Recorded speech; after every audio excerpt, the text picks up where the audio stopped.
1. Isidore. Chapter 1.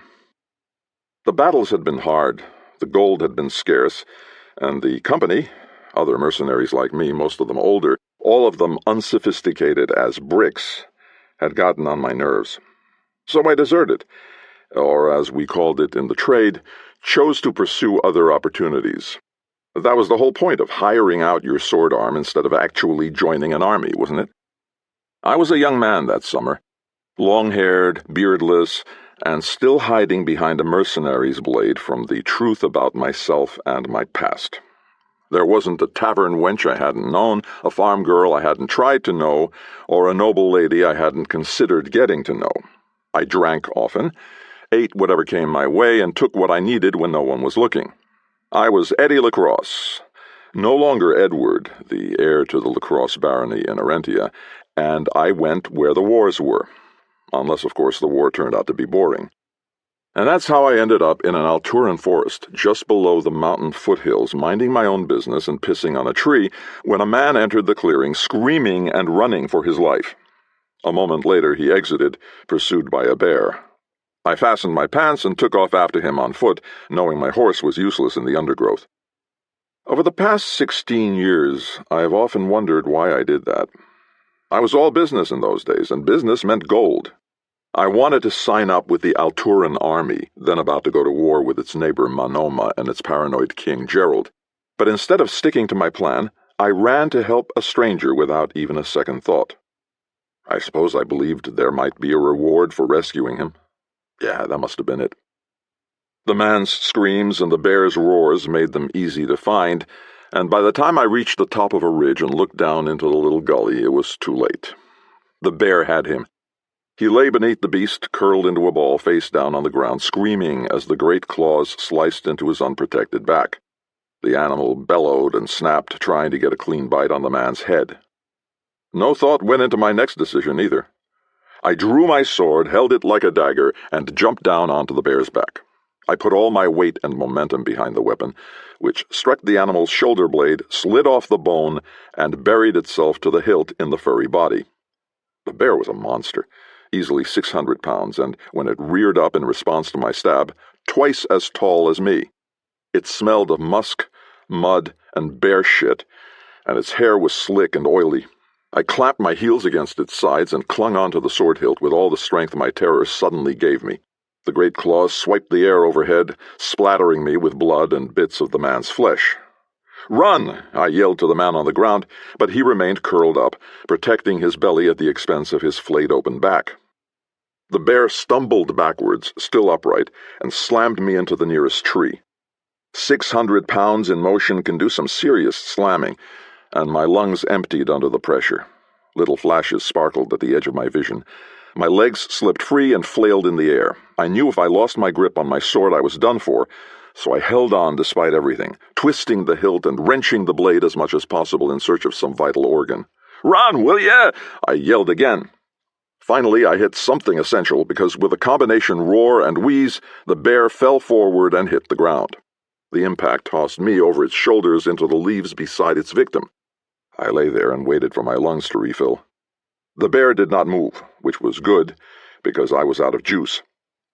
At last I could breathe and got to my knees. "Dude, you need to—" The man I'd failed to save was still alive, his eyes wide and staring, but the bubble of blood between his lips told me he wasn't good for long. I said, "Don't move. You're really hurt." He rolled himself over onto his ragged back. I winced at how much of his insides fell out through the wide gaps as he did so. I wasn't squeamish. I'd gutted my share of people, but there was something grotesque about it, and it made my stomach knot. Faster than I would have thought possible in his condition, he grabbed my tunic and slapped the edge of a dagger against my neck. "Take her," he said. I looked down at the bundle now resting on his chest, the bundle that he'd given his liver and big loops of his intestines to protect, a bundle that was moving. A tiny pink fist emerged. A baby. From inside the bundle came an annoyed, wailing cry. The man's eyes met mine as he finished. "Somewhere safe." I knew I should at least pick up the child from his bloody chest, but I hesitated. Man-killing bears were one thing, but a baby was something far outside my experience. I had no brothers or sisters, and my friends back in Arentia were all about my own age. If they had infant siblings, we never had to deal with them. Look, pal, I started. Take her, he said, half-spoken and half-gurgled. He dropped the knife and tried to hand her to me, but he lacked the strength.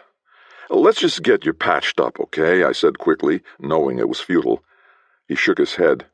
Now he was bleeding from his nostrils. Overhead, an opportunistic crow announced the man's imminent death to its murder mates. Please save her, she's... He sucked in a deep breath, and his whole body went rigid from the waves of pain hitting all at once. There was no escaping it. So I took the bundle, with all the grace of a man fondling his worst enemy's testicles. I pulled back one corner of the blood-spattered blanket, revealing tiny pink feet. Then I reversed the bundle, opened the end, and saw the baby's small, rubbery features. The man slapped another bundle into my hand. This one was smaller, with the distinctive metallic sound of coins. Then he gestured me close. Her name is Isidore. Please save her. I will, I said. What else could I say? Take this, he said, and fumbled in the bloody folds of his clothes. It proves who she... He produced a small glass ball that glowed icy blue from inside. I'd never seen anything like it, or at that point in my life anything I would accept as real, genuine magic. Because I was so startled, I didn't reach for it, and then the man's whole body spasmed with pain. The ball fell from his hand to the forest floor, where it burst like a soap bubble and turned into a fine grayish powder that disappeared into the ground. Fuck! The man hissed between his teeth, blood spraying forth. Don't worry, I said quickly. Your daughter will be safe. Not mine. She belongs to... Then he died. I sat there beside him for a long time, holding the tiny girl, who seemed quite content for the moment. She had wispy blonde hair, big blue eyes, and fat cheeks. When I tickled her under her chin, she laughed. But I knew she'd need something to eat soon, and I was no wet nurse. How had her guardian managed? I checked and found a small ale-skin bag on his belt, and when I sniffed, it had the distinctive odor of milk. I hated to leave him to the mercy of the forest scavengers, but I was sure he'd understand. The living took precedence over the dead, and the flies were already thick in the air. There's a good girl, Isidore. Let's go get my horse, and then find you a home. She cooed. And damn it, I fell in love a little. She suckled eagerly at the ale-skin, which had a makeshift nipple affixed to the cap. Her little hands pushed on the sides, which told me she was used to being fed this way. There wasn't much left, though, and I didn't know how long I had before it went sour. I climbed onto my horse, not easy to do holding a baby, and headed for the road I'd crossed earlier. A road, after all, must lead to a town, and there I could dispose of my unwanted bundle of joy, even if I just left her on the doorstep of a moon priestess chapter house. Her little face scrunched up in annoyance at the uneven ride, and my horse tossed his head angrily when I kept him from going very fast. So, Isidore, I said to her as we moved along, I take it you're from this area. What does a young lady do for fun around here? She looked at me seriously and farted. I laughed. Sometimes I do that too, just to see what will happen. She giggled and kicked her feet as if she understood. The road was narrow, with barely room for a wagon to pass without scraping the tree trunks on either side. It told me there wasn't much regular traffic, probably only one-way travelers going and coming based on the farming cycles. Finally, we emerged into the clear area of the mountain foothills, and the road began a meandering climb. Here we were out in the open, and the fighter in me cringed at the vulnerability. Ahead I saw a small village nestled between two hills, and on the slopes shepherds drove herds toward the town. Like most people who spent time around horses, I had an instinctive aversion to mutton on the hoof. But since I had an absolute hatred for horses, I actually ended up not minding the sheep, so to speak. You belong to any of these people? I asked Isidore. She refused to reply, being far more interested in chewing one blood-free corner of her blanket. I heard music as I got closer to the village. Multiple pipers trilled in a cacophony of tunes, and Isidore began to cry at the noise. I awkwardly put her on my shoulder, stuck my reins in my teeth, and patted her on the back the way I'd seen nurses do when I was a child in Arentia. A moment too late, I also remembered what I'd often seen as the result, as she threw up milk down my back. I sighed. "You're not the first girl to puke on me, Isidore, but let's not make it a habit, okay?" I wiped her chin with my sleeve. A circular stone wall surrounded the town. 8 feet high, it was a remnant from the days when the village needed protection from rampaging hordes, very much like the one I'd just deserted. I say remnant because in places it had crumbled with age and never been repaired, meaning that large-scale violence was no longer an immediate danger. The wall sported 4 gates, one at each cardinal point, that could be closed, I assumed, but looked like they never were. The wood was old, rotted, and overgrown with the same vines that laced the stonework. The town announced its name on a faded sign by the southern gate, Mummerset. The second M was arrowed in from above after the U. If this was the central town for a bunch of shepherds, I knew it would consist of mostly the various services needed by the mutton industry. People wouldn't live here. They'd have small farms out in the hills. I'd find a farrier, maybe a couple of weavers, a trading post for sundries, and most importantly of all, a tavern. If I was lucky, there'd also be a moon priestess chapter house, where those mysterious women who've taken a vow to answer need would take Isidore off my hands. When I passed through the gate, I saw a considerable crowd ahead of me, jammed into the town's central courtyard. Of course, I thought. It was close to the spring equinox, and therefore time for their festival. This was a standard celebration to mark the return of warm weather, the birth of babies, both human and animal, conceived during the long winter months, and to encourage the fertility of the land over the coming growing season with pageants, games, sacrifices, and other activities. I smiled. Other activities to encourage fertility could mean a lot of fun for someone like me. If I could ditch my current minuscule girlfriend, of course. I stopped at the first hitching post I found, outside a small building that displayed elaborate wool tapestries. Dismounting while holding a baby was more difficult than I expected, and I nearly dropped her. She began to cry, and an old lady in the shop shook her head at my ineptitude. "She's not mine," I said defensively. "That's what men always say," she snapped. Isidore was still fussing as I walked toward the town center. The crowd had gathered for a mass shearing competition, and the snip of cutters as they removed the wool was loud enough to compete with the pipers. One man threw up his arms and shouted, "Sheared!" A cheer erupted. He was shirtless, soaked with sweat, and white bits of wool stuck to his torso so that he looked like some sort of were-sheep. The denuded animal before him was pulled aside, and another fully wooled one took its place. He bent to his task. I stayed at the back of the crowd, bouncing Isidore on my shoulder and taking in the scene. In addition to the musicians and competitors, there were many young ladies dressed in loose clothes, with ribbons in their hair and bells on their wrists and ankles. Some were also a little tipsy from whatever home brew they drank here. Now that was more like it, I thought, as one saw me, smiled, and winked. Things were looking up. Then Isidore cut loose with some truly epic cries. "Green isn't your color, short stuff," I said to her. I found a leaning spot out of the sun, took out the milk and tried to feed her, but she wouldn't take it. I jostled her, none too gently, but that didn't help either. I began to get annoyed. Then a girl with bright red lips and blue smears over her eyelids stopped and said a bit woozily, "You need to change her." She was lovely in a farm stock sort of way, and one of her shoulder straps would not stay in place. "Into what?" I said. She giggled.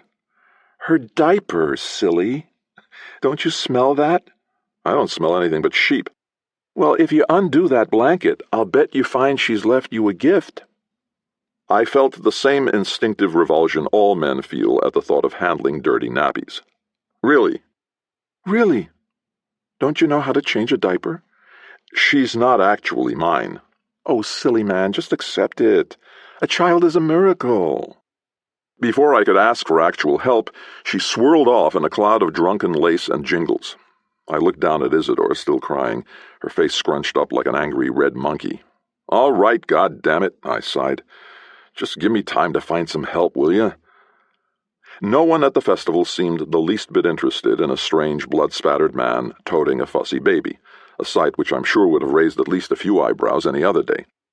I wandered through the crowd and tried to ignore the many young women while I sought an older one who might have some practical advice about my dilemma. At last I spotted a tavern called the Head Boar. A middle-aged woman stood behind the bar wiping glasses, although there were no other patrons at the moment. I cleared my throat. "Excuse me." She winced at a particularly loud squeal from Isidore. "That baby ain't happy." "That makes two of us," I said. "Where's her mama?" "I have no idea. She's not mine." "Denial is a coward's way out, son." "No, seriously, I found her in the woods. There was a man with her, but a bear killed him. He died protecting her. This is the closest town, so I figured she was from here." She looked me over. "Is that where the blood came from?" "Yeah, I killed the bear." Her skepticism returned. She looked me up and down. Even back then, I wasn't automatically intimidating. "You killed the bear?" "Yes." "Single-handedly?" "No, I used both hands." Isidore shrieked again. She thought it over. "Well, good on you, sir. Bears eat sheep, and sheep feed us, so we're always glad for fewer bears. My name's Audrey." "Eddie. Pleasure to meet you." She nodded at the baby. "Are you planning to just let her keep squalling?" "A girl out there said she needs a diaper change." "And?" I held Isidore out to the woman and said, only half joking, "Help?" She laughed. "Give her here, then. 6 kids and 10 grandkids out of me. I should know how to do this. Come here and I'll show you." "No, I meant you take her. Keep her yourself or find her a home. I don't care." "Oh, I'm too old to raise another baby," she said as she gathered Isidore into her arms. And damned if I didn't feel a jolt of mixed jealousy and possessiveness at the sight. She put the baby on the counter and began unwrapping the blanket. "Where is everyone?" I asked, gesturing at the empty room. "Outside, where the drinks are free. When the complimentary stuff runs out about nightfall, they'll come wandering in here willing to put down gold for even the worst stuff I've got." She held up her hand, which was now stained red from the bloody blanket. "Is this more bear blood?" "That's probably from the man who died." I realized with a start that I hadn't checked Isidore for injuries. "Is she all right?" "She's marinating in her own pee, but otherwise, yeah." She stopped as she was about to throw the blanket aside. "This is silk. This is expensive. No one from here would have a blanket like this. It's a bearing cloth for a squire's child at least. What was this man like that you say you found her with? Did he look rich?" "Hard to tell by the time the bear got through with him."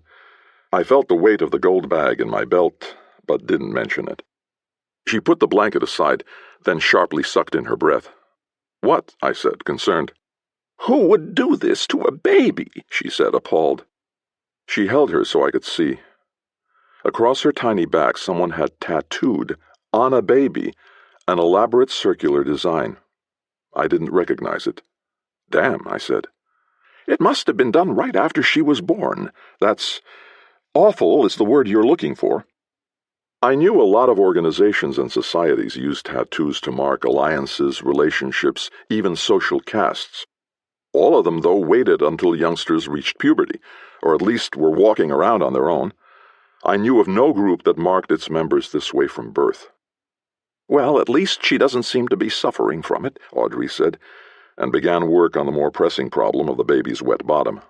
"And she's definitely not a local girl. If anyone tried this on their children around here, they'd end up on the business end of a bordizo." "What's a bordizo?" "Keeps the male sheep under control. Works just as well on male shepherds." "Ah. Well, she's a local girl now. See ya." I started for the door. "You just wait right there, young man," she snapped. She'd already wiped Isidore clean and was fastening what looked like a dish rag around her.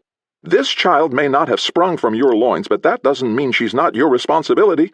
"Yes, it does," I insisted. "Look at her! You want her to go back to the people who used her like a sheet of vellum? Who the hell's going to take care of her if you don't?" "You?" "I'm too old, I told you." "Well, where's the nearest moon priestess?" 2 weeks to the south," she said. I raised my hands. "Look, this is not my problem. I've done my good deed, okay? Do whatever you want with her." And that might have been it. That should have been it, and it would have been if 4 grim men on horseback hadn't appeared outside the tavern and dismounted. Experience told me they were trouble. Instinct told me they were trouble for me. Chapter 2. 2 of them came into the tavern while 2 stayed on guard outside. They all had the same haircut, which marked them as military despite their attempt at civilian disguise. But whose army? Not Altura. All their soldiers were gathered at the king's castle preparing for war, which was where I wanted to be too. I'd hate it if they started without me. Despite the noise from the festivities, the tavern seemed to grow silent, and the air thickened. I eased into a shadowy corner and stayed very still, waiting to see what would develop. It seemed unlikely they were Otsigan soldiers sent to retrieve me after I deserted, but you could never tell. Old Colonel Dunson didn't care for quitters at all. The second man looked at me. The light was dim enough that he couldn't make out the blood splattered on my clothes, or more importantly that I was armed. He nodded once to say, "I know you're there," then resumed staring at whatever his boss looked at. "Hey, barmaid," the first man snapped at Audrey. His attitude told me he was used to being obeyed, and having his questions immediately answered. Audrey was equally used to not putting up with such nonsense. "When you talk to me like that, smile. Who are you?" "I'm Arcite. Mr. Arcite. Remember that, if you know what's good for you. We're looking for a man carrying a baby." "Men don't carry babies," she said. "They're not tough enough. Get your father to explain it to you." The second man laughed. It was high and loud like a donkey. This was going to escalate fast, I realized.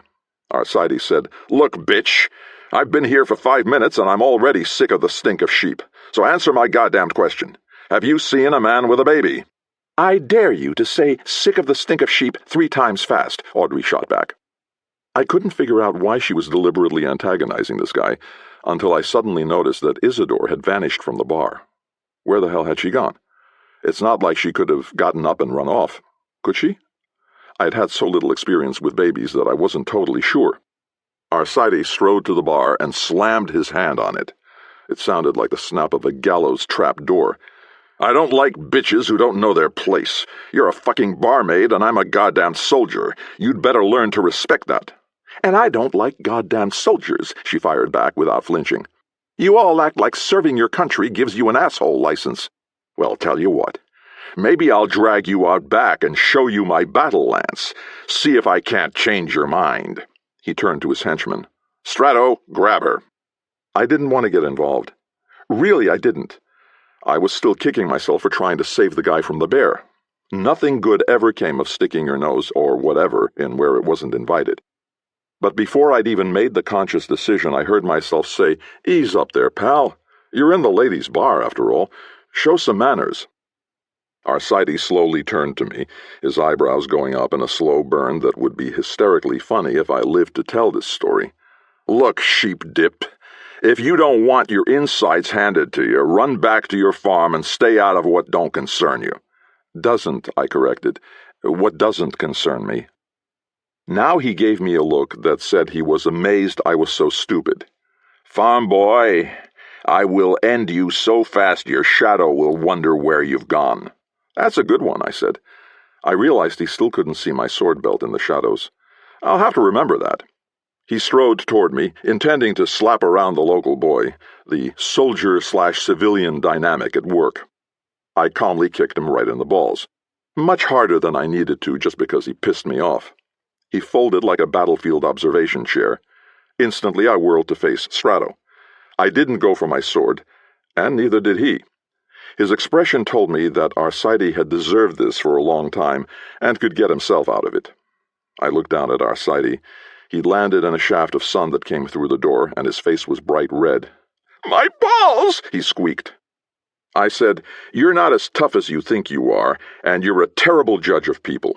It's probably better that you can't pass those traits along." Again I looked at Strato. "You got anything to say?" "He holds a grudge," he said, but showed no inclination to continue the fight. Arcite's eyes were watering now, but his hatred was unmistakable.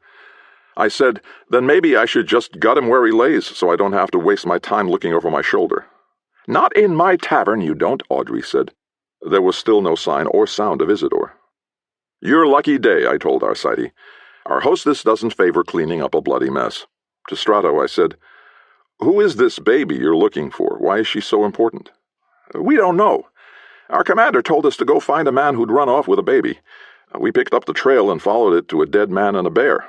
Another trail led us here." He could see the blood on my clothes now, but didn't mention it.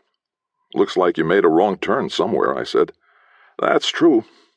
He put his fingers in his mouth and whistled. His two friends came in from outside. Every muscle from my brain down to my fingertips strained to reach for my sword, but I held back. They didn't know how good I was, but I knew just as little about them. Our sighty here opened his big mouth again, Stratos said. This time somebody closed it for him. Get him out of here and back on his horse. Our sighty whimpered as his compatriots grabbed him under the arms. They dragged him out with less care than I'd show a bag of potatoes. Guess they didn't like him any better than I did. Strato casually saluted. Enjoy the rest of your festival, he said, then followed the others outside. When they were gone, I turned to the bar. That was close. Where did you... Audrey was gone. I rushed behind the bar. There was no sign of Isidore either. There was, however, a pile of dish rags on the floor with a baby-shaped indentation, and beside it, another rag whose corner had been dipped in ale. It explained why Isidore kept quiet.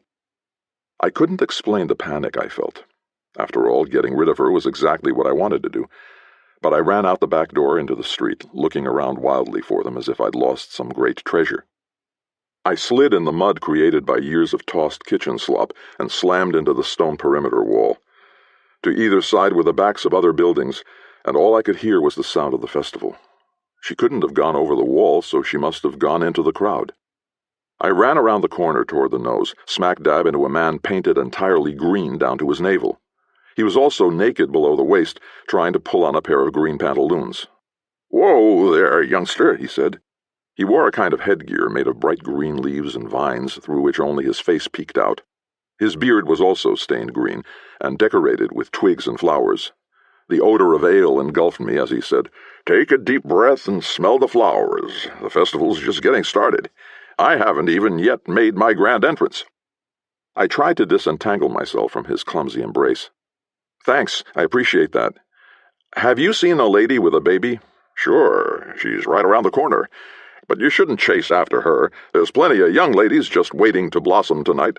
Try one of them, why don't you?"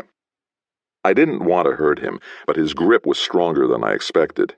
"I don't have time to—" "Behold!" he bellowed in a full-throated theatrical way that made me jump. "I am the Green Man. I bring the coming of life after the dead time of winter. The time for sad tales is over." Then he grinned. He'd even painted his teeth green. "Coming of life, get it? Coming! And you, young man, let whatever drives you melt away with the winter's snow. This is the time for love, and frolicking, and frolicsome love." I wrenched loose and ran into the crowded central court. I hopped up on a wagon to get a better look, but saw no sign of Audrey. When I climbed down, I grabbed the arm of the next person to pass me. "Excuse me," I said, "but have you seen a lady with a baby?" It was a beautiful young woman, holding a baby of her own.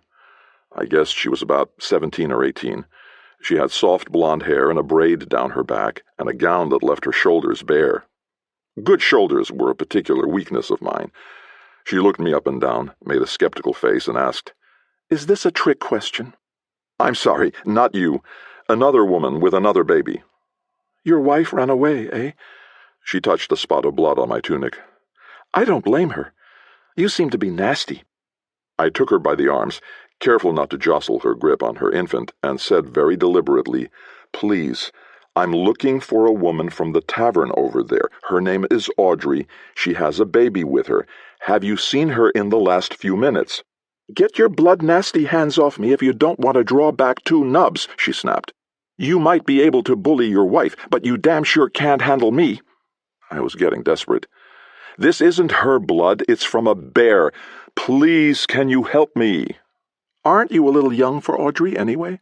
I started to snap back, but suddenly I felt a rush of what I could only call perspective. Not only was I too young for Audrey, I was too young to be running around like a headless chicken in search of a baby who was no doubt better off wherever she was than she'd be with me. Audrey had saved her from the bad guys and spirited her away. My job was done. It was like a weight came off, my misplaced idealism melting away just like the Green Man said. "You know what? Yeah, I am. Way too young. My name's Eddie. What's yours?" "Beatrice." "Beatrice, are you married? Experience taught me that in these isolated little towns, the presence of a baby did not always mean there was a husband, or even a boyfriend. I beg your pardon? I nodded at the baby.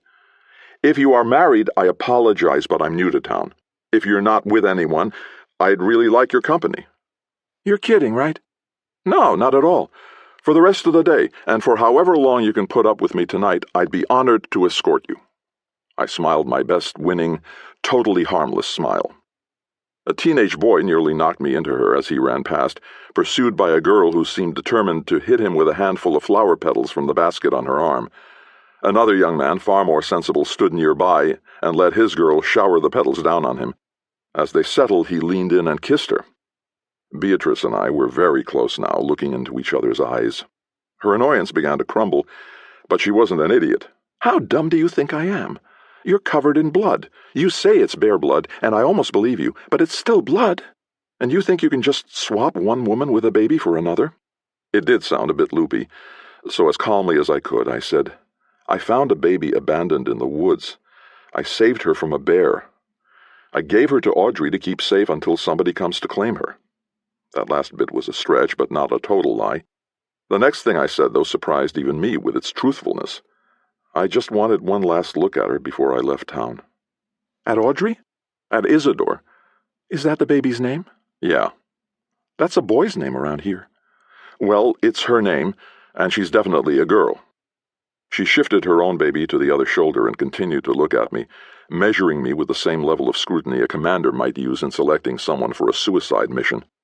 She had a gorgeous way of thinking, and the way she pursed her lips while doing it implied that kissing her would be worth the wait. One of the basket-bearing girls paused beside us, and Beatrice grabbed a handful of petals. She raised her hand over my head and showered them slowly down. Looks like I caught you, she said. You're supposed to kiss me now. So I did, leaning forward so we wouldn't pin the baby between us. And it was worth the wait. I decided that if she wanted to catch me again, I would not be hard to snare. She said, All right, then. One drink and enough time for you to convince me you're not a dangerous lunatic. Let me get rid of my baby sister here. Oh, so this is... she's not... She laughed. No, she's not my daughter. This is my sister Cassandra, one of 4 younger siblings, I should warn you. Follow me. I did, admiring the way her skirt waved with her walk. And everything would have been fine if I hadn't, completely accidentally, glanced at the face of the baby peeking over her shoulder, gazing back at me with that blank, pudgy baby look. Suddenly all I could see was Isidore's scrunched-up little face looking at me with the open trust of someone helpless but safe under the protection of someone strong. Then movement across the courtyard caught my eye. I gently stopped her and pointed. Uh-oh. I should get out of sight. Beatrice looked at the 4 soldiers, whose grim demeanor was in such contrast to the joviality around them. Oh, she said. They do look like trouble. Except for the one who's walking funny. No, he's trouble too. I made him walk like that. Really? Good grief. How long have you been here? I don't know, maybe an hour. If you stayed for a whole day, there wouldn't be a building left standing, would there? She took my hand and said, Come on. She pulled me around the fringe of the crowd. I stayed low and tried to avoid attracting Arcides' attention. I guess my blow to the groin had not done as much damage as I thought. Well, either that or his target was a lot smaller than most, which also explained his attitude. Flies and dust danced in the sunlight, stirred up by all the frolicking, stumbling folk cutting loose after a winter locked indoors with each other. Bits of clothing had been trampled underfoot. By nightfall it would be crazed. We reached a woman seated on an overturned basket, keeping a close eye on the containers of raw wool for sale in front of her. The family resemblance was clear even before Beatrice handed her the baby. Eddie, this is my mother, Bianca Glendower. Beatrice passed her the baby. Here, Mom. She's fussing again. Her mother, who had the same general look as Beatrice but with the signs of her difficult life, took the baby. As she undid her dress and let the child begin to nurse, she said, And where are you from, young Eddie? I don't recognize you. He's some traveling ruffian who wants to pull me into a dark corner and do unspeakable things to me, Beatrice deadpanned. The man that gets you in a dark corner better be well-armed and well-rested, her mother said. Mom, Beatrice snapped in outrage. My daughter's strong-willed, Bianca said to me. That's spinster bait around here. If she has any sense at all, she's looking for a husband while the men aren't thinking clearly. Don't pay any attention to her, Beatrice said dryly. She's content with a view of sheep, rocks, and grass. She doesn't care that there's a world out there. I've seen the ocean, young lady, Bianca fired back, and the great houses of Boscobel. I'm just content with my lot. To me, she added, and that's what drives her crazy. Beatrice took my arm. Come on, if we keep this up, I'll end up being sent to my room. Oh, that's if I had my own room, she added in annoyance. I nodded to her mother, who grinned. Get married if you want your own room, she called after us. When we were safely away, I stopped Beatrice and began, Listen, before we... She kissed me the way I'd always wanted to be kissed, only I hadn't realized it until that moment. She smiled up at me, knowing exactly how good she was. I waited for my head to stop spinning. Wow. Okay, look, that was great and everything, but... But? She repeated in disbelief. There's a but? I really want to find out what happened to Isidore. Look, everything I told you is true. It's just... I just want to make sure she's okay. You said she was with Audrey. I know. Then she's safe. But with those guys around... Beatrice rolled her eyes. All right, come on. I'm pretty sure I know where Audrey took her. We reached a barn with small flocks of sheep crammed into corrals around it. Beatrice knocked on the door. A young boy opened it. Hey, Beebe, he said. They call you Beebe? I said. Yes, they do. You, however, may call me Beatrice. Or Miss Glendower if you're nasty. We went inside. Beatrice asked, Angus, did Audrey Fensinger bring a baby in here a few minutes ago? Yeah, he said, and sneezed. Man, I hate crib duty. It was dark, and my eyes took a moment to adjust. Sunlight found every crack in the roof and western wall, making bright shafts outlined by dust and pollen. It was warm, and the smell of wool, manure, milk, and hay was overwhelming. Beatrice squinted and said, Audrey, are you in here? Nah, she just dropped off the baby and left. Said not to tell anyone. I see you listen as well as always. Which baby is it? Hell if I know. She put it in a crib and vamoosed. By then my eyes had adjusted enough to comprehend what was in the barn. The stalls were filled with cribs, and most of them held babies. To me they all looked identical. Shit, I muttered. I'm just watching them until my sister gets back, Angus said defensively. She had to go make out with Cletus Snow. Do you farm babies here? I asked. Beatrice said, No, but a lot of the mothers are young, and the festival is their one chance to pretend they're still girls. So which one is she? I looked at enough of them to confirm that I couldn't tell them apart any better than Angus. Audrey understood the basic strategy of hiding in plain sight. I don't know. Men, Beatrice said in annoyance. I was about to mention the tattoo when someone pounded on the barn entrance. Arcite bellowed, Open this goddamn door right now! Chapter 3. I started to draw my sword, but felt a hand on my arm. Beatrice said, You will not pull a weapon around all these babies. I scowled at her, but she was right. Arcite's voice had already stirred up a few of them. Who is that? Angus asked, scared. The big bad wolf, I said, or as close as you ever want to get. Find somewhere to hide and keep quiet. Beatrice went to the door and opened it slightly. Through the gap I saw Arcite's grim, hateful face. She said in a whisper, You do know we have sleeping children in here? Arcite pushed her back and strode in like he owned the place. Just as in the tavern, I slid back into the shadows before his eyes adjusted. I looked around for Angus, but he had either hidden himself very well or escaped through some unseen exit. For folks who lived and worked on wide-open hillsides, they were great at disappearing. One of the babies began to cry in earnest. That's good, tough guy, Beatrice said. You scared a baby. He grabbed her by the face, crushing her cheeks. You better be scared too, bitch. I'm tired of you country whores getting smart with me. I'm looking for a particular baby, one someone found outside of town and brought here to you dumb fucks. She has a tattoo on her back. If she's in here, give her to me now and I won't fuck you up anymore. I could tell Arcite enjoyed this, but Strato and his two compatriots looked uncomfortable as they filed in after him.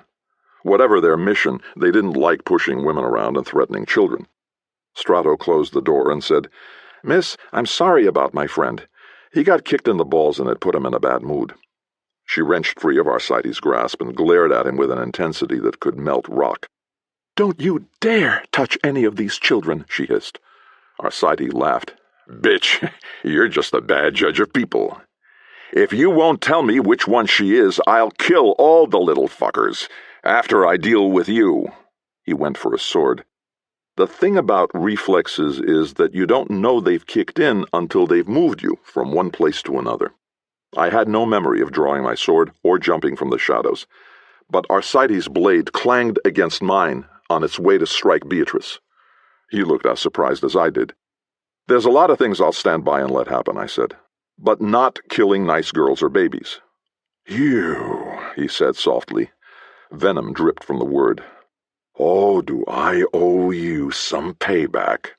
"Then let's take it outside," I said. Our blades quivered in the air, neither of us willing to admit the other's sword arm was stronger. Shivering sunlight reflected from them onto Beatrice's face. She did a good job hiding that she was scared to death. "My friends here are in the same outfit, farm boy. You know anything about military loyalty? That means if you take on one, you take on all. You think you can handle all four of us?" He suddenly pushed his sword against mine, expecting the weak and inexperienced arm of a sheep farmer. My blade didn't move. "I don't think I'll have to," I said, hoping to all the various gods that I'd read Strato right.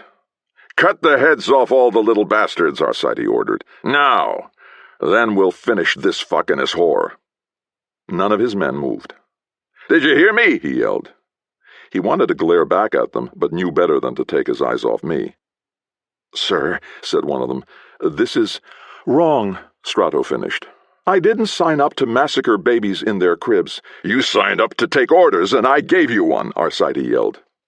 "Do it yourself," Strato said. "We'll be outside, guarding the perimeter." They left without looking back. I kept my sword hard against Arcides'. There was the slight sound of metal rubbing against metal as neither of us committed to a move. "You should leave too," I said through the gap above our crossed blades. My arm was getting tired, so I knew his was as well. "I'm not one of these people. I'm more like you. This won't end well."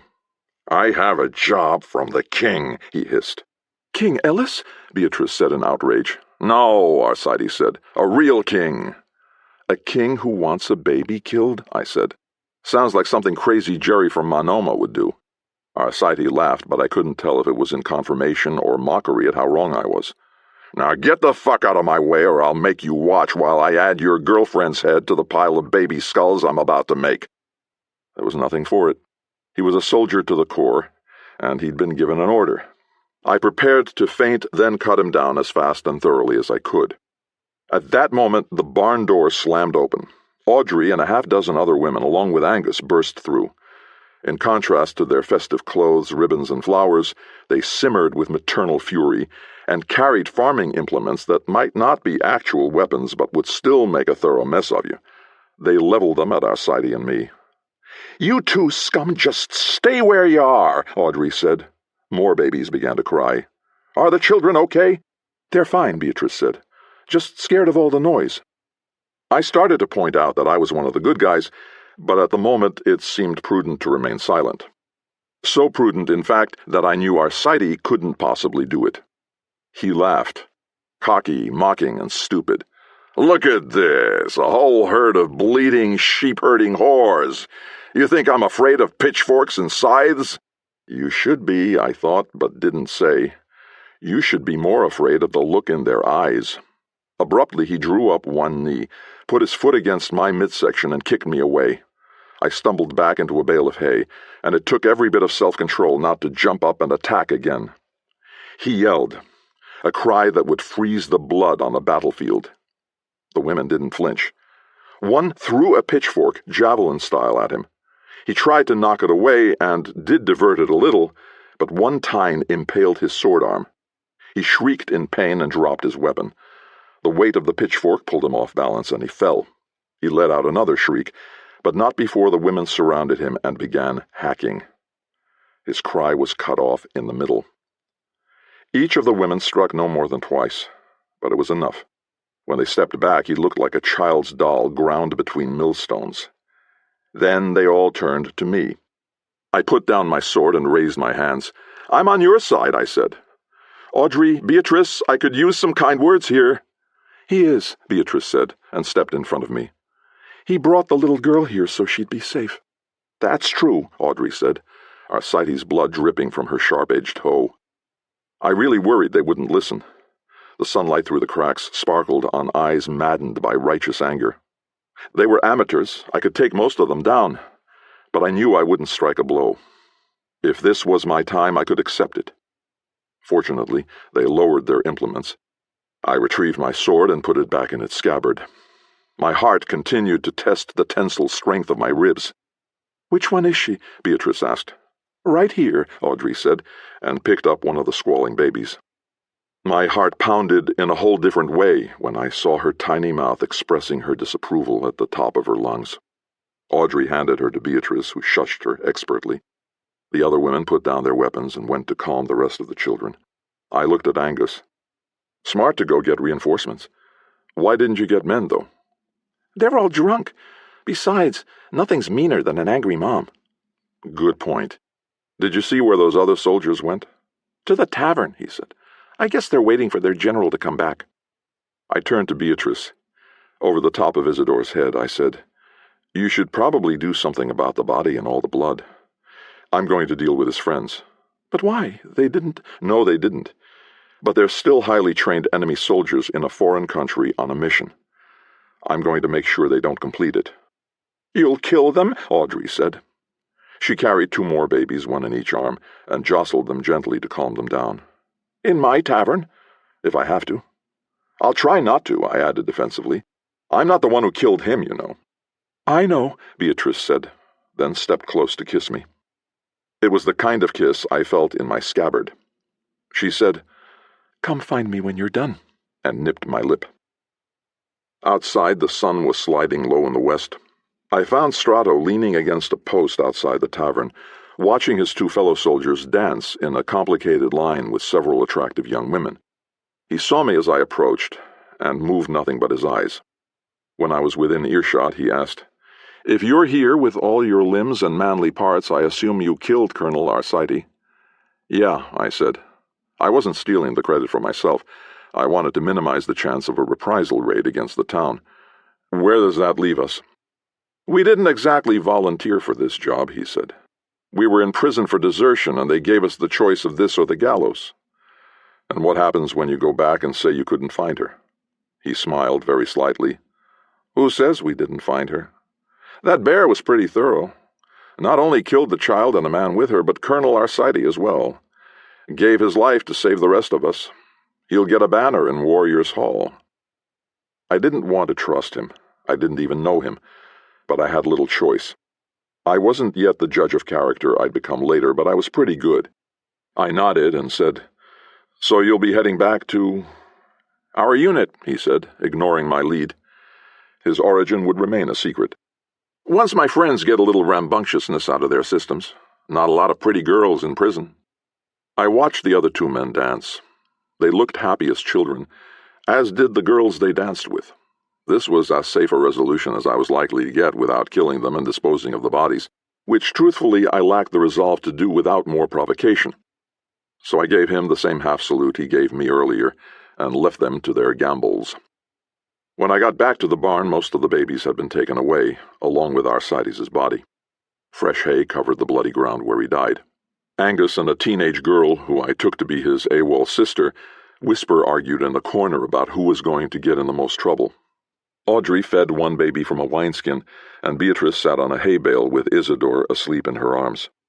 She put a finger to her lip as I approached. "How is she?" I whispered. "See for yourself," she said.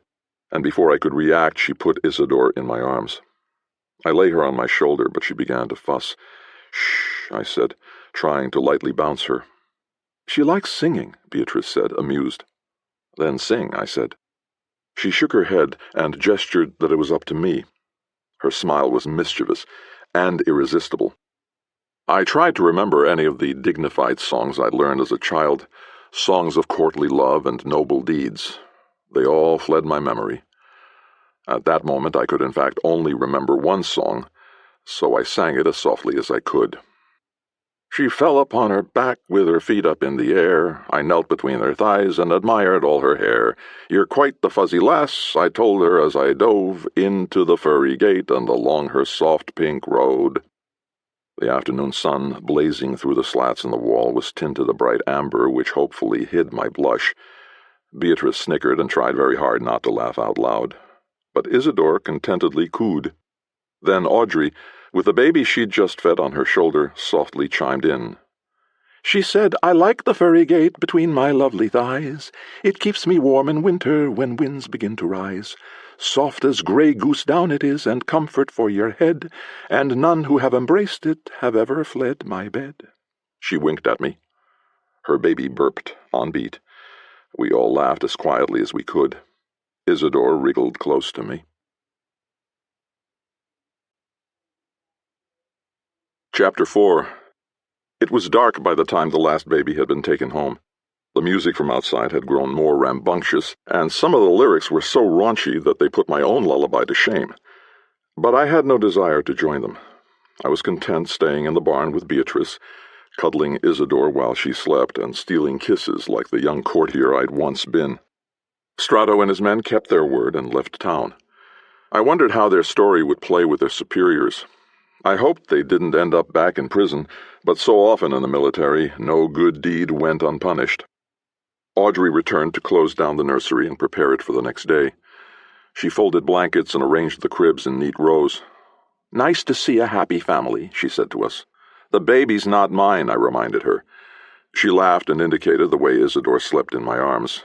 Maybe not by birth, maybe not by blood, but a parent claims a child by love, nothing else.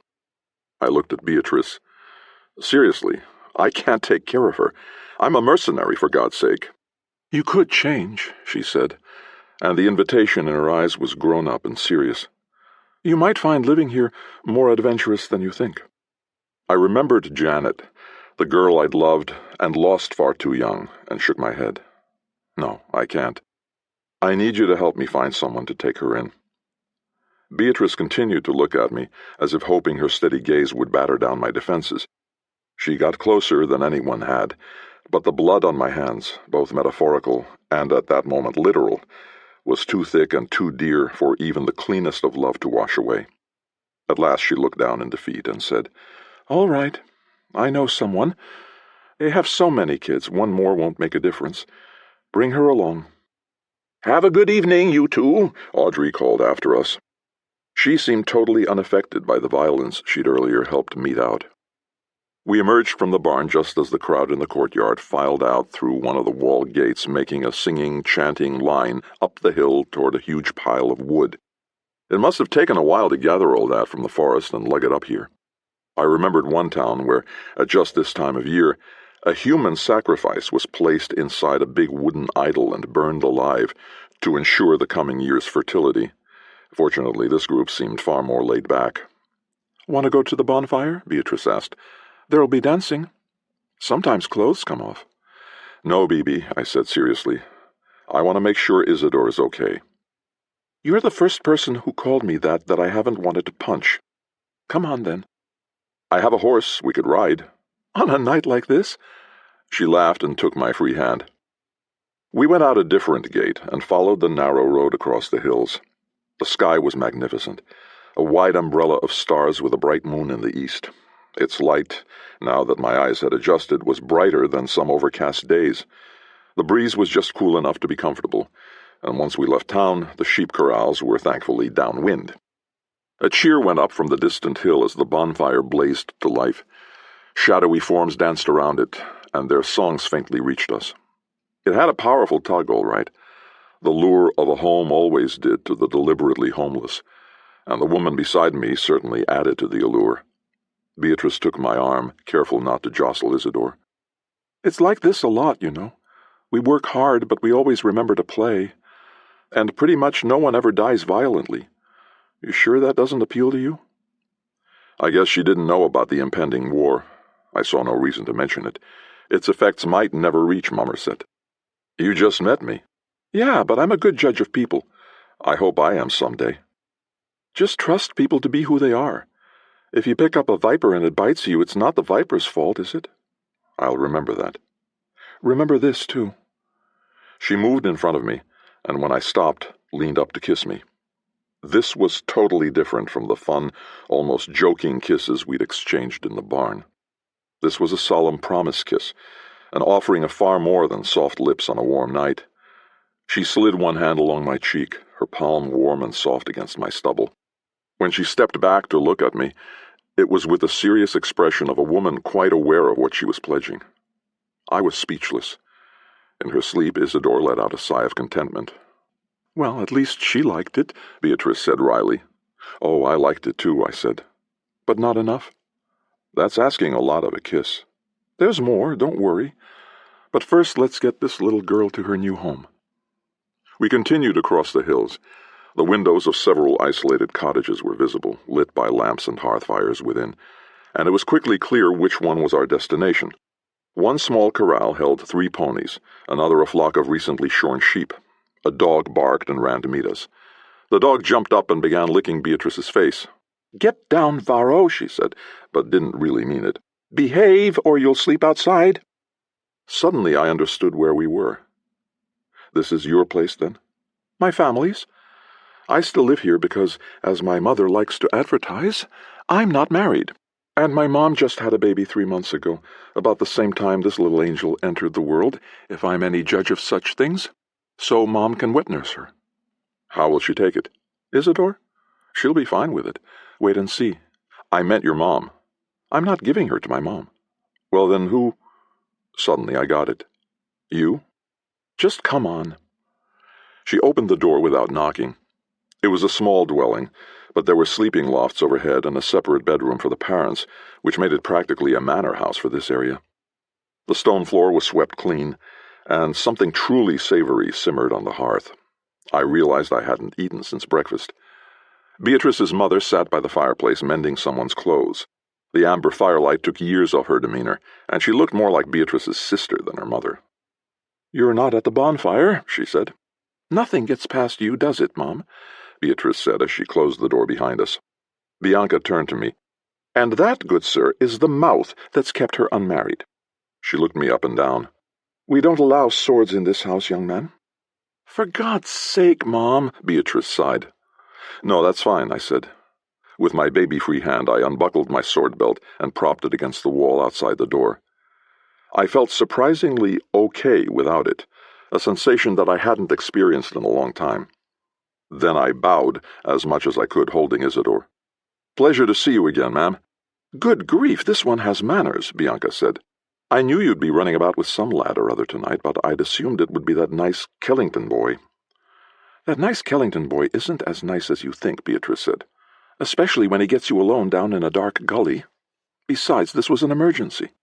Bianca looked at Isidore. So this is the little one who caused all the commotion today? This is her. Isidore, I added. She's not mine. Imagine a man saying that, she said with a laugh. She's mine, Beatrice said. Bianca's eyes opened wide. Really? Your baby sister Cassandra is no older than this one. I know. You can nurse them both. I'll handle everything else, just like you'll have me doing with Cassandra anyway. Bianca put aside her sewing, stood and reached out for Isidore. I handed her over. She fussed a little at the change of hands, but Bianca quickly shushed her. How will you explain this to everyone? Bianca asked. Especially to Kurt Kellington. It's nobody's damn business, especially Kurt Kellington's, Beatrice said. And if it comes down to it, I'll simply tell the truth. She was abandoned at the festival and I took her in. Bianca looked at me. Is that how you want it? I want her to have a good home, I said. And if she's not yours, then what is it to you whether she does or not? I explained where and how I'd found her, but did not mention the bag of gold or the strange glowing blue ball. I also told about the men hunting her. When I finished, Bianca said, And you be expecting me to risk my family for this girl? What if more soldiers come looking for her? Mama, Beatrice said sharply, she's a baby. None of this is her fault. And that'll be small comfort when we're all skeletons on the floor of this burned-down cottage. You think it's fair to put your brothers and sister in this kind of danger? There's no danger, I said. Word will get back to whoever sent the soldiers that Isidore died in the bear attack." "Isidore?" Bianca repeated. "I thought you said this was a girl." "You can name her whatever you want," I said. "And so you think you can trust a soldier to keep his word? Are you naive or just an idiot?" I smiled. It was clear where Beatrice got her spunk. "I don't blame you for being skeptical, ma'am, but I know soldiers, and I know when one's telling me the truth. He didn't realize they were being sent to murder a baby, and he didn't like it when he found out." Before Bianca could reply, the front door opened and a man entered. He had big arms, a barrel chest, and a long beard littered with bits of hay and wool. He said, "Both those worthless sons of mine are off chasing girls at the bonfire. Not a one left to help tend the animals. I swear I'll—" He stopped, blinked at me, and said, "You're not one of mine." "No, sir," I agreed. "Is that your sword propped by the door?" "Yes, sir." "This is Eddie," Beatrice said. "He's with me." Her father's eyes slowly opened wide. With genuine delighted surprise, he said, "You have a boyfriend?" Beatrice closed her eyes and blushed a little. "Dad, you're embarrassing me." "As if having a grown daughter still living at home isn't embarrassing to me," he said. He kissed Bianca's cheek and started to tickle Isidore beneath her chin. "Hey, wait," he said. "This isn't Cassandra." "She's mine," Beatrice said, and put her hands on her hips. He looked at her.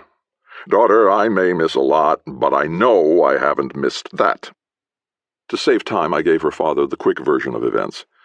He took it all in without changing expression. When I finished, he said, "Well, that's quite the tale." "It's the truth, sir." "I hate to say that a man with such manners is a liar, but you'll admit it strains belief. I can take you to the dead man and the bear if you want." "No, I'll not be traipsing through the harm's wood at night, even with a man with a sword. I'll take your word for it. But I can't take on another mouth to—" "Yes, we can," Beatrice said. "I want this.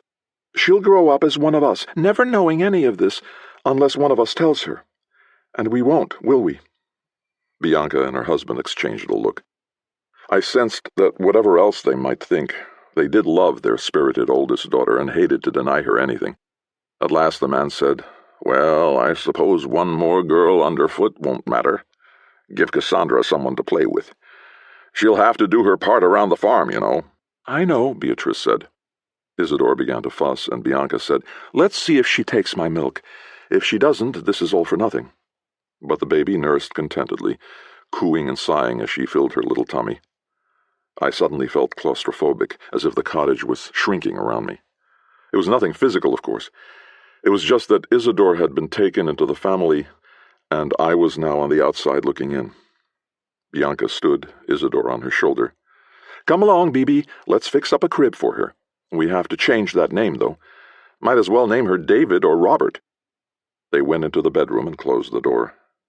The father put out his hand. "Owen Glendower. Eddie LaCrosse. Pleasure to meet you. Why don't we step outside while the women folk tend to women's business?" "I heard that," Beatrice called from the bedroom. Isidore began to cry. "It's only women's business because you men don't have the balls to do it." Glendower rolled his eyes. "That girl," he said, as if it explained everything. I followed him out, retrieving my sword on the way. He steered me far enough away from the house that we wouldn't be overheard. In the distance we could just make out the tunes around the bonfire. We stood together silently for a long time. It might have made other men nervous, but even then I was very good at waiting. I knew he was deciding whether or not to kill me, and I seriously hoped he didn't try, though not from fear. I liked him. I liked his daughter and his wife, and I didn't want to spill his blood. At last he said, "You got the eyes of a killer, lad. You earn your keep with that blade. I'm not often mistaken about such things." "You're not this time either," I agreed. "I'll be leaving soon, though, so don't worry." "And yet you come bearing a child." "I haven't always been a hired sword. Once I was a human being." He laughed at that. "Well, young sir, I think you did the right thing. Bianca may holler and fuss, but truly the young lass will be no real burden. We'll raise her as we have our others. Based on Beatrice, I'd say you'd done a good job. I don't know. Might have been better if that one had been born a man. Well, I don't think so." He laughed again. And then, for no good reason that I've ever been able to determine, I held out the bag of gold. Isidore also had this with her. He felt the weight and whistled. Lad, that's the feel of a fortune. If it is, it's hers, not mine. I may have been too hasty in my judgment of you. No, you weren't. You had me pegged. Just make sure she never knows this isn't her home. Take it to my grave. Thanks. I turned to walk away, back toward Momerset and my horse. The war I came to join was still waiting for me. I think Beatrice expects to see you, Glendower said. It's probably better if she doesn't. She's more persuasive than you think, and I'm not made of iron. She also has a temper. I bet, but I have to get somewhere where people aren't as nice as you folks before I forget who I am. Best of luck to you, then. Will you ever pass this way again? Seems unlikely.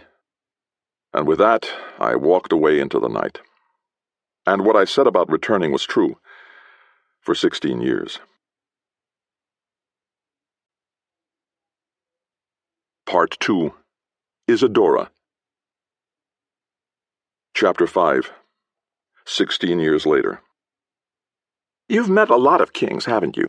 My girlfriend Liz said as she drove her delivery wagon toward Acheron, the capital of Monoma. She was about my age, mature but in no way old, and had grown her short red hair out to her shoulders over the winter. Now in spring it made her look positively girlish, especially when that wind tickled the loose strands around her face. I've met a few, I agreed. My boyhood friend Phil, also known as Crown Prince Philip, now ruled Arentia. I'd known the legendary King Marcus Drake in the days before his legend collapsed around him. And I'd crossed paths with others, often in my capacity as a private sword jockey. Even the most powerful, it seemed, had dirty laundry and closeted skeletons. I've never met one, Liz said. What's it like? They're just people. The good ones know there's no real difference between them and us. And the bad ones? They believe there is. I sat in the passenger seat of Liz's biggest delivery wagon, the one with the high sides and the wooden top that could be bolted down and secured with locks. Fully assembled as it was now, it was like hauling a big wooden box down the road, and inside could be anything from a hay bale to a 5-man death squad. In this case, though, it was something in the middle. A package sent up the Gousset River from the ocean, and now delivered overland by Dumont Delivery and Courier Service. Liz Dumont, head cook and tankard washer. We reached the gate into Acheron. The arch itself had collapsed and gone unrepaired, while the stones lay beside the road, overgrown with weeds. The 3 guards seemed very unconcerned with us at first, content to continue whatever game they were playing on one of the fallen rocks. We were almost through, in fact, before one of them called, "Whoa! Hold it, you two!" He got up from the card game, spit at the ground, and walked over to our wagon. Other people, on foot and horseback, passed us in both directions without comment. The guard's uniform was dirty and didn't fit. It occurred to me it might not even belong to him. He scratched under his chin and said, "In Monoma, you want to go for a stroll, you have to pay the toll." "There's nothing on the sign about a toll," Liz said. The guard smiled. It was one of those vicious little smiles petty men enjoy when they think they're about to bully someone. "I don't care what the sign says, Little Red. I say you have to pay." "What about them?" she said, indicating the passing traffic. "They're not your concern," he said. He glared at me, the kind of tough guy look that was supposed to terrify me into silence. I let him think it had. He said, "What's in the wagon?" "Delivery for the palace," Liz said. "Really?" he said with a laugh. "A little number like you has something for Crazy Jerry? What is it?" She smiled. "Nunya." "What's Nunya?" the guard asked. She smiled even wider. "Nunya business. That's as much of an answer as you're going to get, and as much of a toll." The other 2 guards stood up now. I was absolutely certain they weren't official Manoman troops, just petty criminals who'd found an easy scam. Apparently the chaos I'd heard about was true because no one else even looked our way. "Sweetheart, you don't want to make us mad," the guard beside us said. "We can hurt you more ways than you know." "Aw, you called me sweetheart." Then she slashed him across the face with the ends of the reins. He yelled in pain, but before he could respond, she kicked him under the jaw with the point of her boot. She'd taken a hint from me and put metal caps in the toes, and I heard the man's jawbone crack from the impact. I stood up and leveled a crossbow at the other 2. They'd been so busy watching Liz they hadn't seen me get it ready. Morons. "You can only shoot one of us," the nearest of the 2 said. "You're right," I said. Who's it going to be? That stopped them. Grinning Boy writhed on the ground, his hands to his shattered jaw. Liz calmly gathered the reins, sat down, and urged the horses forward. I kept the crossbow on the other two until we were far enough down the street we were lost in the crowd. If anyone else noticed or cared about what had happened, they gave no indication. A free-for-all kind of place, Liz said at last. Those can be the most fun, I said, if you know how to handle yourself. I'll watch out for you, she said with a wink. Don't worry your pretty little head about it. The castle of King Gerald in Acheron wasn't as big as the one I knew best, Phil's palace in Arrentia's city. For that matter, nothing about Monoma was as big or as elaborate as Arrentia. But it provided a central location for all the kingdom's power brokers, as well as any outside interests hoping to gather influence. That kept them off the streets, if nothing else. The day's market was set up at the castle's main drawbridge, and high-born nobles mixed with the common folk to peruse food, jewelry, and assorted other acquirables. They didn't actually buy anything, of course. That task was for servants sent back later. An elaborate language of verbal cues and hand gestures assured that whatever lord and lady whose it selected would be there when their lackey returned, and if the price had mysteriously risen, well, that was the cost of doing business. Have you ever met Crazy Jerry? Liz asked. King Gerald? No. I almost joined the army over in Altura to fight him once back in my mercenary days, but the war got averted at the last minute. I snorted in mock contempt.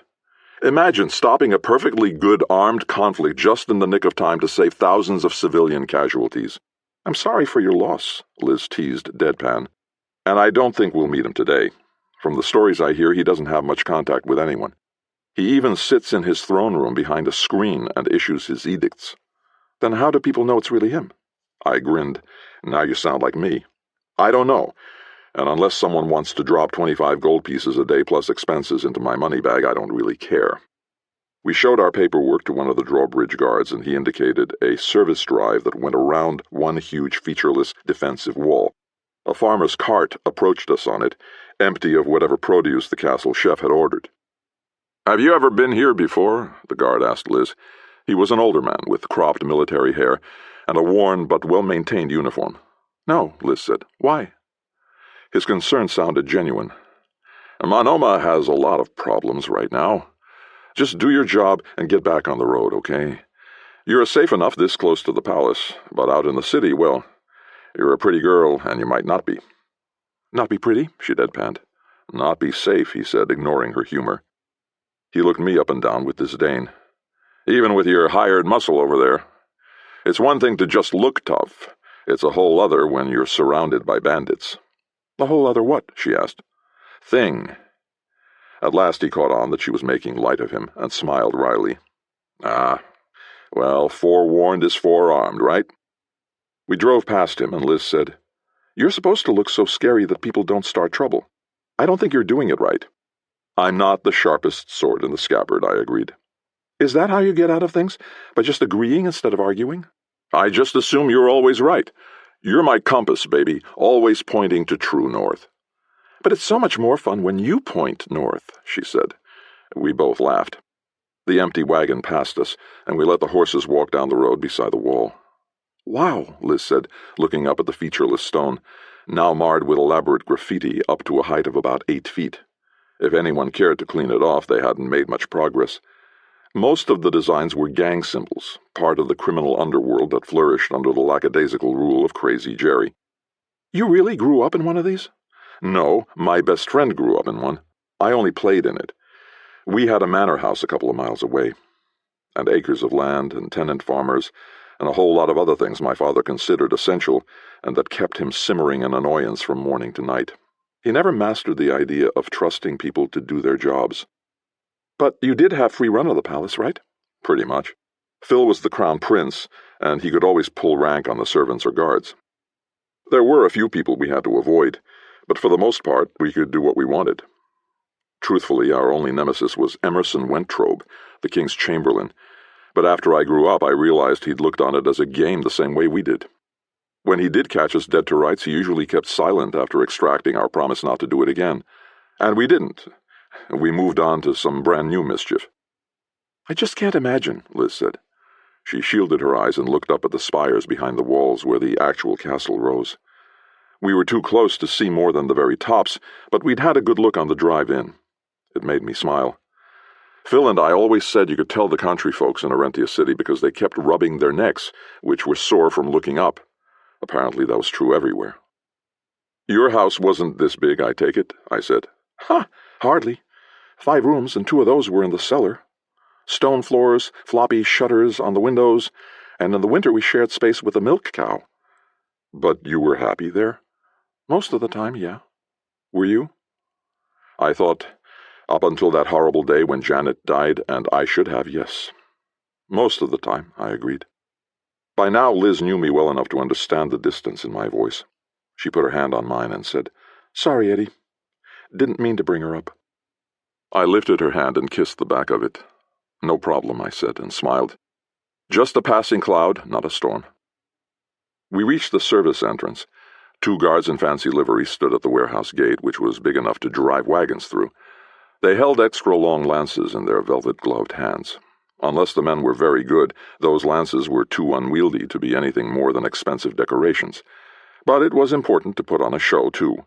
If there was a gap in the castle's security, it wasn't likely to be so obvious. They also checked our paperwork.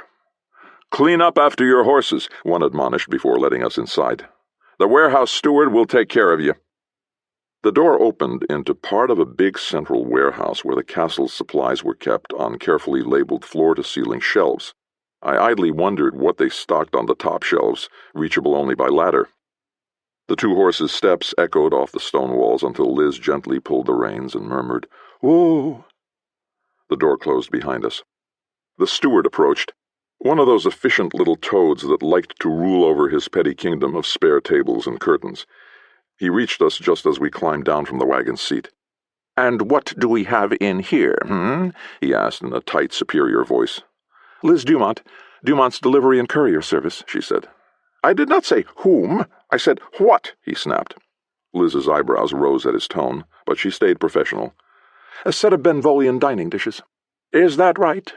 I suppose you've taken them out and inspected them, then? You're an expert on Benvolian tableware?" He turned his attention to me. "And who are you?" "I'm security," I said with a genial grin. "Oh, wait, you asked who, not what. My name's Eddie." "You could use a haircut," he said dismissively. "And a shave, especially if you plan to make this a career. Couriers often meet their betters and should dress and groom accordingly." I just continued to smile. Liz did not need my help with middlemen like this one. "Hey," Liz said, and snapped her fingers in his face. "You don't deal with him. You deal with me. I'm the courier." "Oh, a red-headed spitfire. How original," he said disdainfully. "Open up, then, and let me peruse these wonders." Liz unlocked the back of the wagon and dropped the tailgate, which also served as a loading ramp. It made a loud, echoey thud against the warehouse floor. In the bed were 3 wooden boxes, each filled with dishes padded by silk. Around the boxes, protecting them from damage, was a thick carpet of packed hay. The steward pulled one of the boxes roughly toward him, scowling at both the effort and the puff of hay dust. "Whoa, be careful," Liz said. "Those things are fragile." "I'm certain they are," he said. He opened the lid and pulled out one of the plates. "See," Liz said. "Benvolian place settings." He looked it over with apparent expertise. Then he said, "This is not genuine." "That's not my problem," Liz said. "My job is to deliver them. Your job now is to pay me for it." She held out the vellum sheet containing her invoice. He snatched it contemptuously with his free hand and looked down his nose at it. I don't suppose you even thought about selling the originals and trying to pawn off these cheap imitations as the genuine article?" He crumpled the vellum in one hand and smashed the plate against the loading ramp with the other to make his point. "I think I'll teach you a lesson in manners, peasant." I stepped in front of her. "I think you won't." Liz pulled me back. "No, Eddie, I can handle this." She got right in his face. They were about the same height, but he shrank as she emphasized her words with repeated pokes to his chest. "I was hired by the Royal Office of Benvolia to deliver these boxes. Their reps loaded them in the wagon right off the boat, and I brought them straight here. They're the exact same boxes, pal, and the very same contents as the Benvolians gave me. Now, if you intend to start a commotion—" "Who's starting a commotion?" a new voice said. It was strong and carried the conviction of someone used to being obeyed. We all turned. A middle-aged man in a cloak strode down the aisle, followed by 6 serious-looking guards. The steward gasped and dropped to one knee. "Your Majesty," he cried. Liz and I exchanged an uh-oh look, then did likewise. An annoyance had just become much more serious. King Gerald, also known as Crazy Jerry, stopped before us and made an impatient gesture. "No, not the damn bowing and scraping. On your feet, all of you." We did as he commanded. His guards spread out in a practiced formation, unobtrusively blocking us in. I had my Gadshil Marauder's sword at my waist, my trusty knife in my boot, and 2 other swords hidden on the wagon. Liz was no trained swordswoman, but she had a seldom-indulged vicious streak that had claimed more than one would-be bandit. We could make a good fight of it, but that's all. If it came to blows against professional guards, we were screwed. And if the steward was any more intimidated, he'd melt into a puddle. Even I felt sweat on my neck. The presence of royalty didn't bother me, but unlimited power in the hands of the unbalanced did. He didn't seem crazy standing there in front of me, but once you got a reputation as a lunatic, it was hard to shake. King Gerald never had, and Crazy Jerry might do anything. He looked at the open box of dishes. "Is this the delivery from Benvolio?" The steward nodded so hard his uniform cap almost flew off. "Yes, Your Majesty, but these brigands have—" "Who broke this?" he said, bending to pick up one of the pieces. He saw the piece still in the steward's hand. "You?" "Your Majesty, these aren't real Benvolian table settings. They're the table settings my grandmother used in the Siege of Bolingbroke," one of the guards finished. We all turned in surprise. The guard was tall and rail-thin, but possessed the energy of a much younger man. He stepped in front of King Gerald and glared at the steward. The steward looked from the king to the guard, trying to interpret what was happening. I didn't—" The guard undid his cloak. Beneath it he wore expensive tailored clothes and a tunic with the royal seal of Monoma. "You want to talk to me," the guard told the steward with a nod toward the king. "Not him. You're excused, Hector." The steward suddenly realized that this was King Gerald, hiding in plain sight in the guise of one of his own bodyguards. His stand-in gracefully backed away to let the true king have the floor and put the guardsman's cloak around his own shoulders. "My grandmother painted these dishes by hand to look like Benvolian porcelain," the real king said. "They're a gift from King Dorset and Queen Johanna of Benvolia, who are also my distant cousins. They're family heirlooms. They may not be genuine, but to me they're priceless, and they're crucial in maintaining strong ties with Benvolia, particularly when Dorset and Johanna come to visit next month." The steward turned white. "And you broke one," the king finished. I didn't—" "Think!" Gerald roared. He had a perfect voice for shouting, rich and full like a herald's, and all of us, even the guards and Gerald's stand-in, jumped. "I'm not surprised. If you could think, you wouldn't be stuck clerking in my warehouse." He turned to us. "Has he paid you yet?" Liz, not accustomed to royalty, let alone ostensibly insane ones, barely squeaked out, "No, Your Majesty." Gerald smiled at her nervousness. Very reasonably, he said, "Don't be afraid, young lady. I'm sorry about the theatrics. They may call me Crazy Jerry, but I promise I'm not. I'm just careful." He turned back to the steward. "Pay them. Give them a 10% bonus for dealing with you. And then expect that very soon your duties, responsibilities, and pay will significantly change." "Yes, Your Majesty," the steward said, quickly counting out gold coins from his purse. Liz took them, recounted them, and put them in her own money bag. Gerald turned and walked away. His guards fell into formation, and his double followed outside the little knot of security, still dressed as a king. That, I reflected, must be the most nerve-wracking job ever. Then suddenly Gerald stopped, turned back in our direction, and pushed past his guards. "Miss—" Liz's mouth moved, but no sound came out. I whispered to her, "Dumont." "Dumont," she blurted. "And this is my associate, Mr. LaCrosse." "A pleasure," Gerald said with a nod to me. Then to Liz he continued, "Would you do me the honor of having a drink with me? I feel the least I can do is try to convince you that my representative here," he glared at the cowering steward, "doesn't actually reflect Manoman hospitality." "Oh, Your Majesty, we couldn't bother—" Liz began. "Miss Dumont, it's a bother if you ask. When I ask, it's no bother at all." He offered her his arm. "A moment, Your Majesty," one of the guards said. I didn't recognize his rank insignia, but it was different from anyone else's, which usually indicated an officer in charge.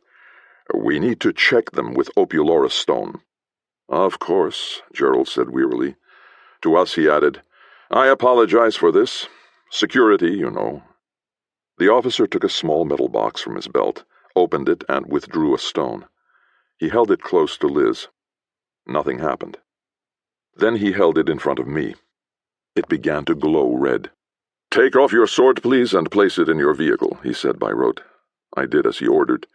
The glow dimmed but still shone. "Please place any other weapons in the vehicle," he said. The only weapon left was the knife in my boot. I thought it over for a moment, then took it out and placed it on the wagon seat beside my sword. The stone's glow faded. The officer said, "Thank you. No unauthorized weapons are allowed within the castle's private chambers." I nodded at the stone. "That's a handy thing to have." "Yes," he said, without any inclination to tell me more about it. Gerald again offered Liz his arm. "Now that we're all officially friends, shall we?" She was sweating with nervousness, and I desperately wanted to laugh. Liz was usually so cool and totally in control. Instead, I dropped into step behind her and the king, the guards behind me, and followed him into the castle. I was nervous at being in the presence of Crazy Jerry, too, but I'd always assumed the stories about him had been exaggerated. I'd tried very hard to become a good judge of people. He seemed a bit paranoid, but that's not unusual in royalty. Still, the thud of the inner door as we left the warehouse had a disturbing finality, like the ceiling of a tomb.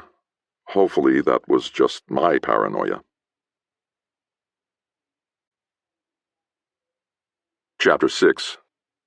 The passageway was narrow, which meant it was designed only for discreet travel by highly placed members of Manoman society. Gerald, with Liz still on his arm, led the way. I came behind, and the guards brought up the rear.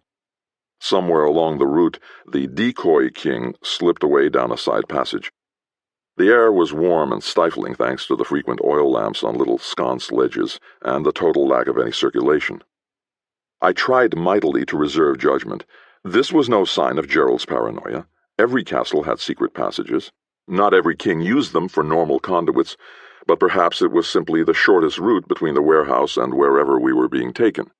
Or, of course, we could be walking right into an insane ruler's diabolical trap, but I could only watch for signs and hope I'd be able to handle it unarmed. Gerald kept up a murmuring monologue that I couldn't quite overhear. Liz nodded along, but I knew by her body language that she was no closer to being relaxed. How would I handle it if Gerald made a move on her? He had no queen, and in that situation he wouldn't be the first monarch to sample whatever feminine morsel crossed his path. Then I smiled to myself. I wouldn't have to handle anything. Liz could take care of herself at least as well as I could defend her. We passed arched doorways that led into branching tunnels, and in one I caught a glimpse of movement. At first I thought it was a trick of the light, because the shape seemed too large to be a man, and was hunched over to fit through the passage. It was quick, though, whatever it was, because even though I spotted it twice and was ready the third time, I never really got a good look at it. And it made no noise at all. It did, however, carry an odor. It smelled like sweat and urine. Human smells, but tainted with something lower down the food chain. No one else noticed or thought it odd. I glanced back at the nearest guard. "Big rats down here." "Just keep moving," he said dryly. "You know, you cut some vents in the rock, it would really improve the air quality. I'll bring it up at the next staff meeting." We emerged into a comfortable royal lounge. There were sumptuous couches, top-notch tapestries, and a well-stocked bar. A young, very attractive woman in the kind of outfit you wouldn't wear outside on a windy day said cheerfully, "Welcome, Your Majesty." She curtsied, revealing an awful lot of exquisite female flesh. "What would you and your guests like?" "Hello, Adele," Gerald said. "Something light. These folks are traveling." "Certainly. May I recommend the Rasmillion Ale? We have the winter stock, fresh off the wagon." "That's fine." The girl poured our drinks and delivered them with a deep bow that displayed her assets to great advantage. I made certain not to smile. A painting dominated the room.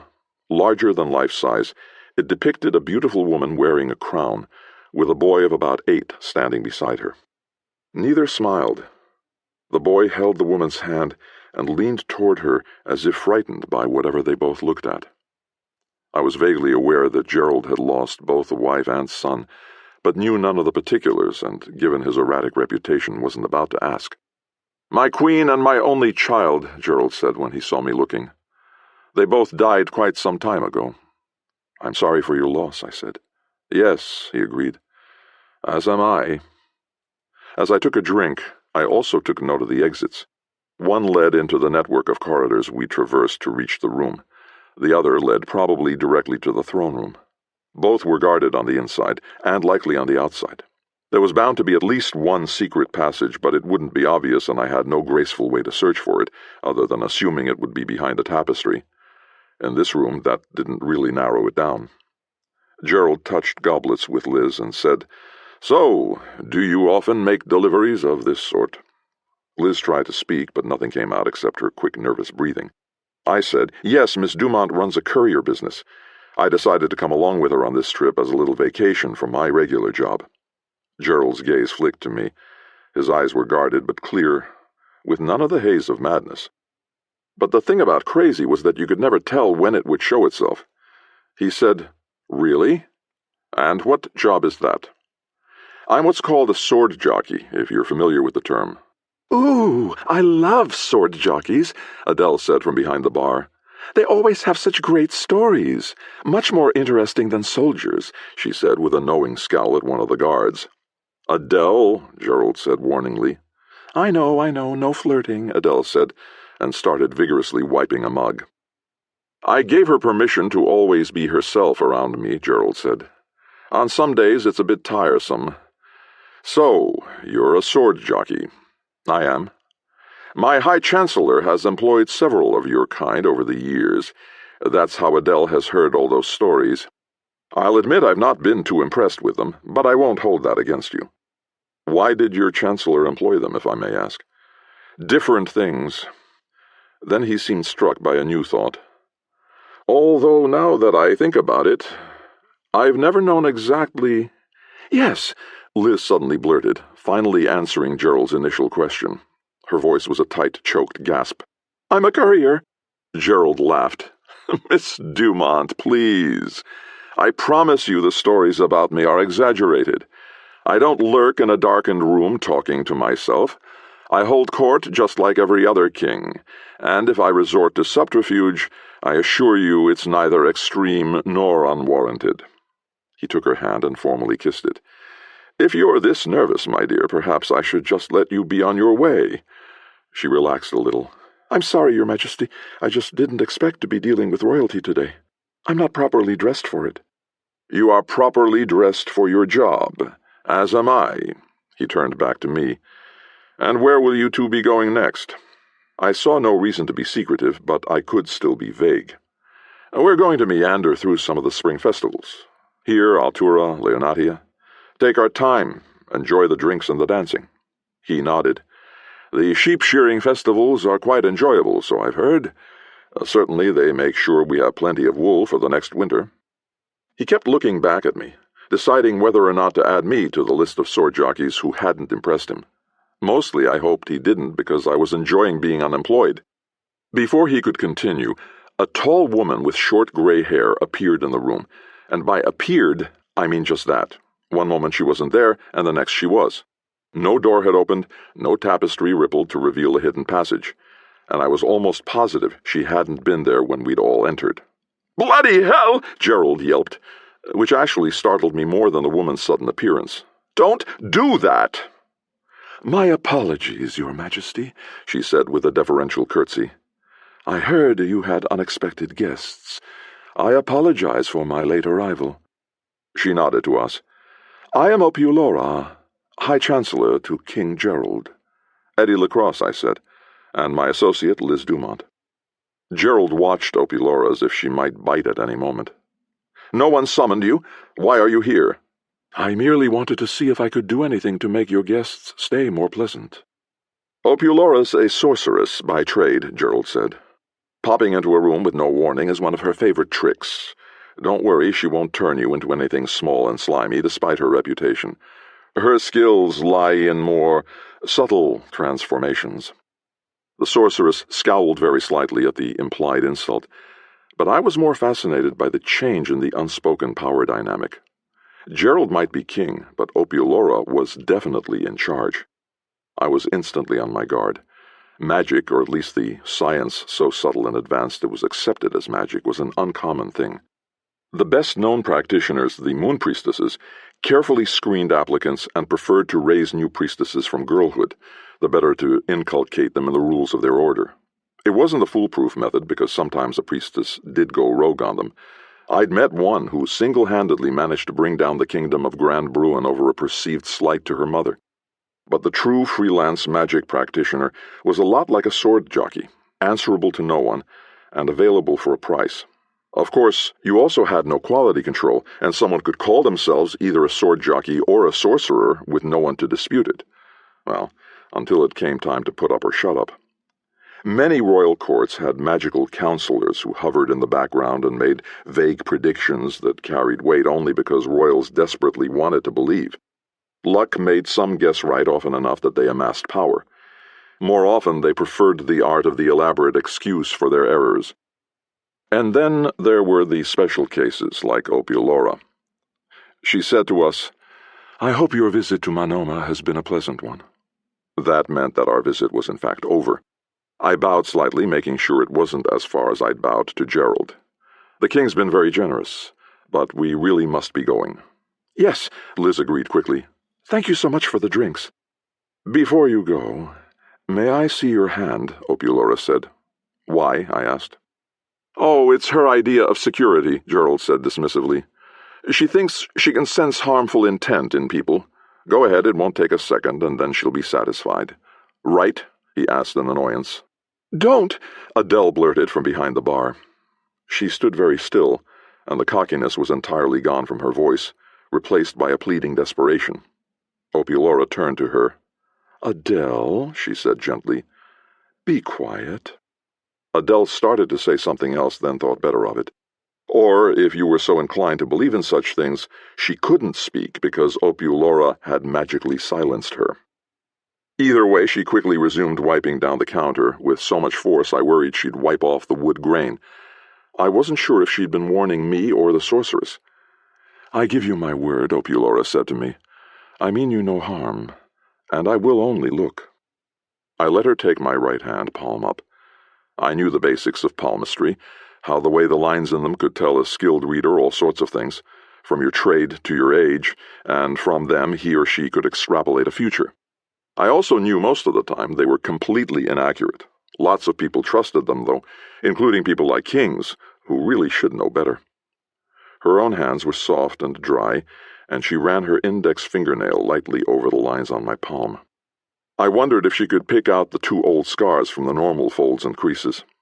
She was about to say something noncommittal when she suddenly tightened her grip and stared. I was on the verge of pulling my hand away when she looked up at me and said softly, "You get around, Mr. LaCrosse." "Yeah? What was your first clue?" Liz said a bit possessively. That made me smile. Opilora said, "I'm sorry. That was needlessly cryptic. I meant simply that I sense a great deal of traveling in your past, including through this very region." There was an urgency in her eyes that betrayed her casual tone. What was she after here? "May I get a second opinion?" she asked. Before I could reply, she produced a small glass ball from somewhere in her gown. With one finger and thumb, she held it daintily over my palm. The faintest of blue glows appeared inside it. "Okay, I know what you're thinking. I should have immediately realized that this glass ball was identical to the one the man tried to give me when I rescued Isidore. You have to remember, though, that was 16 very eventful years prior to this. Actually, the blue glow reminded me most of the flickering light I'd once seen in a dragon's mouth, which was more recent and ultimately made a great deal more of an impression on me, so cut me some damn slack." She looked from the ball up to me. Her brow furrowed for a moment, but then she turned to the king. "When were you last here, Mr. LaCrosse?" "Never," I said. "This is my first time in Manoma." "What about Mazeppa or Altura?" Both those countries bordered Manoma. In fact, we'd traveled through the boot heel of Mazeppa on our way here. And the name Altura rang a bell, but I couldn't dredge up the memory. Besides, I didn't know what made her so interested, and that made me suspicious. "I'm not sure," I said, deliberately vague. "It was a long time ago, that's all I can say." "Do you remember anything unusual happening when you were here? Like I said, I've never been here." Her eyes narrowed. She knew that I knew that she was fishing. Then she released my hand and smiled, all trace of suspicion gone. "They're perfectly safe, Your Majesty." "I knew that," Gerald snapped. "But I do understand your need to be going," she finished with a slight bow. "Safe travels. And please, don't add to the gossip about King Gerald. He's been a gracious host. Remember that." "We'll say nothing but good things about him," I said, and took Liz's hand. I bowed, and Liz curtsied. "Thank you for the drinks." "Thank you for delivering my heirlooms with such care," Gerald said. "I'll show you the way," Opulora said. She gestured at the door, and the guard made a smooth lateral move. "If you'll follow me." Now I was worried again. Like I said, Opulora was a special case. If Crazy Jerry had a dubious reputation, she, as the ostensible power behind the throne, was considered rock-scorpion dangerous. Stories circulated as far as Nisita about how the king's enemies often vanished after encountering her, or went as mad as Gerald himself supposedly did. The consensus was that she had been the one who drove Gerald crazy all those years ago and arranged the deaths of the Queen and Crown Prince, and now kept him on a very short leash. I couldn't speak to the former, but the latter didn't seem far off the mark.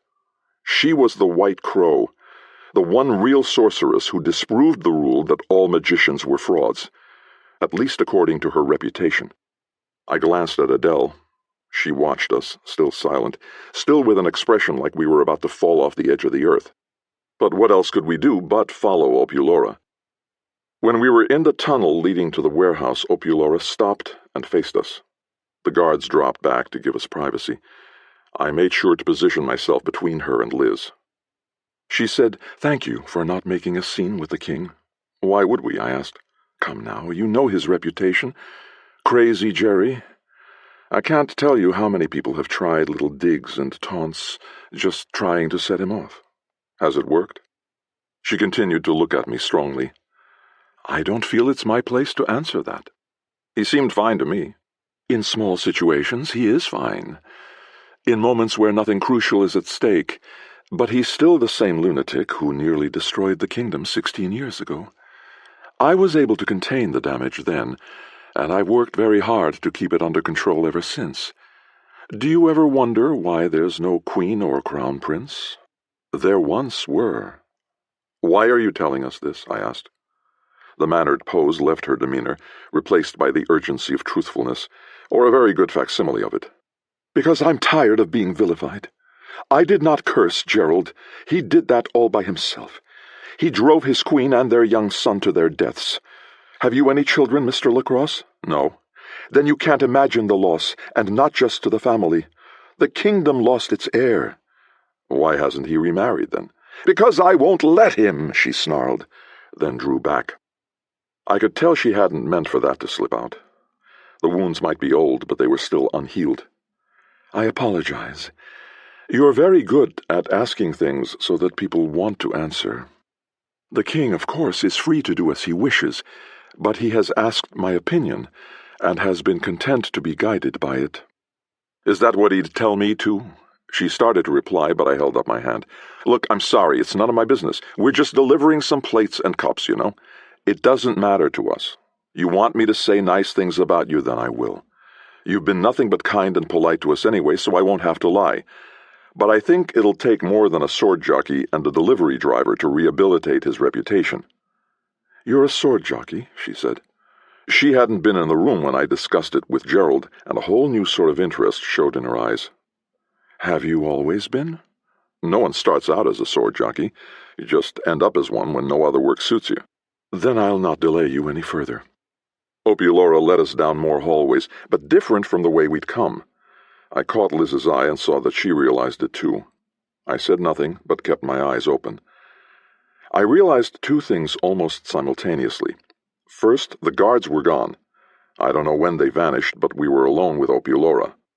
Then I caught a whiff of that earlier rank smell, and within moments it was strong enough to make my eyes water. Something leaped from a side tunnel into the hallway ahead. I say something because although it had a vaguely human outline, it was also distorted and twisted. Massive arms hanging past its knees, a mouth too wide and filled with yellowed, ragged teeth, and a skull ringed by twisted plaits of dirty hair that fell to its shoulders. It wore simple trousers and a sleeveless tunic, all cut to its gargantuan proportions. When its feet hit the tunnel's stone floor, I felt the vibration. I assumed it was male from the scraggly beard that started just below his eyes and seemed to spring from the skin all the way down to his chest.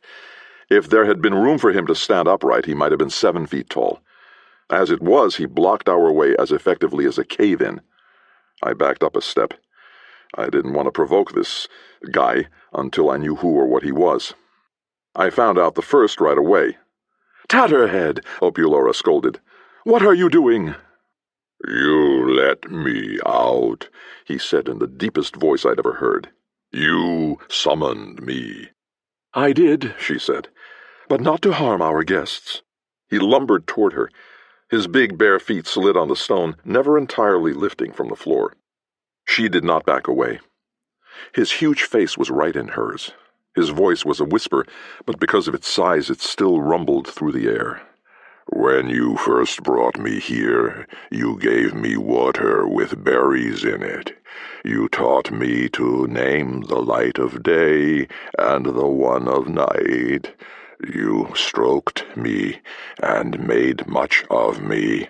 "And I will again," she said calmly, "when you prove to me you can be trusted. You have frightened these friends of the king." He turned and stared directly at Liz. "Hi," she said with a little wave. A grotesque approximation of a smile spread across his face. It was not the kind of smile you wanted directed at your girlfriend. "Pretty," he said. I stepped in front of her. "And taken." For a moment he cocked his head and looked puzzled. I bet not many people stood up to him, and truthfully I wasn't real happy with myself for doing it so reflexively. I swear I heard the muscles and tendons in his arms creak as he slowly curled his fingers into fists. "Tatterhead," Ophiolora snapped. "That is unacceptable. It's why you must stay in your room. I'm taking these friends of the king back to their horses, so stand aside and mark them as we pass, so next time you'll know to behave. I'll be back to deal with you later." I knew how dogs marked things, but all Tatterhead did was lean that huge head toward me and sniff, long and deep, again like a dog taking the scent. He did the same to Liz, a bit too lasciviously for my liking, then skulked backwards into a darkened room. He chuckled, so deep I felt the air buzzing in my ear. Ophiolora closed the connecting door, then said, "I'm sorry." "What bridge did you find him under?" I asked. "Tatterhead is a—" She sought the word. "Project of mine." "You made him yourself?" Liz asked dryly. "He was kept in a cage for years by the peasants who first found him. They thought he was a monster." "I can see why," I said. She scowled at me. "Yes, for the simple and superstitious he would be hard to explain. But he's not a simpleton. He can comprehend language, art, and literature." "But not hygiene?" Liz asked. Ophiolora ignored the comment. "I'd hoped to civilize him, to show that appearances don't always truly represent the soul. It hasn't gone quite according to plan, though." "I don't know. He's as civilized as most of my old boyfriends," Liz said, and we all laughed. But I wondered if the monstrous foundling had anything to do with the death of Gerald's wife and son. "This way, please," Ophiolora said. "And again, I apologize. Tatterhead is entirely my responsibility. He has nothing to do with King Gerald. So please, when you tell of this, leave the king out of it." I nodded, but wasn't fooled for a moment. She'd ditched the guards and brought us down this hallway because she wanted us to meet this Tatterhead. I couldn't imagine why, but then again, this was Crazy Jerry's castle. Hopefully our rapid exit would remove any reason for further concern. As we left the castle in our now empty wagon, Liz said, "I need a drink. A real one, possibly several. In fact, we may not make it out of the tavern tonight." I laughed. "Why were you so nervous?" "Why weren't you? That was Crazy Jerry. He could have gone off at any moment. We could have ended up locked in his dungeon for the rest of our lives with no one the wiser. And what was that tattletale thing? Tatterhead. I don't know. I've never seen anything like him. I didn't know trolls really existed. Then again, I never thought dragons did either, so I shouldn't be that surprised, I guess. God, that smell is all over me. Did you see how he looked at me?" "That's how I look at you, too," I said lightly, but it was entirely for her benefit. I still wondered what little drama we'd accidentally walked into the middle of. "You don't look like you want to have me for dinner when you do it, and I'm not being metaphorical. Was he even human?" I shrugged. "That's covered under my previous answer, but he must be at least partly human. He could talk." I gazed thoughtfully back at the castle. "There's something going on underneath everything, that's for sure. Gerald may be tense, but he didn't strike me as crazy. What about Opulora? With everything you've seen and told me about, all those ghosts and goddesses and shape-changers, are you saying you aren't afraid she might have real powers? Maybe she does control Gerald. Maybe he doesn't even know it." I didn't see sorcery. I saw a loyal member of the court trying to hold down the fort, well, the castle, because no one else was doing it. And that was true. I got no real sense of menace from either monarch or sorceress. But if I was right, then how did her relationship with Tatterhead fit in? Liz shook her head. "You're usually a good judge of people, so I won't argue with you, but I'm still glad we're out of there." A voice I hadn't heard in my head for a long time suddenly rang out. "If you pick up a viper and it bites you, it's not the viper's fault, is it?" Who had said that to me, and when? I could almost tease up the memory, but it stayed just out of reach. I said to Liz, "I just trust them to be who they are." "That's good, because you can trust me to be drunk as fast as I can get there. I'm on vacation now, too."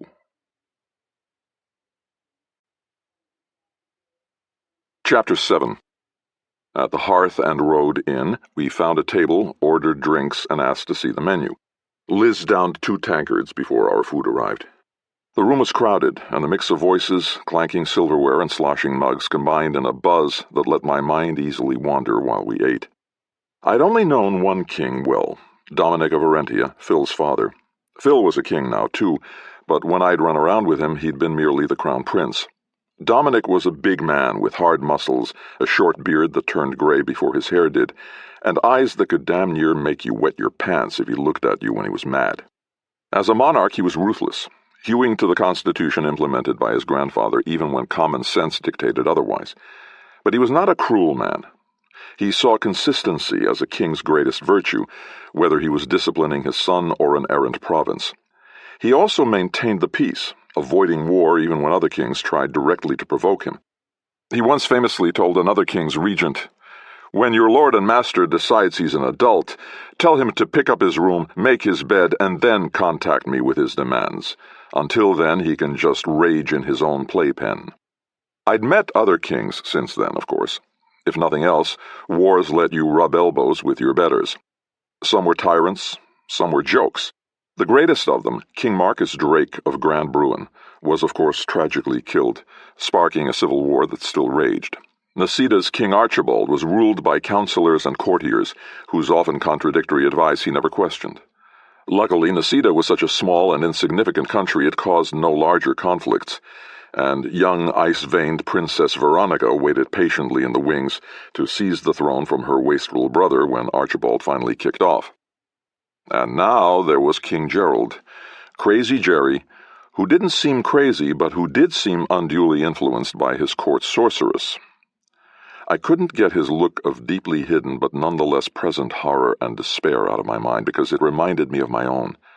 I'd carried that look for years until some cathartic violence in Boscobel and the arrival of Liz in my life finally drove it out. In my case, it was due to the guilt I felt for having indirectly caused the death of Janet, my first love, when we were both teenagers. Did Gerald feel it because of what he'd done to his family? "What are you thinking about?" Liz said, her words blurring together from the mix of food and alcohol. Dead kings and live ones, I said. You're on vacation. We're on vacation. You shouldn't be thinking at all, let alone about serious stuff like that. I took a long drink of my own ale. After King Gerald's, this stuff tasted like varnish, but it still did the trick, as Liz amply illustrated. I said, hard to keep from thinking sometimes. Before Liz could reply, a loud voice from the corner said, "Part of me says I can't keep drinking like this. The other part says, don't listen to that gentleman, he's drunk." It came from a large, round, scruffy-looking man seated at a small table. He had his bulk wedged into the corner and clearly lorded it over his two equally scruffy companions, who laughed uproariously at his joke. "Why don't you try drinking water instead?" one of his companions suggested. "Oh, I do sometimes, just to surprise my liver." The two men laughed again. The mistress of the tavern came over to him and said something I couldn't hear. "What?" the fat man exclaimed. "He's here? Send that old swaggerer to my table." The tavern mistress stepped back and wagged a finger at him. "Oh, no. If he swaggers, he's not coming in here. I have my good name to consider, and I'll put up with no swaggerers." She put her fists on her hips, rocked back on her heels, and glared at the fat man. The fat man, either oblivious or used to this sort of thing, smiled and patted her on the rump. "He's no swaggerer, my dear, I promise. He's totally tame. You can pet him as you would a puppy." She did not look convinced, but huffed off to attend to another table. The fat man laughed, and I saw a tall, slender, very rough-looking man peek in the front door and quickly skulk, no swagger in evidence, over to join him. "Hey," Liz said. I turned back to her. "You're looking for clues again, aren't you?" She'd caught me. "I have to stay in practice." "They have nothing to do with us, sword jockey." She leaned close. Under the table, she put her hand on my thigh. "I think it's time to practice some interrogation. Secrets need to be divulged." There was no mistaking her implication. Interrogation can be pretty ruthless, you know. "It sure can, if it's done right." "Want to get a room upstairs for the night?" She grinned. "One with a bolt on the door? I'll take care of it. You go get some rope from the wagon." On my way out the door, I noticed that the alleged swaggerer was conveying urgent information of some sort. The fat man's expression turned serious, and he heaved his bulk from the chair. He followed me out the door, but went the opposite way, in the general direction of the castle.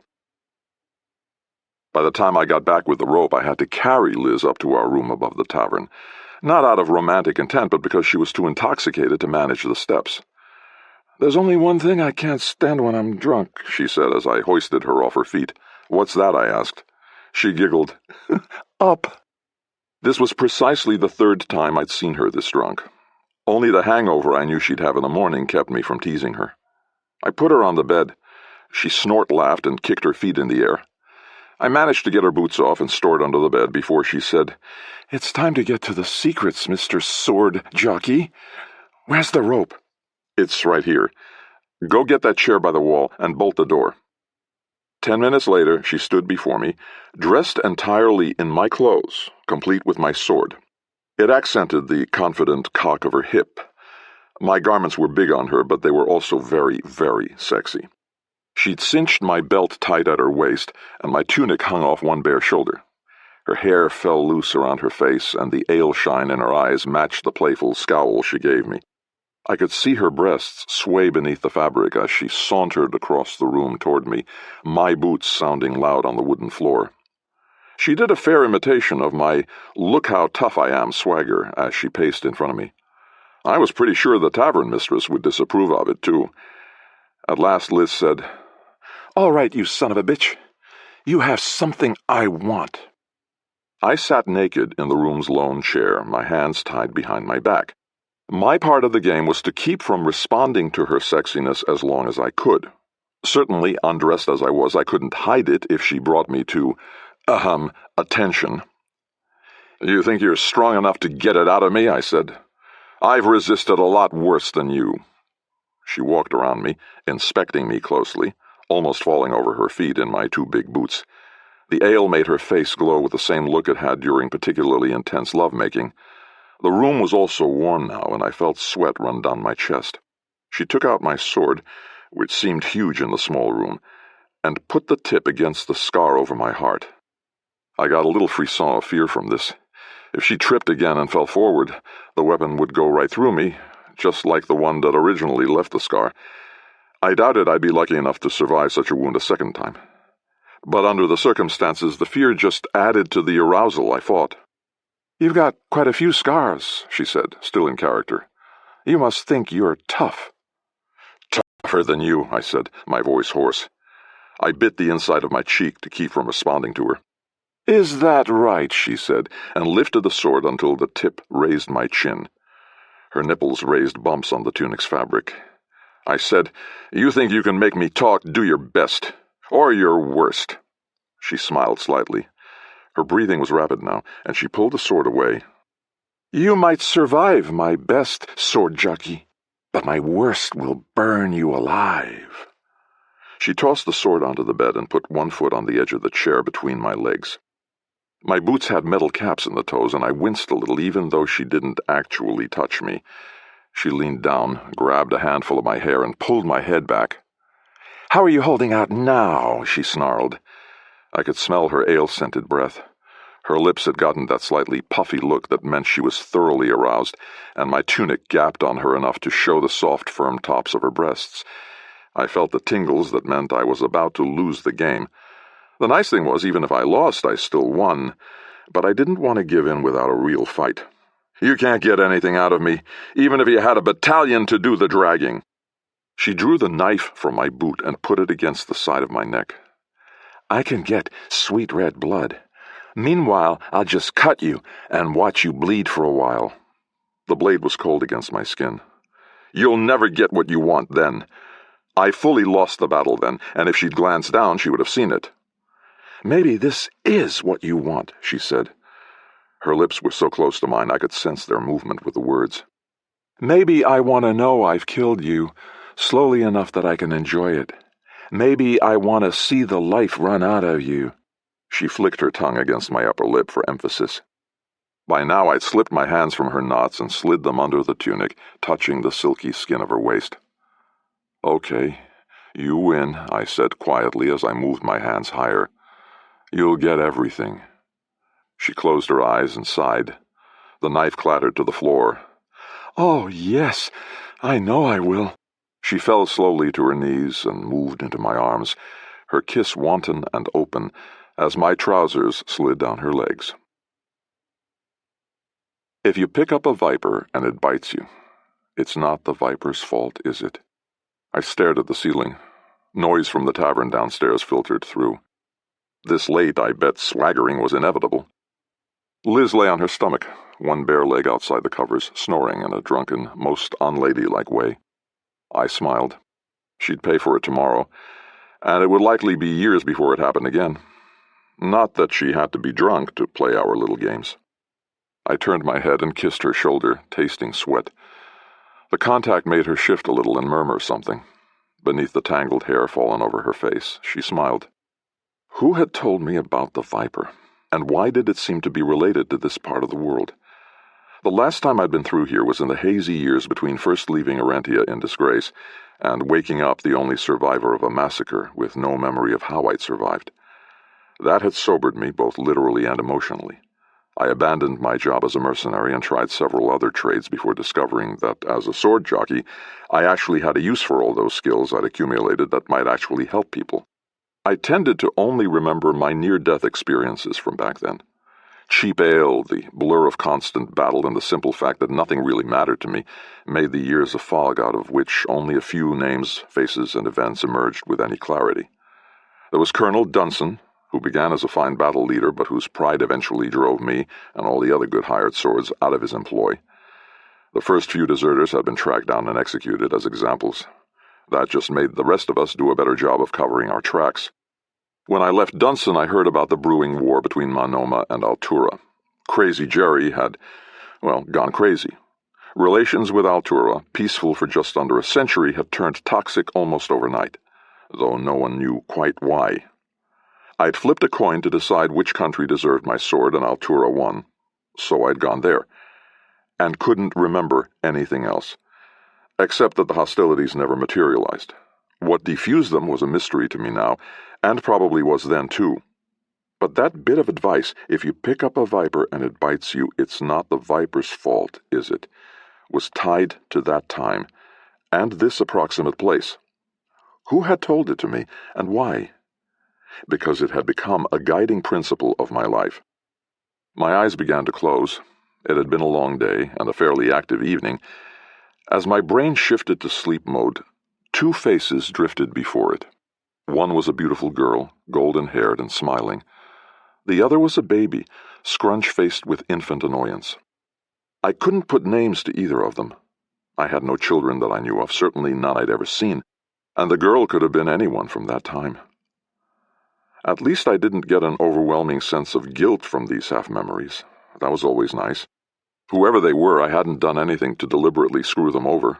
Maybe I'd even helped them. But before I could think about it any deeper, I was asleep. Usually I'm better at picking lodging, making sure the windows face north or south, not west, and definitely not east. But I guess I was distracted the previous night because now I found that the room faced directly into the sunrise, flooding us with blinding light and rising heat. Those are two things I really don't enjoy waking up to, especially on vacation. I opened my eyes, squinting until they adjusted. Liz stood beside the table, a water basin before her. Naked to the waist, she was washing off with a rag, and the backlighting made it something worthy of a painter. I watched sparking rivulets find their way along her skin, dripping from assorted points that held my attention. By the time I looked back at her face, she smiled in a wry, knowing way. "Morning," I croaked. "How's your head?" "You've never complained," she said with a wink, "and I feel fine." I sat up. "Even after all that ale?" "We sweated a lot of it out, I guess," she said as she squeezed out the rag. "How do you feel?" "Okay," I said, waiting for the sore points in my back and legs to loosen up. "Hungry and thirsty, though." "You put in a solid night's work," she said as she turned and sauntered over, still topless, and straddled my lap, facing me. "Ready for the day shift?" I kissed her, then nuzzled some of those same points, still wet from her washing. She sighed and ran her fingers through my tangled hair. I drew back and said, "What time do they stop serving breakfast downstairs?" "I'll make sure you get fed." "I bet you will." And then we went back to bed for what turned out to be a fairly long time. No ropes or cross-dressing was involved, but I felt sorry for anyone in the room next to us, unless they enjoyed eavesdropping.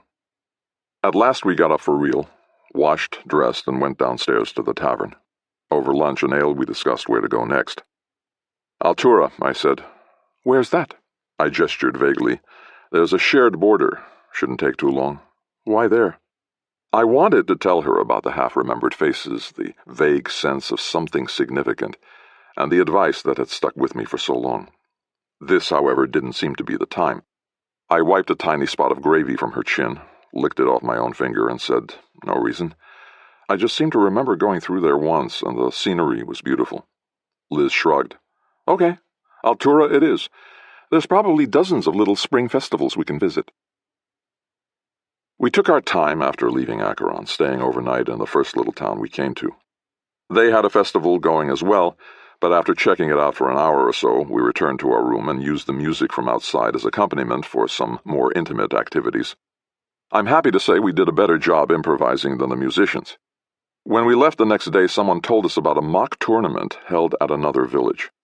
They had an elaborate faux siege set up around a fake castle, and participants got to join in and pretend to be warriors and knights. At Liz's urging, I took up a wooden sword with a blade padded by leather and down feathers, and led a charge that was just barely repelled by the defenders. I died, cut down by more padded swords, on the fake drawbridge, mere steps from victory. Liz thought this was hysterical. We resumed our journey the next morning. It was a beautiful day, and the breeze was cool enough to balance the blazing sun. The road gradually rose as we passed through the forest. Eventually, we'd emerge from the trees onto the rolling grass-covered hills, where shepherds replaced farmers and huntsmen. I stopped to relieve myself and walked a short way into the forest. As I stood behind a tree, my eye fell on a patch of ground where the leaves had been pushed aside by something with a large, broad foot. 5 claw marks indicated the front edge. I fastened my pants, frowning as something tried to come to the front of my brain. And like a hammer dropped on a cold toe, The events of 16 years earlier came roaring back. Audrey, Arcite and Strato, Beatrice, Isidore. "Oh, shit," I said, louder than I intended. "What's wrong?" Liz called from the wagon. Nothing," I said. I wasn't keeping a secret exactly. I just wanted time to sort through the memories and get the story in the right order. Besides, the chances that we'd end up in the exact same town, or that any of those people would still be there, or that they'd remember me if they were all pretty slim. Right? Right. Chapter 8. The original sign had been replaced. This one announced Mummerset in real calligraphy and with no misspellings. The ivy-covered wall around the town looked in better shape too, although that could just be the vagaries of memory. I recalled it as more crumbling and pitiful-looking. "Cute little town," Liz said. "Very quiet-looking. Most people live out on their farms and sheep ranches. They don't come to town unless they need something. Looks like everyone needed something today," she observed. A group of young girls approached over the closest hill.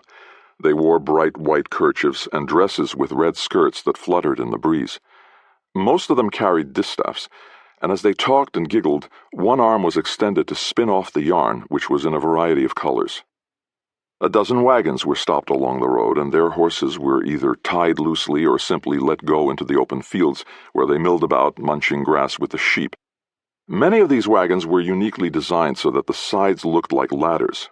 I'd seen wagons like them in other hilly places, and knew they were especially good for traveling down uneven roads and across rugged terrain, since they were far more flexible than rigid wagons like the one we drove. A few people also milled about, mostly men dressed in snow-white sheepskin capes or embroidered white leather coats lined with black fur. The wind wasn't too bad now, but I could imagine it got rather chilly after the sun went down. I might have to buy one of those coats myself. It seemed that most people were inside the town wall. A faint murmur of crowd noise reached us, growing in intensity as we neared. I'd told Liz the story of my previous visit as best I remembered it, and I was honest even about the girl. She reacted exactly as I knew she would, too, by mercilessly teasing me the rest of the way. How could I not love her?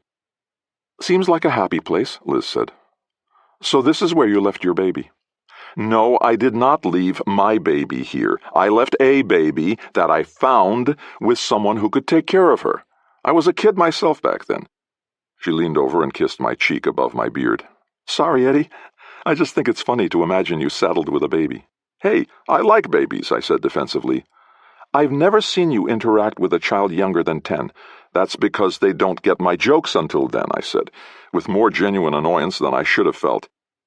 Why did this bug me so much? The fact that Liz teased me was one of the things I normally liked best about her. I drove the wagon off the road, slotting it in between two others.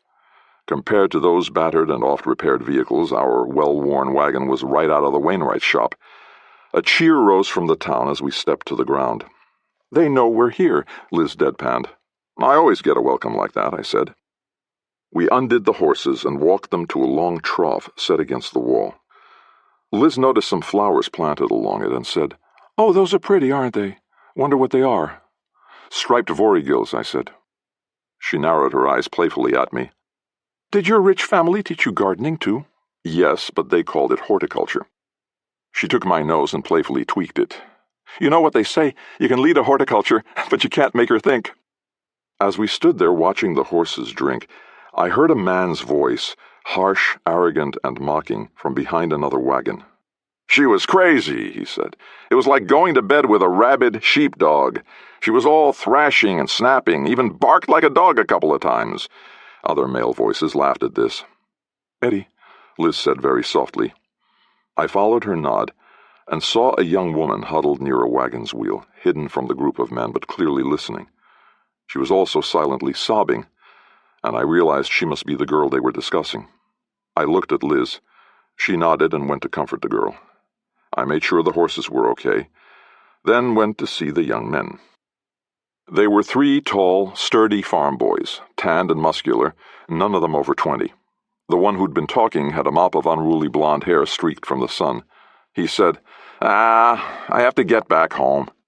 "Your wife got your balls in the basket?" one of his friends taunted. He didn't look old enough to have a wife, but out here in the country, what else are you going to do? He said, "On a scale of 1 to 10, my wife is a 2, and that's only because I've never seen a 1. She better keep her mouth shut if she knows what's good for her. She's already popped out 2 kids, and neither one was a son. I'm only giving her 1 more chance." "Wow, man, that's harsh," his other friend said. He ignored the implied disapproval. "Besides, the banquet's tomorrow, and they can't find a damn onion in an onion field without me." Then he noticed me, and when I said nothing, challenged, "So what do you want, old man?" "I think the girl you've been talking about can hear you," I said. "So?" he shot back, and his 2 friends laughed. "You're being kind of mean. You made her cry." "Listen, old man, get on out of here before we make you cry, okay?" I smiled. "I think you should apologize." All 3 laughed. I took 2 steps into the middle of the group, grabbed the blond kid by the face, and bonked his head against the stone wall hard enough to daze him and get his attention. I had my sword out and up against his nearest friend's throat before any of them moved. I wanted them to be scared so I wouldn't have to hurt them. "Put your goddamn hands up where I can see them," I snarled. To the 3rd boy I said, "You too." They did as they were told. "Do you know who I am?" the blond kid said, his voice growing whiny. "My father's the biggest—" I held him by the front of his tunic and put the sword's point against his belly. "You got a mouth that really needs to stop moving. You don't speak again until I say you can. Nod if you understand me." He nodded. Then I pushed him ahead of me around the wagons until we found Liz and the crying girl. "Eddie," Liz said, "this is Rachel. Rachel, this is my boyfriend Eddie." "Hello," she said, her voice raw from crying. She turned red when she saw the boy, but kept her chin high, retaining as much dignity as she could. I knew that in a small town stories like this could ruin the girl's life, and fought mightily to keep my temper down. By now a few people had emerged to see what the commotion was about. They watched in apparent great interest. One man had a tankard of ale and sat down on a rock as if we were putting on a show just for him. I got the definite sense that this boy had had this coming for a while. "Nice to meet you, Rachel," I said. "Liz, this is— What's your name, punk?" "Gordon," he said sullenly. "You're a very rude and thoughtless young man, Gordy," Liz said. "The world has enough of those. You're really not needed." He said nothing and wouldn't meet her eyes. I shook him. "Apologize to Rachel, Gordon." "What the fuck for?" he muttered. Liz whistled through her teeth, sharp and loud. "Over here." He looked up at her, contempt blazing from his eyes. "Don't whistle at me. I'm not your fucking dog. You look more like a dog than I do." "Now you're talking to my girlfriend," I said. "How smart do you think that is?" "Yeah, you're real tough with a sword in your hand, old man," he said, not meeting my eyes. He knew he had an audience and was caught between the sensible idea of doing as he was told and performing for his crowd. Moron. I tossed my sword to Liz, who caught it by the hilt. I released Gordon and stood in front of him. "I'm going to slap you, with my right hand. And you are not going to be fast enough to stop this old man from doing it." He wasn't. I grabbed him by the hair. "Call me old man again, and I'll knock out your front teeth. You couldn't stop me on your best day, and this is far from that." I pushed him over to Rachel and forced him to his knees. "Apologize to this girl." "I'm sorry," Gordon snarled through clenched jaws. "Say it like you mean it," Liz said. "No, say it like your life depends on it." "I'm sorry," he repeated with a hair's more sincerity. The audience, now at least a dozen people, clapped in approval. Rachel looked down at him, her humiliation mixed with contempt. "I thought I loved you, you know that? I really did. Even though you're married, but you're just... an asshole," Liz said helpfully. "An asshole!" Rachel cried, finding her voice. "Yes, that's it! You're an asshole! Fuck you! Fuck you and you too!" She indicated his friends. "Fuck you too! Fuck all 3 of you, and fuck you!" She ended back at Gordon. I released Gordon with a shove that sent him sprawling. Our watchers applauded. Liz gave Rachel a hug, then strode over to me and took my arm. "Shall we visit the festival now?" I watched Gordon and his 2 friends to see if they were at least smart enough to stay down and quiet. They were. "Sure," I said. "I'll buy you a drink." "I'll take it," she said, and kissed me. We strode out of the wagons, through the gate, and into Mummerset. As we passed, I scanned the faces of this little crowd, looking for some sign of recognition, either in them or for myself. This is supposed to be fun, I told myself yet again. Stop thinking about it like a case. The whole street down to the central courtyard was arched over with decorative boughs covered in flowers, no doubt brought from the forest downslope.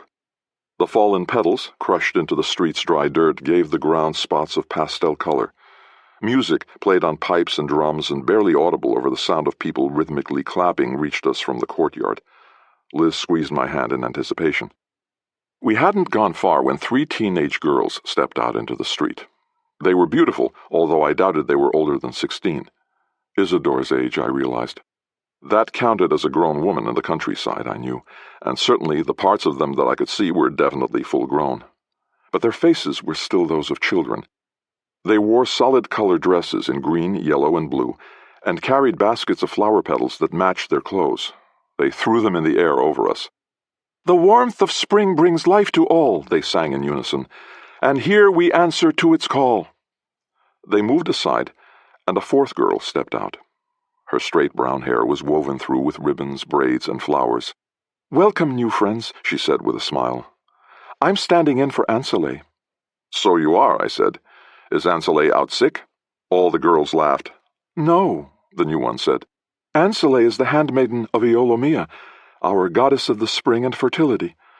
She greets new souls as they arrive in this world, as I greet new souls who arrive for our festival." I bowed and Liz curtsied. I said, "It's a pleasure to meet you, Anselé. I'm Mr. LaCrosse, and this is Miss Dumont. We're traveling through and hope we might join you in celebrating the spring." "All are welcome," she said. "What was the commotion outside?" "A boy was picking on a girl," Liz said. "Someone made him apologize." "That was probably your brother," one of the girls said to Anselé. "If it was, he's had it coming for a long time," Anselé said, and reached into her basket. She produced 2 flowers on long stems, each with a ribbon tied around it near the blossom. "I present you with Monia, miss, and bachelor buckles for you, sir. May they bring beauty and grace to you both." Liz said, "I saw some flowers outside, growing in a bed by the wall. They were beautiful. Red petals with blue streaks. What are they?" "Some say the most beautiful flowers of the season," Anselé said. "Striped vorigils." "Told you," I whispered, and got an elbow in the ribs for it. "But we also call them spring's bastards," the girl added with distaste. "Why?" Liz asked. Anselé's face creased as she sought the right words. "Because they're not real," she said at last. "Someone combined 2 flowers to produce this one. It's not natural." I thought about some of nature's little jokes I'd encountered, like the Grand Bruin half-sisters, so identical that they switched places and no one, not even one's husband, noticed. "Oh, I don't know," I said. "You can combine things all you want, but they won't grow if nature doesn't want them to." "I suppose," Anselé said. "But I still prefer things as they are, rather than what they're changed into, no matter how they're changed. Besides, it's like putting on makeup." She turned to Liz. "Would you like it if he—" She nodded at me. "Only wanted to be with you when you wore lipstick?" Liz laughed. "If that was true, we'd never have gotten past hello." Anselé curtsied to us, and her ladies-in-waiting did likewise. Then, whispering and giggling, they retreated back to await the next arrival. Liz looked at me with mock-narrowed eyes. "You have boots older than her, you know." "I have no idea what you mean." "You're lucky I trust you, Mr. Sword Jockey." "I'm lucky for a whole lot of things," I said, and kissed her. The girls, still watching, giggled some more. The town smelled like flowers, which almost covered the ever-present odor of sheep. Thankfully, the ground was dry and hard, except for a few small puddles where someone had either spilled something or relieved themselves.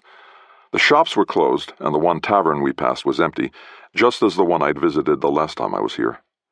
I opened the door, stuck in my head, and looked around the dim interior. It was called the Head Boar. Had that been its name 16 years ago? It looked and smelled like every other rural tavern. I just couldn't tell if this was the same one, though. The details of that memory were lost. When I closed the door and turned back to Liz, she lightly smacked me with her flower. "Stop thinking! It was a long time ago. You said so yourself." "I can't help it." "Do you think Anselé was the girl?" "You wish." Then you could seduce her with the old "I saved your life once" ploy. I only seduce you. You don't have to seduce me. That's what makes us such a good couple. I flicked my own flower at her in response. We reached the back of the crowd packed into the courtyard and began working our way through it. A group of men ran past us and almost knocked us down. They wore long multicolored togas and screamed at the top of their lungs. The ones at the front of the line tossed handfuls of colored powder, and those at the end splashed cupfuls of water from big buckets. This made the powder turn to ink and leave smears of bright color on all those they passed, none of whom seemed to mind. They missed me but got Liz. She wiped at the wet green stripe across her tunic, then laughed. Her hair fell over her face and she tucked it behind her ears. "You're staring at my hair again," she said. "It's beautiful. You're beautiful. It's a pain. I'm cutting it as soon as we get back to Nisida." A young man, no older than Ansele, suddenly stopped in front of us. He was naked except for a loincloth, and there wasn't much of that. His muscular torso gleamed with sweat and painted symbols, and he wore a pair of wooden ram's horns on his head. He knelt before Liz and offered her a pink cloth circle like a bracelet.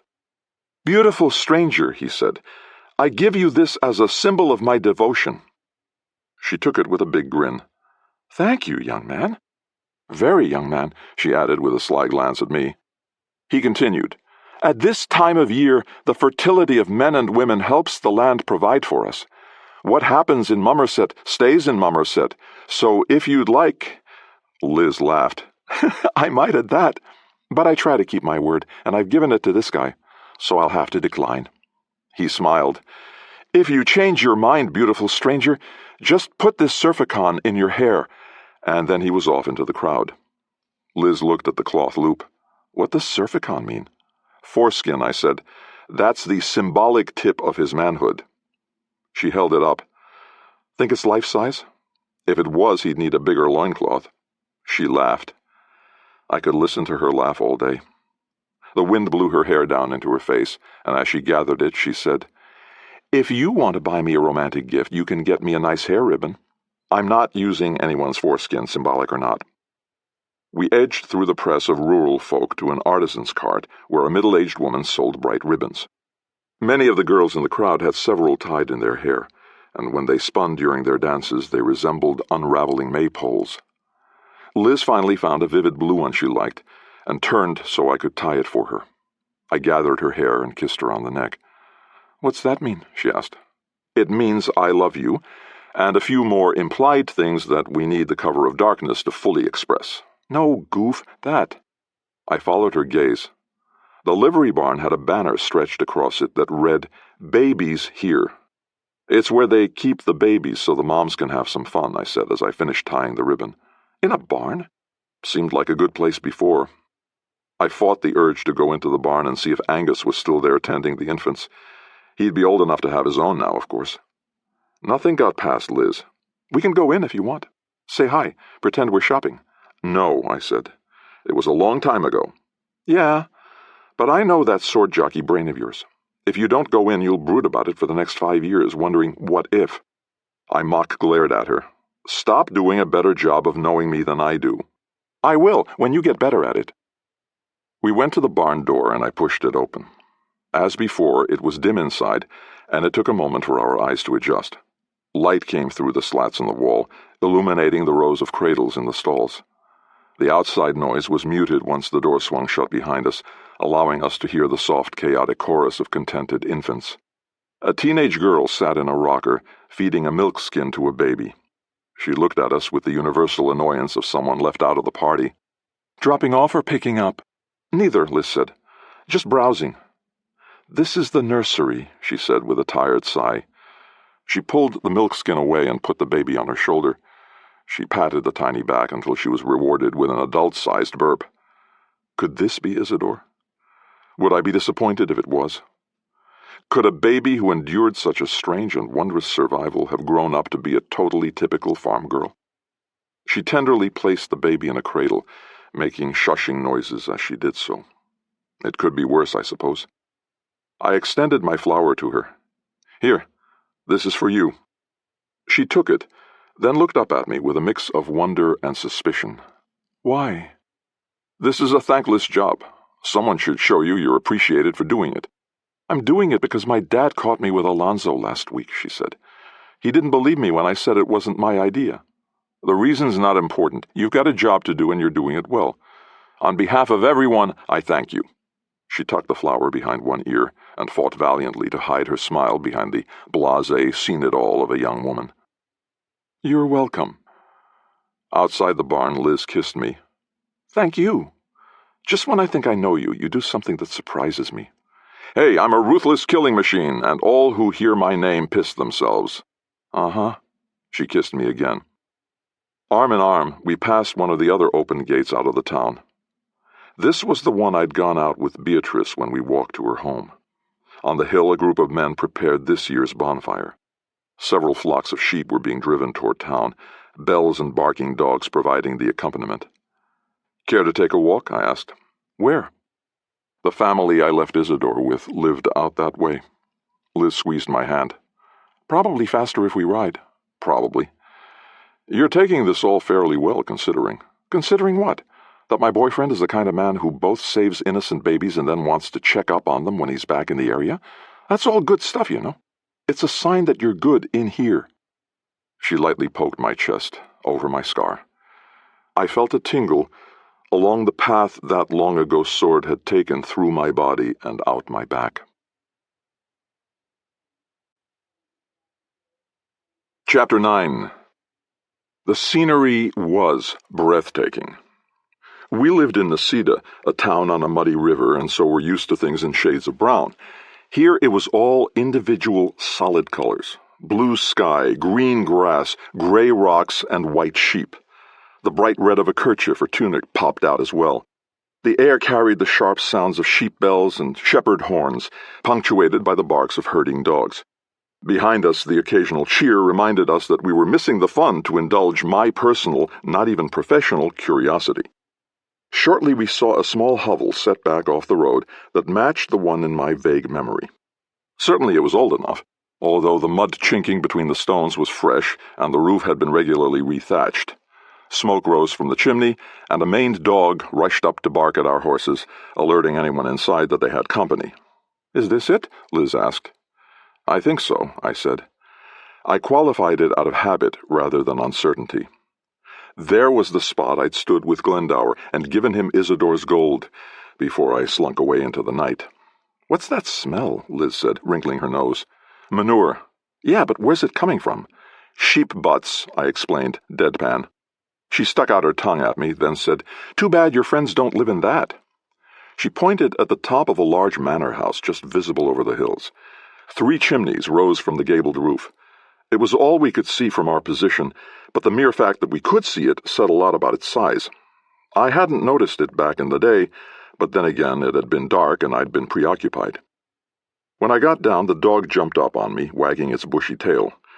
The hut's door opened and a gray-haired woman stepped out. "Greetings," she said. "Looking for the festival?" "Not exactly," I said. I tried to imagine her as she'd have been back then, but she didn't look like my memory of Bianca, Beatrice's mother. I came through this area about 16 years ago and knew the people who lived here. "In this house?" "Yes. There was a farmer." "That'd be Owen Glendower." "That's him." She chuckled. "Well, they moved. This is the Gwingle farm now." "Where'd they go?" "Up and over." She pointed at the chimney tops. "Glendower's Erie." My eyebrows rose. "Really?" "Yep. He came into some money and moved the whole family up there, including his spinster daughter and granddaughter." "His granddaughter? What's her name?" "Isadora." Her eyes narrowed.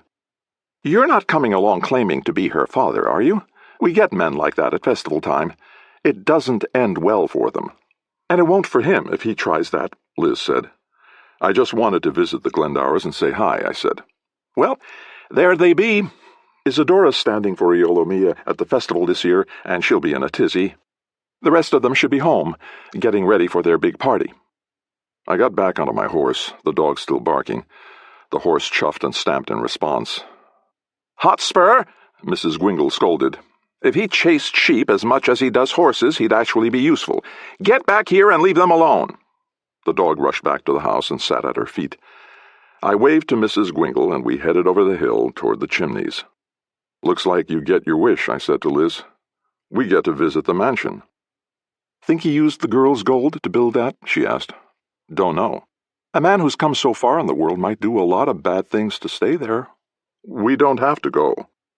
She gave me that sideways grin that meant she knew better. "Yes, we do. Just remember that you don't really have any say in what's happened. You're not the Guardian or the Avenger." "I know that," I snapped. But truthfully, I also knew it wouldn't take much to make me step into either role. "Or," she added slyly, "the proud papa, right?" "Right." The mansion stayed no more than a roof in the distance until at last we topped one particularly high, rolling hill and finally saw it in its full glory. It was definitely impressive, and just as definitely not the sort of thing you got from raising sheep, no matter how good you were at it. "That's a step up, all right," Liz said. "Does it bother you?" I gave him the gold with no strings. I don't really have a say-so. "But does it?" "It might," I allowed. I needed to know more before I could say for sure. It was built of stone, like the smaller houses. Around here it would pretty much have to be. It was 2 stories high in a landscape where most houses were often partially buried in a hillside. There was a big turnaround drive like the one at my family's estate, and a garden walk that led from the drive to the front door. That you wouldn't see in Arentia. Gardens were for the back of the house. You invited people to see it. You didn't put it out there where just anyone could walk through it. Of course, no one in Arentia would also have barns, corrals, and sheep pens this close to such a grand edifice. "Good grief," Liz said. "How much gold did you give him?" "I didn't count it," I said. We rode down the hill, turned onto the road, and followed it up the drive. No livery boys appeared to take our horses, just the same type of hitching post you'd find outside any home in the area. The garden was more elaborate than it looked from the hill, with neat benches and gravel paths among the blossoms. Statues peeked out from them, and one central goddess stood on a pedestal. We tied our horses to the post. "I don't know Alturian etiquette," Liz said. "Are we being rude if we just go up and knock?" Before I could answer, a young man appeared from the house. As he got closer, we heard him repeating, 3 pounds of sugar, 5 pounds of currants, saffron to color the pies." He saw us and stopped. "Hello." "Hi," I said. "I assume this is the Glendower residence?" "Yes, sir. I'm Clancy Glendower." "Are you one of Owen's sons?" He grinned. "Yes, indeed, He frowned. "Damn it." "What?" "I forgot what I was supposed to get at the market." 3 pounds of sugar," Liz said helpfully, 5 pounds of currants, and saffron to color the pies." Clancy's eyes opened wide. "How did you know?" I heard you talking to yourself when you came out." "But I was going over the list in my mind," Clancy said, still astonished. Liz smiled and laughed nervously. I said, "Is your father here?" "Oh, yes. He's helping get ready for the festival dinner tomorrow night. He always hosts the neighboring farmers. That's why I have to go to the market." "Can we see him?" "Of course. He's not invisible or anything." I looked at Liz. Her cheeks trembled with the effort not to laugh. "Is he in the house?" I asked slowly, keeping my own face straight with great difficulty. "Yes." "Oh, you meant see, like visit." "Yes, wait here and I'll go find him. You are Mr. LaCrosse. We met 16 years ago." "We did? I would have only been about 5. I'm sorry I don't remember you." "Your father and I met." "Oh, okay. Just wait here." He scurried off back into the house. "Living with him must be exhausting," Liz said. We milled about in the garden. The plethora of freshly cut stems and carefully shaped branches told me it had been recently spruced up, no doubt for the festival. Liz wandered about admiring the flowers, while I picked a bench in the shade of a small blossom-covered tree. I looked up at the windows, wondering if one of the rooms was Isadore's, or rather Isadora's. I also wondered about Beatrice. Did she still live here? It was possible. The place was big enough for multiple families, especially if they had ties to the business. Would she still be mad about the way I'd left without saying goodbye? Or had she come to understand it was the right decision? "Eddie, look at this," Liz said. I joined her at the monument she'd found. It was a woman's statue draped in cloth with her head down in sorrow. Beneath it was chiseled the name Bianca Glendower and a pair of dates, barely 50 years apart. I remembered the fierce, strong-willed maternity I'd sensed in her, and how I'd been glad to know she'd be there to help Beatrice raise Isidore. It looked like she only got to do it for a few years. We turned when a door opened. A man with white hair and a beard, dressed in well-cut clothes, just a hair too ostentatious for good taste, strode out ahead of Clancy. My memory of Owen Glendower was hazy, since I'd spent only a few moments with him, but this man seemed a reasonable image of how he'd look 16 years later. He offered his hand as he approached. "Hello, Mr. Largehouse," he said. "I'm Owen Glendower." "LaCrosse," I corrected. "Eddie LaCrosse." "Ah, my son has trouble with details." "I don't have trouble with details," Clancy protested. "I can tell a story with the best of them. Once there was this hummingbird—" "Clancy!" Glendower barked. More calmly, he added, "Shouldn't you be on your way to the market?" "I can't remember what to—" Glendower held up a piece of vellum with a list on it. Clancy snatched it and strode away toward the house, then caught himself and rushed the opposite direction toward the drive. "Don't take one of the guests' horses," Glendower called.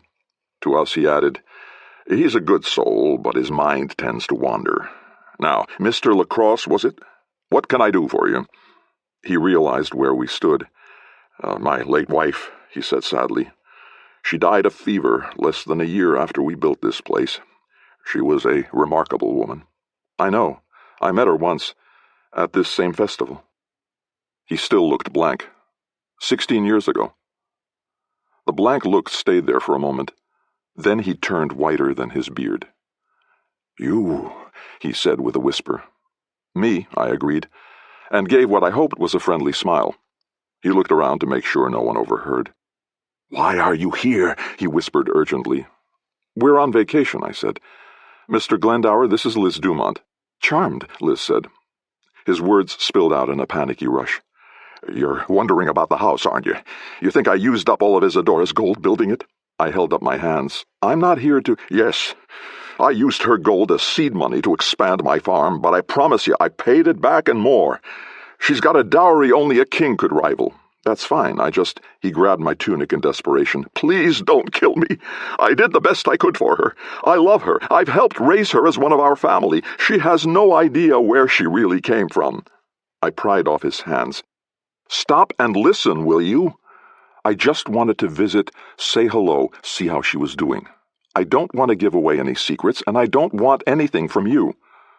He stared at me, then at Liz for confirmation. She nodded. He stood back, straightened his clothes, and said, "Well, then, it's nice to see you again, Mr. LaCrosse, and to meet you, Miss Dumont. It appears time has been good to you, sir." "Better than I deserve," I said with no irony. "You and your friend must be hungry and thirsty after your long ride. May I offer you some refreshment?" "That would be great," I said. "Thank you." Liz took my arm as we walked into the mansion. The foyer was stone as well, decorated with tapestries and lit when needed by a large iron chandelier. Many voices came from somewhere else in the house. "The kitchen staff is getting ready for our banquet," Glendower said. "You'll have to excuse the commotion." He picked up a large bell from a table and rang it 3 times. A pretty young maid came running out of somewhere and skidded breathlessly to a stop in front of us. She said, "Yes, sir?" "Tea and cakes for our friends, please, Mopsa." "I'm Dorcas." Glendower waved his hand at her. "Whatever." After she scurried off, he said, "Never hire twins. Sometimes I think they switch names just to confuse me." "Could be worse," I said, again recalling Grand Bruin's 2 Jennifers. They could have the same name. Then I remembered that Liz, too, was a twin, although her sister Kathy was dead. I wished I'd kept silent. The tapestries that decorated the foyer's stone walls depicted pastoral scenes that could have occurred 100 yards from the house in any direction.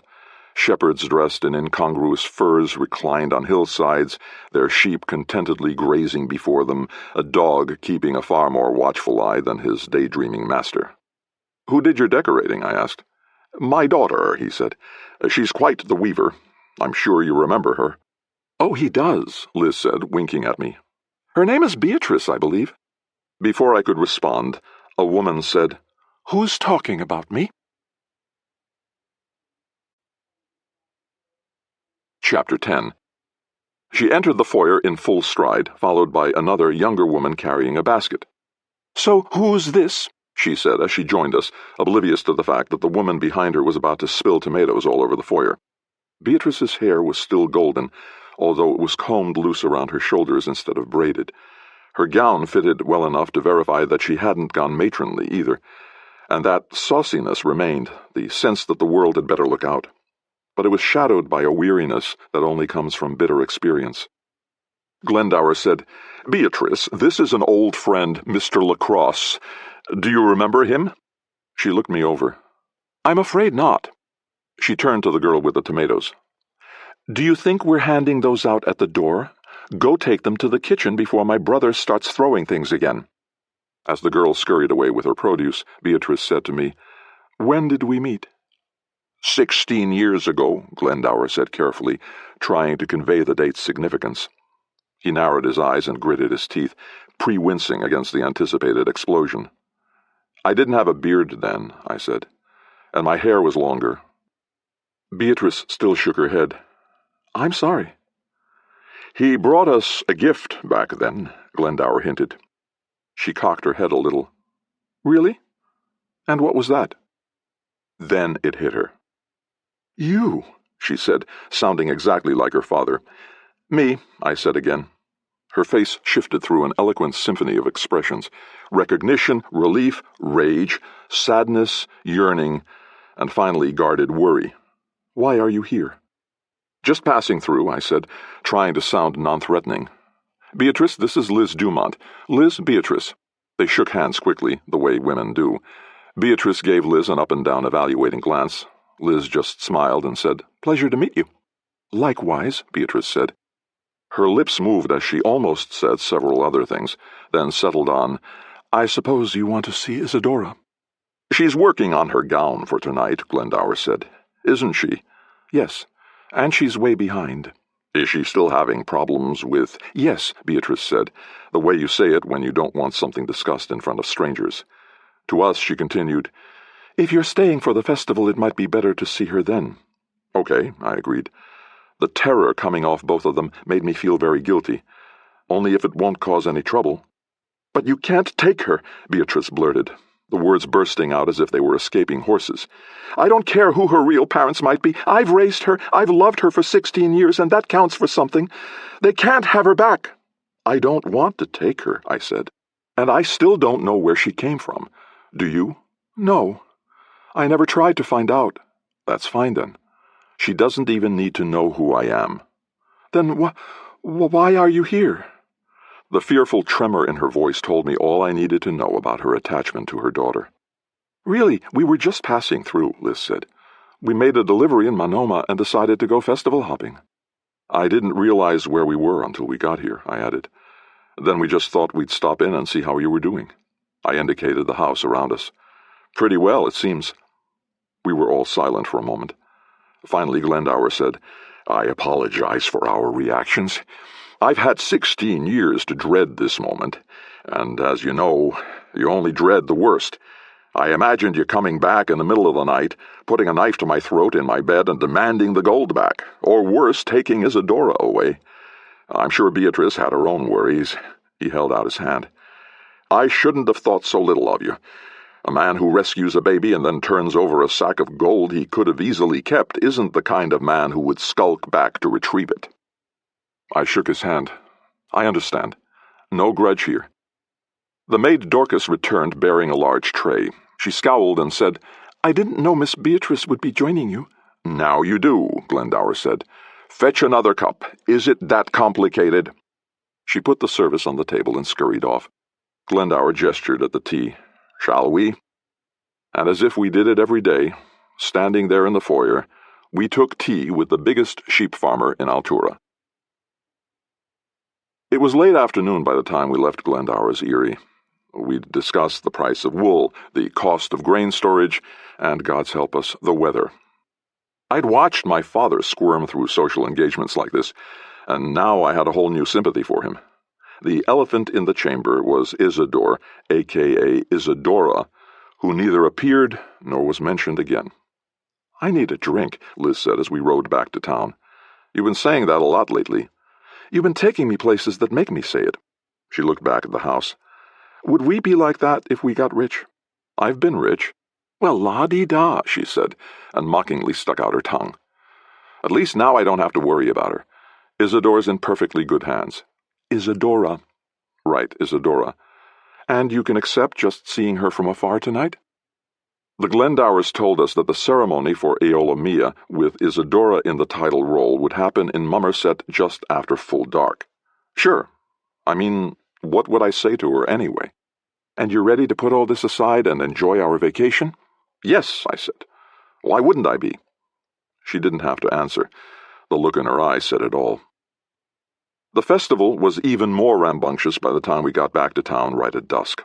Luckily, the tavern had opened, and we found a lone empty space at the bar. I let Liz take the stool, and I stood beside her. The atmosphere was giddy and festive, the way hard-working people often are when they're allowed to cut loose. Later, as the drinking progressed, things might turn ugly. Old grudges might be restoked, new insults not tolerated, but for now all was well. The bartender was a stout, round man with an enormous mustache that curled up on the ends. I wanted to ask about Audrey, to see if she was still around, but after the weird tea party with the Glendowers, I thought better of it. If she showed up, I'd say hi, but I wouldn't ferret her out. After her first tankard, Liz motioned me close and said, "I don't know if I ever told you, but I was queen of the fair once." "No. How old were you?" 13. They tossed a coin between me and my sister, and I won. Boy, did she get mad." She smiled, but then it faded a little, as it always did when she mentioned her late twin. "Anyway, I got to wear a fancy gown, ride on this enormous horse, and wave to everyone in town." "Did you enjoy it?" "Not really. Knowing everyone is watching you isn't my thing." "Mine either." I paused to take a drink of my own. If I hadn't done that, the next few days might have been peaceful and relaxing, and probably the fate of 2 kingdoms would have been completely different. But I did. And I heard a voice say, "Boy, when you become king, don't let them call us thieves. Instead, call us gentlemen of the moon, because she's the one who watches over us as we steal." I recognized it as the same man who'd invited a swaggerer to join him back in Manoma. I spotted him once again with his back in the corner, presiding over the table before him. This time only one man sat with him. This companion was young, tall, handsome, and clean-shaven. He wore the same sort of rustic clothes as the others, but on him it resembled a costume. He had never sweated in them doing hard work so that they dried to fit. He responded to the fat man, "That's not a bad idea, since thieves who work at night have to follow the moon's phases just like the tides do. Maybe I should call you moon calves." They both laughed, and the fat man touched mugs with his young friend. The younger man drank, then said, "Are you paying for this round, then?" "Ah, sweet Jack. A thief broke into my room last night while I slept, searching for gold." "What did you do?" the younger man asked. "Why, I woke up and searched with him. Neither one of us found a single coin." They both laughed. I looked at the younger man more closely. There were things wealthy, important men taught their sons that were subtle but hard habits to break. Sitting up straight was one of them. Resting your forearms and not your elbows on the table was another. This youngster had internalized both. His skin was also considerably paler than everyone else's, indicating he had not spent a lifetime outside doing farm labor. And yet, at the same time, he didn't look uncomfortable or nervous. And I noticed that when another young man, with the bearing and demeanor of a local, said hello as he passed the table, this young man responded in kind, and they exchanged genuine smiles. I nudged Liz and leaned close to her. "Check out that table in the corner. See the young guy?" "I sure do. He's yummy." I mock glared at her. "I think he's a little above you." "He could be, if I can ditch my boyfriend." "Are you done?" "For now. What's up?" I heard the fat guy ask him to do something when he becomes king. "So he's a prince?" she said quietly, so no one else would overhear. "I think so." "Of where?" Altura had a prince, I knew, but I didn't know his name, age, or personality. Still, if he was in Mummerset, it made sense that he'd be that one. Here, I suppose. Altura. Liz turned and tugged on the sleeve next to her. The man's smile diminished a little when he saw me, but he still said, "Hello, lovely lass. What may I do for you?" "What's the Alturan prince's name?" Prince John, he said. Bonnie Prince Jack, we call him. Why? Well, He stopped and looked puzzled. I don't rightly know. That's just what we call him. Have you ever seen him? He's on the 4-bit gold piece. But not in person. He smiled. Little lady, there would be no reason for Bonnie Prince Jack or good King Ellis to ever come to a wide spot in the road like this. Not even for your festival? There's festivals all over Altura at this time of year, all over the world for that matter. I'm sure they could find a better one. She leaned over and kissed him on the cheek. Thank you, kind sir. He nodded and blushed a little. My pleasure, lovely lady. I gestured for the bartender to refill the man's drink on us. Liz smiled smugly at me. How'd I do? Pretty good, I admitted. She rested her chin on her palm and studied the young man. I hate to say this, since we're both showing off our investigative skills, but so what? It's the fat guy with him. I get a certain feeling when trouble's around, and he's trouble. He looks harmless. Can you think of a better disguise for trouble? Okay, even saying you're right. He's not our trouble, is he? I guess not. Well, then, stop trying to impress me and just buy me another drink, and one for yourself while you're at it. You're going to need several, I suspect. Why is that? To bend the rod you've got up your ass tonight, she said, and pinched my nose for emphasis. I want you to have fun, and I will tolerate no excuses. Then she kissed me and bit lightly at my lower lip. We resumed drinking, and soon we were drawn into the circle around a bard who had a seemingly vast repertoire of songs, some so absurd as to be ridiculous. Here's one that's sung to a very doleful tune, he said, about a loan shark's wife who gave birth to 20 money bags. And here's another about a fish that appeared and sang this pitiful tune against the hard hearts of women. A fish? Someone asked. A singing fish? Well, not just any regular fish, the bard said. The man who wrote the tune told me she'd once been a beautiful woman herself, and was turned into a cold fish when she would not, as they say, exchange flesh with her lover. Turned by who? Someone else asked. Ladies, gentlemen, I don't write the songs, I just sing them. He strummed his lyre. Now, here's one. The songs were fun, and I joined in the choruses like everyone else. Still, through all this, I kept one eye on the table in the corner, at the young man who might be a prince and the fat guy who might be trouble. They did nothing suspicious, which did nothing to allay my suspicions. Chapter 11. At nightfall, we all went outside to watch the ceremonial awakening of Aeolamia. The central courtyard had been turned into a maze of fire, with blobby homemade candles outlining a spiral path that led to the covered well in the middle of the space. Before that well, on a faux throne, sat a girl with a white veil over her face. She was completely still, like a statue. Only the slightest ripple caused by her breath revealed she was alive. I tried to see through the veil to the face beneath it, but of course I couldn't. That was, after all, the point. The girl wore an elaborate gown made up of lots of different colored cloth, that nevertheless had long slits up the skirt that revealed exquisite muscular legs, and a low-cut bodice that also showed off the kind of curves men always notice. I admit I felt a little weird noticing them, too. We got a spot at the front of the crowd. Musicians played somewhere, the kind of simple tunes everyone in this region would know. The only light came from the candles. Anticipation grew around us, and voices quickly turned to whispers. This was more than just a fun event for these people. At some level, they believed that it genuinely did ensure their continued ability to survive. Yes, they knew it was just elaborate play acting, that the girl in the chair was just the daughter of a local farmer. But they also believed that the real Aeolamia was watching and judging, and would either grace them or damn them for the coming year based on this evening. Finally, several young men, painted and loinclothed like the one who'd earlier propositioned Liz, emerged into the spiral. They danced, slowly, with broad gestures, providing their own percussive accompaniment with small drums. At the end came a final young man, dressed all in black, with a veil like the girl in the chair. He also carried a big black basket filled with flowers and what looked like the stalks of weeds.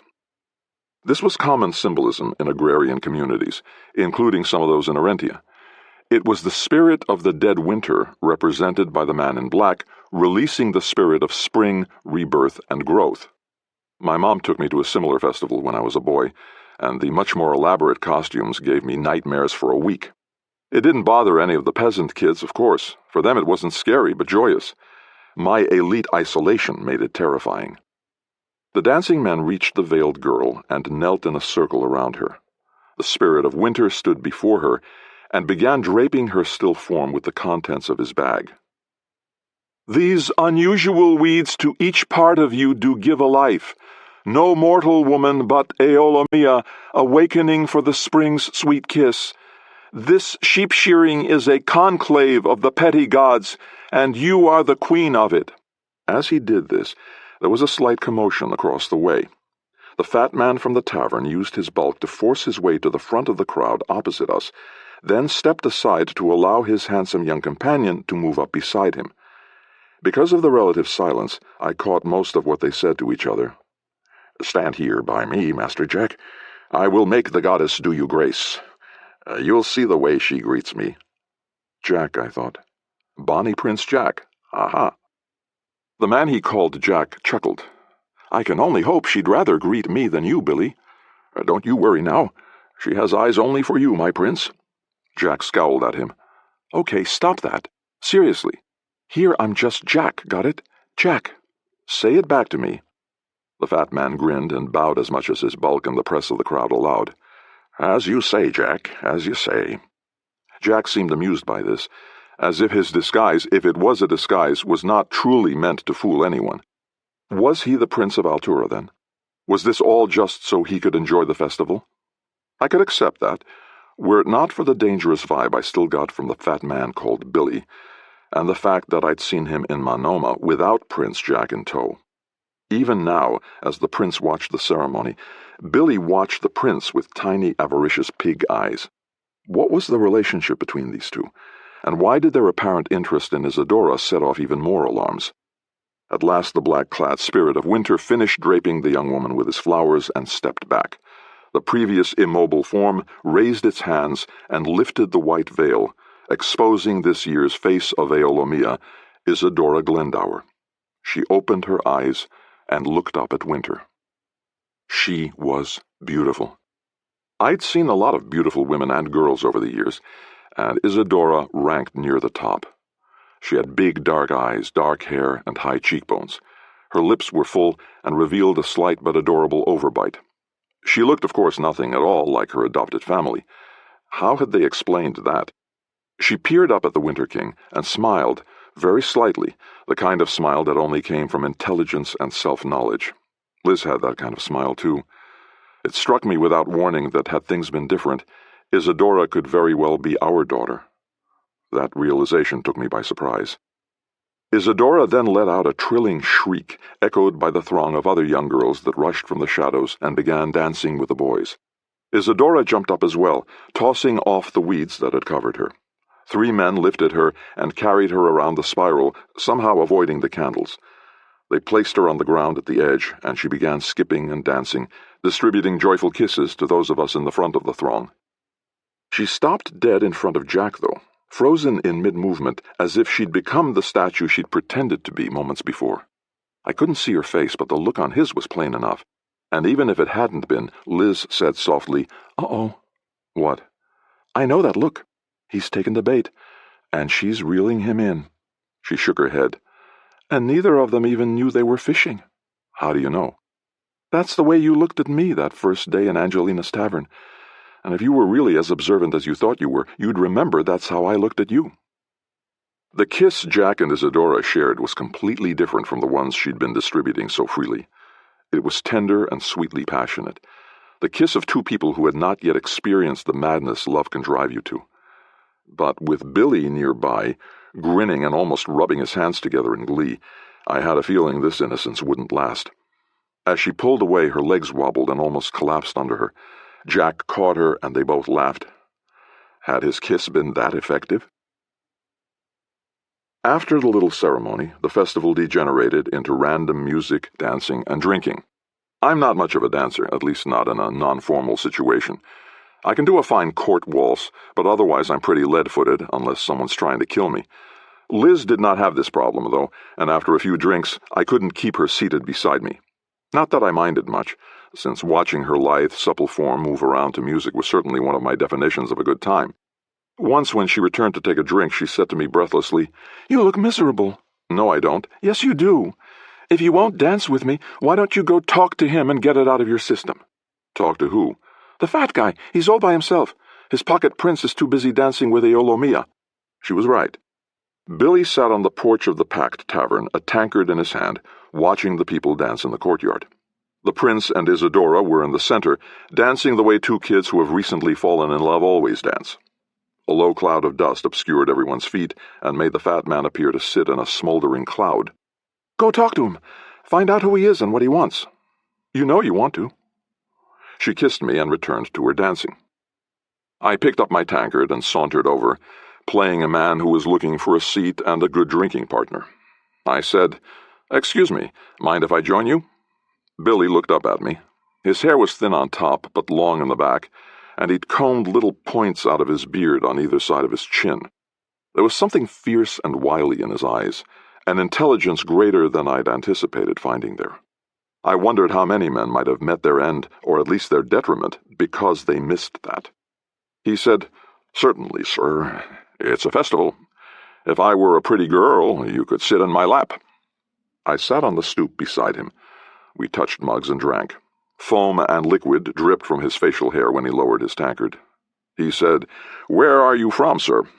"Muscodia. What about you?" "Oh, here and there. No place like home, but no place is home, I say. Wherever I lay my lance is my home." He laughed uproariously at his own double entendre. I smiled as I drank, or rather as I pretended to drink. I sensed I needed to keep my wits about me with this guy. "Is that your son?" I asked, indicating the boy dancing with Isadora. "Oh, goodness, no, he's a friend. A companion, if you will. Up with the sun, gone with the wind. I met him on the road, and we decided to travel together, enjoying the fruits of spring with these wholesome lads and lasses." He raised his glass to the ones around us. Then he took another drink and said, "By heaven, this rustic ale has a bite to it. I wonder that it doesn't eat away the pit of my stomach." "Could be worse," I said. "Down where they grow corn and wheat, they draw off this stuff from the bottom of the silos where the silage has rotted and fermented, sometimes for generations. I've seen it leave a man bald the next day. All over." "Good heavens," he said, eyes wide in mock horror. "Then I shall be grateful for this libation." He turned up the tankard and drained it in one long swallow. "That's pretty grateful," I said. "Oh, the best ale is good for two things. Do you know what those are?" "Nose painting, sleep, and urine." "That's three things. No, good ale, good rum, good drink goes straight to your brain and dries up all your doubts and troubles. Then it warms your blood so that even shy persons have the strength to get up and do what needs to be done." He did like the sound of his own voice. I indicated his dancing friend again and said, "Who's the young lady?" "Why, the queen of curds and cream," he said with a laugh. "She's the prettiest low-born lass to ever run on these green hills. The daughter of some shepherd, believe it or not. She's far too noble for this place. So you know her." "My young friend knows her. He made her acquaintance some weeks ago after a falconing incident. That's why he was coming back. He wanted to surprise her, and I'd say he did." "Coming back from where?" I asked. "Oh, here and there," he repeated again, and this time he looked at me more closely. I'd have to be craftier if I wanted to get any information out of him without tipping my own hand. "He, like me, moves about following the good food and drink, much like the sheep in these parts. Alas, we have no shepherds to guide us." He laughed again at his own wordplay. I decided to try something provocative. "I'm in the market for a young, pretty wife, myself. Perhaps I'll go ask her to dance." He put a meaty, stubby-fingered hand on my shoulder. "I wouldn't do that, my friend. I'm as serious as the falling sickness. Crossing paths or swords with that boy will end only in tears and sadness, and all of them will be yours." "Really? He doesn't look that impressive."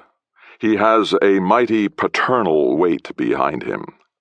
I nodded at his belly. "You sure you're not his father, then?" He chuckled. "Oh, heavens, no. Merely a mentor. Who is his father? A man of power. That's all you need to know. He patted me on the shoulder, then took another drink. I felt that little knot in my belly that meant a mystery was taking its irrevocable hold. Usually this was a good thing, because usually I got paid for it. But here and now I was on vacation, and the last thing I wanted to do was spend it unraveling the truth of this strange prince, his rotund protector, and the girl I'd once saved from a bear. But damn it, I knew that's exactly what I was going to do. Chapter 12. We slept in the wagon, with the lid off to enjoy the stars. The night grew chilly away from the fire and crowd, which made us snuggle close. The festivities in town thinned without entirely stopping, but luckily Liz and I were just drunk and exhausted enough that the songs, drumming, and dancing didn't bother us. We even did some discreet fooling around before we finally fell asleep, inspired by one of the festival songs. With a trill and a hey, the thrush and the jay are summer songs for me and my girl while we go tumbling in the hay. At some point between midnight and dawn, I awoke to a full bladder and climbed down to relieve myself. I pulled on my pants and tunic in case I encountered anyone. It was cold enough to see my breath, but it helped clear my head so I didn't walk sleepily into something. A magical view greeted me. Fireflies spread their lazy glow all over the hills, matching the stars in the clear sky. The big bonfire was not yet lit, but smaller ones dotted the landscape, surrounded by tents or groups of people still laughing and singing. Near each one huddled a small herd of sleeping sheep. At least I assumed they were sleeping. I suddenly wondered if they slept standing up like horses. I'd have to ask someone. After I peed, I stayed beside the wagon, watching, entranced by the simple beauty of it all.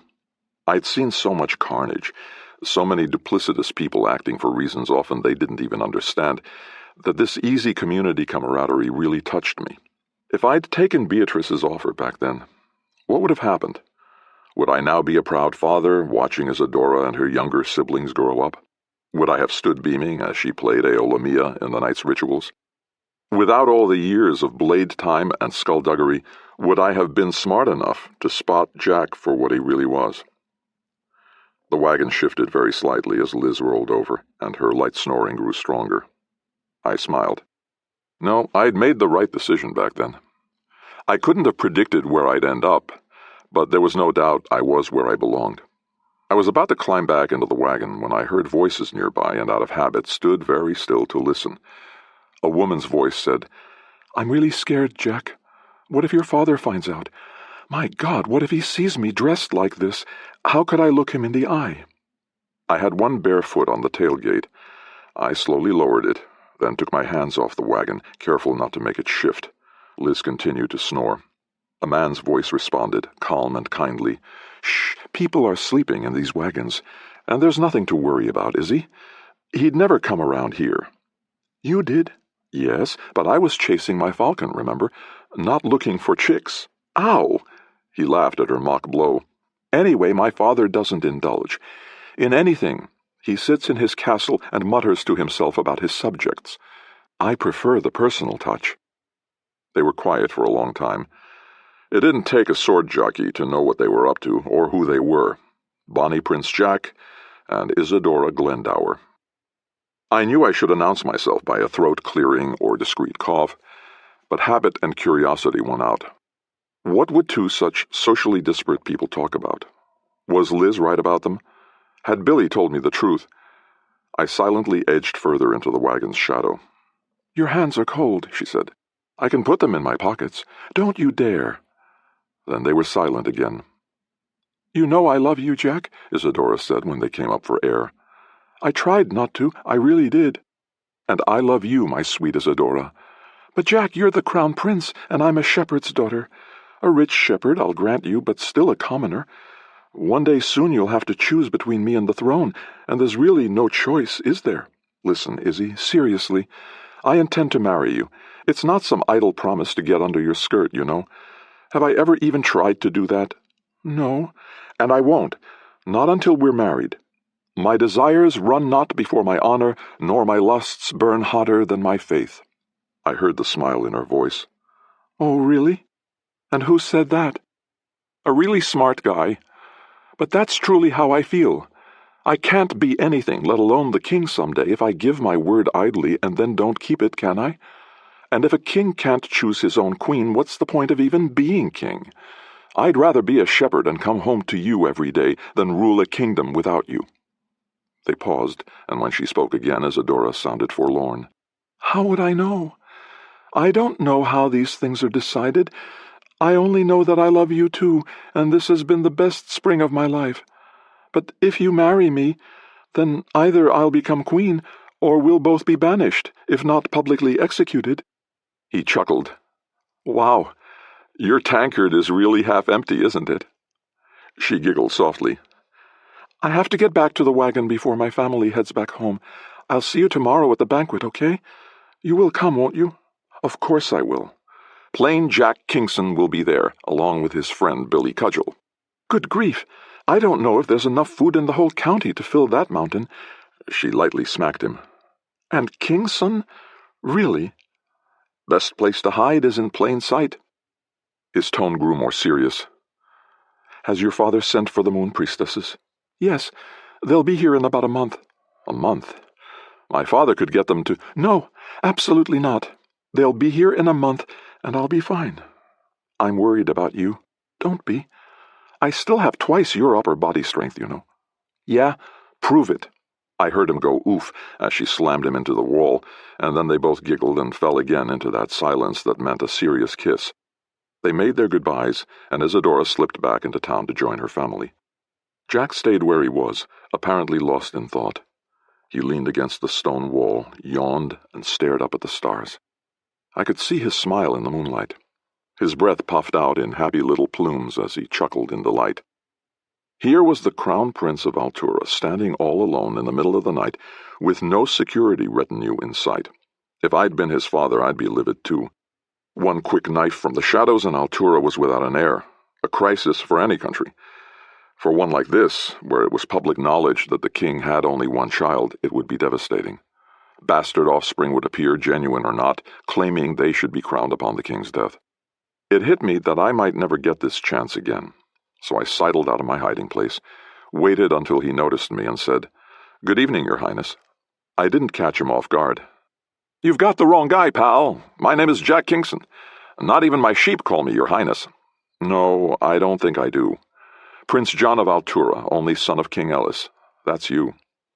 He pushed himself off the wall and slipped casually into a defensive stance, the kind taught by royal battle masters. His tone was still light. "And that matters to you, why?" I held up my hands to show I was unarmed. "I just want a couple of minutes of your time." "That still takes me back to why. I should tell you up front, I don't have any money on me, and my influence with my father is negligible, especially if he finds out I'm here. I don't want your money. Without going into a lot of detail, I'm concerned about Isadora. Your attention could destroy her life very easily. You might even get her killed." "I'd never let that happen," he said seriously. "Why?" "Why?" he repeated. "Yes, why? You can have any well-bred girl in any kingdom around. Why would you dally with a shepherd's daughter? Only reason I can think of is to dip your staff in her flock." I winced at my own metaphor, but to be fair, I was tired and a little hungover. But it worked. I got the rise I wanted, the one that made him forget who and where he was. "Hey, just wait a goddamn minute, whoever you are. First off, I love that girl. Second, before this festival is over, I'll make it public. And third, it's none of your goddamned business." "So you really want a shepherdess to be Queen of Altura?" "Better than some pampered, whiny bitch, raised for nothing but sitting in court and spreading gossip." His voice stayed a whisper, but his outrage was clear. "Ever since I grew old enough to notice girls, my father has been parading these gilded canker blossoms past me, hoping I'd pick one and be done with it. None of them have any idea what to do with themselves except simper around, gossip, and shop. I don't care how pretty they are. If you can't have a conversation with them, they lose their charm real fast." He paused, and his whole tone changed. "But Izzy, she has a spine and a brain. She doesn't take anything at face value, including me. And it doesn't hurt that she's the prettiest girl in Altura either, whether high-born or low. And if my father banishes us for this, I could do a whole lot worse than being a shepherd married to her." I smiled to myself. If I was any judge of people, this young man was sincere. A bit naive, perhaps, but definitely honest. I said, "All right, calm down. I was just picking at you. Like you said, this is really none of my business."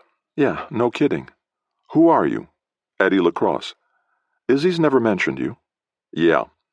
I deliberated for half a second before saying, "There's a reason for that. If I tell you, you can't tell her." "Are you her father?" "Her mother's never told me who—" "No, I'm not her father." And I told him the story of the bear, the soldiers, and how Isadora ended up with the Glendowers. Even in the dark, I could see his eyes widen with disbelief. I finished with, 3 people here know that story now. Owen Glendower, Beatrice Glendower, and you. And you? I'm leaving. I just wanted to see that she was all right. Then I paused. "You can tell me one thing. Why are you hanging around with that fat old drunk?" He laughed. "Billy? He's harmless. I wouldn't be so sure. You want to know why I'm here dressed like this in this sort of company? All right, I'll tell you then. A secret for a secret." He stepped close, and his voice dropped, low and eager. "Someday I'm going to be the absolute ruler of these people, right? I mean, even if my father banishes me, when he dies I'll come back. And my decisions will affect them in ways I can't imagine. So how can I be expected to rule over them if I don't know them? And there's another reason." He smiled conspiratorially. "Everyone at court knows I've gone rogue like this. They know I'm out carousing, drinking, wenching, probably robbing honest citizens for the sheer fun of it. I'm like the sun, hidden behind the clouds of all these bad habits. But on the day I accept the crown, those clouds will part. After all, a treasure that's been hidden away is a lot more interesting than one that's always been sitting there in plain sight." I was impressed. "Oh, that's good." "I know," he said with a conspiratorial chuckle. "I didn't set out to find a commoner queen, but if I had, I couldn't do better than Isadora. And the best part is I really do love her." He patted my arm. "Have a safe journey, Mr. LaCrosse. It's been a pleasure swapping secrets with you." I watched the young prince saunter back into town, justifiably pleased with himself. I hoped he got to follow through with his plan, because I'd met few princes so concerned with their future status as king. Even Phil, a good prince and a great king, had not been this self-aware. I felt pretty good myself, not least about Isadora's future. It was too bad I wouldn't be around to see the look on Glendower's face when he found out who his future son-in-law really was and what his foster granddaughter was about to become. I fought the urge to whistle as I strolled back to the wagon, intending to crawl back in beside Liz and sleep the sleep of the just. Tomorrow I would get up without a care and belatedly dive into my well-deserved vacation. Instead, I came around the end of a tall-sided cart and froze in my tracks. Liz sat on our wagon's tailgate, wrapped in a blanket and casually kicking her bare feet. And standing beside her was Billy Cudgel. It takes a lot to totally catch me off guard. I mean, obviously, if it was easy to do, I wouldn't have lived as long as I have. But this little tableau did it. Billy whispered something that made Liz laugh. When she did so, the blanket slid lower off her bare shoulders, and I saw him stare lasciviously at the newly exposed flesh. Now, that just wasn't going to fly. "Well, look at this," I said as I stepped into the open. "What have we got here?" It was too dark to see if she had that mischievous gleam in her eye that said she knew exactly what we had here, but I wouldn't put it past her. She said, "There you are. Eddie, this is Billy. Billy, this is my boyfriend, Eddie." "The gentleman and I have met," Billy said. "Good to see you again, sir." "Words fail me," I said as I shook his hand. "You're up awfully late." "Dear me, this is when I do my best work," he said with a wink at Liz. She giggled, and again the blanket slipped lower. In the moonlight, her bare skin glowed white. I reached past Billy and tugged the blanket back up. "And just what are you 2 night owls working on?" "He was telling me this story about the time he was attacked on the road," she said. "Really?" I pushed past Billy, not the easiest thing to do, hopped up on the tailgate, and wriggled in between him and Liz. I knew Liz wasn't attracted to this guy, but he was definitely poaching in my forest. "I'd like to hear about this too. I love a good story." If I threw him off, he didn't let on. "Very well. Where was I?" "There were 2 of them," Liz said helpfully. "That's right. In leather armor, with scarves to hide their scurrilous faces. The 4 of them—" "Wait a minute," I said. "Liz said there were 2. "No, the dear lady is mistaken. I said 4. 4 of them, all armed with great vicious daggers. The 7 of them, 4, I corrected. 7, he said deliberately, glaring at me, then returned his attention to Liz. They thought I was a simple peddler, with nothing but sheets in my pack. But I showed them the truth, driving the 9 of them back with my fierce blade. He unsheathed his sword and shook it for emphasis. I tensed up, as I always did when someone drew a blade in front of me, but Liz merely giggled. Then I disemboweled 7 of the 11, draping their steaming guts around my neck. "Oh, gross," Liz said, still laughing. "Better to have them about your neck than around your legs, dear lady. You don't need to get your feet tangled when you're up against 15 ruffians." Okay, I said to Billy. As much as I'm enjoying the story of this ever-expanding battle, it's late and I'm tired. Did you want something in particular? He was looking for you, Liz said. Indeed, sir, Billy said. I'd like a word with you in private. He put a meaty hand on my shoulder and pulled me down off the tailgate with surprising strength. I glanced back at Liz. She flashed me with a blanket, then winked. I'd get her back for this one. Billy and I walked away from the wagons until we were out in the open where no one could hear, and more importantly, no one could come to my aid. The moon made his bulk merge with his shadow, blurring his outline and doubling his considerable size. The wind was considerably colder out here with nothing to block it, and I was barefoot and coatless. He did not release my shoulder, and the weight of his hand made me lean to one side. He said calmly, I still have my sword in my hand. I'm not threatening, mind you, just alerting you. I'm alert and unarmed. Those are exactly the 2 qualities I look for in a foe. Well, the latter one, certainly. Now to the point. I saw you speaking to my friend Jack earlier. Why were you doing that? Why don't you ask him? He's your friend. He got close, his broad furry face right in mine. His breath smelled of ale and cabbage. The charm he'd used on Liz was totally gone, replaced with the seriousness of a man at work. Because I'm asking you. His stomach growled in the silence. And I'm as impatient for answers as I am for my next meal. I was torn between playing along to see what he was about and annoyance at being bullied. I said at last, one time I was in a tavern, and 2 men were betting over who had the biggest manhood. I failed to see the connection. Bear with me. The first man pulled his out, and it was impressive, but the second man won. He didn't pull his all the way out, mind you. He just pulled out enough to win the contest. I smiled smugly. The hand on my shoulder dug stubby fingers painfully into my flesh. He was strong beneath the blubber, and while I was pretty sure I could get away if I really needed to, I also knew I wouldn't learn anything if I did, and I needed to know what his relationship was with slumming Prince Jack because that affected Isadora. When it comes to the truth, Cudgel said, I expect you to pull it all out, and make it stand at attention. If not, I might have to shave a few inches off it to give you some incentive. I looked back at the wagon as if ensuring that Liz wasn't listening. I spoke softly and laid on just enough guilt. Okay. I was talking to him about the girl. You know, the one he was dancing with when you and I were watching. I wanted to see how serious he was about her. His eyes narrowed. I was telling him the literal truth, but hoped our prior conversation and my performance shaded it so that he believed I was trying to get Isadora for myself. It was easier than outright lying, because I didn't have to keep track of any fabrications. And what, he rumbled, did my friend tell you? To mind my own business. His big head tilted skeptically. You seemed to part on much friendlier terms than that. That's kind of creepy, a grown man like you, sneaking around after a boy. He didn't take the bait. I was watching over a naive friend. He's had a very sheltered life. And you also seem to have a perfectly acceptable woman of your own, one with a most delightful laugh. How would she take it to find that you were sniffing around in search of a younger bitch to bear your next litter? Would she laugh that off? I had my way out now. Well, I wasn't planning to tell her until I worked out the details. He snorted. The cabbage smell enveloped me. He said, You're quite the cad, my friend. At least I don't get by on the table leavings from a wayward prince. He was silent for a long moment. I watched the sword in his hand, ready to spring aside if it moved toward me. Surely a man as fat as this couldn't also be quick.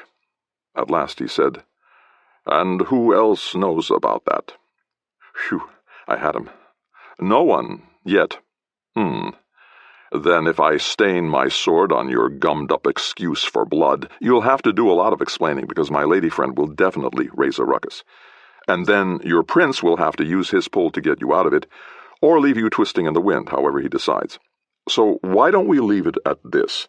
You know something about me, I know something about you. If we both keep our mouths shut, the world keeps spinning just fine. He considered this, then slowly smiled. He looked as harmless as a kitten. Well, my friend, it seems you've resolved our issues. I believe you're exactly right, except for one small thing. What's that? He released my shoulder and patted my cheek. There's strong evidence the world might be flat. Then he put away the sword and strolled back into town. I waited until he was out of sight, then returned to the wagon. Liz was fully dressed, standing with my boots in her hand. Our stuff's mostly packed, and what isn't won't get hurt bouncing around, she said softly. Are we leaving? No, I said, and kissed her. What did he say before I showed up? He was trying to charm my pants off, or my blanket, as the case may be. As fat as he is, I'm not really sure what could actually happen if he did get me in the mood. He's bad news. I don't know what he's really after, but whatever it is, it affects Isadora. She looked at me. What? I added defensively. You're going to figure out who she is, aren't you? I don't know, I said rather petulantly. Maybe. Your only clues were eaten by a bear 16 years ago. I found Black Edward, too, after 20 years. Yeah, but he knew who he was. Isadora doesn't have a clue. Then it's an even bigger challenge. She shook her head, put her arms around my neck, and kissed me. You are something, Eddie LaCrosse. You do your best work for friends and never get paid for it. Why in the world do I stay with you? I put my hand on the small of her back and pulled her against me. My cold fingers slid up her skin. Oh, yes, she said. Now I remember why. You give me chills. We climbed back into the wagon. Chapter 13. We intended to sleep late in the morning, but the noises of sheep being herded, children being scolded, and what sounded like a cat being strangled prevented it. This last was due to a piper tuning up on the hillside, and it took him what seemed an interminable amount of time to do it. Even the sheep got annoyed, bleating their disapproval, and I could tell no qualitative difference from when he first started. Still, it got me up and going, so I dressed and went to the well at the center of town for a bucket of water. Some people stirred along the street, cleaning up the debris from the previous night. Some still slept where they'd apparently fallen. The flowered arches were tattered and shredded like a storm had come through. A portly, bald man with a narrow beard sat on the stoop of a small closed shop, cradling his head in his hands. At first I thought he was crying, so I said, You all right there, pal? He looked up. His eyes were bloodshot and squinted against the sunrise. My brain, he said, is very poor and unhappy this morning. I know the feeling, I assured him. That fat man in the tavern, he continued. I don't know where he puts it all. He's been in there all night, and he's still going. Fat man? Aye, Billy something or other. He's full of stories, and he tells them for drinks. I bought him 3 times as many as I drank myself, and look at me. Yet there he sits, still rambling on. It'll catch up with him eventually, and it'll hurt worse than yours does. That, he assured me, is not possible. As I passed the head boar, I did hear Billy Cudgell's loud voice just as the bald man said.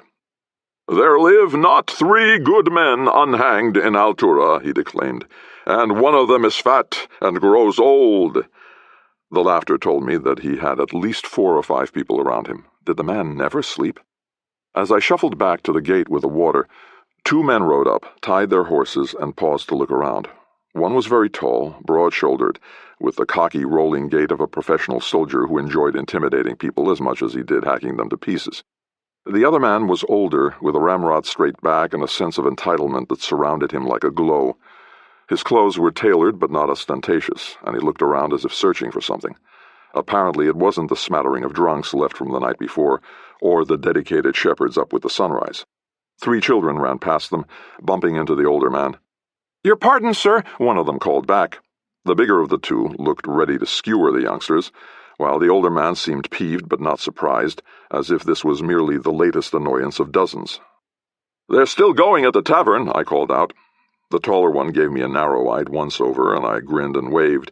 "Happy spring!" "Thank you," the older man said, while the big one just scowled. I looked over their horses when I passed.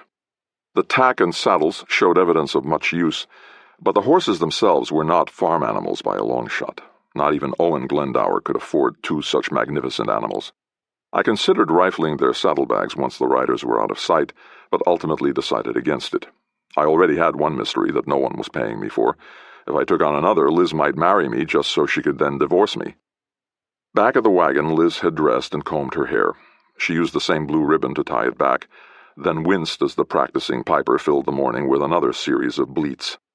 "Do you know," she asked sleepily, "why pipers walk around when they play?" "No, why?" "To get away from that sound." I kissed her. Art demands sacrifice. Suddenly, sheep were all around us, threading through the parked wagons with their woolly chaos. A few more sleepy faces peeked from the other wagons. The animals seemed as confused as the people. Two boys and an overexcited dog tried to encourage the sheep to move out into the open, but they weren't coordinated, and it only confused the animals more. "Sorry, mister," one of the boys said as he tried to drag a sheep away. "We'll get 'em out as soon as we can." "The kids here are very polite," I said. "Yeah, small towns are like that." "I'm polite, and I wasn't raised in a small town." She pinched my side. "But you're at your best when you're rude."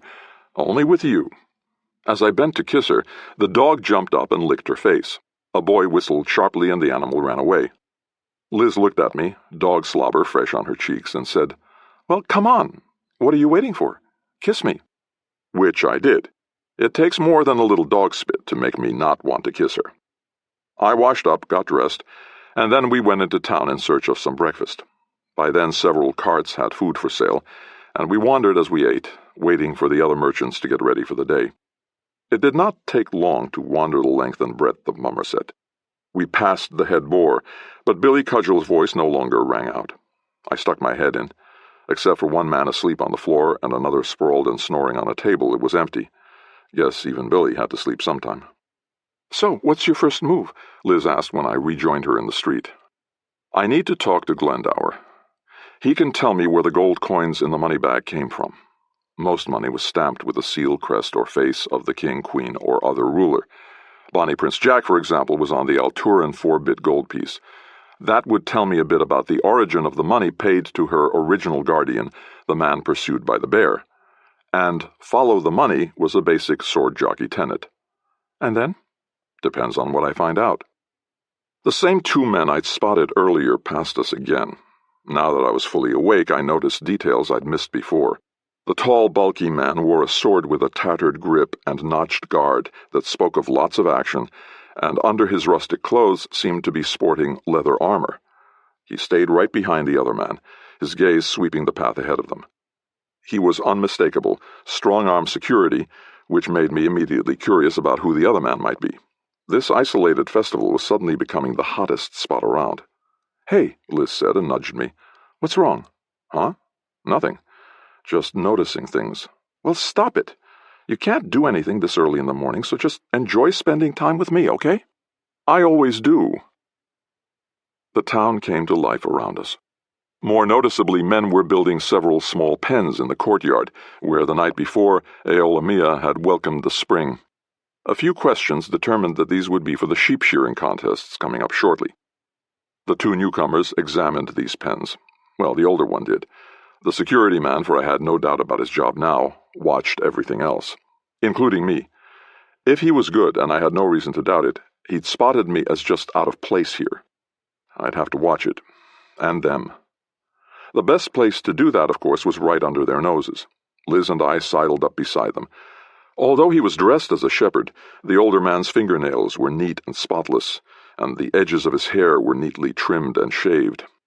"Disguises are more than clothes," I wanted to tell him, but before I could, he said to me, "Do you believe that?" "Believe what?" "They're already selling alcohol to people. It's not even bloody noon. It's a festival. It's disgraceful." "If you don't like it, why are you here?" "I wanted to see for myself." "See what?" Nothing, he said, realizing he'd spoken out of turn. I felt the presence of the bodyguard behind me making the air between us shiver.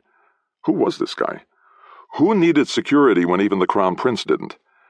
And then I knew. Oh, I thought. Of course. I had no idea what King Ellis looked like, so I couldn't actually confirm this was him, but it made sense. Sure, your average king would send trusted agents to retrieve a truant prince, but what if said king wanted to see what was up for himself?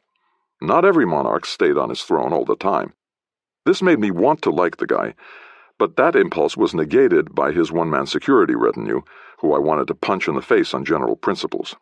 He was, I realized, exactly the kind of swaggerer the mistress back in Manoma didn't want in her tavern. If he was King Ellis, and he was here to retrieve Bonnie Prince Jack, then this was related to Isadora and thus fell within the self-defined borders of my case.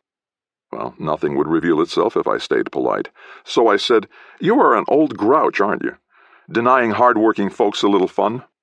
The old man looked at me as if unused to hearing such honesty, then laughed. "By heavens, you're right. I am an old grouch. I've forgotten what it feels like to be young. Please, enjoy your festival." He nodded to the bodyguard, and they moved away. Liz looked at me oddly. What was that about? That, I said quietly, was the last person you'd expect to find here. The king looking for his son? Okay, maybe not the last, then. It is kind of obvious. Yeah. But I wonder why he's here. You just said, I know. I mean, is he here to discreetly drag Junior back to the castle by the ear, or is he planning to make an example of anyone who's helped out with Jack's little masquerade?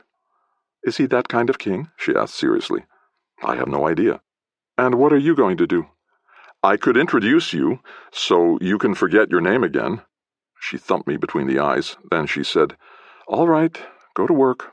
I don't need to. Yes, you do, she said with the kind of weary forbearance that made me love her even more. Go see what he's up to. If I can help, let me know. She kissed me. You're going back to school with the little kids when we return to Nisida, though. And why is that? Because you clearly don't know the meaning of a simple word like vacation. I thought about this for a moment. It didn't hurt that in the morning sun Liz looked particularly adorable. Ah, you're right. They'll keep. Let's have some fun while we can. Somerset was way too small for effective shadowing anyway. If I followed the incognito king directly, his trained ape would try to pound me into the dirt. On the plus side, the town was surrounded by a rock wall, which meant there were only 4 ways out. So I really only had to stay in the general area, and once the crowd began gathering for the sheep-shearing competition, I only had to keep my eye on the tall man towering above everyone else to follow the king's movements. A little parade brought the shearing competitors into town. Owen Glendower led his group, a large crooked sheep hook in his hand like a king's staff. He was dressed in an ostentatious robe, again like something you'd see in court, and he passed obliviously by the actual king in disguise.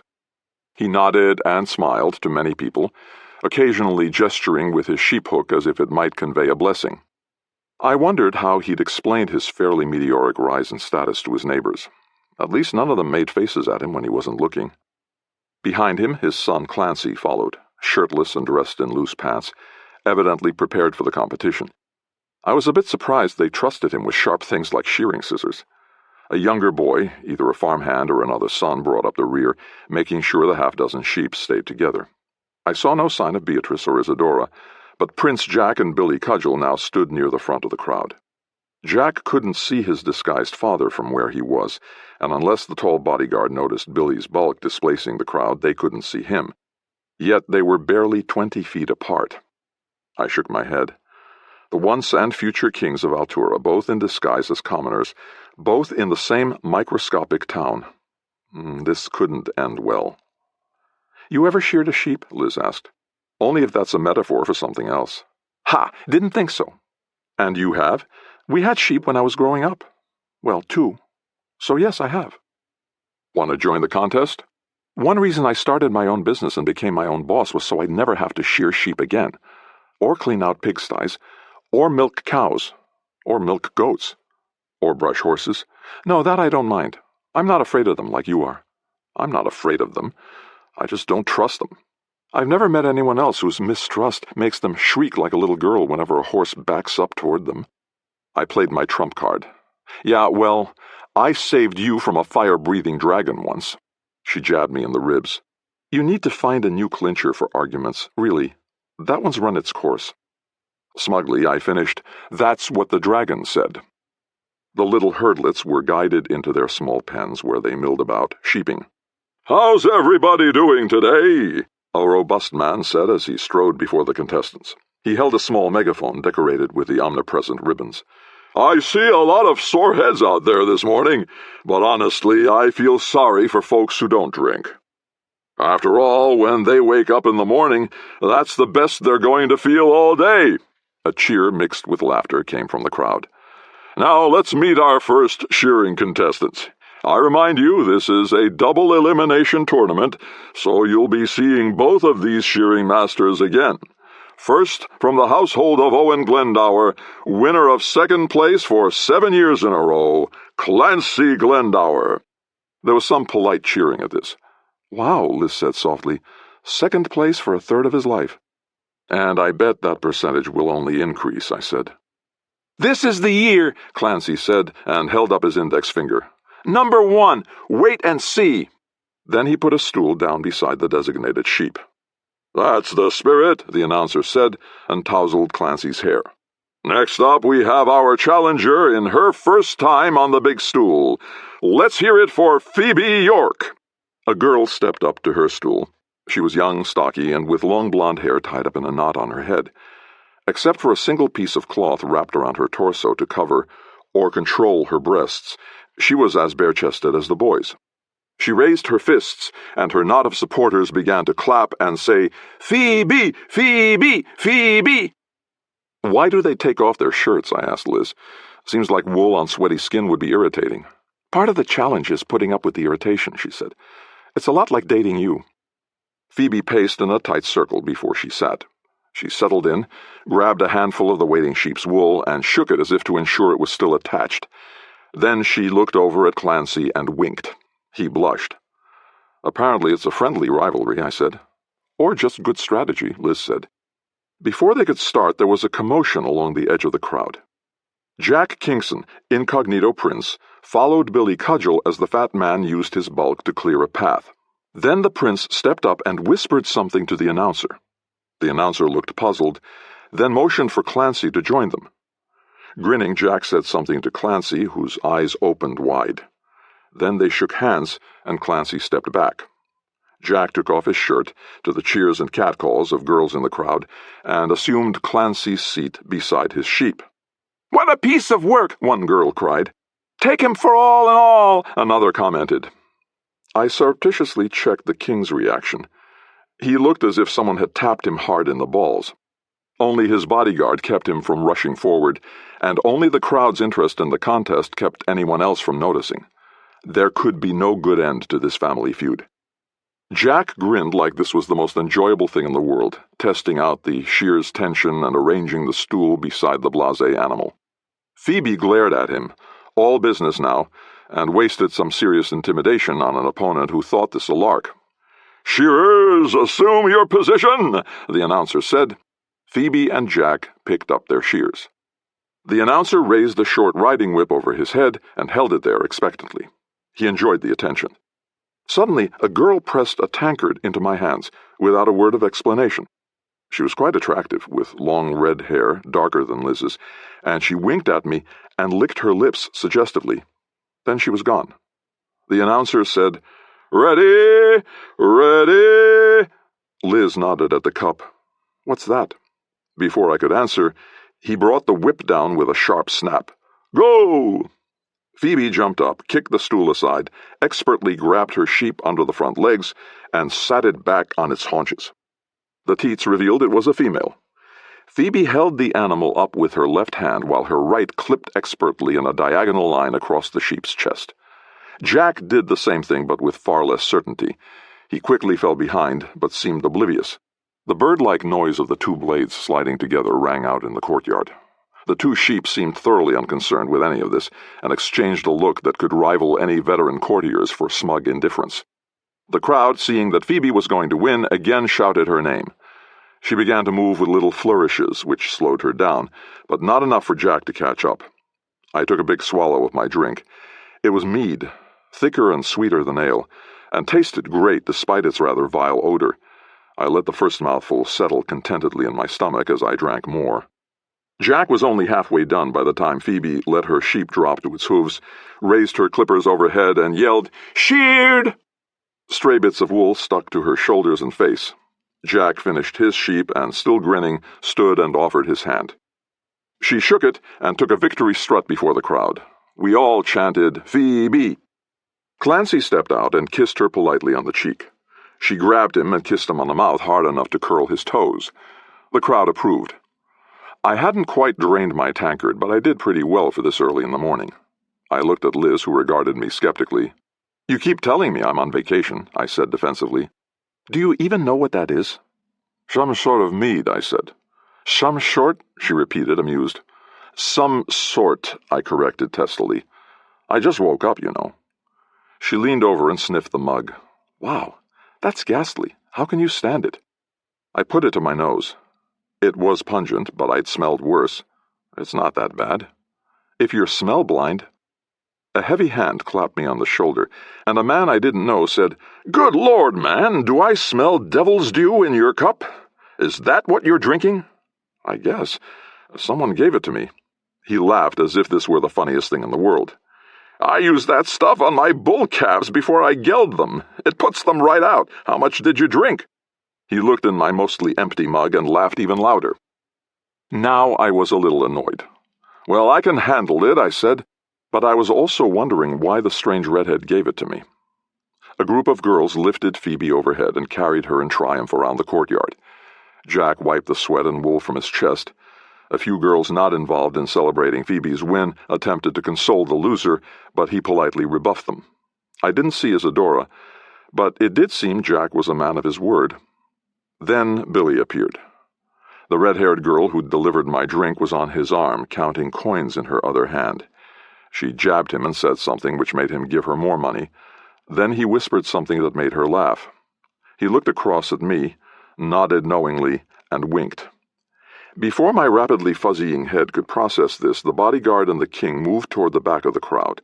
The big man parted the way, just as Billy Cudgel had done for Jack. I nudged Liz and said, "I'm going after the king. Can you keep an eye on Jack?" "Are you okay to do that?" she asked, nodding at the tankard I still held. I poured the dregs on the ground and handed her the mug. "I'll be all right. Just shan't let that guy geld me." "Wow. Seriously, Eddie, you sound out of it." My head was a little watery, but I assumed it was no big deal. "I'll be fine."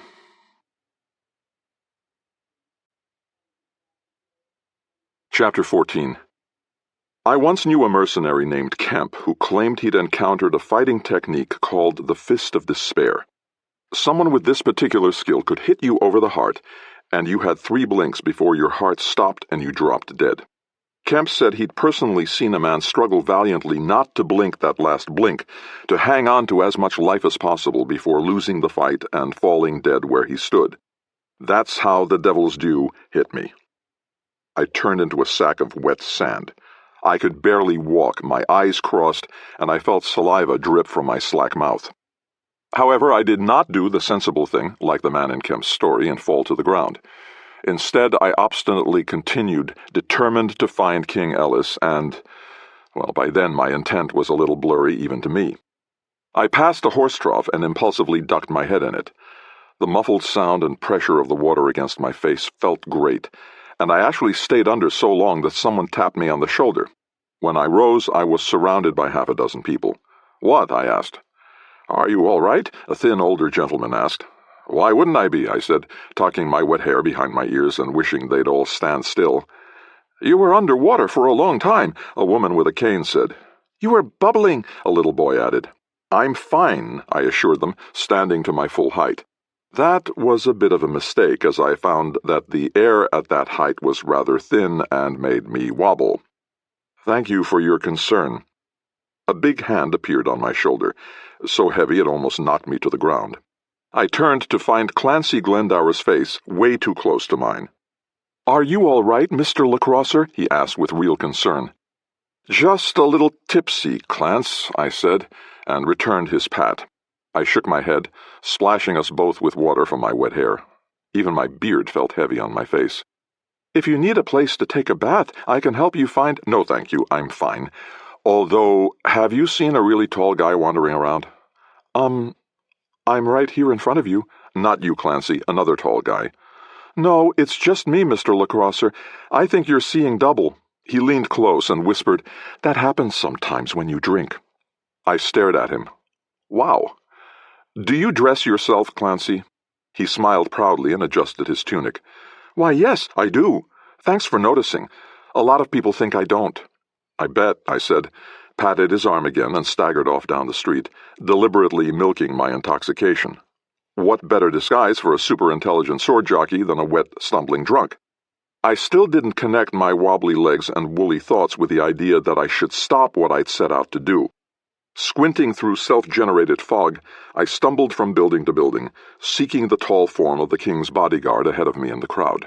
My purposes had narrowed down to this simple task, and although I muttered a lot of pardon me's, I also just shoved people aside as they impeded my progress.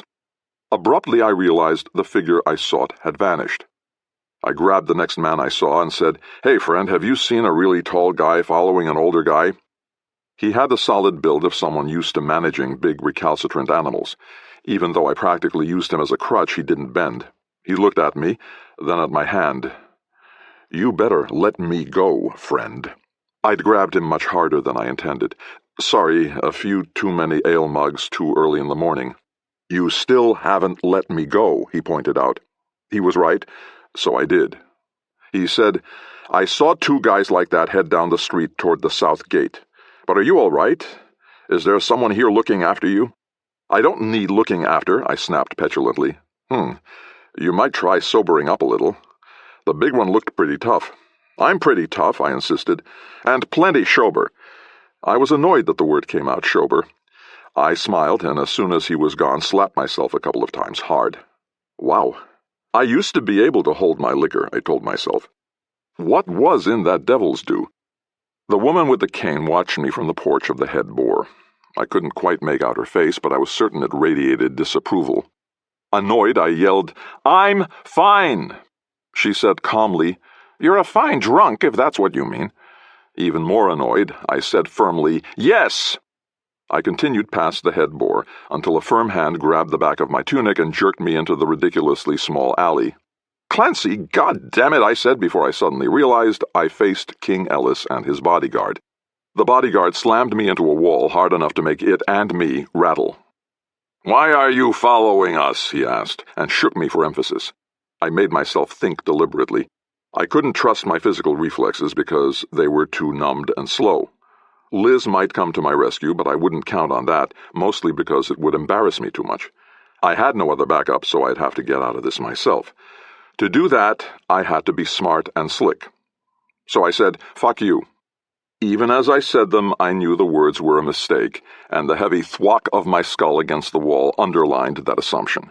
I battled the nausea threatening to surge up my gullet along with all the devil's dew, and added, "And your mama, too." The bodyguard smiled and drew back a fist as big as a sheep, but the king put his hand on the giant's arm. "Hold on, Ajax. He's sick. He's drunk. So's your mother," my mouth said, although I was almost certain my brain wasn't involved. The king grabbed my face and turned it toward him. "Do you know who I am? Mess this up," I promised my brain, "and I'll cut you out of my head and leave you on the side of the road."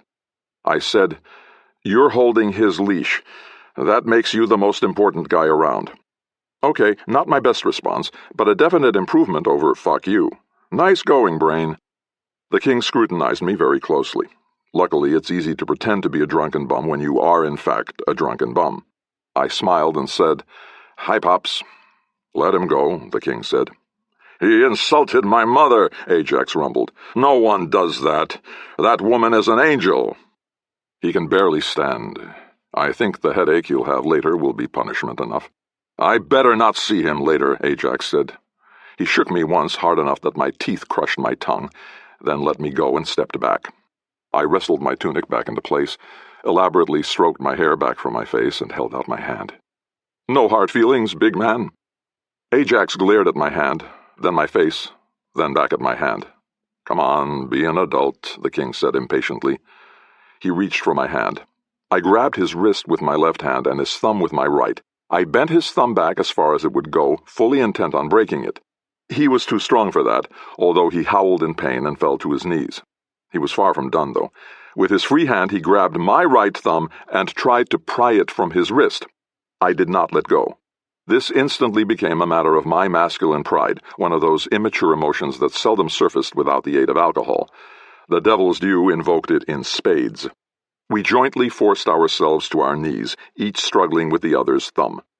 I suppose if I'd been sober, I would have had sense enough to try another move. Evidently, Ajax wasn't smart enough even when he was sober.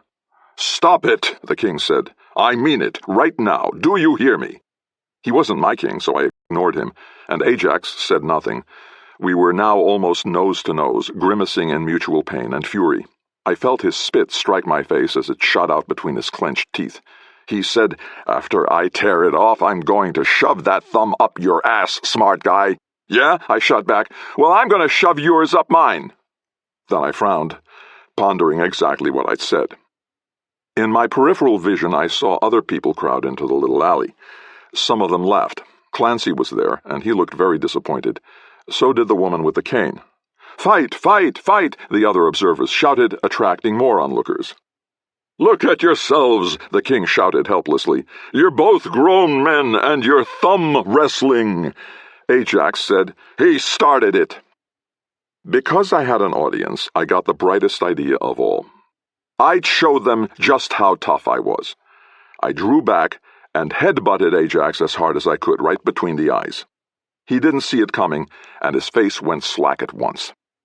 Unfortunately, I'd dazed myself so thoroughly that I had no knowledge of anything. I didn't go out, but I definitely went somewhere else. I suppose I hit the ground a moment after he did.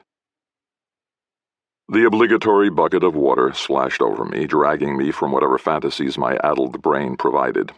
I opened my eyes and gritted my teeth against my hangover's first agonizing thud. 2 women and 2 men stood over me. One of the women held the bucket. "I guess he's alive," Liz said. "Might just be death twitches," the woman with the cane said. "No, I'm alive," I said. "A corpse wouldn't have this headache." A slow look around me told me I was still in the alley, leaning against a building. I did not attempt to rise. "I'm sorry for not getting here sooner," Clancy said. "It took me a while to find your wife." "I'm not his wife," Liz said dryly. "More like his keeper." "Like you never get drunk," I muttered. "When I get drunk, you get lucky," she shot back. "I'm not feeling the luck right now." "Me neither," I agreed. "Billy told me what he did," the other man said. I recognized Bonnie Prince Jack's properly apologetic voice. "I'm really sorry." "Wait till you see how sorry he's going to be," I said, and gingerly braced my feet against the ground. I pushed myself upright with my back against the building. Liz dropped the bucket and rushed to catch me before I fell over. "How are you?" Liz asked. "I should be able to think straight in a month or so." "Who was that man you were fighting?" the other woman asked. "I'm not sure." I wanted to tell Jack about his father when no one else was around. Then I recognized the woman with the cane and smiled. Audrey. She was older, truly old now, but her eyes still had the fire of the woman who'd stood up to those hooligans in her tavern 16 years ago. "Do I know you?" "No," I assured her. I didn't see the need to bring her into this. "You knew my name." "Lucky guess." "He calls everyone Audrey when he first meets them," Liz said, earning my love all over again. Then she added dryly, "It's one of his adorable quirks." "Sometimes I'm right," I said. "That's true," Liz said, continuing to back me up. "There's more Audreys out there than you'd think." I looked around for King Ellis and Ajax the bodyguard. "Where are they? The big guy and his friend?" "They were gone when we got here," Liz said. "Just as well," I said.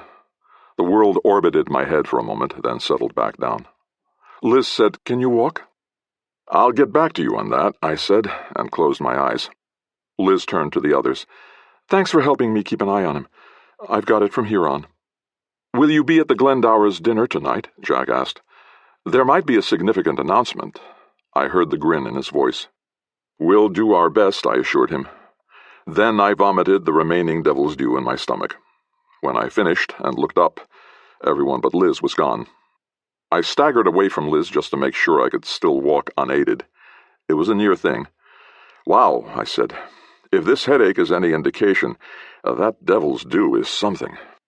I think smashing skulls with your pal didn't help.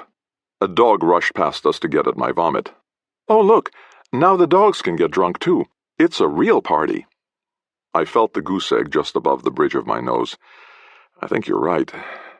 I'm going to have some scores to settle once I can feel my toes again. She helped me out to our wagon, where I sprawled on the hay and she took off my boots. I draped an arm over my eyes. The thundering in my head was so loud I had to check to make sure a drummer wasn't actually standing nearby. Liz stretched out beside me. Will you be okay? I mean, there's drunk and then there's poisoned. I know what poisoned feels like, I assured her, recalling a particularly bad night in a Boscobel casino. This is just drunk. Just? Okay, it's an unjust drunk. If you're making jokes like that, you'll be okay. Do you want me to stay with you? Go on, have some fun, I said. She kissed me on the cheek and left me to my misery, and thoughts of sweet, sweet revenge. Chapter 15. Everything, from my attitude to my stomach, was sour when we reached Glendower's Eyrie late that afternoon. The sight of so many other horses and wagons did not help. Apparently everyone in town for the festival was also invited to the banquet, and at the moment I hated crowds. I wanted nothing more than a 3-day lie-down somewhere quiet and dark, but I still needed to talk to Glendower about the money I'd given him for Isadora. Its origin would be my first real clue. People filled the garden, drinking, chatting, and laughing about whatever shepherds considered funny. I overheard enough to know that I didn't ever want to be stuck with them somewhere. "Do you know what you call a sheep with no legs?" one man asked another. "A cloud," the second man replied, and both laughed. A third man told a little knot of friends, "So the barbarians come charging over the hill. Run," the head shepherd says. "What about the sheep?" the apprentice asks. "Fuck the sheep," the head shepherd says. The apprentice looks at the approaching barbarians and says, "Are you sure we have time?" A trio played flute, drum, and some sort of stringed instrument. Just as I was relaxing into that, a piper joined in to make it a quartet. It was like fingernails raked across my aching brain. The afternoon sun blazed overhead, but was just about to slide behind the house and leave the garden in blessed shade. The last thing I wanted to do was talk to anyone, so I kept my head down and let my expression settle into an appropriate scowl. I did check the crowd for Billy Cudgel, but if he was there, he had sense enough to stay out of my sight. One of the twin maids, Mopsa by my guess, worked her way around refilling goblets. Even though I knew it wasn't possible, I imagined I could smell the ale from across the garden, and it made me freshly nauseous. I stopped to lean on one of the small flowering trees. I hadn't been this hungover since I was a very young man. "Should I send for the moon priestesses?" Liz asked dryly. "They could probably have your funeral pyre ready by midnight." I was afraid if I spoke I'd also vomit, so I concentrated on taking deep breaths. New sweat popped out along my hairline. Finally I managed, "Okay," and stood upright. Liz took my arm and we went inside. The other twin maid, Dorcas, met us in the foyer. She was dressed formally, which meant in this case bare shoulders and a slit gown similar to the one Isadora wore in the ritual last night. It displayed lots of firmly muscled leg when she curtsied. No reason the servants couldn't look for love at the spring feast too, I suppose. "Welcome to our banquet, sir," she said. "Are you Mr. and Mrs. LaCrosse?" I started to protest, but Liz said, "Yes, we are. If you'll wait a minute, Miss Isadora asked to be notified when you arrived." She curtsied again, then rushed off. Noise from the crowd in the main dining room echoed off the stone walls. "At least she got our name right," Liz said. "It's my name, Miss Dumont," I said with fake annoyance. "And I wish I could be notified that there was somewhere to lie down." If I hadn't been so hungover, I'd have wondered why Isadora wanted to see us, but my pounding head kept my uncertainties at bay. "You can sleep through the festivities if you want," Liz said. "It's not like we have to impress anyone here." And leave you alone with all these young farm lads again? Not a chance." She brushed the tip of her nose against mine. "You're jealous. That's sweet." "I'm not jealous at all. I just don't want to be responsible for all the fistfights that'll break out over you." "Oh, and you'd be responsible for that? How do you figure?" "In some kingdoms, a wife is the husband's property," I said with a tired but smug smile.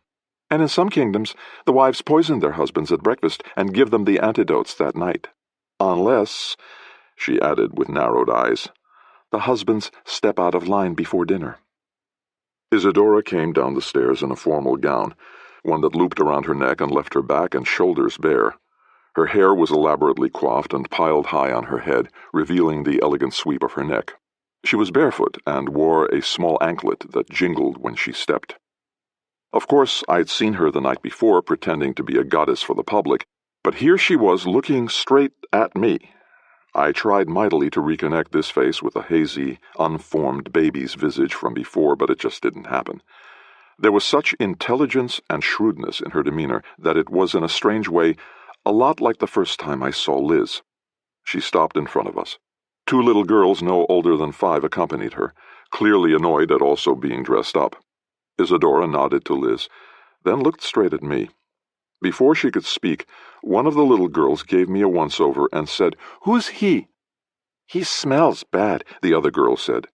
She was the younger of the 2, and evidently had a child's honesty.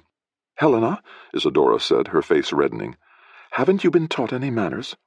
"Manners are for servants," she snapped. "I'm sorry," Isadora said to us. "These are my nieces, Helena and Hero. My uncle is a bit of an elitist." "No, he's just better than everyone else," Hero said. "He is not," Isadora said. "He's a bully, and one day someone will stand up to him." "And get a spatula to the skull," Helena said defiantly. "A spatula?" I asked. "He fancies himself a cook. He's in charge of the banquet." She turned to the girls. "Go back to my room, and if I hear another snotty comment from either of you, I'll make you stay there. I'm Aola Mia, remember, and you have to do what I say." "Nuh-uh," the girls said in unison. "We'll tell our dad." Isadora knelt, grabbed each girl by the front of their dresses, and yanked them close. "Listen to me, you little no-neck monsters.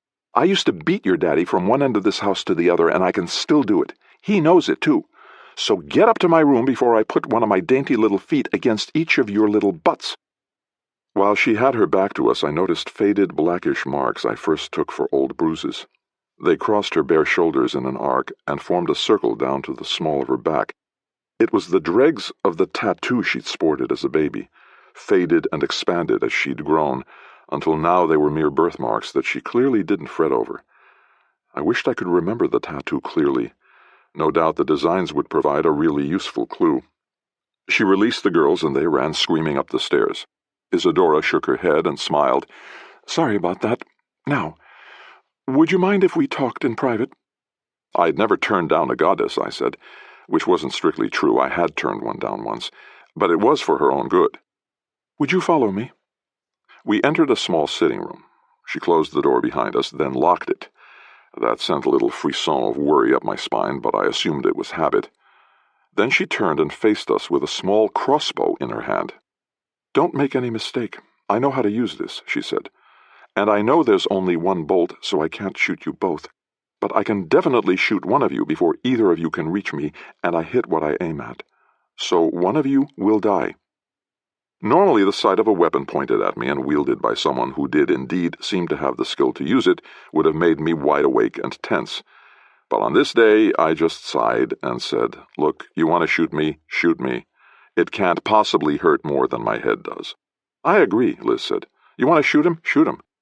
"That's a nice act, but I'm not buying tickets," she said. "I heard my mother and grandfather talking last night after you 2 left. I know you know something about me that I don't know." I couldn't help myself. "And now we know that we know something about you that you don't know." "Stop that," she hissed angrily. "It may be a joke to you, but it's my life. You think I don't know I'm not part of this family? I don't look like any of them, and I'm supposed to believe Clancy and I are from the same family? You know where I came from. So just tell me where...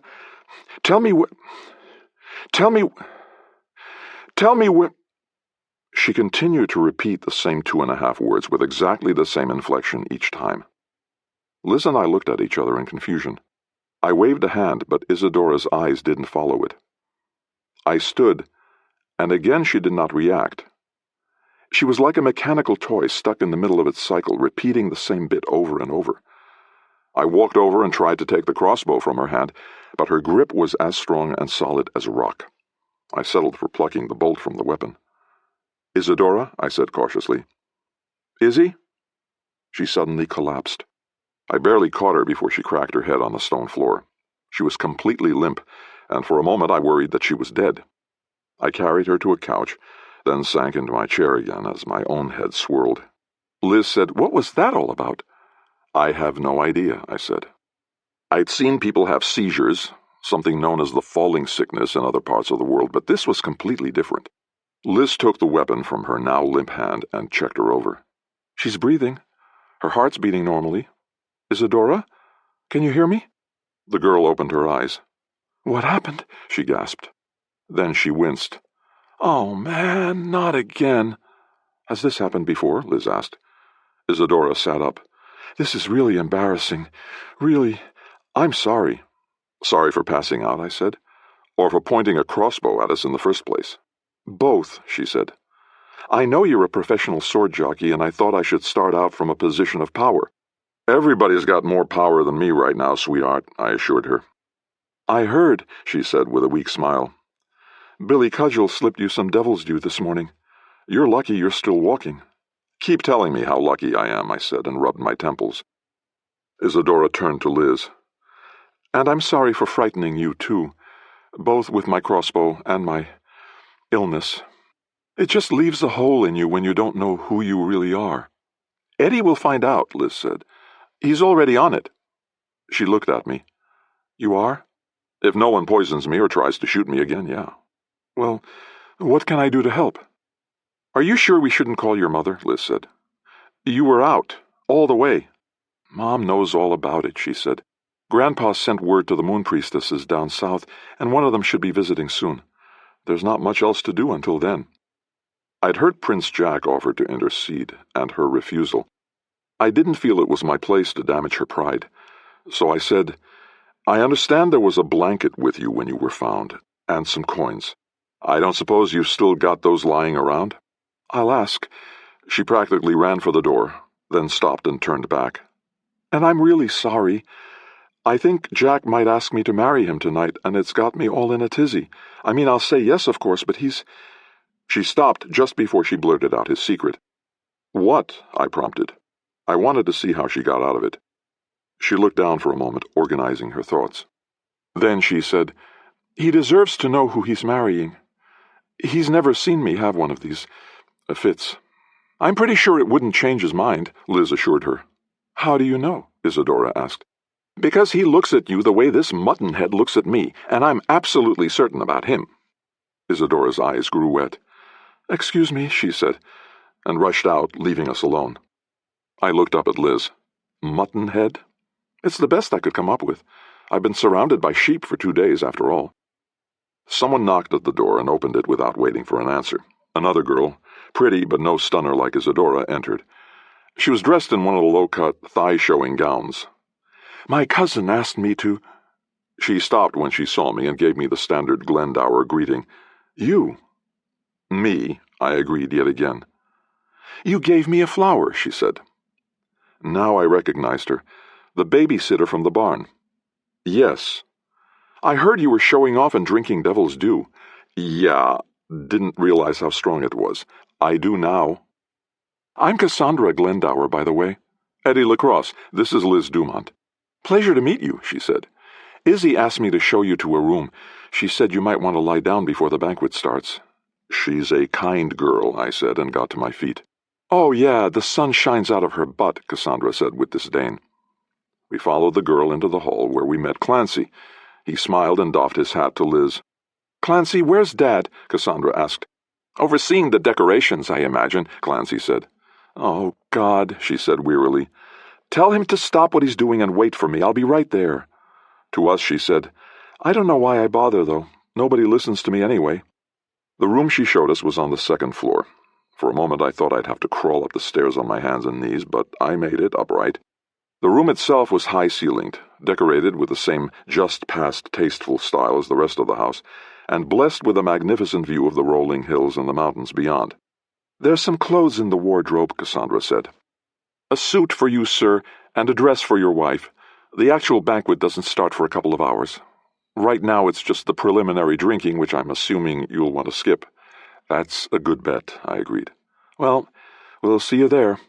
"Thanks." I settled back onto the bed. It was so stuffed with feathers that I was tempted to check under it for eggs. It appears the two Glendower girls don't get along. "They've been raised like sisters," Liz said. "Nobody can hate you like your own blood." She sat on the bed beside me and brushed my hair back from my face. I groaned and covered my eyes with my arm. "You really are sick, aren't you?" she said with genuine sympathy. "Yes. So let me sleep off a little more of this headache, so maybe I'll be sharp tonight. Right now my brain is very, very dull." I got maybe 30 seconds of rest before another knock at the door. Liz said, "Come in." Beatrice Glendower entered in the same sort of gown as everyone else.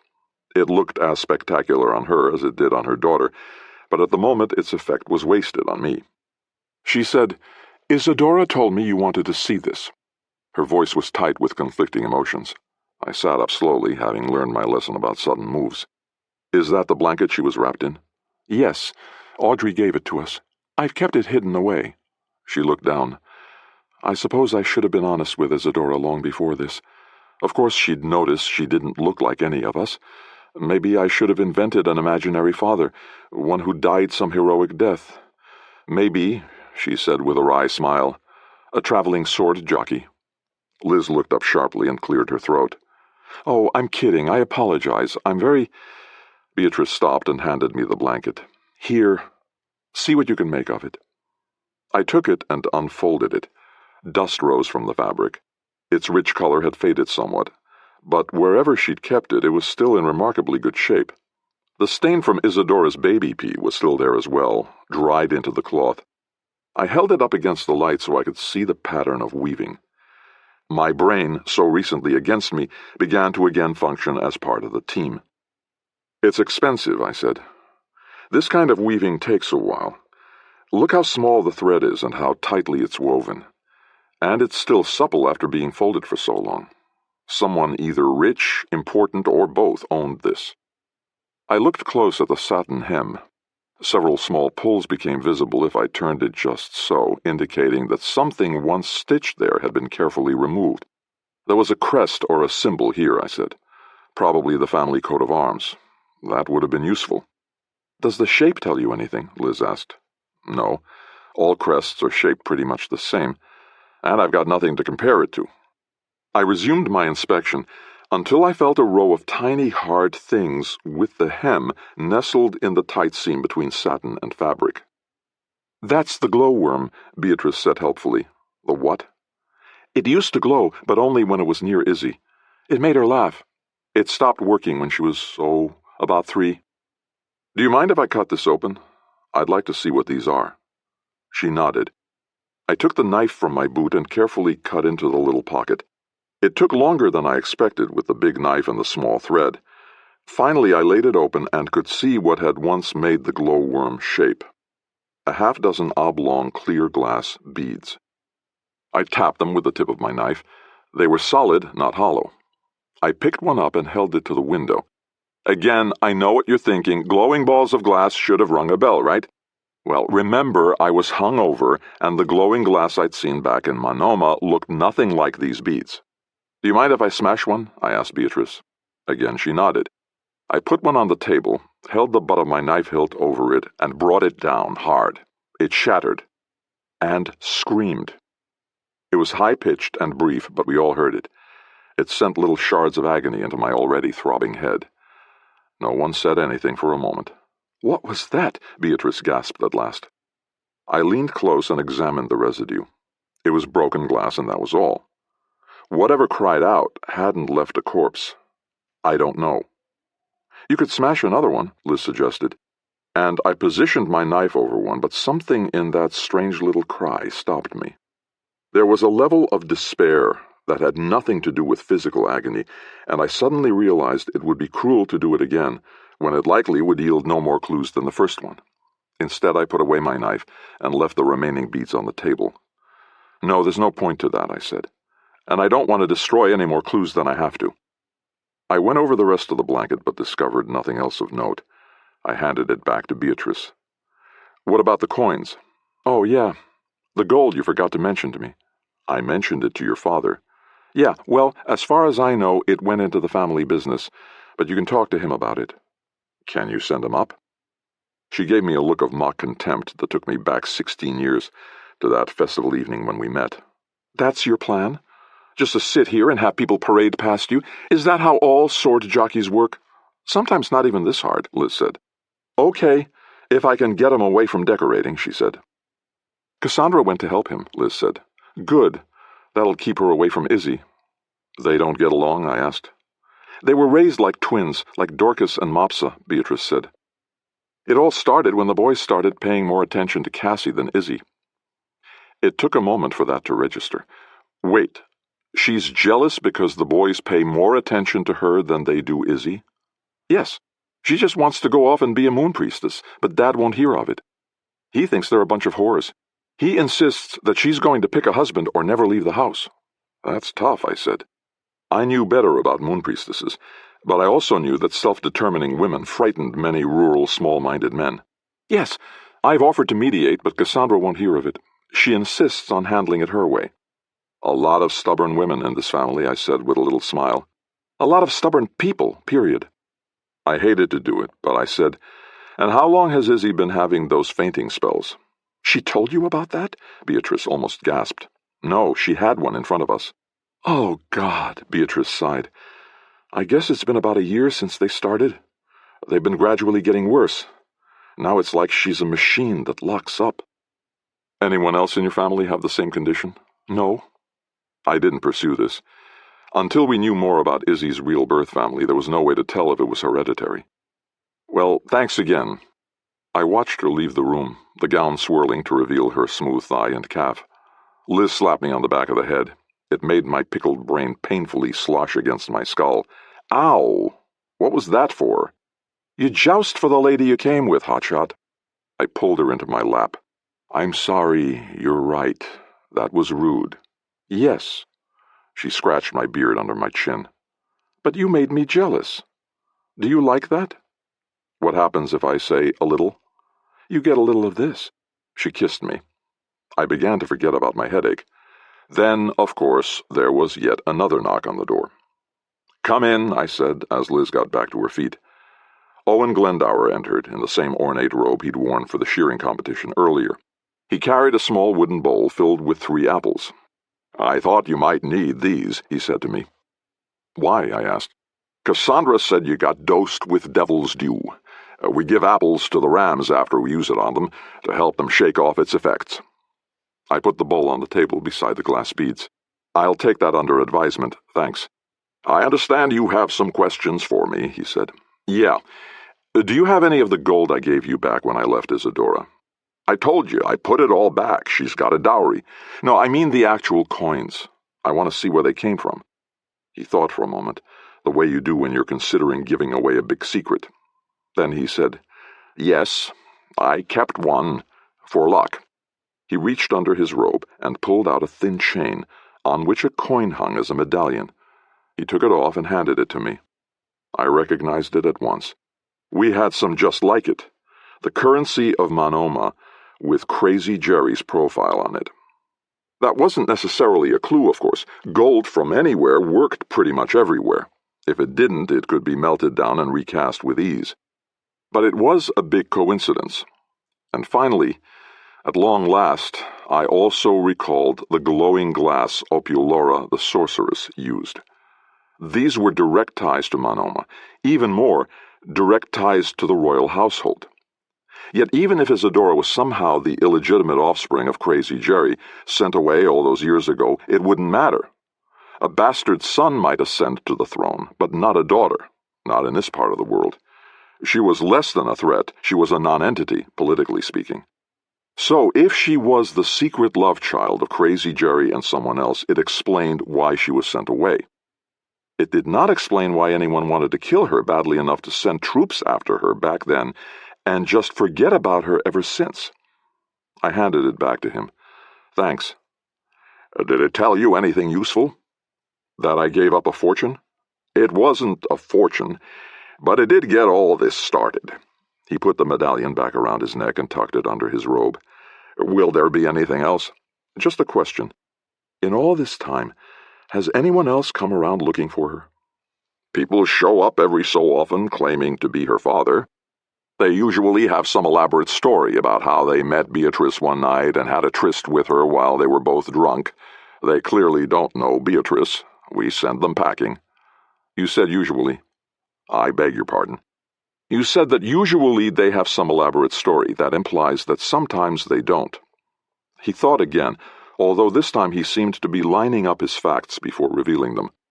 About 5 years after Isadora came to us, a man visited in the middle of winter.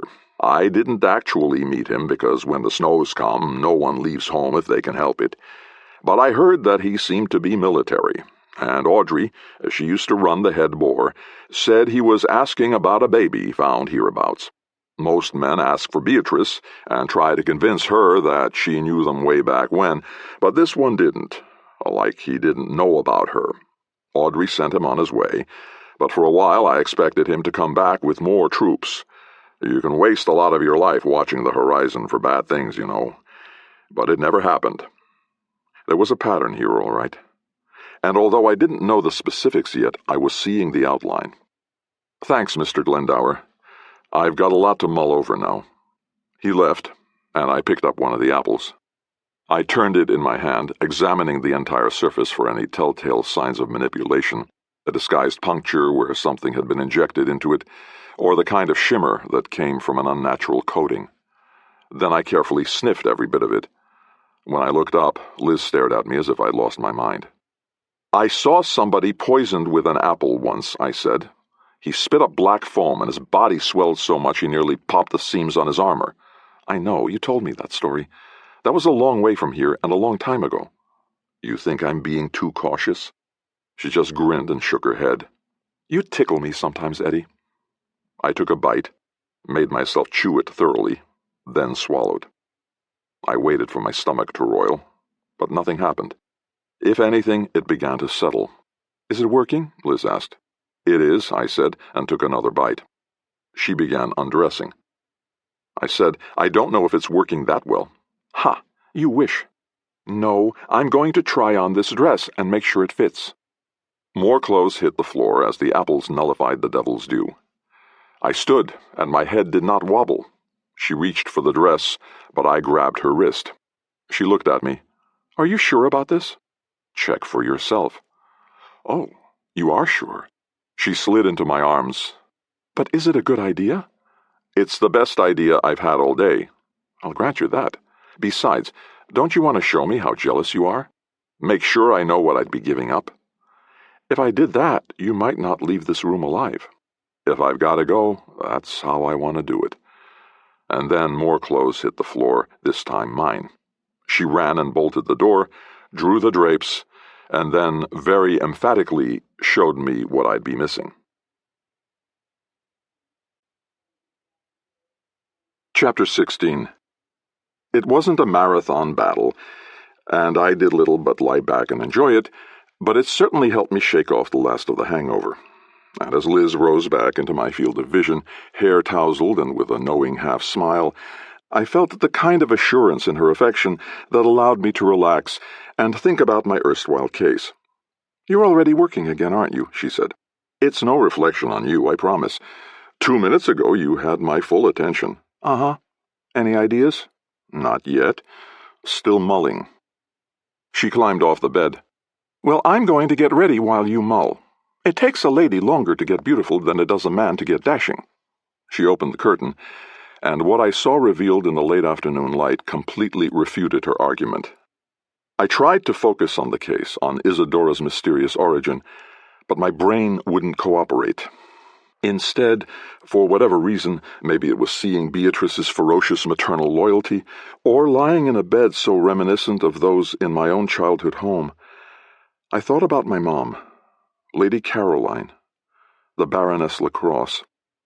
Like Beatrice, she'd been the oldest daughter of a rich Arentian, and thus knew both the value of money and its ultimate worthlessness.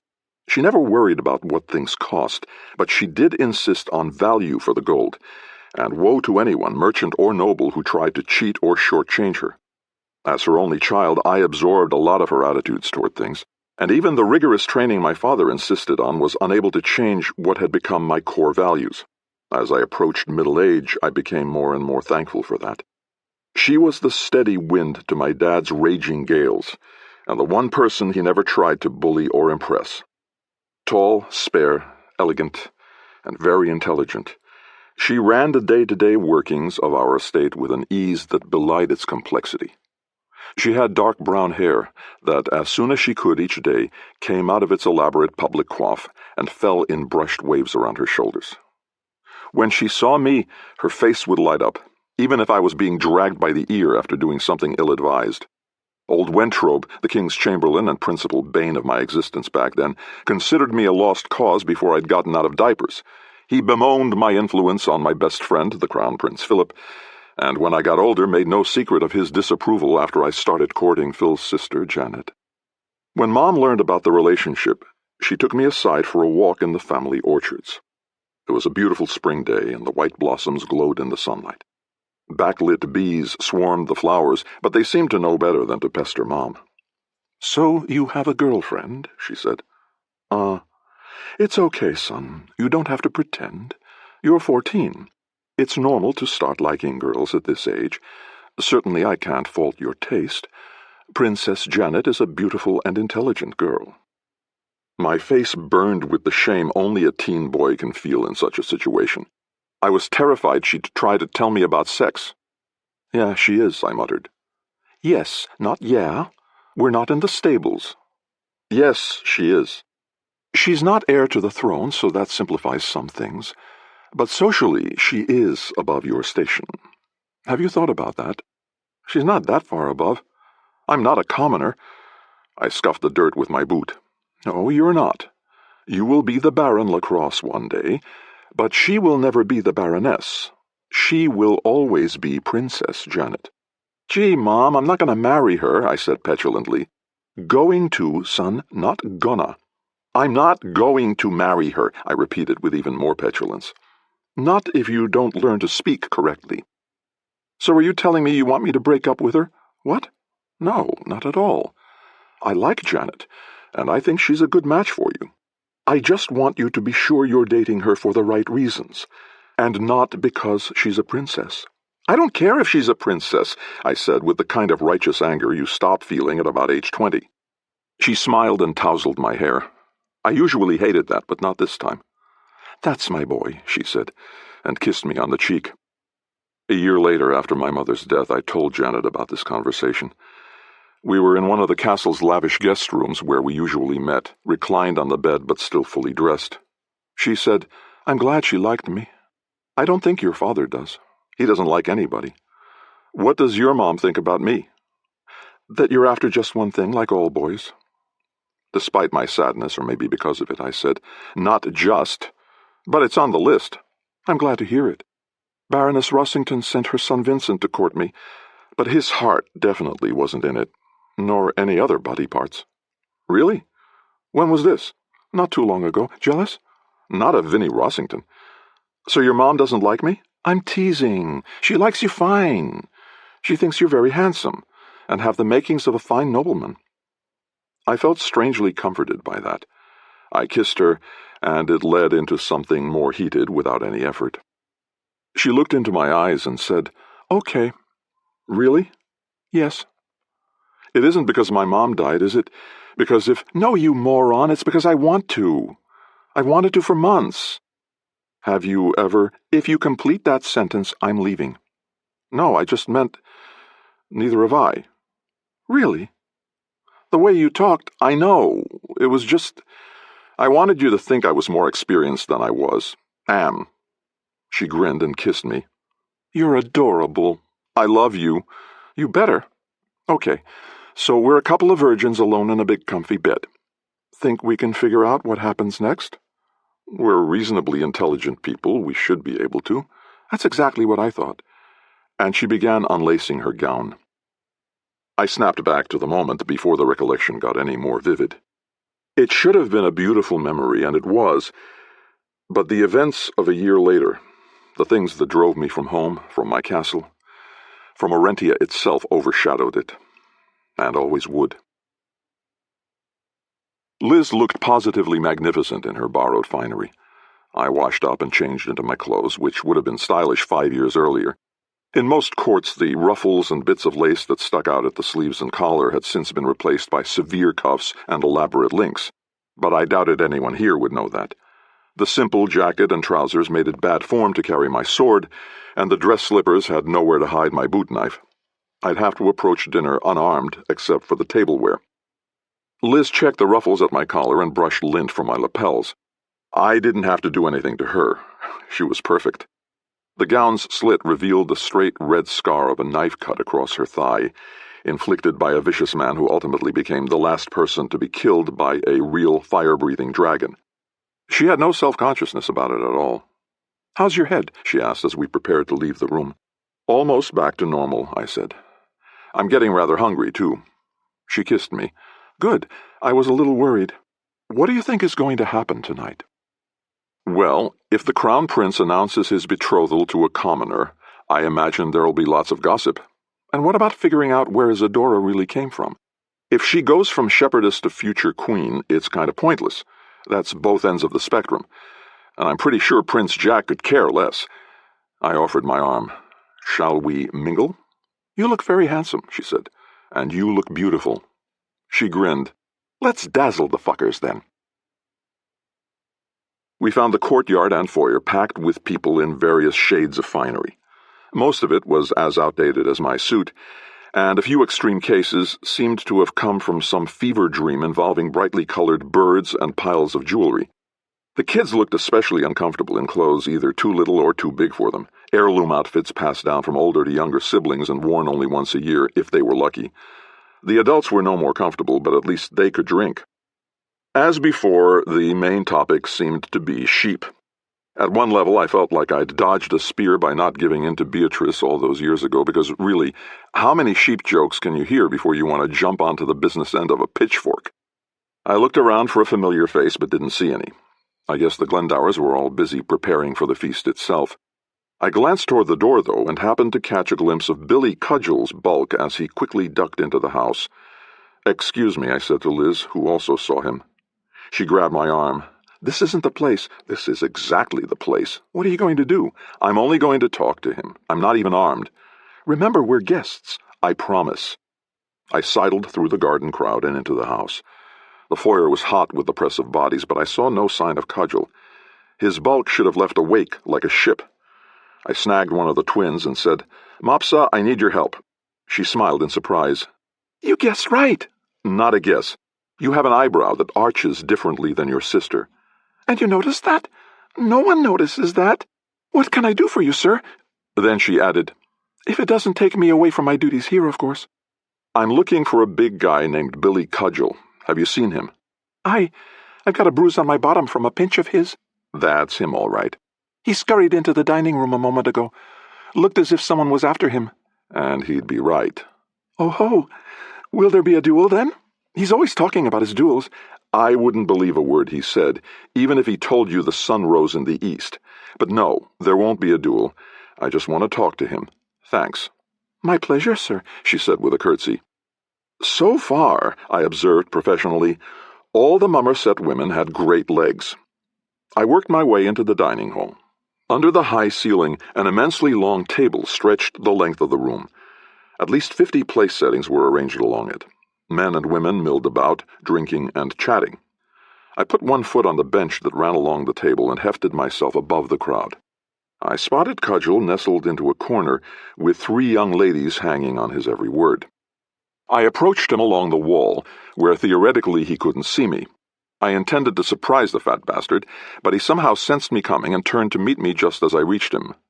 "Mr. LaCrosse," he said genially, "I believe I owe you an apology." "I believe I owe you an ass-kicking," I shot back. To the girls I said, "Ladies, leave." They looked at Cudgel for confirmation. "It's all right. This won't take long." "And then you'll tell us how you defeated that whole brigade single-handedly?" one of them said with hero worship in her eyes. "I shall indeed." When the girls were gone from earshot, I said, "You tried to poison me." "I tried to incapacitate you," he corrected. "If I'd wanted you dead, Don't say then you'd be dead, because then I'll just have to punch you for being smug." Well, I do apologize. Sincerely, I regret my conduct and any discomfort it caused." He bowed as much as his bulk allowed. "I hope you'll keep it to yourself and not tell King Gerald." He could have brought up my father's name and not taken me so off guard. King Gerald? What's he got to do with anything? Oh, come now, my friend. He hired you to do a job, and he hired me to watch you do it and report back to him. If I'd been better rested, or the dregs of the hangover hadn't hung stubbornly on to fuzz up my brain, I might have tried to bluff him. As it was, I knew I didn't stand a chance of mentally outmaneuvering him at that moment. Look, I don't know what the hell you're talking about.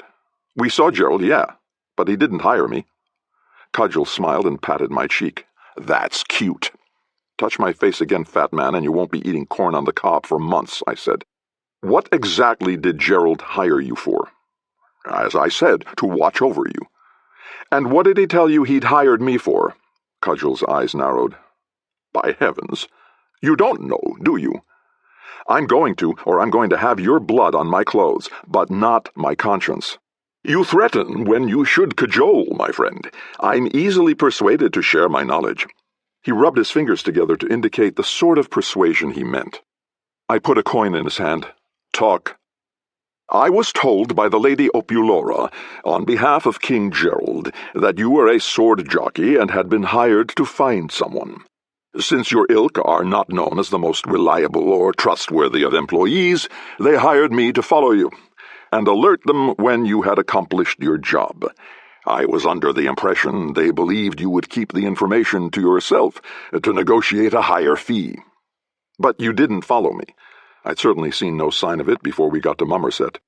He threw back his head and laughed so deep and loud that everyone in the room turned to look at us. "Oh, you poor fool! You never even saw me, did you? I watched you play that ridiculous battle game in Monoma, you know. I've been behind you all the way.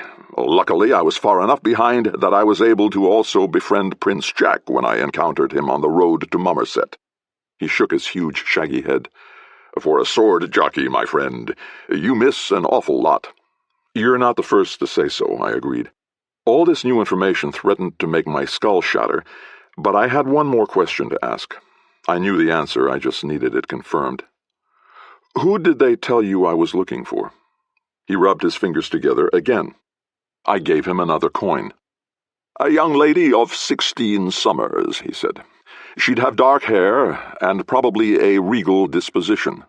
"Regal," I repeated. "You're playing dumb again, sir." "Believe me, I ain't playing." I patted his face now. "All right, you've got 2 gold pieces in your pocket that, in addition to answers, better also buy your silence." "I have no interest in the events of Monoma, I assure you. I found far more lucrative pickings here in Altura." I knew he meant Prince Jack, but that wasn't my problem. I left him to his sycophants, who rushed back to him as soon as I stepped away. So, if Cudgel told me the truth, then I'd actually been working on a case all along, and now the 2 ends of it, Alturan and Monoman, were starting to pull together.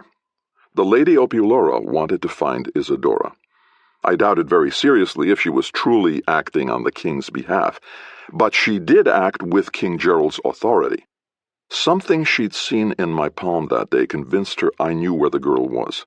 But that still left me with my 2 central questions unanswered. Who was Isadora, and why did someone want her dead? Because if Opulora had tried to find her and kill her when she was a baby, I knew of no reason why the sorceress's intent would be different now. Then a fresh truth hit me. If Izzy was in danger again, it was because I'd brought it back into her life. That was a fun realization. I happened to glance out through one of the huge floor-to-ceiling windows. The sun was down, but the sky was still light, and just for a moment I saw 3 figures silhouetted as they topped a distant hill. I couldn't even tell for certain if they were approaching or departing, but 2 of them were on horseback and the other was on foot. This third one was huge, hunched, and reminded me instantly of Tatterhead, but it was gone before I could confirm it. Coming on the heels of Billy Cudgell's revelations, this confused me even more. If it was Tatterhead, what was he doing here? Had he followed Cudgell, who followed Liz and me? Had Cudgell already sent some sort of message back to Opulora? Doors slammed open across the dining room, bringing me back to the moment. Glendower barged into the kitchen, pushing a maid and a manservant aside. He bellowed, "Izzy!" I slipped through the crowd and stood just outside where I could hear and mostly see what happened. He found Isadora and her cousin Cassandra at the center of a group of maids and boys dressed as servers. Cassandra wore a severe black gown in contrast to everyone else's colorful finery. They whispered urgently, but they weren't exchanging amusing gossip. Whatever it was deadly serious. "Isadora Bianca Glendower," her grandfather said, using her full name the way parents always do when a child's in trouble. "What are you doing here?" "Grandpa," she began, "Cassie has something to—" "Cassandra needs to get out of here before I tan her hide. You're not too old for spanking, young lady. And you," he said to Isadora, "what you need to do is get out there and execute the duties of your office. Why, when your grandmother was alive and hosted the shearing feast, she welcomed all, served everyone, danced and sang, and made sure everyone else had a drink before she took one. But, Grandpa, here you are, acting as if you were one of the guests instead of the hostess. Bloody hell, girl, you're supposed to be a goddess. Aola Mia would not be hiding in the kitchen with the maids. She would if she—" "Forget it, Izzy," Cassandra sighed. She was used to being ignored. Glendower took Isadora's arm, not roughly but firmly, and pulled her away from the maids. "There's no time for argument. The guests are out in the courtyard, and the dinner should be ready. Go invite them, and not another word out of you." He pushed her toward the door, then grabbed Cassandra's hand. To the maids and servants he said, "And you, get back to work, now." The staff all looked terrified, but I couldn't imagine them being that scared of Glendower, whose bluster couldn't hide his gentle nature even when he was put out. A few of them looked back into the depths of the kitchen itself as if some monster dwelled there. What frightened them so badly? Glendower saw me when he came out of the kitchen, but luckily didn't realize I'd been deliberately eavesdropping. He pushed the sour-faced Cassandra into the crowd with the admonition, "Go mingle!" Then he sighed and turned to me. "If you and your wife ever have children, Mr. LaCrosse, pray for sons. Daughters are exhausting. Women are exhausting." "I'll keep that in mind," I said. Still, I wondered what Isadora and Cassandra wanted to tell him. In my experience, it was always smart to let people convey their information, even if it turned out to be nothing important. You risked missing the one time it was. I worked my way back to Liz and found her in the garden, again surrounded by 3 young men. She winked at me, and her disappointed suitors melted away into the crowd. I quickly told her what I'd learned, and what I'd seen through the window. "He was following us all along?" "Apparently." "Do you believe what he told you?" "Yes. I mean, he enjoyed it too much to be lying. That foolish shell hides a vicious turtle." She winced. "Don't do metaphors." "Sorry." "And you think Tatterhead was coming here?" "I couldn't tell. I mean, maybe it wasn't even him. It could have been a trick of the light." "I can't imagine there's too many like him wandering around loose," she said. "He wasn't loose when we saw him. He was on a pretty short leash." "Maybe the other 2 are his minders. How much time do you think we have?" "Depends on whether he was coming or going." "Enough time to get through the banquet and get everyone out of here before the trouble starts?" "I hope." "Should we tell anyone? Try to prepare a defense?" I thought about it. I'd seen angry Mummerset mothers chop a vile soldier apart, but whatever Tatterhead was, mere hoes and rakes wouldn't stop him, no matter how many there were. These were farmers, not fighters. "No," I said. "If it is Tatterhead, he'd just demolish them." "Then what do we do?" "Keep our eyes and ears open. Hope for the best." "And prepare for the worst," she said wryly. "That's how I start every day, baby." Chapter 17. The foyer and garden were packed now, and I couldn't imagine who might be left in Mummerset or the surrounding hills. The combined heat from all those formally dressed bodies made everyone a little twitchy. The murmurs were just on the verge of turning into complaints when a single, loud, sharp bell note sounded and everyone grew silent. A wave of delicious odors washed over us. My appetite, suppressed by the whole Devil's Due incident, asserted itself like lust on a honeymoon. Then Isadora appeared in her full Aola Mia regalia. Everyone applauded, a few whistled, and somewhere in the garden a dog even barked. Isadora smiled graciously, then held up a hand for silence. This is the great feast that welcomes Aola Mia back to the world, and with her the light, heat, and flowers of spring.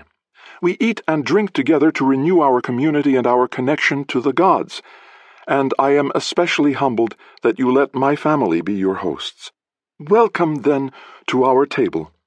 She bowed to more applause, and we followed her into the dining room. I spotted the same maids that had been talking to Isadora standing in a line along one wall. They all looked terrified. The main door and foyer became a total bottleneck. Liz daintily held my arm as we waited our turn. I looked around for some of the other players in this drama, and at the very back of the crowd, still out in the garden, I saw Ajax's towering form. His hair was slicked down and parted straight the way a mother might do a child with a cowlick, and the formal attire he wore strained to contain his enormous chest and arms. If he flexed wrong, he'd burst all the seams. If he was there, it meant King Ellis was too, but I couldn't yet spot him. Liz saw Ajax. "Uh-oh." "I know," I agreed. He had a matching bruise on his forehead from my headbutt. I wondered if his thumb ached as much as mine. "Well, if Tatterhead does show up, maybe the two of them can duke it out," Liz said. Audrey was having some difficulty moving through the crowd with her cane. Liz and I stepped to either side of her and made space while people jostled us. "Thank you, young man," she said when we'd gotten through the door. More loudly, she said, "You'd think one of these ungrateful sheep-dippers would show some respect and help a crippled lady to her chair, but no, it had to be the new town drunk. That's the thanks I get for pouring drinks for you lowlifes for 20 years. There was a small table off to the side with chairs scaled down for children. Cassandra, certainly no child, sat all alone at it, arms crossed in a sulk. A couple of other kids took seats as far from her as they could get. We filed around the long table, which had benches instead of chairs. I chose a spot in the middle, on the side near the inner wall, so I could watch both the table and the windows. Outside, the light had faded to a dark blue glow behind the hills. Above this, the first stars appeared. No one sat until everyone was in position, and Isadora stood at the head of the table. Two young men held her chair. Once she'd been seated, they went to the foot of the table and held that seat for Owen Glendower. Glendower sighed as he sat. His face, so recently filled with annoyance and aggravation, had turned winsome and sad. He gazed down at Isadora, no doubt imagining his late wife Bianca in the same place.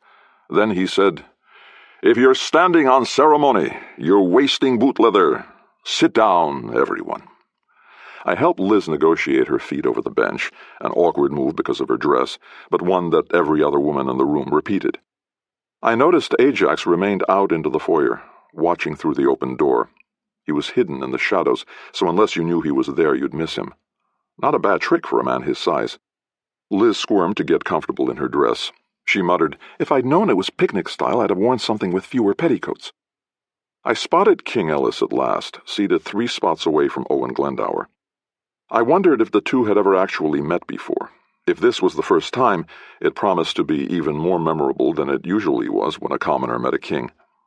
Oddly, I saw no sign of Billy Cudgel. He would have taken up space for 3, so it wasn't like he could hide in plain sight, and I couldn't imagine him turning down free food. Had I scared him off? Or was something else afoot? The maids went around filling our goblets. The one who served us was trembling so hard the drink barely made it into the cup. She was also white with either fear or nausea. "It's all right, honey," Liz said. "I won't bite you, you know." "Yes, ma'am," she said, and quickly moved on. Opposite us, at the end nearest Isadora, Beatrice grabbed the pitcher from her server and poured her own drink. She looked angry, but not at the girl. Her eyes stared daggers at the kitchen door. Directly across from us, Clancy sat next to Phoebe. Even in what I'm sure was her best finery, Phoebe looked strong enough to tip the table with one arm. She wore a medal around her neck on a gold ribbon, so I assumed she won the sheep-shearing contest. Still, Clancy's goofy grin assured me he saw her as the epitome of beauty, which is exactly how a man should see his girl. He saw me and waved. "Hello, Mr. LaCrosse. Feeling better?" "Back to full strength, Glancy. Sorry you had to see me like that." "Oh, no worries, Mr. LaCrosse. Seen many a drunken man at festival time." At the children's table, the little girls Hero and Helena sat on either side of Cassandra. I couldn't hear what they were saying, but whatever it was, they were talking animatedly to each other as if Cassandra wasn't between them. The older girl looked even more miserable. Dorcas passed behind us, and I touched her arm to stop her. Quietly I asked, "Why are all of you so scared?" Before she could answer, a crash came from the kitchen, followed by a man yelling, "For fuck's sake, more melon? Fine, I'll get you more melon and I'll ram it right up your fucking ass. Would you like it diced or whole?" A girl whimpered a response, and the voice replied, "For fuck's sake, 1 minute you're fucking that stupid goat herd and now you're trying to fuck me from behind." Something else crashed, and the voice exclaimed, "You know what you are? I'll tell you to save time. You're an ugly, six-nippled pig!" The kitchen door flew open, and the serving girl, no more than 8 or 9, ran out, sobbing. The slight heels on her shoes tripped up her inexperienced feet, and she fell beside the table. A man appeared in the kitchen door, clad in the white coat of a chef. And I recognized him, too. It was Gordon, the smartass I'd encountered on my first night here. I couldn't believe he was old enough to run a whole kitchen, but it was clearly a reign of terror. He drew breath to yell more abuse at the little girl, then realized the whole table was silent and still, staring at him. Defiantly, he snarled, "What? You work in my kitchen, you fucking wake up, move your ass, or piss off home."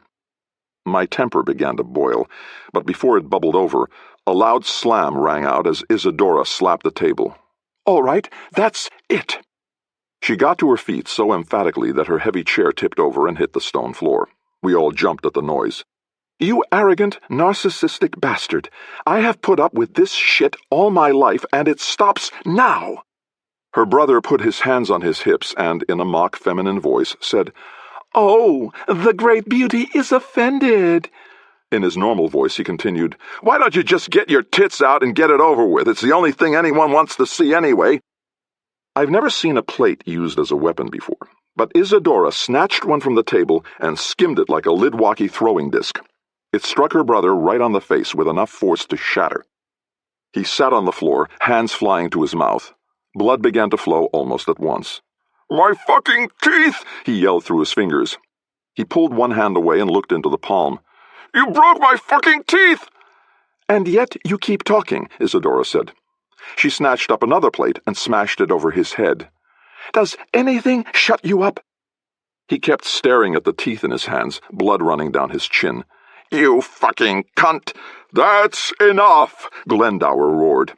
He stood looming over the table, so angry his face was almost purple.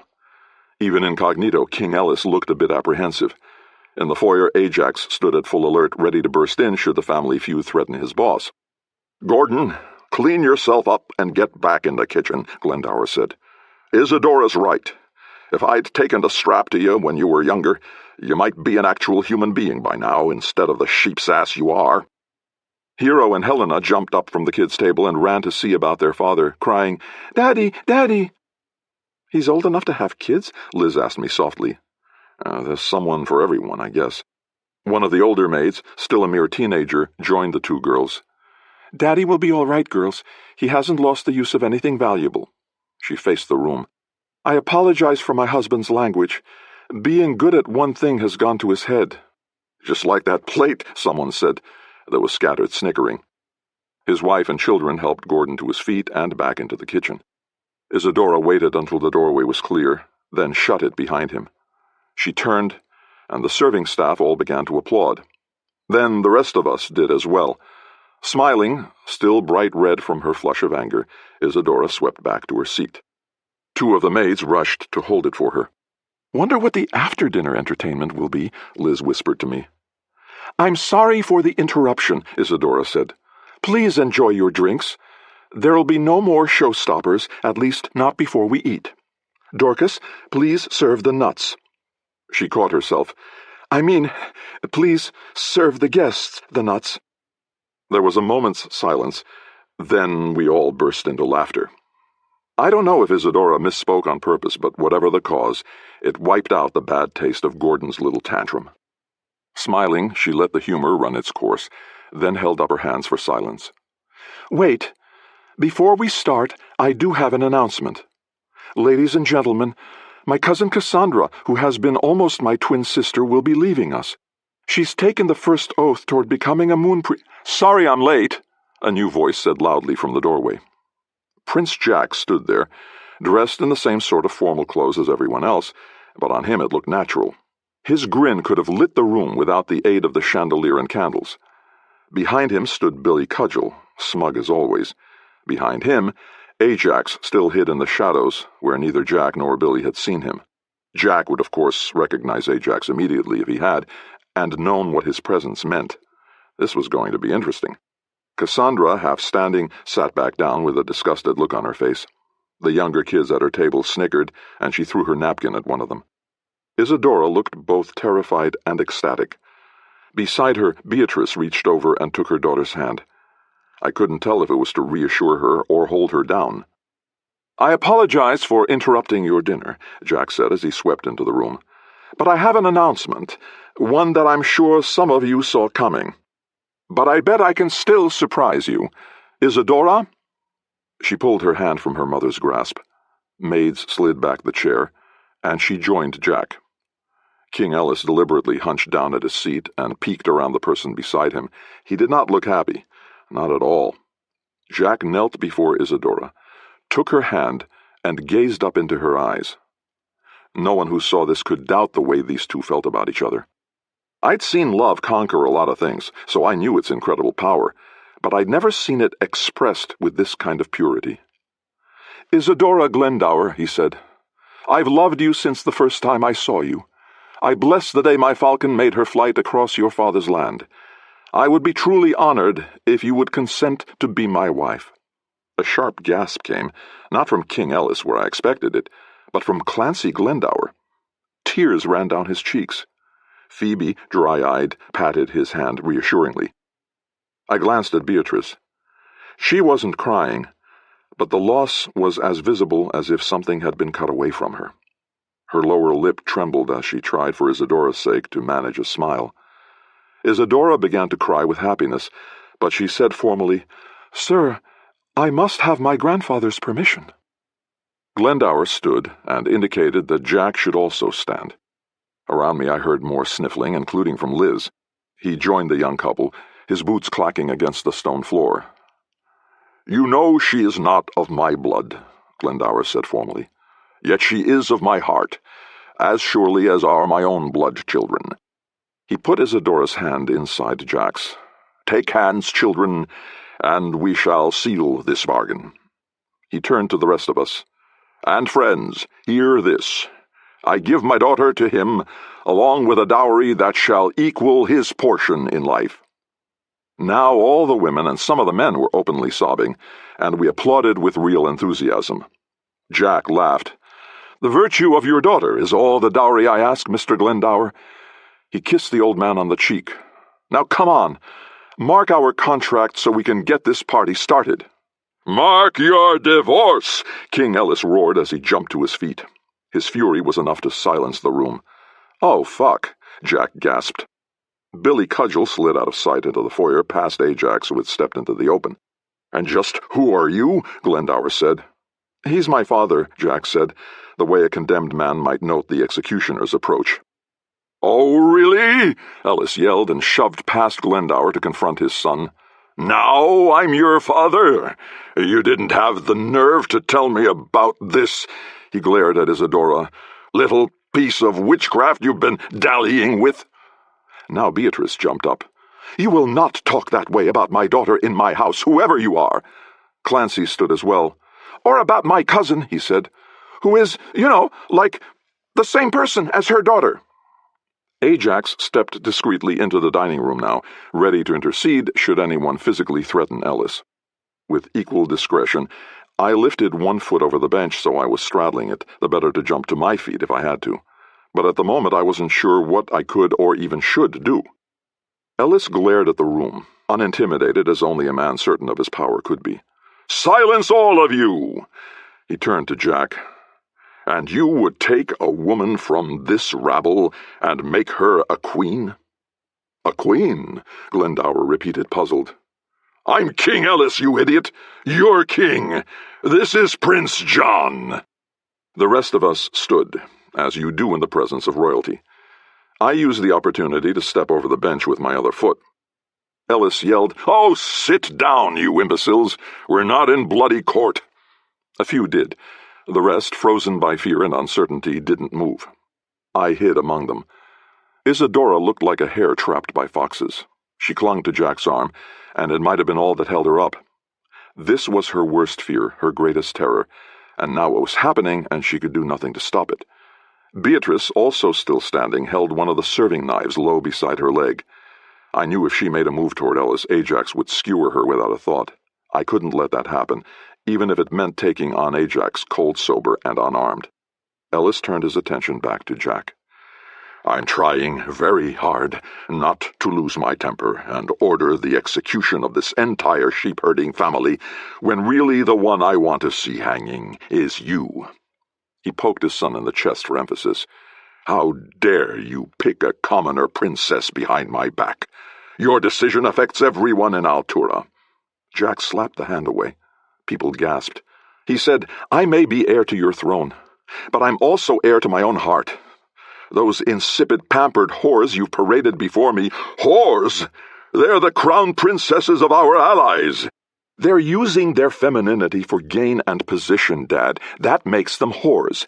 And I'm not interested in advancing some political agenda, yours or anyone else's. If I marry, it'll be for love, and this is who I love." Ellis turned to Isadora. I expected her to wilt before his glare the same way her father had, but instead she stood tall, trembling chin up, and met his gaze with her own. "And you think this shepherdess isn't trying to advance her position? You think she's not whoring herself to become a princess, then a queen?" Beatrice turned white with anger, but thankfully stayed still and silent. Isadora said with great dignity, "Your Majesty, although it is none of your business, I shall tell you anyway. I am a virgin. I have tried with all my ways and wiles to convince Jack of the very same thing as you, that a commoner such as myself is not the right match for a crown prince. He has remained steadfast and honest in his dealings with me, a son of which you should be proud. The fact that you are not proud does him no dishonor. Only you." A few people gasped. I heard a whispered, "Fuck me." A commoner just didn't talk that way to a king, even in her own home. "Traitors," Ellis hissed, so angry he could barely choke out the word. "I'll hang you all for treason. Every last sheep-herding one of you." Despite the tension, despite the threat of violence and possible capital punishment, Ellis's tone brought back a vivid memory. The rage my own father showered on me as I lay recovering from the sword wound that should have killed me. "I have to face the king," he'd roared in the exact same way, "and take the blame for your conduct." His eyes had narrowed with what at 16 I could only see as hatred and shame. "I'm sorry, Dad," I'd said. I was so weak I wasn't sure it was audible. Certainly he didn't act like he heard it, or if he did, that it mattered. "You failed to protect the goddamn princess of the goddamn country. If you'd died too, then maybe we'd have some dignity left, but you couldn't even do that right." He never said he was sorry I'd lost Janet, the first girl I'd loved. He never said he was worried about my own injuries. He was only angry about what I'd done to the family honor. He and I never had a chance to hash that out, and if someone didn't intercede, Jack and Ellis might not either. I said, loudly and I hoped calmly, "I think everyone, commoner and noble, needs to take a deep breath." Everyone turned to look at me now. Ellis snarled, "Are you drunk again, sir? Because your prior conduct certainly doesn't speak well of your insights." "Fair enough," I said. "But your rage isn't doing you any credit either. Your son is more clever and insightful than you give him credit for, I think." "My son," Ellis seethed, "is my business. Certainly no concern of some drunken foreigner." "Dad," Jack said. "Quiet!" Ellis faced the room. "I am leaving. If this worthless offspring of mine is back at court tomorrow, alone, we'll forget this whole thing. If, however, he chooses not to return, I'll personally lead a division of armored troops back here and burn this house, every cottage in the area, and the whole town of Mummerset to the ground. Mark my words." He turned to leave. "Come along, Ajax." Ellis stomped from the dining room, past Ajax and into the night. His bodyguard backed out slowly, watching the room, and closed the doors after them. The room let out a collective sigh. Then they began to jabber at each other. I went to Jack and Isadora. She wiped the tears that moments ago she'd shed out of joy. "I knew it," she said. "I knew as soon as he found out this would happen. And you knew it too, Jack." He took her hand and squeezed it reassuringly. "Don't give me that look," he said lightly. "Nothing has changed. I love you, and if I have to give up the kingdom for it, well, I can learn to rule sheep, too." She turned to me. "Thank you for trying to help, Mr. LaCrosse." "Wish I could have done more," I said honestly. Cassandra joined us, arms folded. "Well, no one will care about my announcement now. But just to make it official, Dad, I'm becoming a moon priestess. I've taken the first vow, and I'll be off to my training within a few days." Glendower glanced at her as if she spoke another language. You're what?" "Forget it," Cassandra said. She turned to Jack and Isadora. "Look, you two, nobody ever pays any attention to me, but I'm going to tell you anyway. Get out of here. Right now. Don't say anything, don't grab anything, just go." "Why?" Jack asked seriously. The dog I'd heard in the garden before began to bark again, urgently this time. "Because I have a feeling that something terrible is about to happen. I don't get this feeling very often, but when I do, it's never wrong." "Cassie," Isadora began wearily. Suddenly the kitchen door slammed open, and Gordon Glendower sailed through the air, landed on the table, and slid half of its length, sending tableware and appetizers crashing to the floor. Through the opening came Tatterhead, so large he had to both bend down and turn sideways to get his broad shoulders through. As big as he'd looked in Crazy Jerry's castle, he looked even larger here, as the people of Mummerset screamed and rushed to get out of his way. Behind him came two men with short swords, the kind you use when fighting indoors. Tatterhead looked around, his big nostrils flaring as he tested the air. Then his eyes locked onto Isadora. "Pretty," he said, and pointed a finger as big around as my forearm. "Very pretty." Chapter 18. There aren't many feelings worse than reaching for your sword and remembering you deliberately chose not to wear it. My hand closed on thin air even before the thought had sorted its way through my brain. Not that it mattered much. In a room packed with frozen, terrified civilians, one more blade might have done more harm than good. I dragged Liz away with the rest of the crowd, trying to blend in until I figured out what to do. The monster, because that's what he was, put one big hand on the table and leaned his weight on it so hard the wood creaked. I half expected the other end of the table to fly into the air. One of the soldiers, gray-haired and grizzled, said, "Stay on task, T.H." "Oh, I'm on task," he rumbled, then sniffed the air as he'd done back in Acheron. "She's here. Don't worry." "The rest of you, just stay where you are," the other soldier said. "We're not here to hurt anyone, and we won't if we don't have to." Tatterhead's dead fish smell filled the room. Not even the open windows mitigated it. I was reminded of something I'd once overheard. Fish is the only food that has to spoil first to smell like what it is. His big mouth hung partially open, and I realized he was out of breath. How fast had they been moving? And why the hurry? I needed a weapon, if only to get everyone's attention. There were a half-dozen sharp knives within reach, just like the one Beatrice had grabbed earlier. Yet what good would table settings do against two professional soldiers and this enormous thing now sniffing the air and frowning? Once he'd recovered his breath, Tatterhead lumbered over to us. Except for Owen, Isadora, and Jack, who still stood in the open, the crowd jammed back against the wall, whimpering and whispering among themselves. I fervently hoped none of them tried anything heroic. "What is the meaning of this?" Owen bellowed. "You can't just barge into someone's home and—" "Yeah, we can," the older of the two soldiers said. It wasn't said with arrogance, but the weariness of someone tired of having to say it. We've got the swords and the training. We can do pretty much what we want. Now, if you'll just step aside, we'll be out of your hair as quickly as we can." "You don't give orders in my home, young man," Glendower said. Clancy stepped up behind him. Dad, maybe you should listen to them. They do have a troll." "Troll?" Tatterhead rumbled.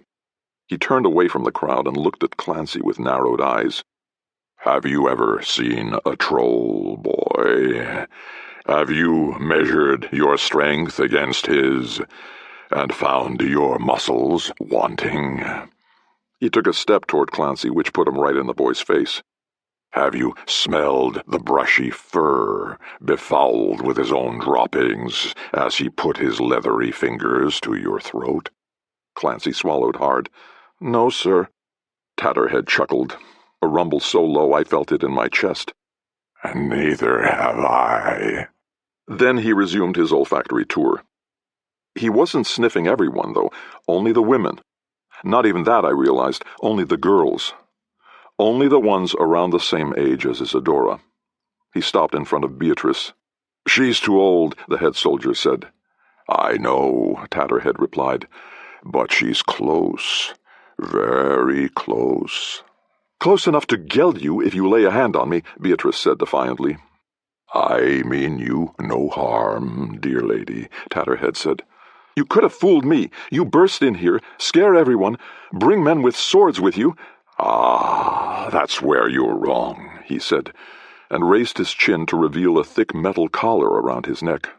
"They brought me." He moved to Liz, sniffed again, and smiled. His eyes closed as he seemed to savor the aroma, the way a man might enjoy the odor of a fresh-cooked dinner. The comparison did not make me happy. He looked down at her and said, "I remember you. The lady with the dinner plates. Pretty." "Always happy to get good word of mouth," she said, but her voice shook a little. Then he turned to me and drew in a huge long breath. I was the first man he'd sniffed in detail. "You've been around her again since that day at the castle," he said softly, although in his case softly meant everyone in the room could hear. "The smell was very, very stale before. Now it's—" He took a long, deep snort. "Fresh." "It's probably just the rose water I washed up with," I said. His enormous hand rose and tapped my cheek. His touch was light, his skin leathery, and his sense of power apocalyptic. "Don't worry. I'm not here for you or your lady." He raised his head, drew in a long breath, then slowly looked around. His head sat so low on his shoulders that he had to swivel at the waist in order to turn it. He raised one arm, almost as long as I was tall, and pointed. Right at Isadora. She stood behind her father and Jack, who tried to shield her from Tatterhead's view. There was no hiding from this gargantua, though. "Is that her, T.H.?" the older soldier asked. "Oh, yes," he said with a slow, satisfied sigh. Cassandra suddenly stepped between Tatterhead and her family. In her black dress, hands on her hips, she was the very figure of a moon priestess, although I knew it had to be all bluff. She said, "You will not touch my cousin." Tatterhead's head tilted like a puzzled dog. He said, "Oh, you're afraid of the big man." "You're not a man," Cassandra said. "You're a vile, smelly monster, and I'm not afraid of you." He sighed again, this time heavy and sad. "Vile, smelly, a monster. Yes, that's what they tell me." His voice deepened without losing any volume. "Am I truly so horrible? I can appreciate beauty as well as any man, better than most even. I can find a girl once I've breathed her scent, even after years. Can any of your poor farmer lads do that?" Cassandra's expression softened. I'd seen this happen to actual moon priestesses who had the ability to see past appearances to the soul beneath. It appeared she had in fact found her true calling. "But you're scaring people," she said gently. "We're wasting time, T.H., the older soldier said. Tatterhead nodded and flicked his forefinger at Cassandra the way I might try to dislodge a piece of lint. It struck her right between the eyes, and she dropped where she stood. I tried to make eye contact with Jack, but his attention was riveted on Tatterhead as he tried to block sight of Isadora, as if that would help. The boy was brave enough, but he didn't have the experience to understand what was happening. And when Tatterhead returned his attention to Izzy, Jack would leap to her defense, after which Altura, like their neighbor Manoma, might very well find itself without a royal heir. Tatterhead stepped up to Glendower and Jack. Towering over them as he did, he had no trouble seeing Isadora. She did not move, but her eyes were wide with both fear and fury. She wouldn't let this beast do anything without a fight. But what the hell did he want? Tatterhead leaned closer and sniffed again. He pushed Glendower and Jack aside like a man parting tall grass. The old man caught himself on the table, but Jack nearly went out the window. "It's you, all right," Tatterhead said to Isadora. "You are pretty, so grown up. Opulora will be so pleased." Isadora stood her ground. "I don't know who or what you are, but—" He raised one enormous hand to her, and she slapped it away and warned, "Next time you'll draw back a nub, wise guy." This was my chance. The two armed men watched Tatterhead instead of the room. If anything was going to happen, it had to be now. So I slapped my hands to my cheeks and screamed as high as my voice would go. Everyone turned and looked at me, including Tatterhead. I continued screaming, "Oh, God! We're all going to die! Oh, God! Please help us!" I ran around in a circle until finally I grabbed one of the two henchmen by the shoulders and said, "What gods do they worship here? I don't know who I'm praying to." His eyes were wide with surprise, and he started to say something, but then I grabbed his sword away with my right hand and gave him a solid uppercut with my left. I spun and clashed blades with the other henchman, who'd immediately come to his compatriot's defense. We locked eyes as well, and something about him was familiar. We were roughly contemporary, so we could have met anywhere, at any battle I fought as a mercenary, or on any case I'd worked as a sword jockey. But a name came to me out of the mists of my past. "Strato," I said. I saw from his expression that I was right, but he didn't let it throw him. "That was clever," he said, with no malice. "Only if it works," I said. I kneed him hard between the legs. He dropped where he stood. I kicked his sword under the table, where I hoped no one would grab it and try to help. Then the crowd, as I expected, panicked. Women screamed, men screamed, that dog barked. People ran in every direction, and now I had to deal with Tatterhead. Jack beat me to it, unfortunately. He launched himself at the monster, who caught him around the waist the way a child might catch a thrown doll. The great monstrosity then raised Jack overhead and threw him at me. I dodged, and he hit the floor where I'd stood. He slid to a wall and didn't move. People stepped over him in their terror. Isadora screamed. Unfortunately, I couldn't get anywhere near Tatterhead before he grabbed Isadora by the back of the neck and bent her over the dining table. He held her there with one hand, while his other reached for his pants. When he saw this, old Glendower jumped on Tatterhead's broad back. "Stop it!" he yelled, trying to lock his arms into a chokehold. "Stop it right now!" Tatterhead shrugged his enormous shoulders and dislodged the man, then kicked him without looking. Glendower slid across the floor and, like Jack, didn't move. There was no way I could just stand by and watch this. I shoved people aside with as much viciousness as necessary and jumped up on the table. I barely avoided stepping on the unconscious Gordon Glendower. I put the edge of the sword against Tatterhead's throat, just above the metal collar where, on a human, a big artery lay just beneath the skin. "Let her go," I said. "Now." He turned, caught my sword between his enormous teeth, and tossed his head. The strength was unbelievable, and I had no time to react by doing something sensible like releasing the hilt. Instead, I went with it, slung across the table so hard that my arm almost pulled from its socket. I hit the wall, taking most of the impact on my back, which momentarily knocked the breath from me. As I winced and wheezed, I watched him remove, not his own male member, but a glass ball. As soon as it got near Isadora, it began to glow so brightly I could barely look at it. "Ow!" she screamed, trying to free herself. "What the hell? Let me go!" I pushed myself upright against the wall. People knocked into me in their mad attempt to escape. Tatterhead moved the ball closer to Isadora's bare back. The bruise-like remains of her tattoo began to smoke. Hey, that burns! Stop it!" Isadora demanded. Tatterhead put the ball away, said, "That's what I needed to know," and tossed Isadora over his shoulder. He smacked her behind and said, "Keep still." "Jack!" she yelled, still sounding more outraged than frightened. "Mom!" I scooped up my sword, and this time, having learned my lesson, slid it up between his legs to nestle against whatever he carried there. "Stop it! Put her down!" "Do what he says," Isadora said, kicking and punching to no effect. "Let me down!"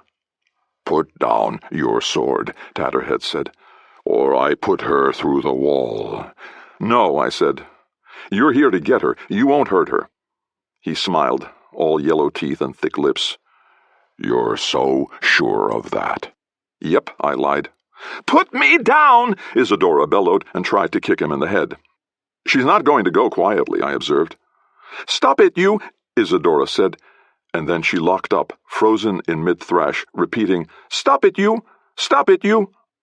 Tatterhead's brow creased with worry. He forgot about me and the knife against his balls, and instead reached back into his trousers for another of the glowing orbs. This one shone red, and when he touched it to Isadora's skin, she went limp and silent. Her eyes were still open, but they looked like a dead person's, a sight I knew very well. Had he killed her just like that? "You just be quiet," the monster said to her, as if she were a doll. "I'll be gentle, and soon you'll be back home." Back home? In Manoma, with Opulora? That was home? He continued, "So come along, my—" You'd think I'd see a fist the size of a small pig coming, but nope. I was so distracted by the mention of home that he blindsided me. He punched me in the side of the head so hard I dropped right where I stood on the table, practically atop Gordon Glendower. The last thing I remember was Tatterhead's low, deep voice saying a single word, one that threw everything I thought I knew, which granted wasn't much, into chaos. "Sister." I went into a hazy, semi-conscious dream world. At first I saw nothing except vague shapes moving through the fog in my brain. Then they resolved into human forms.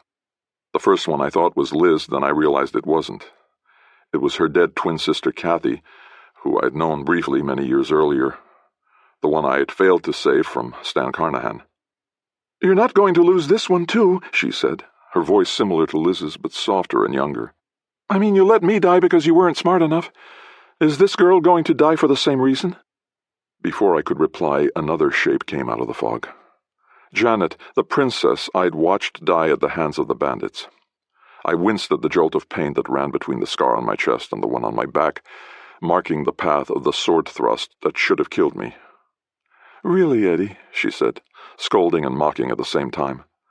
"How many young women are going to die because of you? How many are going to miss the chance to grow up, fall in love, have babies, because you just weren't sharp enough to save them?" A third woman emerged as well. Laura Lesperret, tortured to death by henchmen looking for the last viable dragon eggs. "You tried to save me once, too, and failed pretty miserably. Maybe saving people just isn't your thing." "Stop it," a new voice said. My three accusers faded back into the fog, and the new form emerged. She had blonde hair, kind eyes, and the knowing smile of a woman much wiser than any mere mortal. I recognized her, too. Rhiannon, current queen of Arentia, the human incarnation of the goddess Epona, although she'd hidden that knowledge from her human self. She continued, "They're not real, Eddie. They're your own personal ghosts, conjured up by your conscience." "Are you real?" I asked. My voice sounded thin and pathetic. "I'm more real, at least. And yes, you failed to save each of them, but you tried. That counts for something. And remember, you did save Princess Veronica, and your friend Jane Argo, and Bob Kay, and most importantly, Liz." "And Isadora? Will I be able to save her? You're a goddess, right? You know the future." "You won't save her wallowing in guilt about your failures, will you?" She touched my chest over my scar. "Wait, how can you be here if you're also in Arentia as a human being with no memory of the fact that you're a goddess?" She laughed. "That's the Eddie LaCrosse I know. It's because I am a goddess, Eddie. I'm more than a mortal can comprehend. Or," she added with a wink, "maybe I'm just a figment of your imagination, too. Either way, it's time to stop feeling sorry for yourself and get to work. My eyes popped open. I was only out for a few minutes, long enough for most of the guests to flee into the night. I awoke to Liz wiping my face with a wet cloth. She said, "Welcome back, hero." The side of my head was numb. "Where?" "Gone. With his 2 friends, about 20 minutes ago." I was going to ask where I was. "Flat on your back with your lights out, like all the other heroes. How many times do you think you've been knocked out in your life?" "Too many."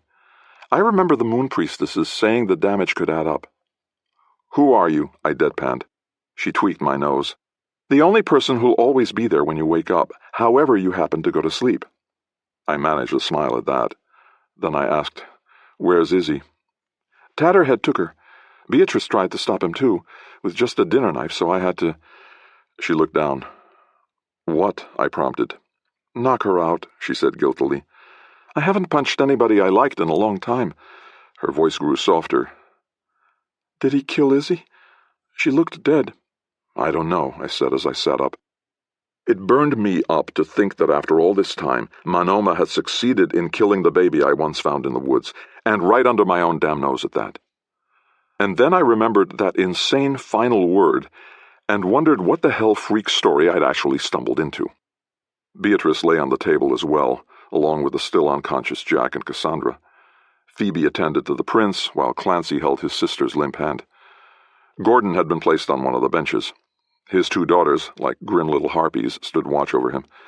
I got the impression they'd bite off the fingers of anyone who came near, and eat them too, probably. "So no one's dead?" I asked. "No," Liz said. "Just banged up a bit." I swung my feet off the table.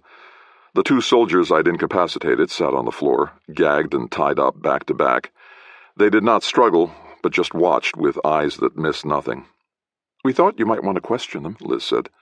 "I will when my head stops moving on its own. But I know what we have to do next." "We go after them," Owen Glendower said. He cradled one arm in the other. "We get back my granddaughter before something terrible happens to her."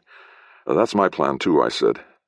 I couldn't tell him what I'd heard, and truthfully I began to doubt my own memory. "I mean, sister?" He must have meant it metaphorically, maybe as a fellow Manoman. Right? There couldn't be any actual blood relation, could there? "But I still don't understand the why of all this," Liz said, breaking me out of my reverie. "Why would Opulora want Izzy?" "It isn't Opulora," a new voice said from the shadowy foyer. "At least not directly. It all goes back to King Gerald." I couldn't make out the face of the man speaking, but his voice was familiar. "Yeah?" I challenged.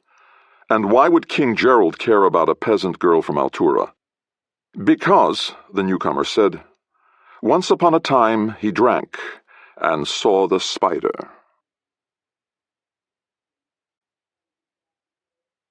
Part 3.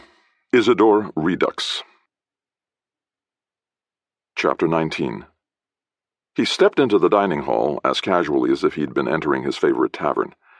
He was my height, slender, with dark skin and close-cut, wiry black hair. He had a pack slung over his shoulder that I knew carried the tools of his trade, pens, ink, and lots of vellum sheets. It was my turn to say, "You." "Indeed," said Harry Lockett. "Pleasure to see you again, Mr. LaCrosse. You're a long way from Nisida." "I'm on vacation." I climbed off the table, wobbled a bit until my head cleared, then shook his hand. He looked around at the damage and casualties. "I'm not familiar with this definition of vacation, but you seem to be having a hell of a time." "I assume you're working," I said. "I am, always. We don't get vacations." He turned to Liz. "And Miss Dumont, good to see you again as well. Your hair's longer." "Only until I cut it," she said. "You should keep it long. It suits you." I first met Harry Lockett back in Nisida, where he'd appeared searching for the real story behind reports of fire-breathing dragons and the cult that worshipped them. He still didn't know the whole truth about that, but he'd helped me out when he didn't have to, which put him in the good guy column as far as I was concerned. His appearance here was a surprise, but not a shock. Scribes answered only to themselves or their society, asked the questions no one else could ask, and generally did their bit to keep kings and other throne holders honest. "Who is this?" Glendower demanded of me. "You can ask me directly," Lockett said. I speak your language. Who are you, then? Harry Lockett, Society of Scribes. He offered his hand, then saw Glendower's injury. Oops, sorry. What has happened here? King Ellis said from the foyer. He and Ajax stood there, as aghast as Harry was calm. Ajax had his sword in his hand and flexed his fingers eagerly around the hilt. I would have loved to see Tatterhead mop the floor with him. You left the party too early, I said to Ellis. A monster belonging to King Gerald's court sorceress came and stole your son's girlfriend. I beg your pardon. Then he saw Harry. A scribe, he said disdainfully. Harry bowed his head, the most respect a scribe had to show anyone. Harry Lockett, you're King Ellis, I take it? Yes, Ellis said, annoyed as only a king can be when presented with someone who'd note down his every word. What brought you back? I asked. We saw, your monster, I suppose, with a girl over his shoulder heading away from here. So I insisted we come back, and on the way, then he saw Jack. Son! Jack blinked awake, winced at the pain, and tried to sit up. Phoebe said, Easy, Jack. Wait till the room stops spinning. Ellis rushed over as if to hug Jack, then caught himself and stood awkwardly until Jack registered his presence. To Ajax, I said, You can put the sword away. The fight's over. He scowled at me, then reluctantly slid the sword back into its scabbard. I turned to Harry. So why are you here? Before he could answer, Jack jumped to his feet. Where's Billy? Your friend Billy Cudgel? King Ellis said with a sarcastic sneer. He snapped his fingers. Ajax stepped out into the garden and returned with Cudgel. The fat man's hands were tied behind his back, and a noose was around his neck like a leash. He was sweaty and clearly exhausted. One eye was swollen shut. As we were returning, we found him bravely scurrying away, Ellis said, on a horse that I'm certain he stole. Jack glared at his former friend. What the hell, Billy? Did you set me up for this? I assure you, friend Jack, I didn't— Oh, shut up. I know better than to expect a straight answer from you. He turned to Ellis. You sicked him on me, didn't you? He was your spy. Ellis began to bluster. I did no such thing, and— What the hell does any of this have to do with rescuing my daughter? Beatrice demanded loudly, silencing us all. She sat up and glared at us as if we were the stupidest group of people she'd ever seen. I couldn't really argue with that. She fixed her glare on Liz. You knocked me out. If I hadn't, Tatterhead would have, Liz said. Sorry about that. Then she turned to me. And you let that monster take my daughter. I tried to stop him, I said. It sounded as pathetic as I expected it to. Harry chuckled. Before you all start beating each other senseless, let me give you the backstory. Sit down, pour yourselves a drink, and get comfortable. Beatrice was having none of it. Not while my daughter is— Your daughter is perfectly safe, Harry said. Really. Tatterhead won't hurt her. Think about it. He came all this way to get her and take her back to Monoma. He could have ripped every single one of you into tiny pieces of meat, and he didn't. Whatever is behind this, and believe me, I want to know as much as you do, it's not about hurting your daughter. Now, Mr. LaCrosse here is the absolute best person to have on your side for this. I won't bore you with a list of his qualifications, but I will say if it was my daughter, there's no one I'd rather have trying to rescue her. He's got a point, Liz said to Beatrice. She started to snap something back, then took a deep breath and nodded. Ellis and Jack had moved away and were huddled together talking. Well, Ellis was talking. Jack was just looking at him, at first skeptically, but with gradual softening. I assumed the king was apologizing. Harry said, Your Highness, Your Majesty, if you'd like to join the rest of us, I think you'll want to hear this. It involves you, after all. Jack and Ellis came over and sat on the bench facing Harry. He dug through his pack until he found the notes he wanted, then stood before us like a bard preparing to play. I knew he'd find that comparison insulting. After all, bards just made stuff up. Scribes strove for the truth. I'm going to tell you a story, Lockett said. Save your questions until the end, and your applause. 17 years ago, Monoma and Altura were allies. The border between them might as well not have existed. And this was deliberate. The old kings had made sure their sons, Ellis and Gerald, grew up together as fast friends. They ran up and down the hills like some of Somerset's lambs, pretending to slay dragons and topple evil warlords. They no doubt thought that things would never change, and the summer would be eternal. "More matter," Ellis said dryly, "and less art, okay?" Lockett frowned, then continued. "But nothing is eternal. The boys grew up, ascended to their thrones, took queens, started families. Both had sons born the same year, young Jack here, and Gerald's son Mannheim, called Manny. Affairs of state kept the two from as many visits as they'd once shared, but they did manage to find time every so often for extended stays in each other's court. Ellis's queen died in childbirth. Sorry for bringing it up, Your Majesty. So when he went to visit Gerald, he went alone, leaving Jack behind because of his schooling. The visit was fine, everything was normal, until Ellis announced he had to leave. He missed his son, and his kingdom required his attention. Gerald asked him to stay, but Ellis politely refused. Then Gerald's queen, Sylvia, asked him, and Ellis agreed to stay another week. Ellis's brow creased with the pain of this memory. "It doesn't sound like much, does it?" Lockett continued. "But that was the spider, and Gerald was sure he saw it in his cup." Clancy raised his hand as if he were in school. Lockett chuckled and said, "Yes?" "What does that mean about the spider?" Lockett turned to me. "Mr. LaCrosse?" "It's a superstition," I said. "Some people believe you can poison someone by slipping a spider into their drink, but the poison only works if they actually see the spider." "Exactly," Lockett said. Gerald's spider was the fact that his best friend since childhood had refused his entreaties, but given in to his wife's. That could only mean one thing. The two were having an affair. Ellis started to protest, but Lockett held up his hand for silence. "It was absurd, to be sure," the scribe continued, "but that didn't make it any less deadly. Gerald attacked Ellis and tried to kill him, but Ellis escaped and returned to Altura, where he sealed the borders. Gerald took this as an act of war, and both kingdoms began massing armies. And that, I thought, was when I got involved. That was the war I was looking for that day I found Isadora, the war that never happened. But before he could devote his attention to war, Gerald had to deal with his treacherous queen. He put her on trial before his court. His nobles, bless them, stood up to him and told him he was out of his mind. In response, Gerald sent for a sorceress, one who could ferret out the truth no matter how well it was hidden. 'For if you hide the truth, even in your hearts, there will she rake for it,' he told everyone to scare them into cooperating. And that's how Opulora enters the story.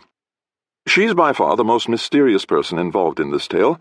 I have it on good authority that she was once childhood friends with Queen Sylvia. I don't know if Gerald knew this, or if he just didn't care given her reputation. She was known as an unerring truth-seeker who had toppled kingdoms before, and would no doubt do so again. And so Gerald had her visit Sylvia, use all manner of spells and sorcery to compel the queen to tell the truth, and then report it to him before his court. And she did. I have her exact words here. "Sylvia is chaste, Ellis blameless, Gerald a jealous tyrant." Then she made a prediction that no one at the time understood. "And the king shall live without an heir, if what is hidden is not one day uncovered." Now, I know what you're thinking. Gerald had an heir, Prince Mannheim. And that was true at the time of this announcement. But later, probably no more than an hour, the young prince fell to his death trying to scale the outside of the prison tower and rescue his mother. He'd been raised on tales of brave knights and noble warriors, remember? So when his father refused to accept his mother's innocence, even after Opulora pronounced it so, Manny did what one of his heroes would have done. "He was 10 years old," Ellis said sadly. "A wonderful boy." And his death broke Gerald out of his delusion. He saw that he'd been mistaken, and that his jealousy had led to something horrible. He forgave the queen at once, but it was too late, because seeing her son die, she killed herself rather brutally. And so King Gerald, left without a queen or an heir, went mad. Opulora quickly became the public face of his rule. He's gotten better over time. For those first few years no one saw him at all, but everyone believes he's still mad, and she's still in charge. I thought about the way Gerald reacted when she appeared during our visit. Apparently he thought she was in charge too, although he was starting to chafe from it. But there's still that prophecy about something hidden being uncovered. Opulora claimed it came to her in a vision, and she didn't know what it meant either. Certainly the king had no other legitimate children, and the Manoman Charter forbids bastards of either sex from ascending to the throne. And there things sat, until you and Miss Dumont showed up at the castle. Us? I said in surprise. What did we do? Liz added. I have no idea, Lockett said. But as soon as you left, Opulora summoned Billy Cudgel, and he headed off for Altura. We all turned to look at the bound fat man. He said nothing, only stared at the floor in defeat. Jack walked over to him and said quietly, I thought I knew you, old man. You were the friend I always dreamed of having. But now I'm wide awake. No dreams left. Jack, You will be silent, Ellis snapped. Or you will be dead. Ajax? The bodyguard drew his dagger and laid it against Cudgel's throat, although he'd have to do a bit of cutting to reach anything vital under those jowls. Cudgel sagged in on himself, thoroughly defeated, or at least doing a good job of acting it. That tongue of yours has done quite enough damage, Ellis finished. Then to Lockett he said, Please continue. Lockett said, I'd noticed over the years that Cudgel was always around when a certain kind of trouble broke out, so I followed him here, assuming there'd be a story at the end of it. But instead of doing what he was hired to do, follow Mr. LaCrosse and Miss Dumont, he began ingratiating himself with Prince John. He seemed to think he could talk his way out of things with Opulora if she asked what he'd done to earn his money. Again, that's not out of character for him. And so Opulora decided on the direct approach and sent Tatterhead. But what, Glendower said, has this all got to do with my granddaughter? She's no missing princess, is she? Not that I've ever heard, Lockett said. There's a rumor that Queen Sylvia was pregnant when she died, but I haven't been able to confirm it, and even if she was certainly nowhere near giving birth. Her baby died with her, if it ever existed. And Opulora, I asked, remembering the glass beads in the baby blanket. Did she have a baby around that same time? Not that I've found any trace of, Lockett said. So we don't even know, Beatrice said with a mix of anger and annoyance, why she's gone to all this trouble to kidnap my daughter. I realized we had an untapped resource right there in the room. I went to the bound soldiers and removed the gag from the older one. Your name is Strato, right? He looked up at me and slowly nodded. If you don't mind my asking, how in the world do you know that? You were here 16 years ago when I first brought Isadora to town. Your commander was ordered to kill her, right? So that was you, he said. I nodded. Who gave him that order? He thought for a long time. He'd heard all Lockett had said, and knew, if nothing else, there were too many secrets at work. He said, King Gerald. Directly or through Opulora? I don't know. Who was the baby? Honestly, no one ever told us. We were in prison as deserters because we didn't want to fight with Altura. I mean, my wife was Alturan. And you came back to look for that baby 5 years later, didn't you? I pressed. He blinked in surprise. How did you— I'm really good at my job, I said, not seeing any need to mention Glendower's earlier story. Who sent you then? Opulora. She said she knew the baby hadn't been killed by the bear, and this was the closest town. But you didn't find out anything? I didn't look that hard. I mean, I asked around, but wherever that little girl was, it was better for everyone if she stayed there. I nodded. I was seeing a pattern, which wasn't the same thing as having answers, but was better than nothing. Now, how did you find us? I didn't. Tatterhead did. He said he'd smelled her on you and could follow your scent. He could smell her on me after 16 years? He's not a human being, Strato said with a shrug. I looked a question at Liz. Maybe, she said. I suppose it's possible. It does explain some things, I said, not entirely willing to accept it myself. I recalled the glass beads hidden in Isadora's baby blanket, and the way they glowed, like the ball Opulora used on me, and that Tatterhead used on the girl. We did mention to Opulora that we were coming this way. Lockett, practically bouncing with excitement, said, "So, Opulora sent Billy Cudgel here, where he buddied up with Prince Jack, having no idea that Jack's girlfriend was the very girl he was supposed to find by following you too." He turned to Cudgel. "Is that right? Was it right under your nose the whole time, and you didn't even know it, you greedy old leech?" Cudgel grumbled, "If I answer, you jarring, rough-hewn clotpole, this hedge-born death token will open my windpipe." "Oh, this is going to be a great story," Lockett said with delight. Beatrice got right in his face. "Listen to me, scribe. You may be used to considering people just notes on vellum, but that girl is more important to me than my own heart, and I'd appreciate it if you'd show a little respect." "The more interesting question," I said, "is why King Gerald wanted her dead in the first place. Who is she? And why does Opulora want her back now?" Liz said. "Whatever the reasons behind this," I said, "it's still pretty clear that Tatterhead is taking Isadora to Opulora." "Then we're going after them," Beatrice said firmly. "Yes," I agreed. "We are." Lockett grinned. "I can't wait to see how this ends."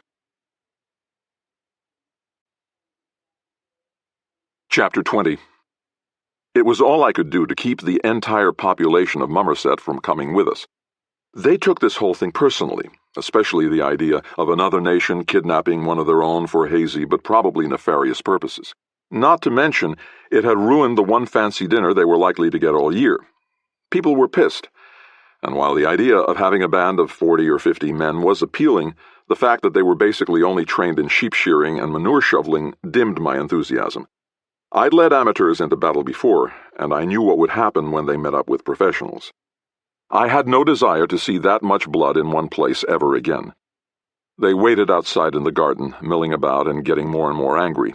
A lot of them were women. In this community, no one had any illusions about how strong women could be, and after seeing them hack apart Arcite back in the day, I understood why. Much of their anger no doubt had its roots in their panic when Tatterhead first appeared. Nobody likes to remember moments of cowardice.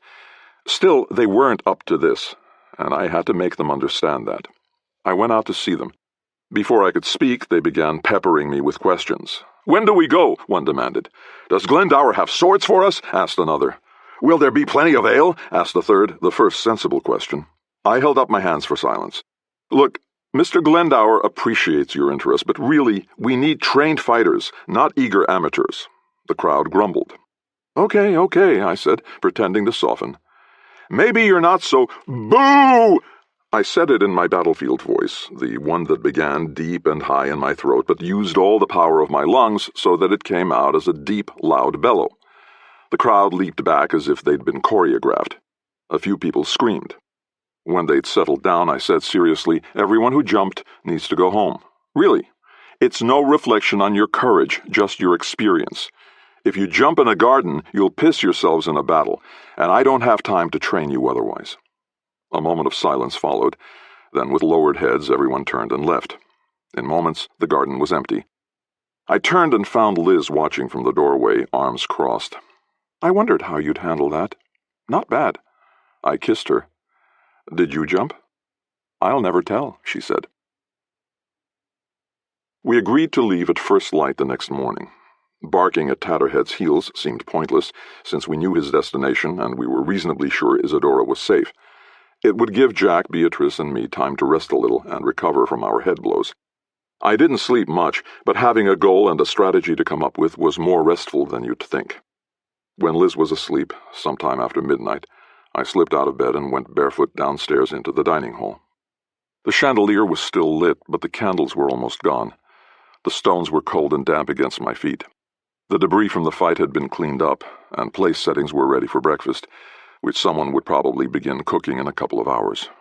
I wondered if it would be Gordon. I went to the window and stared out at the night.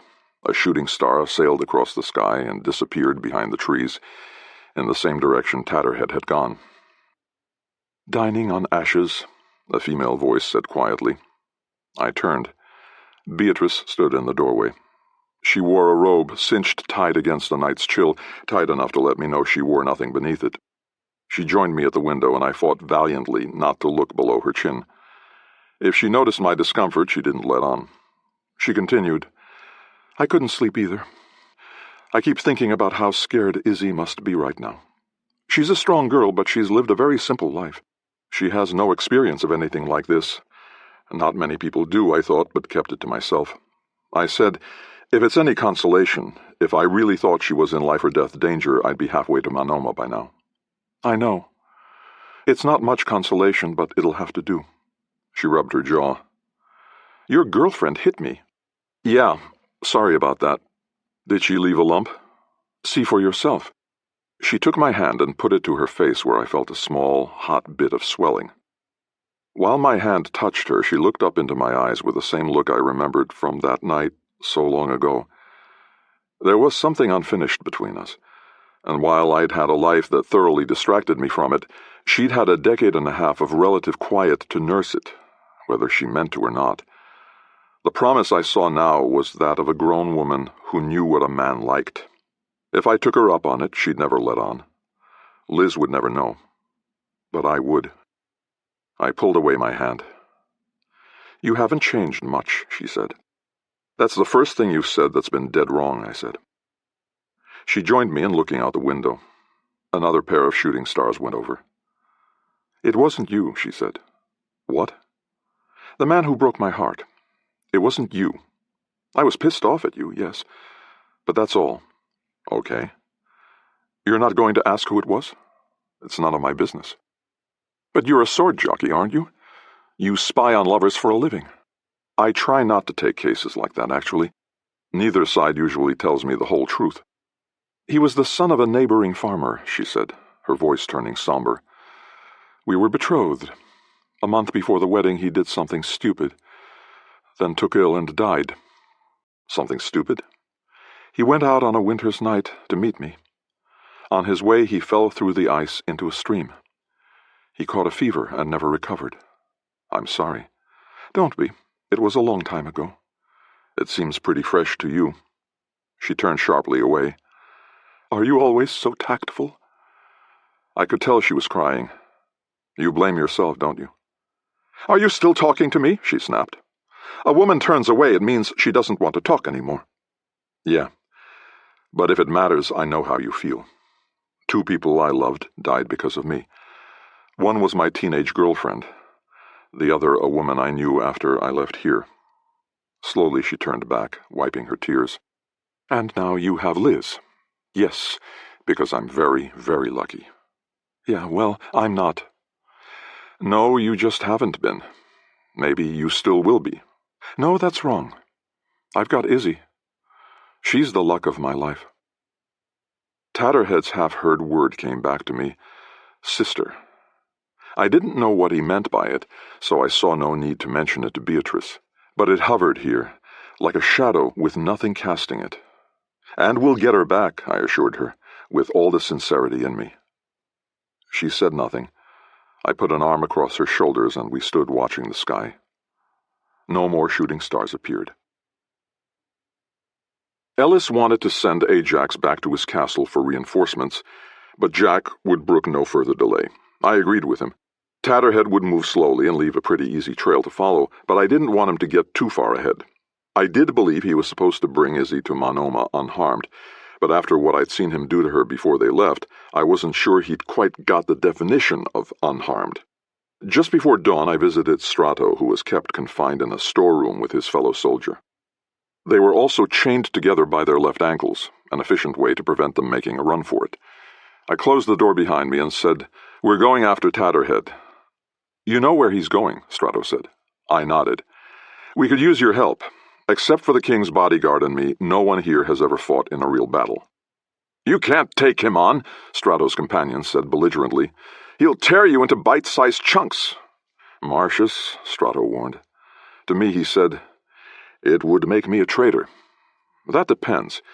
If your orders came from Opulora and not the king, then you'd be a hero for helping expose her. There are no heroes, he said wryly, and I can only trust that King Gerald gave the orders. It's in my job description not to ask questions. I nodded. I wished he felt differently, but I understood his reasons. Either way, I'll order you released in 2 days. By then we'll have reached Acheron, or been left as a pile of corpses somewhere between here and there. Thank you. I'd like to wish you luck, but that seems hypocritical under the circumstances. I offered my hand. We shook, but his fellow soldier did not. I left them to their solitude. "You don't stand a chance," Marcius called after me. "He's not fucking human!" We sorted up, saddled up, and left at first light. In addition to me and Liz, we had Jack, King Ellis, Beatrice, there was no stopping her, Clancy, Phoebe's tears notwithstanding, Owen Glendower, and Ajax. Harry Lockett was also part of our group, but as a non-combatant. Scribes never took sides. Billy Cudgel was along as well, not exactly in custody, but certainly encouraged to think of himself that way. He was too dangerous to either turn loose or trust to the naive mummer-setters. I knew Liz, Ellis, Jack, and Ajax could handle the weapons they carried. I was less certain about Glendower, who brought along a dusty heirloom sword no doubt snatched from a wall somewhere in his house, and Clancy, who carried a staff sharpened to a point. I had the dire premonition that before this little adventure was over, he'd end up impaled on it. Beatrice had 2 knives on her belt and another 2 on her saddle, and just the set of her jaw alone convinced me I shouldn't question her ability with them. The 9 of us made good time, because, as I suspected, the trail was really easy to follow, especially once we hit the woods downslope from the town. At the forest's edge, 2 trees as big around as me were pushed aside, their root balls partially uncovered. Tatterhead was making a beeline for Acheron. His mission was so urgent that he couldn't even bother to take roads. "Good gods," Glendower said softly. "What manner of being is this creature?" "Don't be scared," I said so only he could hear. "Your son and daughter are watching." He swallowed hard and nodded. Ajax dismounted, walked to one of the partially toppled trees and pushed against the trunk. Lightly at first, and then harder. It did not move. He went to the other side and tried to push it back upright. It didn't move that way either. A crow sitting atop the tree cackled his amusement before flying off. "How big was he?" Ajax asked. 7 feet, Beatrice said. "Tall?" "No, across the shoulders," she said wryly. Ajax didn't look frightened, but a lot of the cockiness drained away as he got back on his horse. "If you've got second thoughts," I announced, "this is the place to turn back."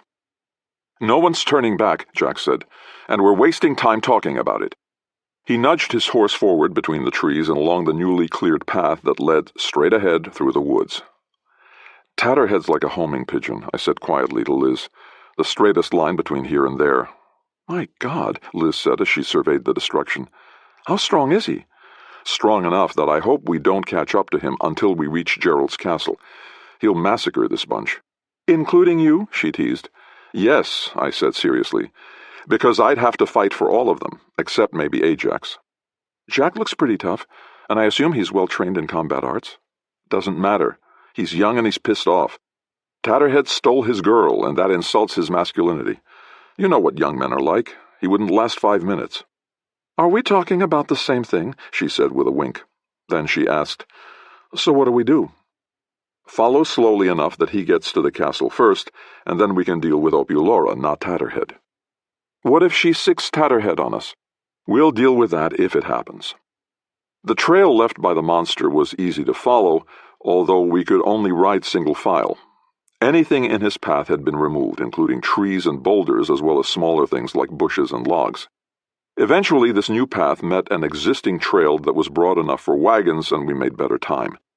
Heavy dark moss hung from the trees and gave them the look of solemn old men, who passed judgment on those who passed by. I got the feeling not many earned their approval. Around mid-morning, I let my horse drift back until I was beside Harry Lockett. He was writing something as he rode, the reins clamped in his teeth. His horse seemed used to this. "Got a minute?" I asked quietly. He put away the vellum and stylus. "Sure. What exactly are we up against? With Tatterhead?" I nodded. "I mean, I've seen him up close. He's not human. And you seem to know a lot about this situation." Lockett grinned. "The last time I saw you, you were chasing dragons. Now you're after monsters?" "I don't know what I'm after. That's why I'm asking. What is he?" Lockett squinted into the distance as he organized his thoughts. "There are 2 schools of thought on that. One is that he's simply a freak, a man who grew up different and most would say wrong, who kept growing when other men stopped. And the other school, Agrees with you that he's not human at all. There's all sorts of stories about him, mind you. Most say he was found by Opulora, who trained him to be her monster on call. Some say he's actually Opulora's son, and some say Opulora actually made him, as opposed to giving birth to him. Exactly. They say she grew the different parts in her chambers in the castle, then stitched him together and brought him to life. He's made up of parts taken from other creatures such as bears, wolves, and vipers, all the dangerous and powerful things of the world, and then changed and strengthened by the sorceress's skills. That sounds like a children's story. So do dragons, he said with a grin. Did you find any, by the way? There's no such thing, I said, then urged my horse back to the front of our little band. Lockett chuckled behind me. Chapter 21. The trail of destruction began again as Tatterhead left the road and continued on his straight-ahead path. Once again we rode single file, with Jack in the lead, me right behind him. It made conversation impossible, so I was left alone with my thoughts until Jack's horse suddenly balked, neighing and refusing to continue. "Whoa, girl," Jack said calmly, not trying to force her forward. "What is it? What?" He stopped, then quickly dismounted and knelt to look at something on the ground.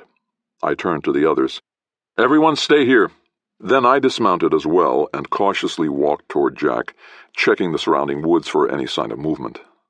"What is it?" I asked when I stood over him. He held up a hand, stained bright red.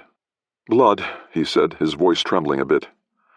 Before him was a small pool of it, and beyond a trail of dark droplets spattered on the ground and some low-hanging leaves. It was enough to convince me that whatever bled it out was likely no longer among the living. "Don't panic," I said quietly. "It doesn't make sense that he'd kill her here on a whim." He wiped his hand on the ground. "Maybe she pissed him off. She could be touchy.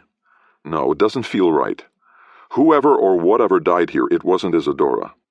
He didn't protest, but we continued on foot. The blood trail preceded us along Tatterhead's path of destruction. This was old forest, untraveled and thick. On either side, beyond Tatterhead's recent damage, huge fallen trunks covered the ground. Many were already rotted, and those were covered with multicolored fungi, wan gray lichen and green moss. Seedlings also arose from the remains of their ancestors, reaching for the sunlight that only rarely made it through the tree canopy. Suddenly Jack stopped, wiped his cheek, and stared at his hand. What the hell? Blood smeared his face from one ear to the corner of his mouth, but there was no sign of a wound. He looked back. A low leaf had brushed his face. Blood still dripped from it. No birds sang around us, and even the insect buzzing was suddenly absent. "Quiet," I hissed, and drew my sword. "Stay here." "Not a chance," Jack whispered. "All right, but just don't do anything unless I tell you. Understand?" He nodded. He meant it too, I could tell. But if we found something horrible, he might not be able to control himself. We crept forward. The ground rose before us, and we ended up crawling up to the top of the hill. We peered down into a wide gully with a trickling stream in the center. It was beautiful and bucolic, except for the blood splattered on a wide swath of ground. Across the stream, Tatterhead's trail continued. "Izzy," Jack said, and swallowed hard. He pointed.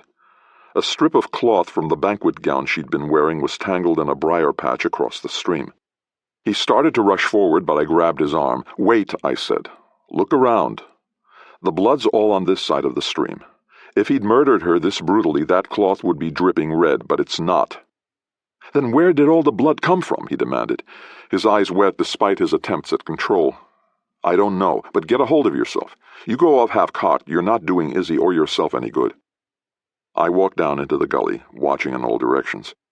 The eerie silence worried me more than anything, because animals always know when something unnatural is around, and few things were more unnatural than Tatterhead.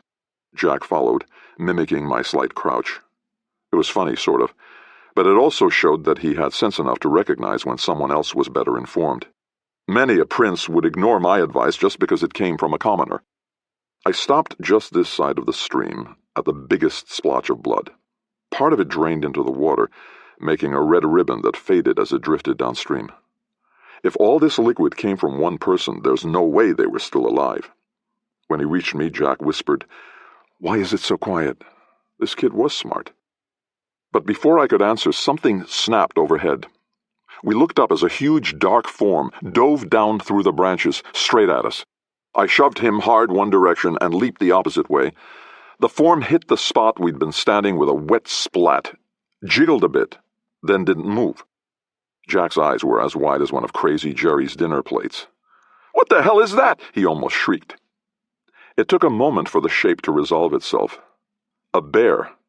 A dead bear. I held my breath as I poked the bear with my sword. It was a big, full-grown monster, much like the one I'd killed 16 years ago in these very woods. But there was one crucial difference. I hadn't beaten it to death with my bare hands and thrown it 20 feet up into a tree. Tatterhead did. "Holy shit," Jack said as he realized what had happened. "Not exactly princely language," I said wryly. "Not exactly a princely situation. Do you still think Izzy is all right? I'd bet on it. His whole job is to get her back to Acheron safely." "Good God! What is that?" Glendower called from the rise behind us. "A dead bear," I said. "There's nothing to be afraid of." "Come on down, we can water our horses." "We need to keep going," Jack said. "Hard to ride a dead horse," I said. "While they rest, let's go check out that ribbon." We crossed the stream and reached the bush where the strip of cloth hung. Jack reached for it, but I stopped him. "Don't touch it yet. We need to see what it can tell us." "It tells us Izzy came this way," he said impatiently. "What else do you need to know?" I understood his impatience, but it was starting to bug me. "You really need to calm the fuck down," I said firmly. "We don't even know for certain who the bad guy is in this situation." "I'd say the woman who sends a monster after my girlfriend would fill the bill," he snapped. "Really? What if King Gerald sent him?" "Well, then, what if Opulora sent him but wanted everyone to think King Gerald did it? Or what if—" "You're making this too complicated," he snapped, sounding for a moment like a spoiled little boy. "It is complicated. And the only way to uncomplicate it is to look at the clues. Now, this does tell us that Isadora came this way. What else does it tell us?" He bent close and looked at the cloth. It was torn from the hem of her gown, as if it had snagged as they passed and ripped free. There was no blood on it, which told me that Tatterhead probably put her safely aside while he dispatched the bear. On the ground I saw deep impressions from his feet, including one clear mark in the mud. There were no matching prints for Isadora, so he was likely still carrying her. Was she still unconscious, then, from the effects of that last glass ball? "I don't see any blood," Jack said, "so it must mean she's okay." I started to indicate all the other things he'd missed, but didn't. He'd discerned the most important fact, and that was enough. "Right. So that's one worry we don't have." Clancy looked over the destruction and let out a long whistle. "The monster beat up a bear?" "Looks like it," I said. "I'd purely love to have seen that fight." We let our horses rest and drink for a while, following the trail of a monster and a girl who'd been saved from a bear for the second time in her life.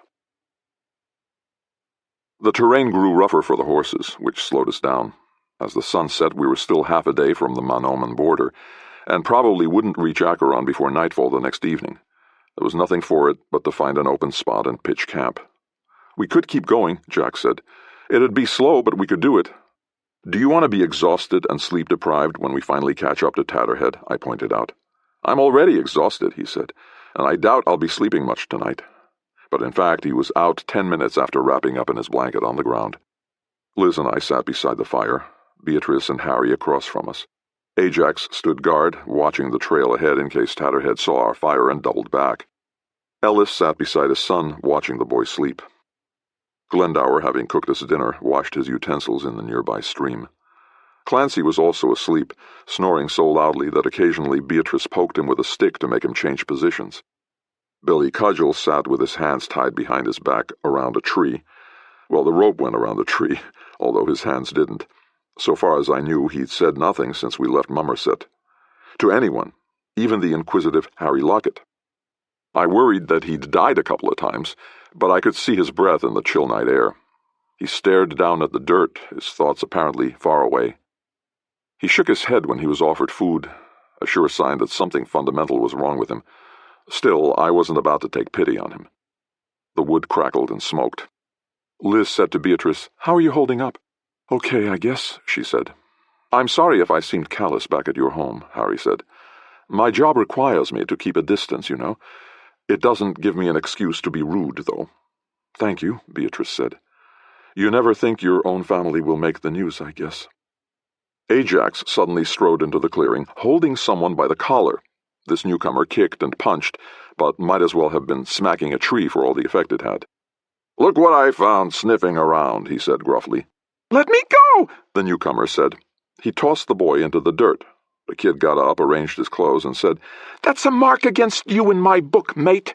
He wrapped his arms around his spindly body and shivered. "When you get ready to settle accounts, make an appointment," Ajax shot back. "I found this little gopher trying to sneak up on the camp." "I just wanted to see if—" He stopped, reconsidered, and said, fuck you." The words were so ludicrous coming from such a youngster, he couldn't have been more than 10 or 11, that I laughed. I said, "Son, you're starting off on the wrong foot here. Come up to the fire and get warm." Liz whispered to me, "That's a girl." I looked more closely. "Really?" "Yes. "That disguise wouldn't fool anybody." "I'm not a stupid girl," the newcomer said. "I'm a boy, a son. I'm strong and I'm tough." "The toughest people I know are women," I said. "What's your name?" Pat. Yeah, that's it. Pat. "Okay, Patricia." "Patrick." "Okay, Patrick. Why are you sneaking up on us?" "To see if you were another monster. I saw one today, but nobody believed me." "What sort of monster?" Harry asked, pen and vellum ready. "He was huge. 3 times as tall as me. He smelled like dead fish, and he was carrying a girl on his shoulder." "Was she hurt?" Beatrice asked. "I don't think so. She looked like she was asleep." "Where were they going?" I asked. "I don't know," Pat said. "Toward the Manoman border, that's all I could tell." "Are you hungry?" Liz asked. "We have a few leftover biscuits." "I wouldn't spit at 'em," Pat said. "But you have to be honest," Liz said as she put the bread on a plate. "What's your real name?" "Patricia?" After a long moment, she said petulantly, "Viola." "And why are you disguised as a boy?" Harry asked. "I'm running away. My father wants me to marry some old guy. He's nearly 30. I managed a smile since I was a few years past that age myself, but I didn't approve of forced marriages, so I said, "Are you telling us the truth, Viola? Because you haven't got a lot of credibility at this point." "Credit what?" "It means you've lied to us already," Liz paraphrased. "Why would I lie about this?" "To get away from home," I said. "I don't have a problem letting you come with us, but I need to know you're not yanking my chain." She looked me up and down. "I don't see a chain. Are you a slave?" "I can't wait to hear her talk to Clancy," Liz said softly. "It's an expression, Viola. It means you're telling us lies to get us to do what you want." She turned her back to me and raised her tunic. Her skin was crisscrossed with welts, some recent, some old enough to become scars. Her feminine form was also more obvious without the baggy clothes to hide it. It confirmed that wherever she came from, it was no place for a child to return to. She said, "If I drop my pants, you can see more." "That's plenty," I said gently. Beatrice said, "I've got some ointment in my bag that might help." She took the girl by the hand and led her off into the dark. Liz turned to me. 30, she said in the exact same tone of voice. We both laughed. Later, Ajax returned to camp and filled his canteen from the stream. I was the only one still awake, and he sat down across the fire from me. At last I said, "Do you and I have a problem?" "We're on the same side," he said flatly. "Yeah, but that whole headbutt thing back in Mummerset. Forget it. You were drunk." He was right, and even though the words, "but it wasn't my fault," desperately wanted to come out, I choked them down. There was no way to say that without it sounding like a whine. Instead I said, "There's some bread. You hungry?"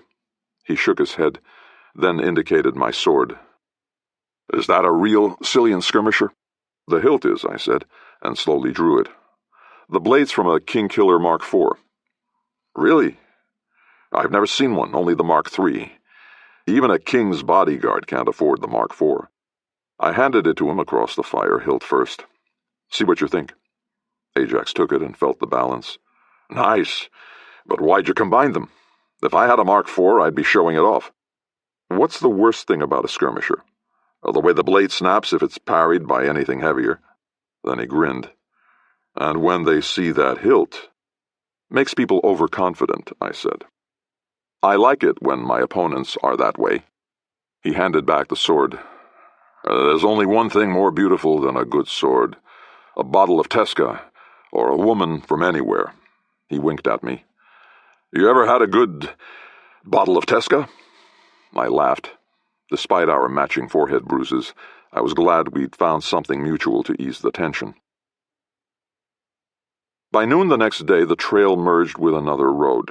It was a real one, as the deep wagon ruts made plain. We're across the border in Manoma, Jack said. How do you know? Liz asked. We don't do our roads this way with the ditch on either side. We have a ditch down the middle. I said, okay, that means our quarry took the road the rest of the way. Remember, we're essentially enemy troops in a foreign country, and we have a king with us.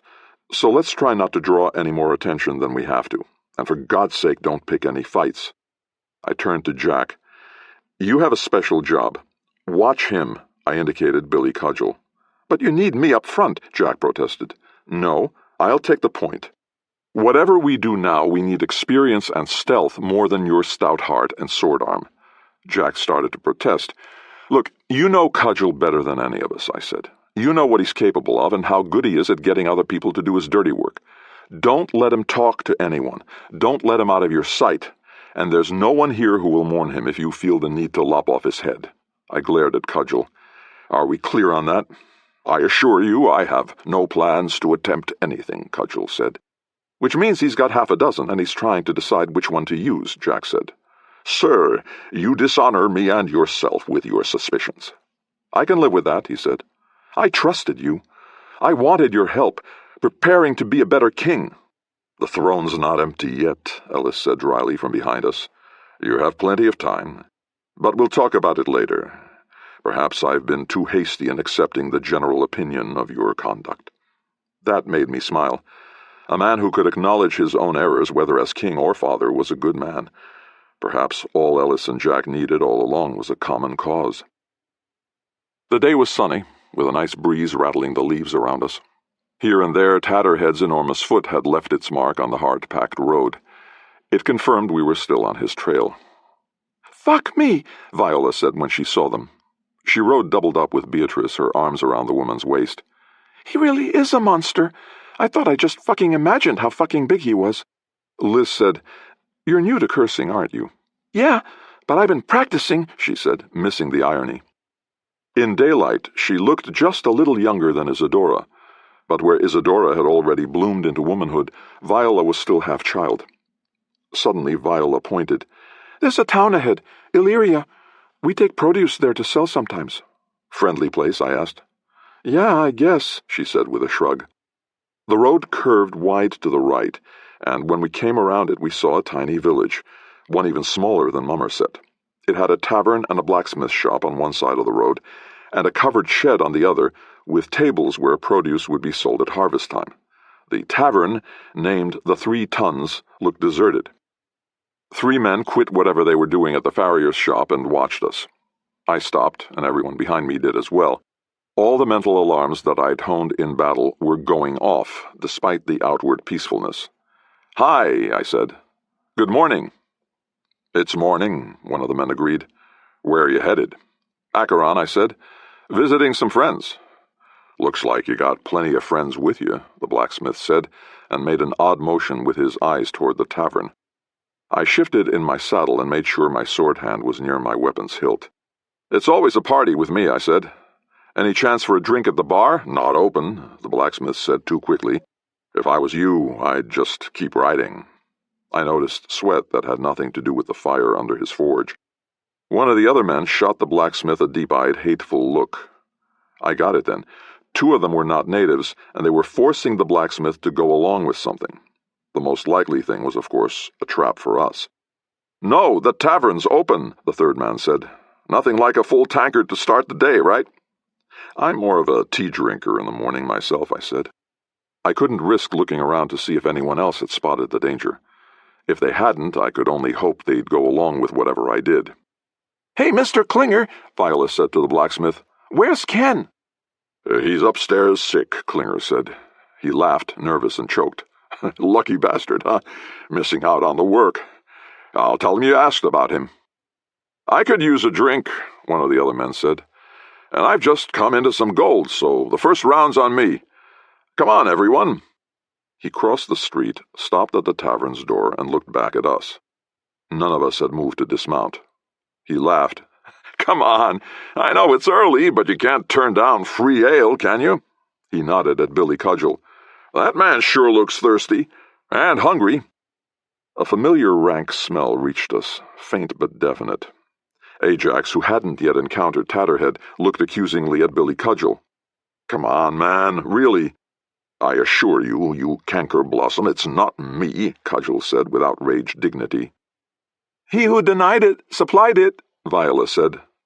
Then, her lips barely moving, she said quietly to me, "Something's weird. I don't know those two guys, and I know everyone in Illyria." "We'll be on our way," I said evenly. "Yeah, that's the best idea I've heard all day," the blacksmith said, before I'd hardly finished speaking. "Go back the way you—" Tatterhead burst from the tavern. And I mean burst, taking out both the front door and most of the wall around it. The man at the door was crushed under it, his last cry a wet-sounding, "Ugh!" I wondered how the monster had ever gotten in there. But I didn't wonder long, because there he was, right in front of me, as tall as I was in my saddle. I drew my sword, but it looked like a sewing needle next to this creature. "The monster!" Viola shrieked, pointing from behind Beatrice. "The fucking monster!" Chapter 22. My horse reared in surprise, and I let her, hoping the slicing hooves might do some damage. With an impatient grunt, Tatterhead slapped both me and the horse aside. I released my sword as I flew from the saddle, not wanting to impale myself on it. I hit the ground and managed to roll with the impact so I wasn't hurt. Then Ajax strode through the chaos, sword in hand, eyes fixed on Tatterhead. He saw this as a personal challenge, and despite what he'd seen done to the trees and the bear, he was going to take it on. "Ajax!" I yelled as I got to my feet. "Don't be an idiot!" He pointed his sword at Tatterhead. "Release those civilians, you overgrown, two-legged warthog! A warrior calls you out!" Tatterhead turned, frowned in puzzlement, and flicked one enormous hand at Ajax.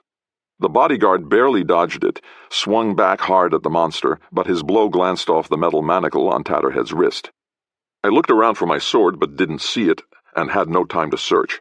Tatterhead knocked Ajax aside with the same ease, then grabbed Prince Jack in one hand around the boy's waist. His other fist struck indiscriminately at the rest of our band. Liz ducked one blow and tried to turn her horse, but the animal was too panicked and confused. The next backhand caught her and knocked her aside. With almost its whole front torn away, the tavern building looked like one of those open-front dollhouses. What must have been Illyria's entire population cowered in a back corner. One man guarded them, sword drawn, although he, like them, watched the conflict open-mouthed. I ran and jumped as high as I could onto Tatterhead's back. The dead fish smell was nauseating. I clawed my way up his greasy tunic and put my arms around his neck, intending to bend back his head and maybe snap his spine. I was not up to the task. It was like trying to twist a chimney. "Everyone get back!" I yelled. "I mean it!" Ajax was about to charge forward, but Ellis, ever sensible, put a hand on his shoulder. "Hey!" Tatterhead said, annoyed. This close, in physical contact with him, his voice was so deep it made my whole body vibrate. He tossed Jack aside like a doll. "Get off me!" He reached back and grabbed a handful of my clothes, just as I got the knife from my boot. As he started to pull, I slipped the knife in one of his nostrils, and when he yanked me free, the blade slashed through it. He dropped me and yelled, "Ow!" He put his hand to his nose, and when he saw the smear of blood on his palm, rumbled, "That really hurt. You did that on purpose." A rope dropped around his massive shoulders and yanked tight when it got to his forearms, pinning them to his sides. It came from Beatrice, who quickly tied it to her saddle.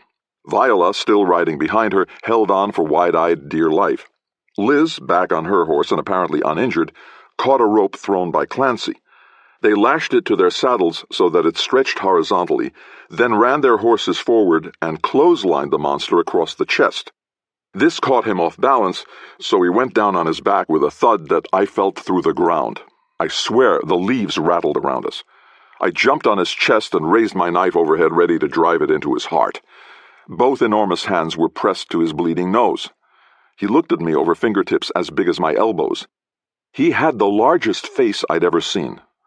This close, his eyes were too far apart for me to hold the gaze of both at the same time. He couldn't possibly be human, yet he could think, talk, and appreciate humor. What was he? He looked at me with outrage, but no malice. "You cut off my nose." "No, I didn't, but I'll cut a hole in your heart if you don't lie still. Where's Isadora?" Again he examined the blood on his hand. "I've never seen my own blood before.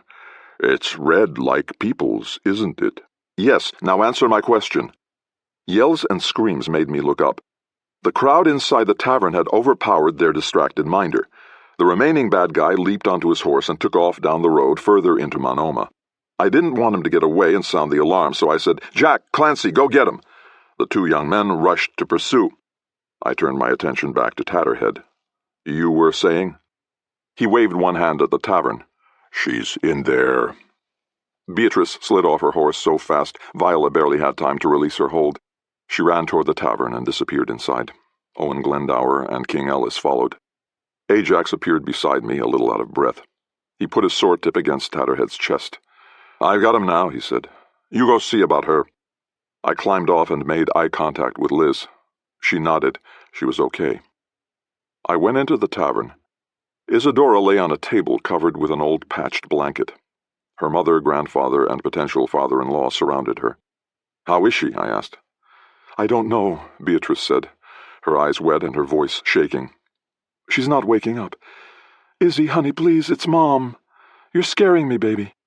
Her eyes were closed, and at first I didn't think she was breathing. But her skin was warm when I touched her cheek, and her arm moved without the rigidity of death. I gently lifted one eyelid. Her eye stared straight ahead, and the pupil didn't react to the light. I'd seen the same thing in men with head wounds. Their bodies might live, but their minds were gone. I sincerely hoped this wasn't the case. "Are you a doctor, too?" Ellis asked. "I've seen a lot of injuries," I said, "but I don't know what's wrong with her." One of the captive Illyrians, a heavy-set woman with jet-black hair, said, "She was like that when they brought her in. Limp, unconscious, nothing. We thought she was dead at first." "She's not dead," Beatrice insisted fiercely. "No, she's not," I agreed. "But we need more answers again, and we only have one source." "You're going to question that monster?" Owen said. "I don't know if he's a monster or not," I said. "But yeah, he's the only one here who might know what's going on." Once again, Tatterhead's voice rose in my mind, speaking that lone, impossible word, sister. I went back outside. Tatterhead still lay on the ground, hands to his nose, Ajax's sword tip over his heart. Harry stood nearby, sketching on one of his pads. I said firmly, "All right, Tatterhead, I want answers." "You cut off my nose," he protested. "You knocked my girlfriend off her horse, so we'll call it even. Now what did you do to Isadora?" "I put her out," he said, the words muffled by his hands. "Put her out?" "Yes, she was almost empty. If I hadn't put her out, she wouldn't have made it." "Empty of what?" I asked. "Life," he said simply. Harry stopped sketching and looked up. "What do you mean by that?" Tatterhead looked at him. "Were you drawing my picture?" "Yes." "Can I see it?" "Answer his question first," Ajax said, and poked him in the chest with the sword. "Ow, you don't have to be mean, you know." I couldn't get this being's personality straight in my head. He was capable of great brutality, yet there was something undeniably childlike, if not exactly innocent, about him. I said, "I'm sorry, Tatterhead. You're right. We don't have to be mean." I nodded at Ajax, and although he looked at me as if I were drunk on Devil's Due again, he pulled his sword away. I said, "Now what did you mean she was almost empty of life?" "Opulora said I had to find her before midnight yesterday or she'd run out of life. It was a close thing. I mean, I smelled her on you." He indicated me. "But the fat man who was supposed to follow you and let us know where you were never sent word." I looked around to see Billy Cudgell's reaction, but he was gone. He'd taken advantage of the confusion to make his escape. "God damn it," Jack snapped. That fat son of a— It doesn't matter, I said. Wherever he's gone, good riddance. I turned back to Tatterhead. If he didn't contact you, then how did you find us? I didn't. Opulora did. She said she got some kind of signal. The screaming bead, I thought. That let her know where we were. Damn it, it was all my fault. And so, what were you supposed to do with her?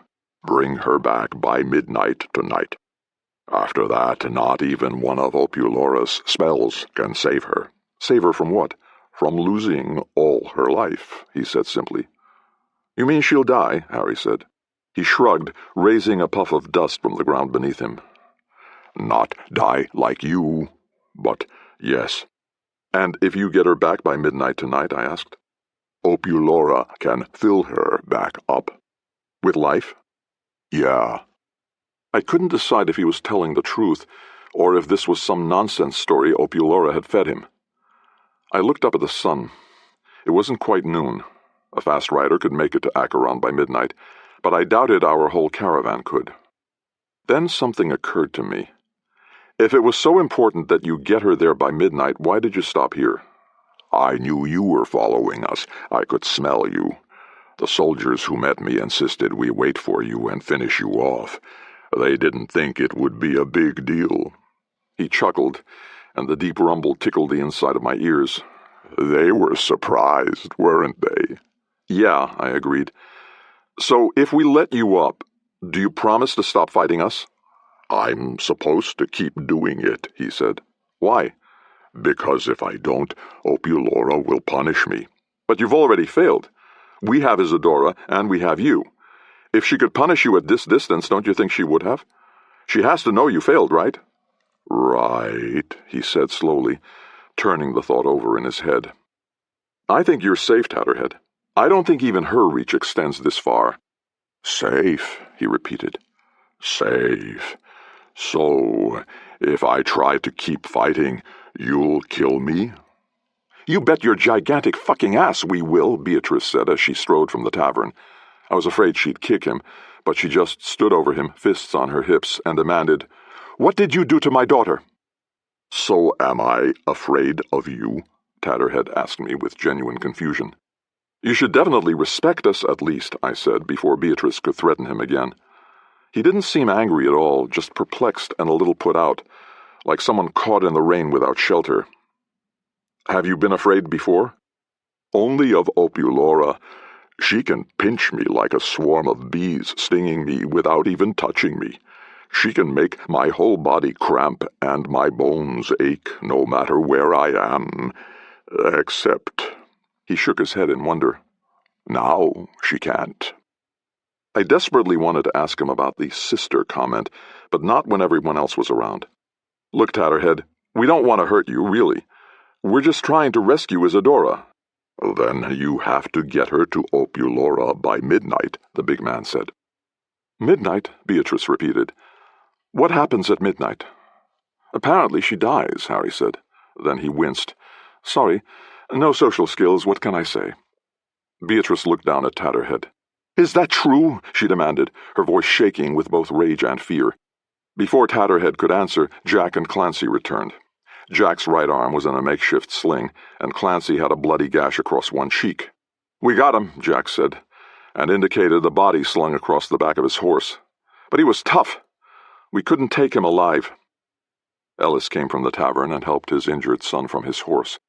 Clancy said, We didn't get a chance to ask them where they'd taken Izzy. We know where she is, I said, in the tavern. What? Jack said, and started to push past his father. Wait, son, Ellis said gently. She's still unconscious. Jack twisted away and ran inside the tavern. What are we going to do? Liz asked me quietly. Tell me if I've got this right, Tatterhead, I said. If Isadora doesn't get to Acheron, to Opulora, by midnight tonight, she's dead. He nodded. We'll never all get there on time, Liz said.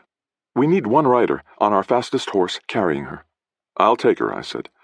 There was no question about it in my mind. I had the most experience with what I was likely to encounter. Who has the fastest horse?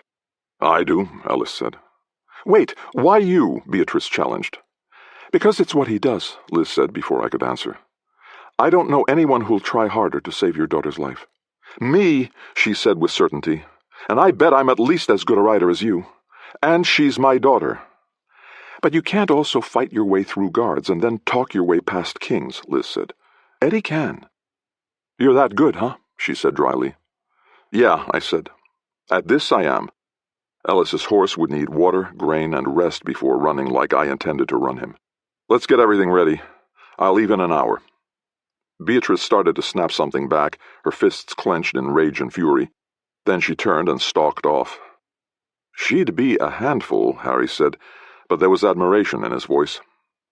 I realized I didn't know if scribes, like moon priestesses, were unable to marry. I'd have to find that out someday. What do we do with him? Ajax asked, nodding at Tatterhead. I said, Tatterhead, if we let you go, do you promise not to hurt any of us and not to try to stop us? I do, he said. You're going to trust him? Viola said, peeking from behind a tree. He's a monster. He's a monster who's never lied to us, I pointed out. I nodded at Ajax. He cut the rope around Tatterhead's arms and torso. Tatterhead sat up. Sitting, he was as tall as most of us standing. Beatrice returned. Her face was still set and hard, but she took his huge chin gently in her hands and turned his face to examine his cut nose. She said, Isadora's my daughter. I'm very angry that you kidnapped her. I know, he said. I'm sorry I had to. If you'll sit still and not cry like a baby, I'll clean that cut and bandage it for you. She's really good at it, Viola said. Pretty, Tatterhead said with a smile. I waited for the explosion, but Beatrice just said dryly, I bet you say that to all the girls. That's because you're all so beautiful. I know how ugly I am.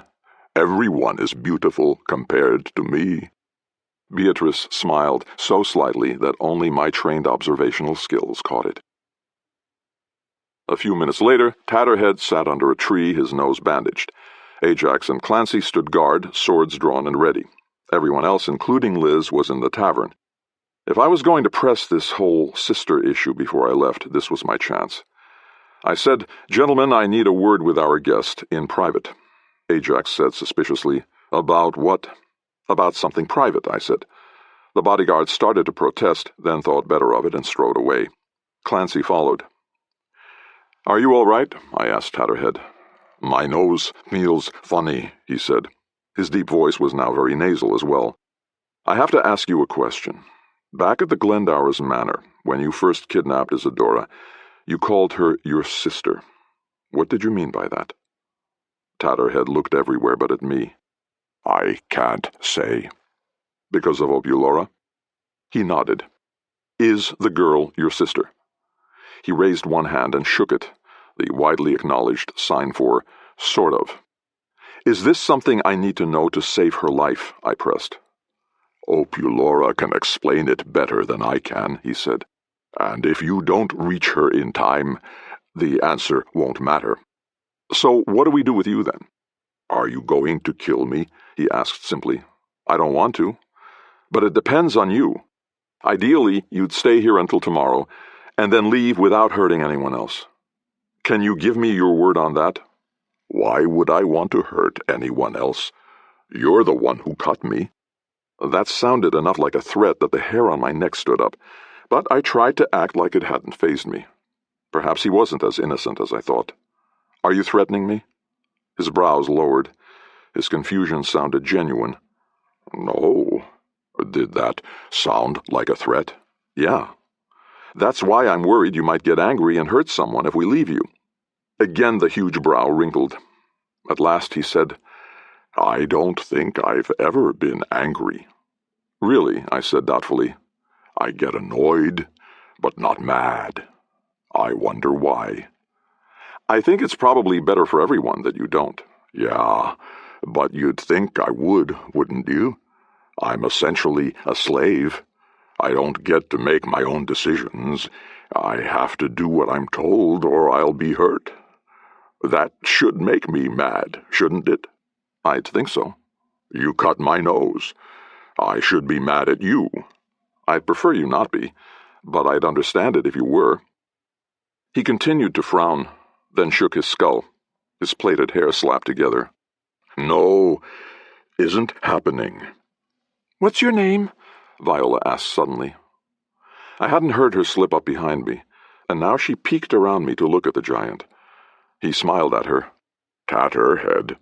"Really?" "Yes." "Do you like being called Tatterhead?" she asked. "All I've ever been called." "But do you like it?" "Not really.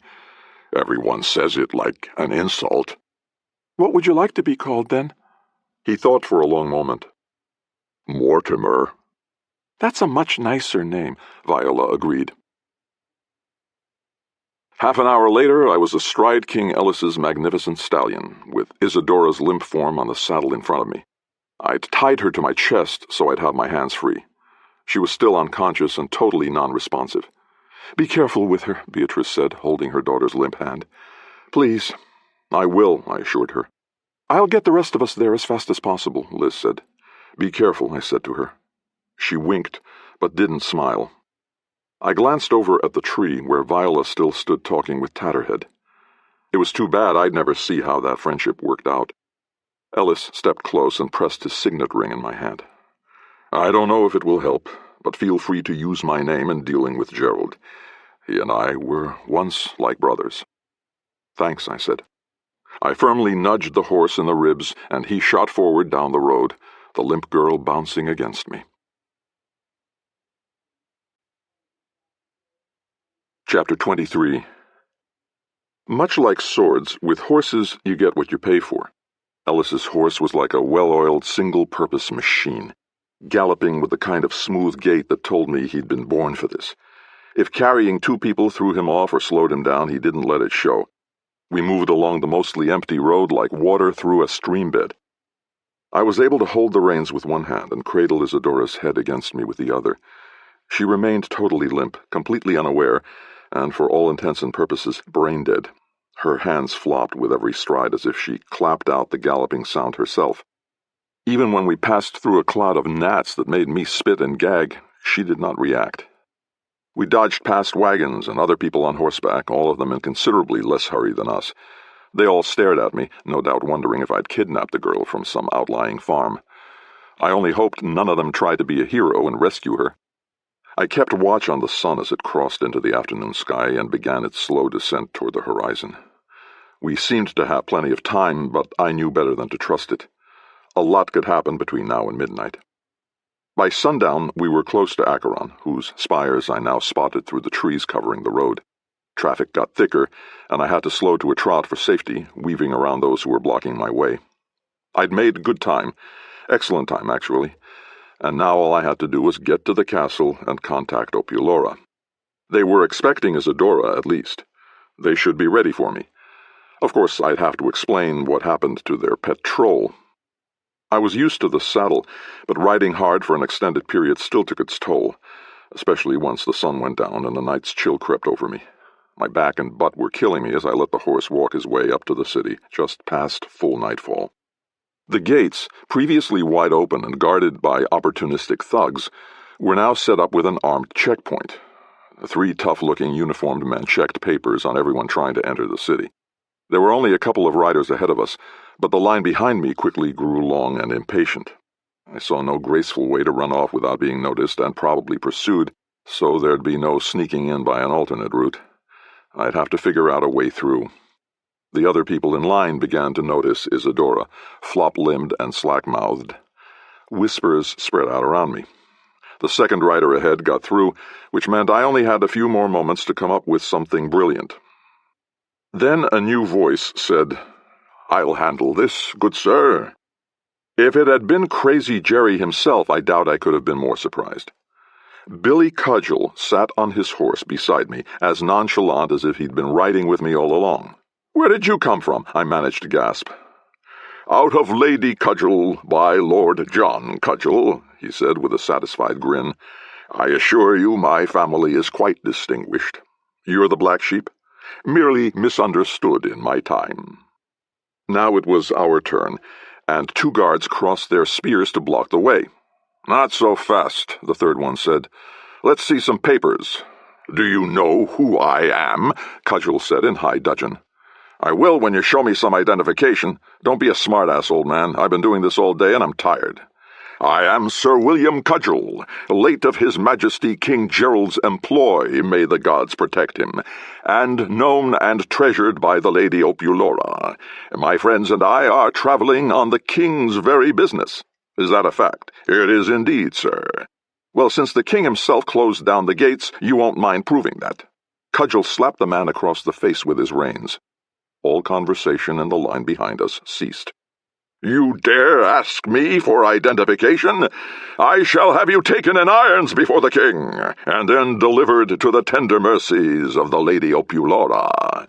Do you know what she is capable of? There are monkeys afoot in the castle that used to be men such as yourselves with rude tongues. And you... He pointed to one of the other guards. Perhaps you favor being turned to stone. It can all be done, you know. There's a whole garden filled with statues that were formerly insolent civilians, and you will join them if you do not step aside and allow me and my friends entrance to the city. He was good at this. His voice had the authority of someone used to being obeyed, and the guards crumbled under it. They stepped aside, all apologies, and we went through quickly. There, you see, Cudgel said calmly. It's all in your attitude. Act as if you have the power, and others will assume you do. As we passed the guards, I saw only two of them. The one Billy had slapped, holding his injured cheek, and another who glared like an angry child. There had been three. Had the third one gone ahead to warn someone? The streets were busy, and lamps lit all the taverns, boarding houses, and other establishments that made their gold after dark. Carts and wagons headed out of town, their business done for the day, while pedestrians and carriages took their places. Okay, so why are you here? I said. He thought for a moment, very theatrically. I found myself a bit despondent over my own behavior, he said at last. I genuinely like that young prince, and not in one of your seedy ways, I know what you're thinking. No, I'm quite serious and quite sincere. When I realized he was disappointed in me, I realized I was disappointed in myself. I'd say he was a bit more than disappointed in you. Indeed. And now, perhaps, I have a way to regain his good graces, by helping restore this young lady to his embrace. He reached out to touch Isadora's face, but I slapped his hand away. Hands off, fat man. How the hell did you manage to arrive at the gate at the exact same time I did? Why, I followed you, my friend. You left that little town before I did, and I simply waited until you passed. He was innocence personified, but the only reason I believed him was because he'd done it once before when he followed us from Acheron to Mummerset. And, truthfully, I had not worried about pursuit, assuming all my difficulties would be ahead. I still don't trust you, and you'd be wise not to in most situations. But I truly wish to help. I believe you have a deadline to get your charge to the castle. Allow me to be your guide. He nudged his horse forward, and I dropped in behind him. The moon had risen, and I knew we were getting close. I hoped deadline in this case was merely a word. We rode up to the castle courtyard's main entrance, where two guards kept ceremonial watch on the drawbridge.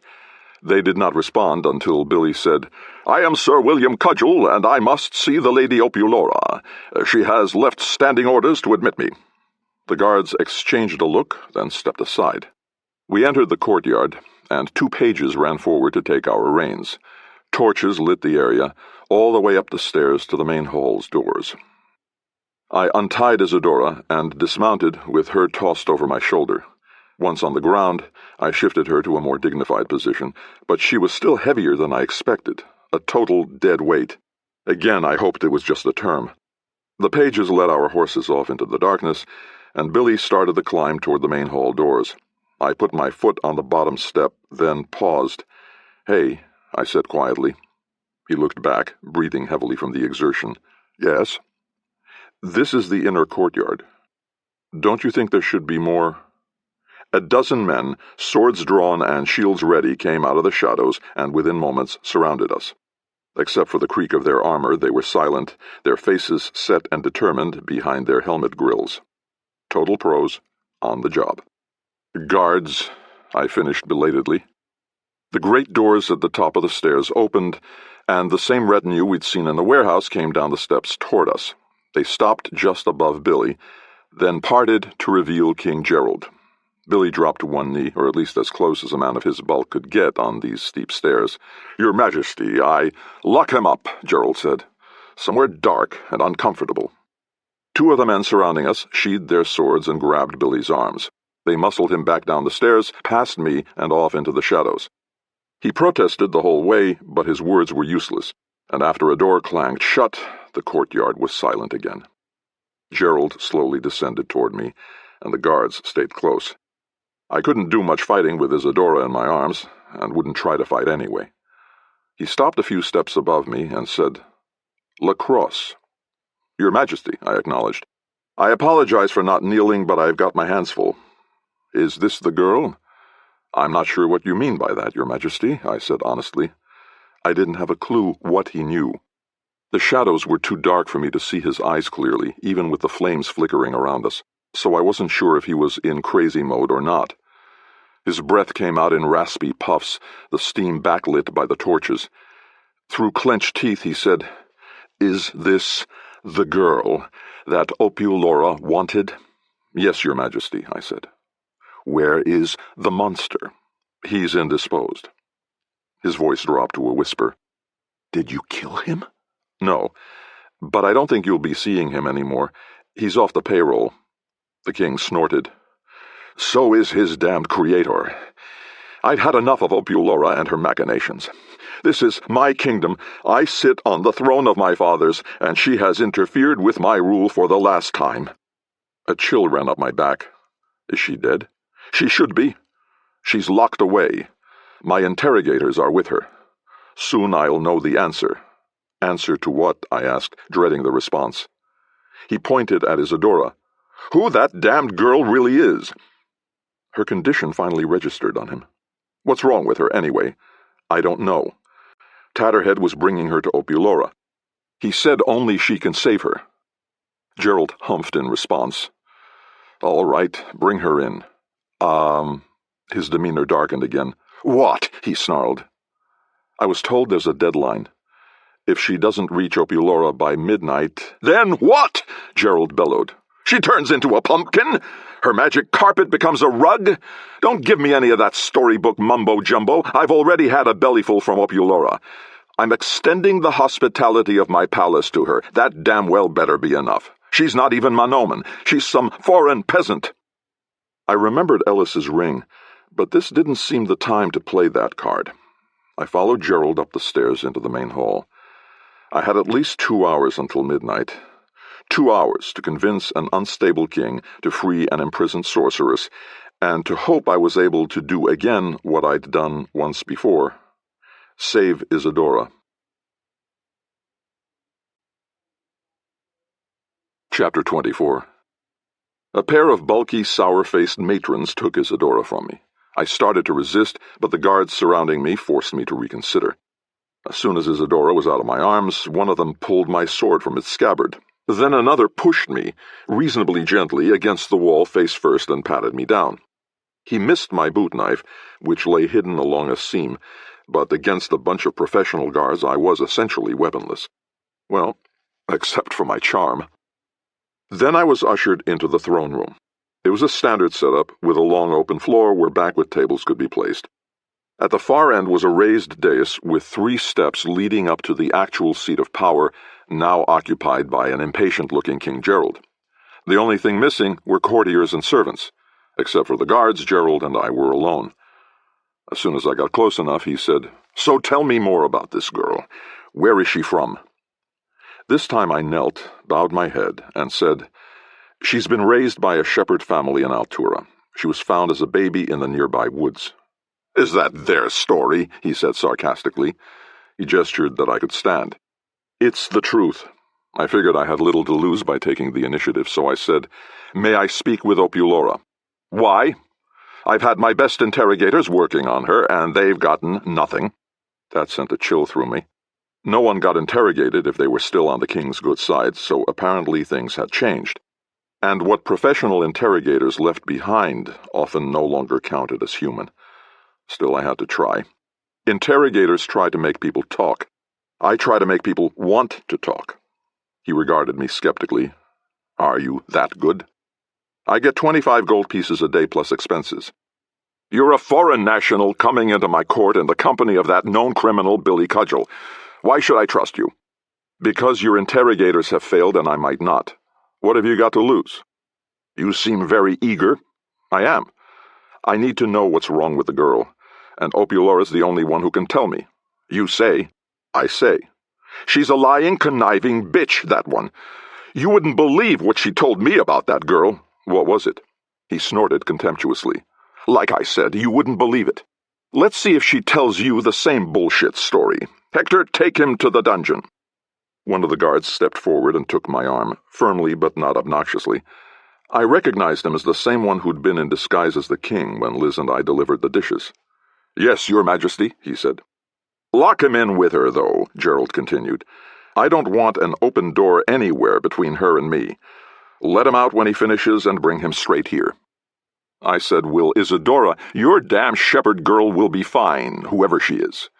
But if this is some trick to try and break that bitch out of her cell, you'll find Manoman hospitality to be very, very painful. Hector led me mostly down. Steps spiraled at least 3 floors into the earth like a corkscrew digging a post hole. We saw no one else, no other guards or prisoners, and the air grew heavy, still, and cool. Our boots echoed off the stone around us. There weren't even lamps, only his torch lit the way. We paused often so he could unlock thick old doors. We emerged at last into a dungeon hallway. Cells lined each side, but they were all empty, and the dust told me how long it had been since they'd been used. That surprised me. I'd expected them to be filled with enemies of the king and/or Opulaura. Hector read my thoughts. Yeah, you'd expect lots of political prisoners, what with the whole Crazy Jerry reputation. But really, there's not much unrest because everything is peaceful. Everyone has enough food and shelter, and no one wants to see that end. You've got the religious nuts who claim their gods told them to depose the king, but if they make too much noise, we just exile them. What about Opulaura? Doesn't she have enemies? He shrugged. She's just a name to most people. She never leaves the castle, and hardly ever leaves her own chambers. Hell, I've only seen her in person a dozen times. Why did she lose favor with the king? I don't know. She tried to tell him something. Whatever it was, it made him furious, and he started slapping her. I've seen him mad before. Angry, I mean, not crazy. But never like that. We finally had to pull him off her to stop him from killing her. And you have no idea what they were talking about? He shook his head. And I wouldn't ask him about it either. I thought Crazy Jerry was long gone, but he's always been there, right under the surface. It just takes the right tiny little thing to set him off. I think it's time for me to look for another job. I filed this away. Opulaura knew Izzy was returning, although of course she expected Tatterhead to be bringing her in, not me. So she'd tried to prepare Gerald for whatever revelation the girl represented, and it had not gone well at all. After we'd reached another door and started down another spiral staircase, his voice dropped to almost a whisper. Was it true what you said about Tatterhead? Yeah, he's off on his own now. I don't think you'll hear from him again. Between you and me, that's the scariest son of a bitch I've ever seen. When I was a baby, my mom used to tell me bedtime stories about trolls and goblins that would snatch up kids who didn't behave. If I'd known those things were real, I'd have eaten my damn vegetables more often. Did you ever talk to him? Tatterhead? No. I hated it when I even had to see him. His smell made my eyes water, and he tended to break things without meaning to, including people a couple of times. He shook his head. Opulaura won't be happy to hear that he's gone, though. I think a lot of her influence came from controlling him. Then again, it's the least of her worries right now. In addition to the increasing chill as we descended, there was also a gradually strengthening odor. I'd been in working dungeons before and knew that smell. Technically, it was body odor, but it always came to represent the scent of despair, if such feelings had smells. It wasn't strong, but it was definitely present. Somewhere close, someone had given up hope of ever leaving this hole. We reached a final solid door with a tiny barred window no bigger than my hand. A ribbon was tied to one of the bars, with a small bell on the end. Hector said, "Here's where I stop. Go through this door down another flight of stairs and you'll find a room with a single cell. Opulaura's inside it, or at least she better be." He lit a torch in a wall sconce and handed me the one he'd carried. We both jumped when the door suddenly swung open, and 2 men stepped through. They were thin and insect-like, with long fingers and big eyes. They reminded me of animals that lived in caves and never saw sunlight. One of them carried a small satchel. They were as surprised as we were, but covered it faster. "There's been no progress," one of them said in a properly reedy voice. "She continues to resist." I knew what they were then. The interrogators Gerald had mentioned. I said, "Is she conscious?" He fixed those big, shimmery eyes on me. The torchlight sparkled off the enormous pupils. "And who are you?" "The king sent him," Hector said. "We will get the information," the other interrogator said defensively. "No one can resist our skills for long. The king certainly doesn't need to bring in—" He curled one lip disdainfully, revealing a set of gleaming, perfect teeth that could not possibly be natural. "Freelancers," he finished with contempt. "That's for the king to decide," Hector said. "Go make your report. He's waiting and hates waiting." The interrogators scurried past us. When their skittering footsteps had faded, Hector said, "Man, those guys give me the creeps." "Reasonable reaction," I agreed. He held open the door for me. "I'll be waiting here. Ring this bell when you want to get out." The door closed behind me with a finality that would have certainly prompted many a prisoner to change his mind about his silence. The torch illuminated only a few feet down the stairs ahead, leaving most of the descent in pitch blackness. The smell of old urine, fresh mold, and damp rock rose from the darkness. Except for Hector's soft, nervous humming behind me, there was no sound. I continued down until all light through the door above faded and nothing shone from below. I moved in a little bubble of torchlight. At last the stairs dead-ended in a room empty except for a large cage in the middle of the floor. The bars were embedded in the ground and ceiling, and there were 2 locks on the door, no doubt requiring 2 separate keys. It reminded me of a prison I'd visited in the desert outside Mosini. At the top of a tower, with no entrance or exit, they kept their most dangerous prisoner. He was denied all human contact until he agreed to tell where he'd hidden the treasure. As far as I knew, he was still there. Certainly Opulora was still here. She stood inside the cage, clad only in a tattered prison shift. She had no choice about standing. A leather collar around her neck was attached to a chain from the ceiling, preventing her from sitting down. She leaned against the bars with the weariness of a woman resigned to her fate. On the wall behind the cage was yet another portrait of Sylvia and Mannheim. The artist must be fabulously wealthy by now, I thought, after making all these copies. Why was it here, though? The sorceress did not open her eyes. It was possible to sleep standing up if you were tired enough, and it appeared she was. She looked even older than before, her short gray hair almost white and plastered with sweat to her skull. Her exposed skin was saggy and pale. I didn't know how those mantis men tortured prisoners for information here, but it was clearly a long, slow process. I put the torch in an empty sconce and stepped closer to the cage. There was a goblet of water on the floor, but of course she couldn't bend down to reach it. Subtle torture, but effective. I said gently, "Opulora." Her eyes opened. They weren't guarded and in control as they'd been before, but there was the hard steel of courage in them, the kind that only real warriors possess. And I was well aware, of course, that not all real warriors carried swords and shields. Like I'd told Viola, women were some of the fiercest warriors I knew. Her voice was cracked and dry, and combined with her appearance made her seem especially old and fragile. "You're LaCrosse, right? The sword jockey." "That's me. I brought Isadora Glendower to you." "You?" "Me." I expected questions about Tatterhead, but she only said flatly and wearily, "It's too late." "No, it's not midnight yet. There's still time." When she didn't respond, I picked up the goblet and held it out to her. After a moment, she took it and greedily drained it. "Thank you," she said, her voice less ragged. "I was very thirsty. Licking the sweat off the bars only gets you so far." "Why don't you do that thing where you suddenly disappear?" She tapped the collar. "I can only do that unfettered." "Well, even fettered, you should be able to tell me the truth about Isadora." "Isadore," she corrected. "She can decide which name she wants later. Who is she?" She closed her eyes, and for a moment I was afraid she'd pass out and strangle herself. Then she said, "Oh, Mr. LaCrosse, if I hadn't already experienced your skills, I might fall for them now. But I know how good you are at getting people to talk, so I'm on my guard. I thought for a moment. I couldn't trick her, and I doubted I could outsmart her, so I used the only weapon I had left. I said, I have a story to tell you, a true story about Isidore and me. When I'm done, you decide if I should know who she is. I'm making no promises, she said.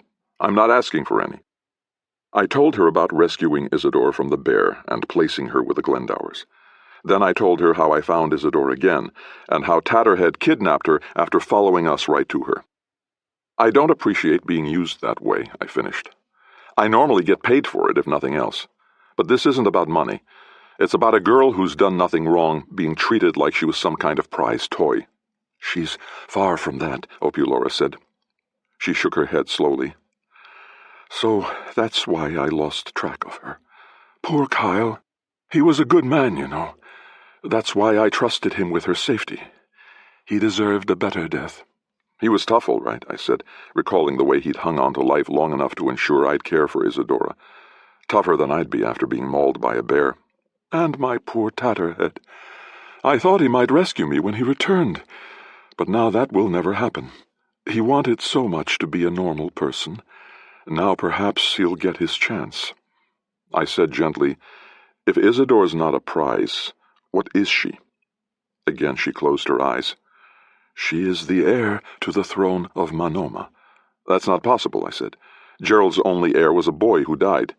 He and his wife had no more children, and bastards can't succeed to the throne. She smiled with her eyes closed again. That's true, as far as it goes. The full truth is unbelievable. It usually is, I agreed. If I tell you, even you won't believe it. I thought about some of the things I'd seen. A dragon, a sea monster, an incognito goddess, a pair of ghost children. I'll come closer to believing it than just about anyone you're ever likely to meet. So she told me. And she was almost right. If it hadn't explained everything, I wouldn't have believed her. When she finished, she watched for my reaction. I said, that's really possible? It's really possible. If the magic is right, and the intent is true. She brushed her hair back from her face.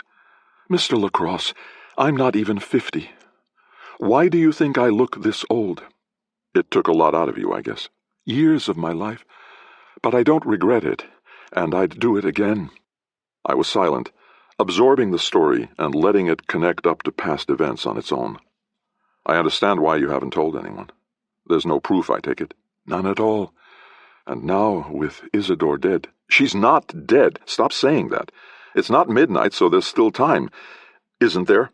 Possibly. I have everything ready. But trapped in here, I can do nothing. And I'm so weak.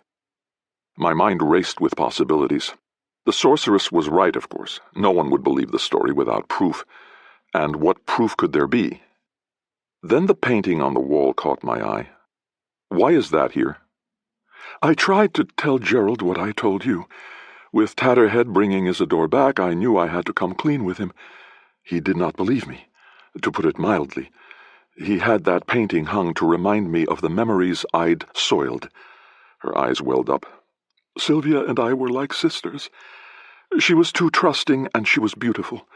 Those two things will surely kill you. You can have no idea how awful it was seeing her son die, then her, and all for that man's baseless jealousy. He drank and saw the spider, I said. Yes, she agreed. He did.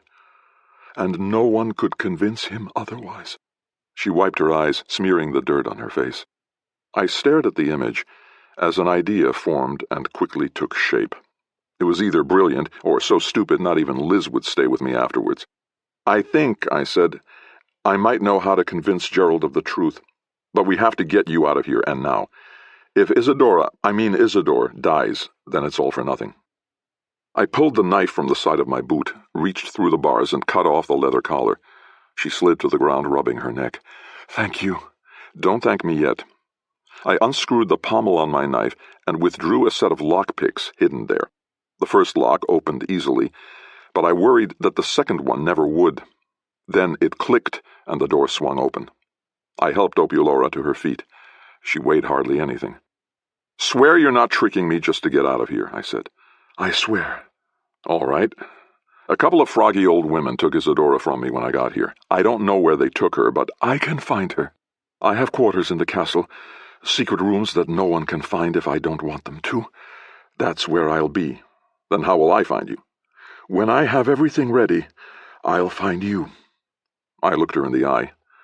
Behind the weariness and abuse, there was now the fire of conviction. Outside the cage, she stood straight, and the prison weariness vanished. I hope I hadn't been sucker-played. I can trust you, right? I asked her seriously. She smiled slightly.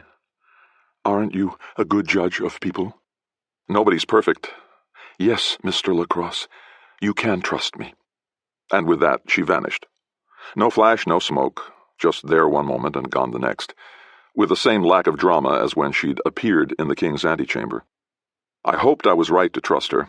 If not, Gerald would probably have me in that cage before long, and he'd be right to do it, because it meant I was an idiot.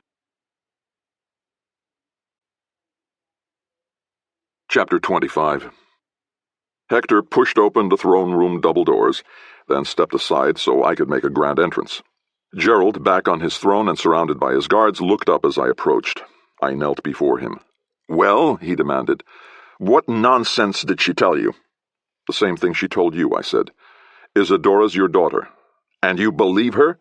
"I believe it's possible, yeah." He laughed, without any humor at all. "By all the gods in the sky, is everyone insane but me? My wife and I had one child, a son. His bones lie with the bones of my father's." Sweat trickled down the back of my neck, and it wasn't because the room was hot. "What would convince you?" "That her ridiculous story is true? Nothing. The world doesn't work that way, and whatever she calls magic is nothing more than simple tricks and nonsense. It certainly doesn't extend to, then how do you explain Tatterhead?" I said. "He's a freak of nature." "No, she created him. She used the same magic, only this time she fashioned a being from scratch." "I think you and her need to spend some time in the same cell," he said. "Guards, take this." I was ready to fight and prepared to die rather than submit to the Monoman interrogators, but a shrill female voice cried, "Your Majesty!" One of the dowdy matrons who'd taken Isadora ran the length of the great hall toward us. With her short legs and bulk, it took a while. At last she stopped, curtsied without toppling over, and gasped, "She's gone!" "The shepherd girl?" The woman nodded, her face red and sweaty. "One moment she was there, and then she wasn't." Gerald turned to me, furious. "What do you know about this?" I raised my hands. "Hey, I was here with you." "Your Majesty!" came another cry. The taller of the two interrogators emerged from a side door, minced to the dais, and dropped to one knee. "The sorceress is gone!" "What?" Gerald hissed. "Someone cut her free of the restraints and opened the cell." Again the king looked at me. I reached into my pocket and wrapped my fingers around Ellis's ring. I took a deep breath and began, "Before you go off half-cocked here, let me—" "Kill him," Gerald said through his teeth, pointing at me. "Kill from the ankles up, and make sure he feels everything." The interrogator smiled. "Oh, with pleasure." I glanced over at Hector. He shrugged. He was sympathetic, but he was also on the job. I'd get no help from him. I backed up a step. I didn't mind going down under the swords of honest soldiers, but I wasn't about to let myself be peeled alive by these human dung beetles. Before anyone drew blood, though, the big main doors burst open, and King Ellis strode through as if he were in his own palace back in Altura. Behind him came Liz, Beatrice, Clancy, Glendower, Jack, and Harry. Ajax brought up the rear, and behind him were a half-dozen palace guards, swords drawn but clearly taken aback by Ellis's brazen confidence and Ajax's intimidating demeanor. "Eddie!" Liz called when she saw me, and waved. The throne room guards rushed to block off the space in front of the newcomers. Along with the trailing guards, they formed a ring around them. "What the hell is this?" Gerald bellowed. "Can anyone just wander into the throne room now? Should we just take the doors off the hinges and move the bedroom furniture out onto the courtyard? Who are you people?" "Friends to this crown," Ellis said loudly. Gerald froze. "Ellis," he said in disbelief. Ellis worked his way past the ring of guards until he stood in the open. "Gerald, I share the blame for our estrangement lasting as long as it has. For the sake of our fathers, I offer my hand to seal this rift." I ran down to stand beside Ellis. I wanted to get as far away from the interrogator as possible. I stood beside the other king, behind him, as he waited for Gerald's reaction. I pressed his ring surreptitiously into his hand, saying quietly, "You might need this." Liz slipped up beside me and whispered, "Are you okay?" I nodded. "You guys made good time." "Beatrice didn't let us dally. And don't worry, I'll never tell how you scurried away to hide under Ellis's skirts." I squeezed her hand. Before Gerald could speak, though, Beatrice pushed past the guards and demanded, "All right, where's my daughter?" "And who are you?" Gerald said. "Beatrice, please," Ellis said. "He is the king of—" "I don't care if he's the king of the goddamn moon. He kidnapped my daughter, and I want her back." "Your daughter?" Gerald asked. "Yes, my daughter Isadora. Your monster was bringing her here." "Your daughter?" he repeated, accusation in his voice. "Oh ho! How do you explain that, Mr. LaCrosse?" I said, "Actually, I can explain it better," Opulora said. Gerald did such a full-body double-take that I almost laughed out loud. The billowing sleeves of his royal raiments fluttered like a man besieged by bees. But he was only taken aback for an instant. "Grab her!" he ordered his guards. "And kill her, now!" "Wait a minute," I said loudly. "If you want to know what's going on, she's the only one that can tell you." And convince you, I thought, but didn't say. Gerald's guards had their swords out and leveled at the sorceress. She was dressed formally now, and had cleaned up the prison grime, but she still looked old and tired. She said, "Gerald, if you kill me, you deserve every bad thing that has ever happened to you, and ever will." "Is that a threat?" Gerald hissed. "It's a curse," she snapped back. "Please listen to us," Ellis said, walking past me and up the dais the way only another king could do. He went past the guards, none of whom tried to stop him, and touched Gerald's arm. "We have come a long way to uncover the truth about this girl. My son loves her. I'm asking as a personal favor, man to man, crown to crown. Let this woman speak." Gerald stared at Ellis. Finally, in a faint and childlike voice, he asked, "Is it really you?" "Yes, Gerald, it's me. Ellis." He chuckled. "Ellie Belly." Someone choked down a laugh. I was pretty sure it was Ajax. "The young man with his arm in a sling," Ellis continued. "That's my son, John." Gerald's eyes grew wet. He looked at Jack for a long moment, then slowly smiled. "Your mother was most true to wedlock, Prince. You are the very image of your father." He chuckled and wiped his eyes. "If I were 21 again, I'd call you brother as I did your father, and talk of some wild adventure we once shared." Then Ellis and Gerald embraced. Gerald began to sob openly now, and Ellis had to hold him up. The rest of our band joined me at the foot of the dais. Hector and Ajax eyeballed each other the way professionals always did. Liz took my hand again, and when I looked, she was misty-eyed as well. Finally, Gerald broke the embrace and said, his voice trembling, "I don't know what to do here, Ellis. I don't know who to believe." "Then let's hear what they have to say and decide," Ellis said calmly. He turned to Opulora.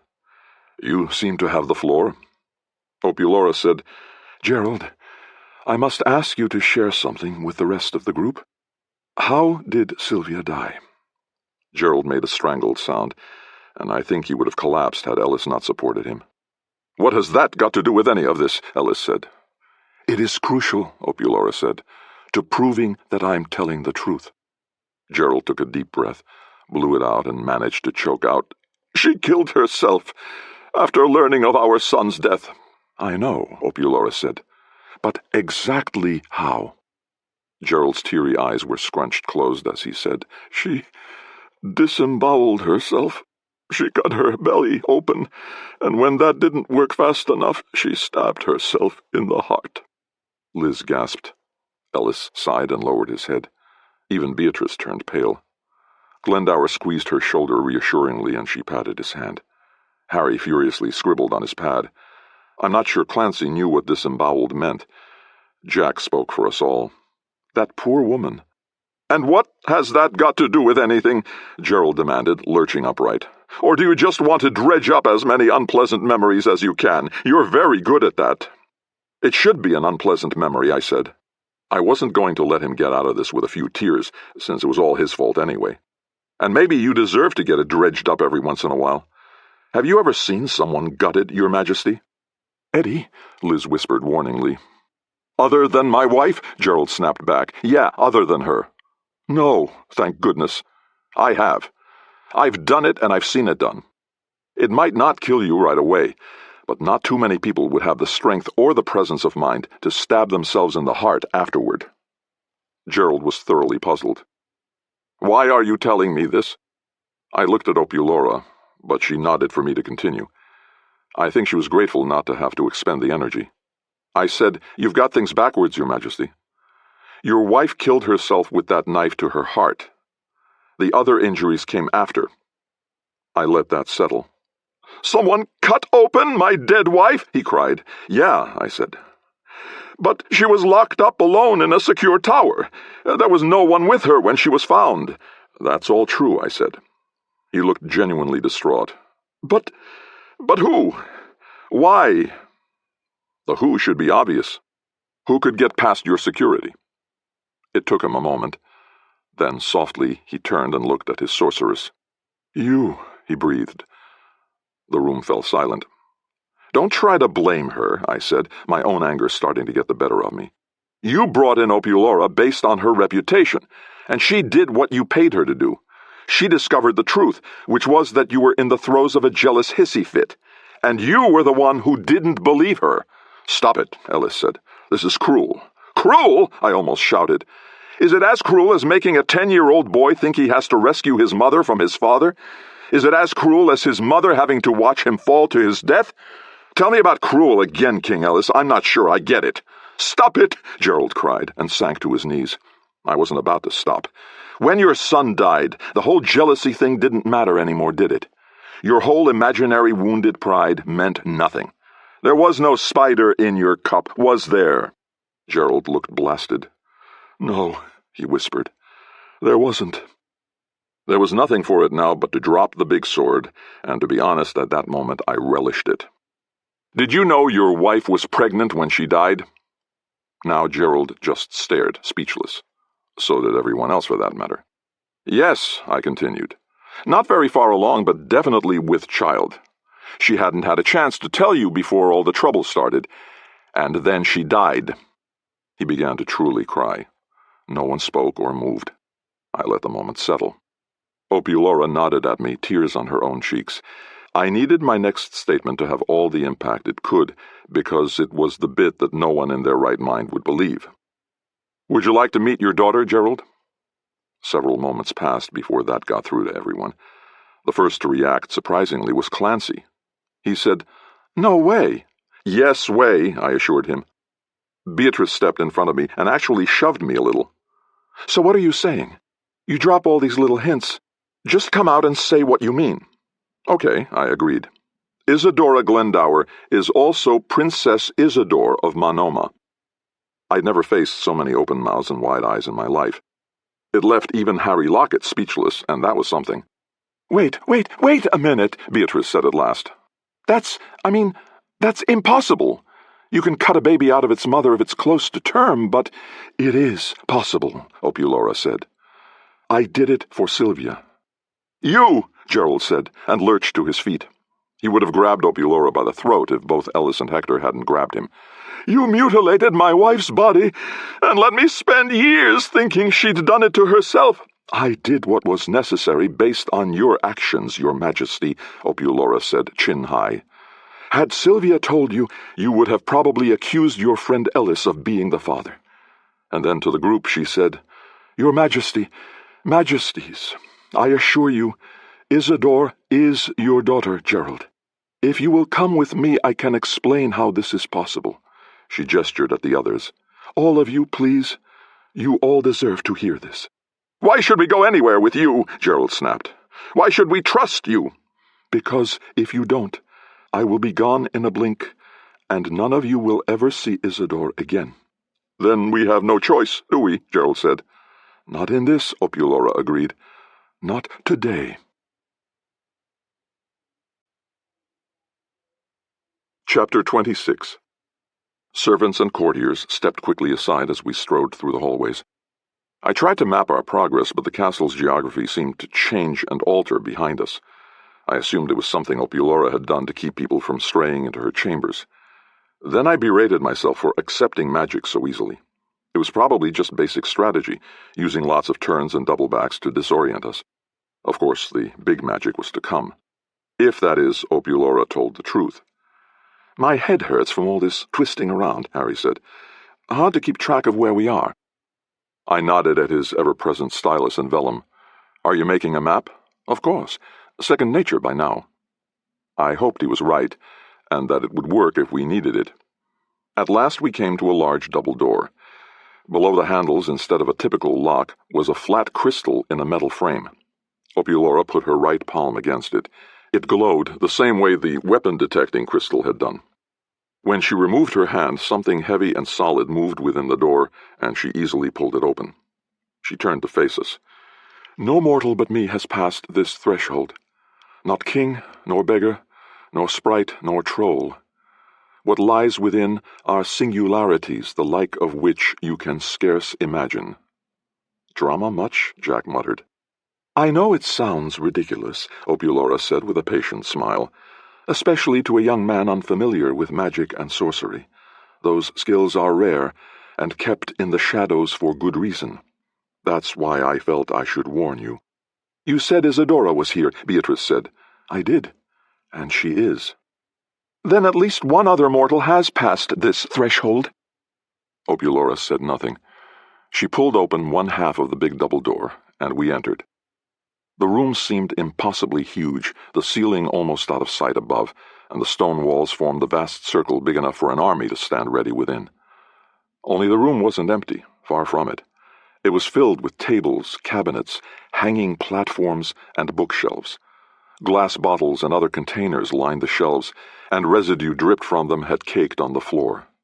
There were cages, too, filled with some animals I recognized, but many I did not. Some hissed and snapped, while others simply stared, working claws or pincers as they decided whether or not we were edible. Oddly, there was no smell of rancid chemicals or animal dung.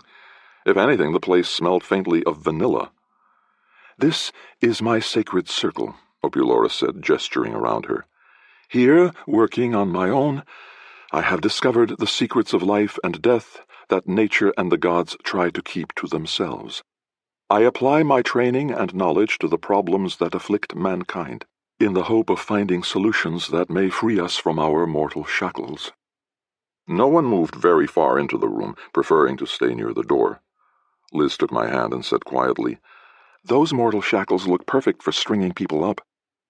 I followed her gaze to the row of chains hanging from a beam, an open wrist-sized manacle at the end of each. I couldn't be certain if the stains were rust or blood. I did note that there were enough for all of us. "That's a fine speech," Beatrice said, half angry and half astounded. "But what exactly do you do in here?" "I look for answers," Opulora said. Suddenly Clancy gasped and put his hands over his stomach.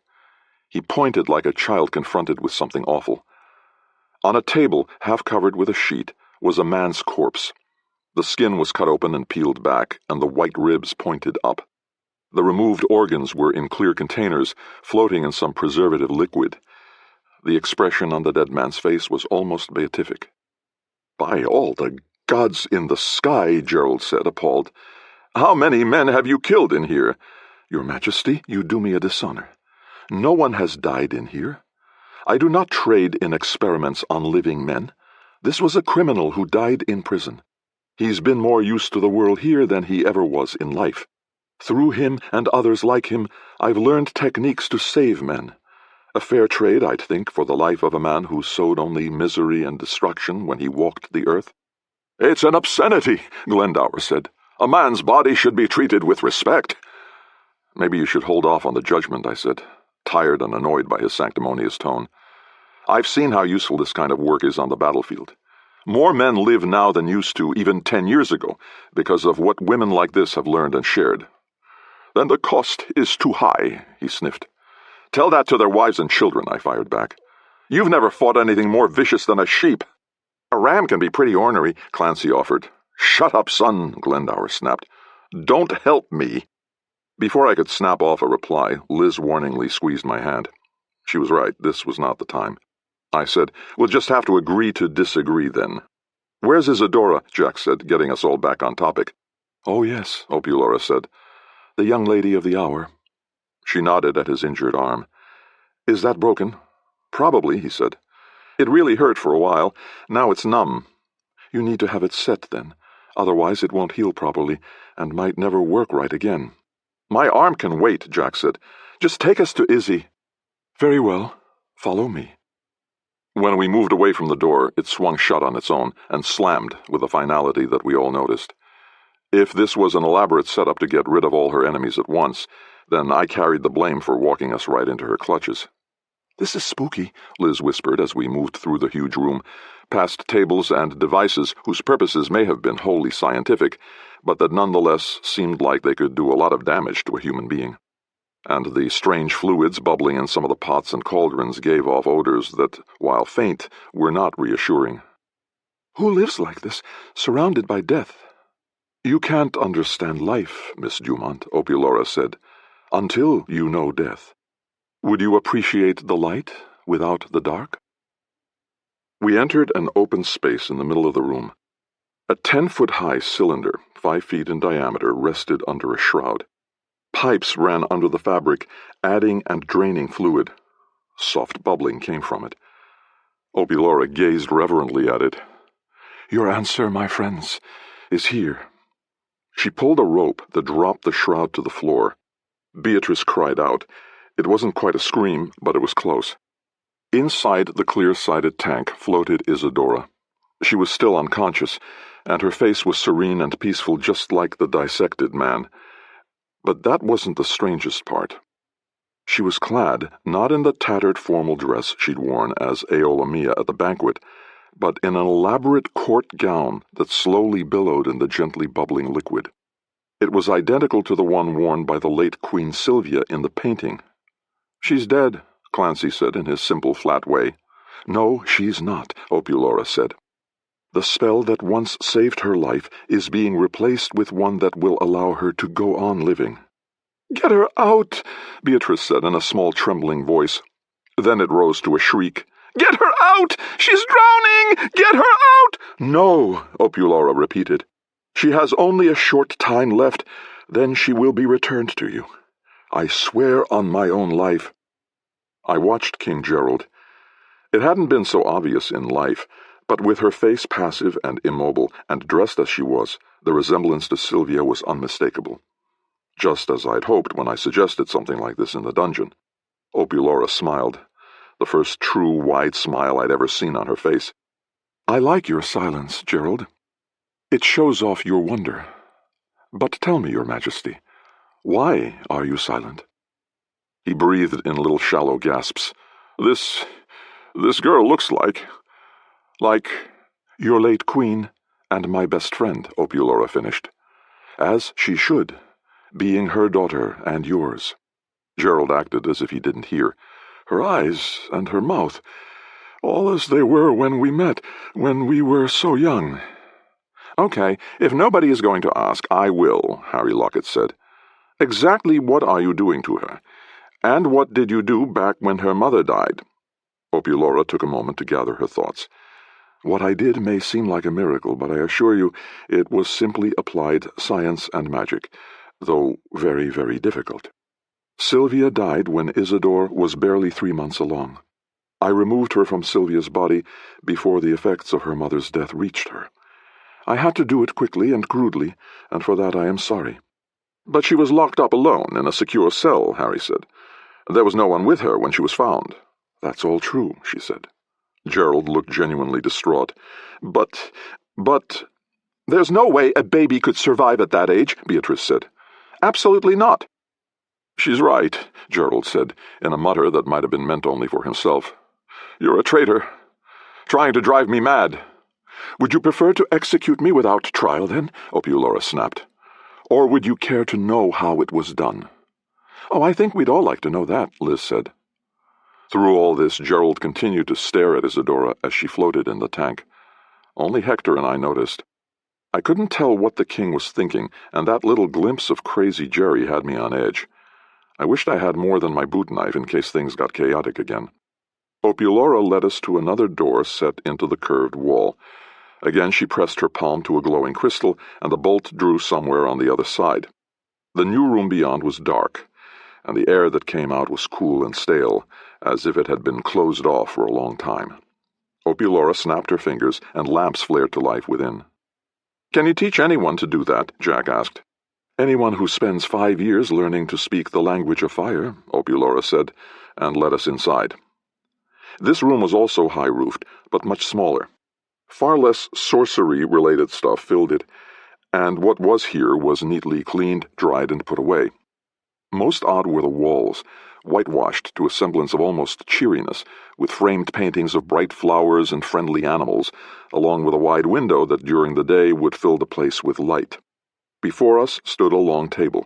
Containers that once held liquids were all over it, either sitting alone or in metal racks and braces that held them at various angles. All were connected by tubes and funnels to a washboard-sized tank in the middle, raised on a platform so that braziers could be used under it. Whatever went in the tank then had to be kept warm, with many varied chemicals added at different times. And against the wall, neatly made up with pink blankets, pillows, and even a stuffed bear, was a baby's cradle. I ran my finger along one table edge. Dust coated everything, not from neglect, but the light kind that only occurs over time in sealed chambers. "Is this where you brew your own ale?" Clancy asked. "I've seen a setup like this before." "Not exactly," Opulora said. She put a hand reverently on the central tank. "This is where I saved Isadore's life." No one had any response to that. "A mother's body provides everything a growing child needs," Opulora continued. "When Sylvia, in her despair at her son's death, stabbed herself in the heart, it should have also killed Isadore. But I removed the tiny baby, no bigger than my palm, and brought her here. I sacrificed some of my life to help her survive until I was able to make all this ready. This mechanical womb nurtured her and allowed her to grow until she was ready to breathe our air and take her own nourishment." I eased to one side of the group, ostensibly to get a better look at the table. In doing so, I caught Hector's eye. I cut my own eyes toward Gerald. He nodded. He was as ready as anyone could be in the presence of someone who might be crazy. But then it occurred to me that he might not necessarily be on our side. After all, Gerald paid his salary. Jack was a wild card, too. If he perceived danger to his girlfriend, he might also do something stupid. Youth and insanity weren't that far apart. I had a lot to keep my eyes on. And some tiny detail didn't add up. I struggled furiously to dredge it from my mind. Opulora ran her hand reverently along the edge of the tank. "But when she was born from this, she was still in great danger. You, Gerald, were mad with grief for both your wife and son. I could not risk how you might react if I told you of Isadore, so I determined to send her to safety. I chose Kyle Antigonus, your trusted horsemaster. He was a very learned man under the straw and manure. It was the secret of his skill with your horses. I sent him off with no destination, only an instruction to find a home where she would be loved until it was safe for her to return. When the time was right, I had a means to find her, but there were things I couldn't anticipate. My dear Kyle vanished, killed by a bear, as I've only recently learned, and for years I assumed Isadore had died as well." She closed her eyes for a moment and seemed about to pass out. She recovered before anyone else noticed. "She lived because of the spell I'd placed on her, literally. I engraved the mark on the flesh of her back, but as she grew the mark spread and faded, and I knew that what I'd done would not last. I had to find her again, to repair and replace my initial work if she was to live." She looked at me. "Then Mr. LaCrosse came along and did what my magic could not do." For a long moment no one else spoke. Then Clancy walked up and peered into the tank. "Was Izzy really born from this?" he asked, the tank giving his words a metallic echo. "She was," Opulora said. "I'm sorry such a hard and unyielding womb nurtured her, but there was no other choice. I assure you, though, she was conceived in love by her mother and father." "I'm her mother," Beatrice said. "Let's not forget that, okay?" "Wait," I said. Suddenly I knew what was wrong. I turned to Gerald. "When we were here before, you mentioned that you'd hired sword jockeys to look for something. I thought it was Isadora, but you didn't know about her then. So what was it?" Gerald started to speak, then thought better of it. "So you did know about Isadora all along," I pressed. "No," he said, "I did not." "Then what did you hire sword jockeys to find?" "He believed," Opulora said, "that perhaps his son had merely been kidnapped, and another child's body substituted in his place. He thought he could find the perpetrators." She shook her head sadly. "No," he said with sudden venom. "That's what I told you, to put you off the scent. I really wanted to find out where you came from, and why you took over my kingdom. And I did." He faced the rest of us, a leer of smug satisfaction. "She was born the daughter of a whore in Calamus. That's how she met Sylvia. She was a servant, a disgusting little scullery maid, but she was the same age as Sylvia, and they became friends. Then, when she came into womanhood, she was sold to a sorcerer, not as an apprentice, but as a concubine." Opulora's haughtiness faltered. "I had no choice in the matter, Your Majesty. I was a child. I was property." He ignored her. "She used the power all women have over men to learn the sorcerer's secrets. Then she sealed him away in a cave, neither living nor dead. Isn't that true, Opulora?" "Your Majesty, my past is irrelevant. I have served you faithfully." "So you say," he continued, clearly building toward something. "But you were run out of Sorwind, weren't you? For doing something so vile it can still scarcely be believed. Tatterhead was no freak of nature, was he? He was your pet project. You created him from pieces of dead bodies, imbued him with life just as you did this unborn girl. Then when he turned out to be less than what you thought, you cast him out. Am I wrong?" "That," she said, "was many years ago. And later I sought him out, reclaimed him, and tried to civilize him, to correct my mistake. And the skills I learned creating Tatterhead were the same ones that allowed me to save your daughter." "But Tatterhead can't be civilized, can he? He's not human, any more than that girl floating in there." In that instant he became, without a doubt, Crazy Jerry. His voice now shrill, he continued, "Whatever she is, she's a monster just as much as Tatterhead ever was." He pointed an accusing finger through the open door. "She bears the face of my late queen, and that sort of sacrilege will not stand. She and you are both guilty of treason, and I intend to see you both hang for it." He turned and glared at the rest of us. "Along with all your accomplices! Hector, arrest them all!" That put Hector in an uncomfortable position since he was outnumbered, and at least two of us, Ajax and me, were pros like him. Your Majesty, maybe we should—" "Then you hang too," Gerald said. "All of you! I charge you all with treason, and I find you all guilty!" "Gerald," Ellis said calmly as he stepped forward, "please, there's no need for this. It's an unusual situation, to be sure, but it's nothing we can't work out. Two kings should be able to handle anything, shouldn't we?" He smiled and put a hand on his friend's shoulder. Gerald stared for another moment. Then the light of madness slowly faded. He took a deep breath, closed his eyes, and blew it slowly out. "You're right," he said with a chuckle. "A pair of kings are, indeed, a rare resource, and—" The sly bastard. Once he had us off guard, he snatched a metal beaker stand from the table and ran back into the main room, right past us all.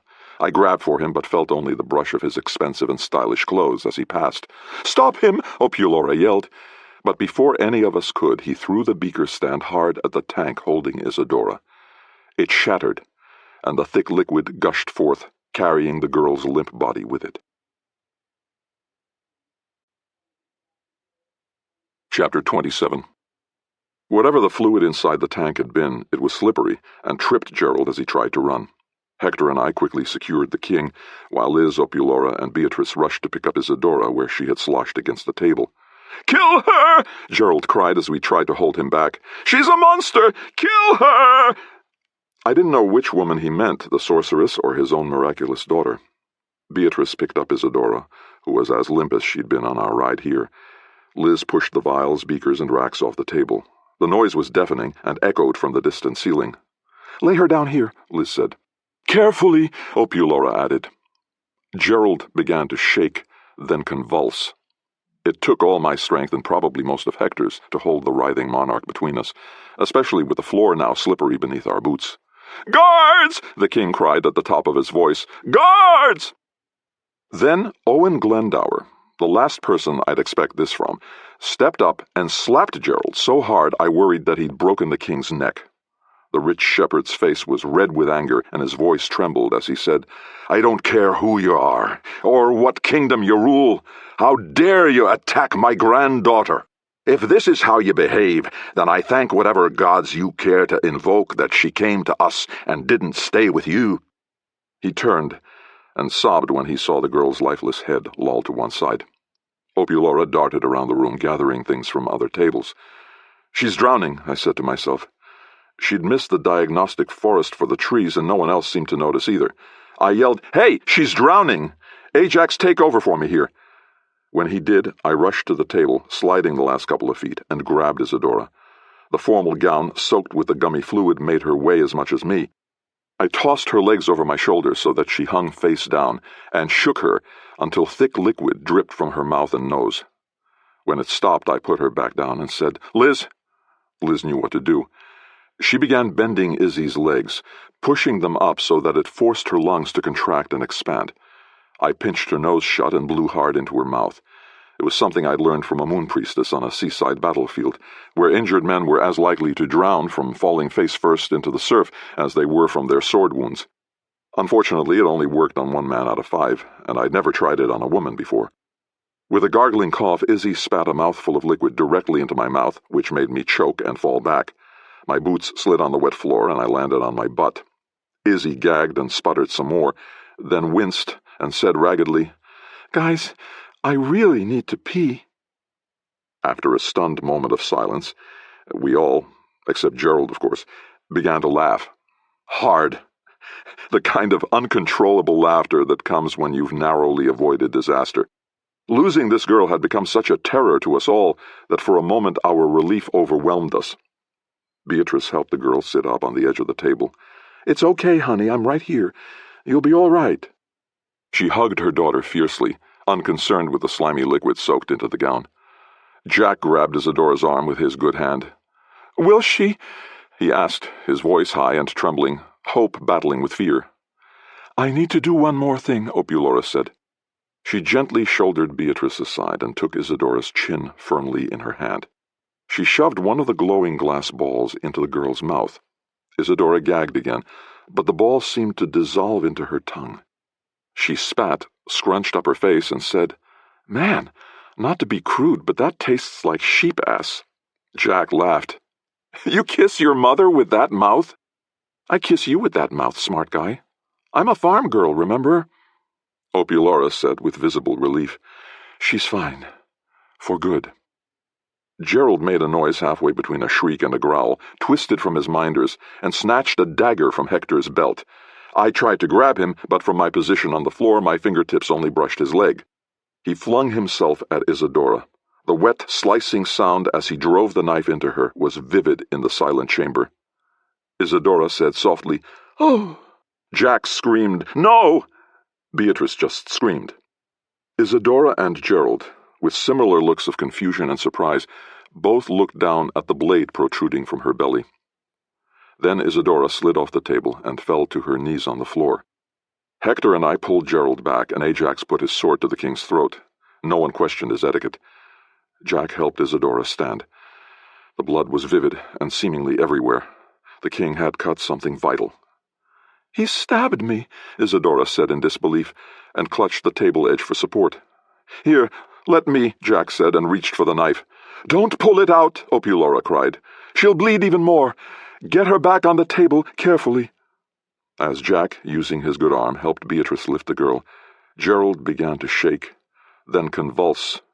"Guards!" he cried at the top of his voice. "Guards!" But as before, no one answered his call. Jack glared at Gerald with all the hatred he could muster in his young, sheltered life. Even Harry had lost his professional distance and no longer took notes.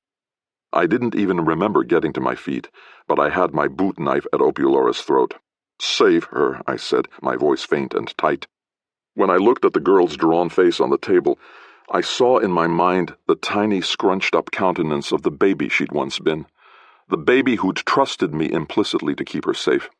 Opiolaura looked genuinely scared, but not necessarily of me. She said, "I can't."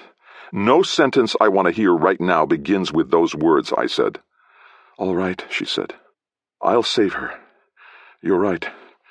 This is all because of me anyway." I put away my knife. Opiolaura bent over Izzy and pushed the goopy hair from her face.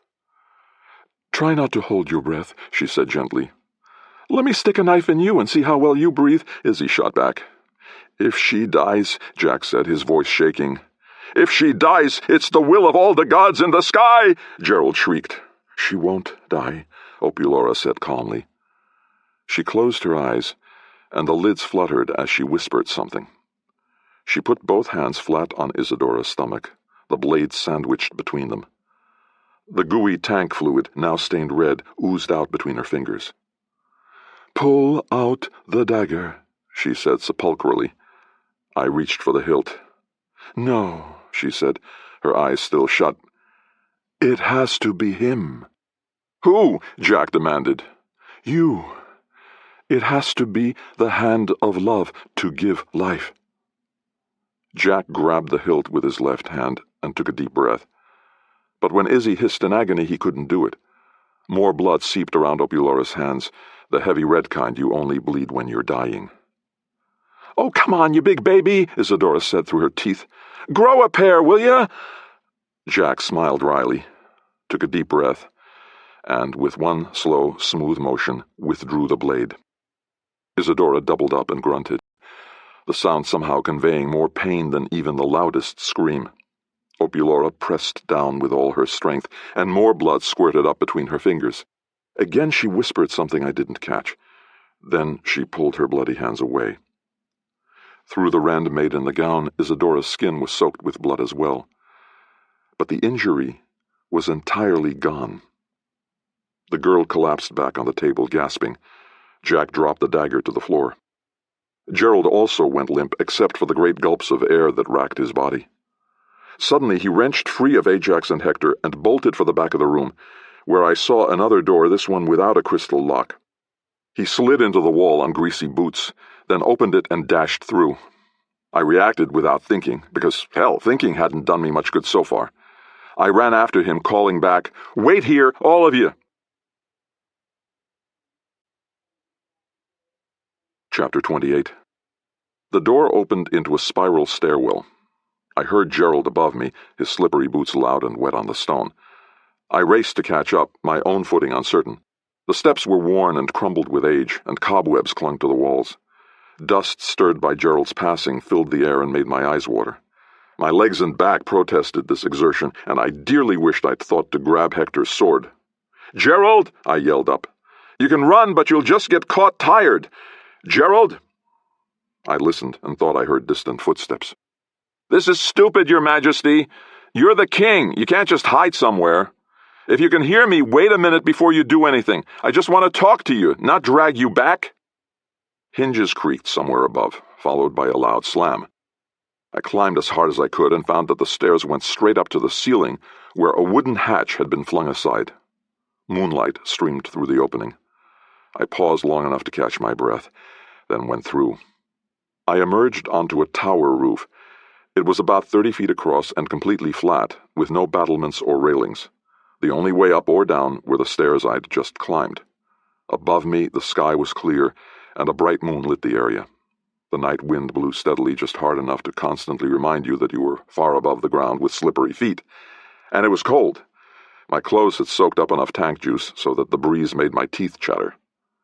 Gerald stood at the edge of the roof, looking down at the courtyard 100 feet below. A strong gust would send him right over the edge. I said, "Your Majesty, why don't you back up a few steps? Heights make me nervous, and your boots must be as slick as mine." He looked over his shoulder at me. I couldn't make out his face.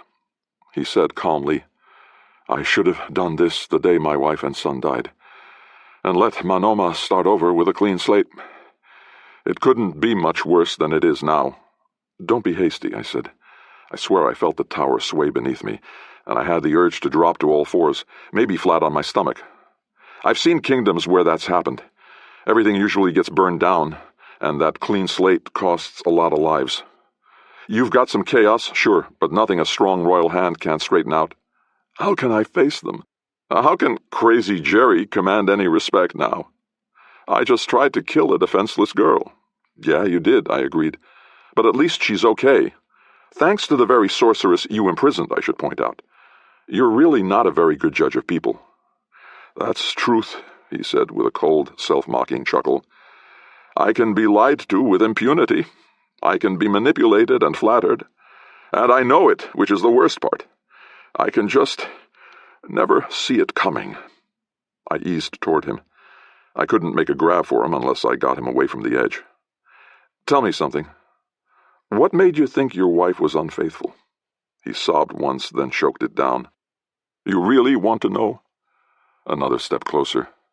I hoped Opulora was right about my skill in getting people to talk. "I think it's important that you know." He made her laugh, Ellis did. She never laughed for me. She never found my jokes funny. She never laughed with delight when I came into the room the way she did with him. Then he genuinely began to cry. "I wanted to humiliate her for the way she made me feel. I wanted to humiliate him for helping her do it.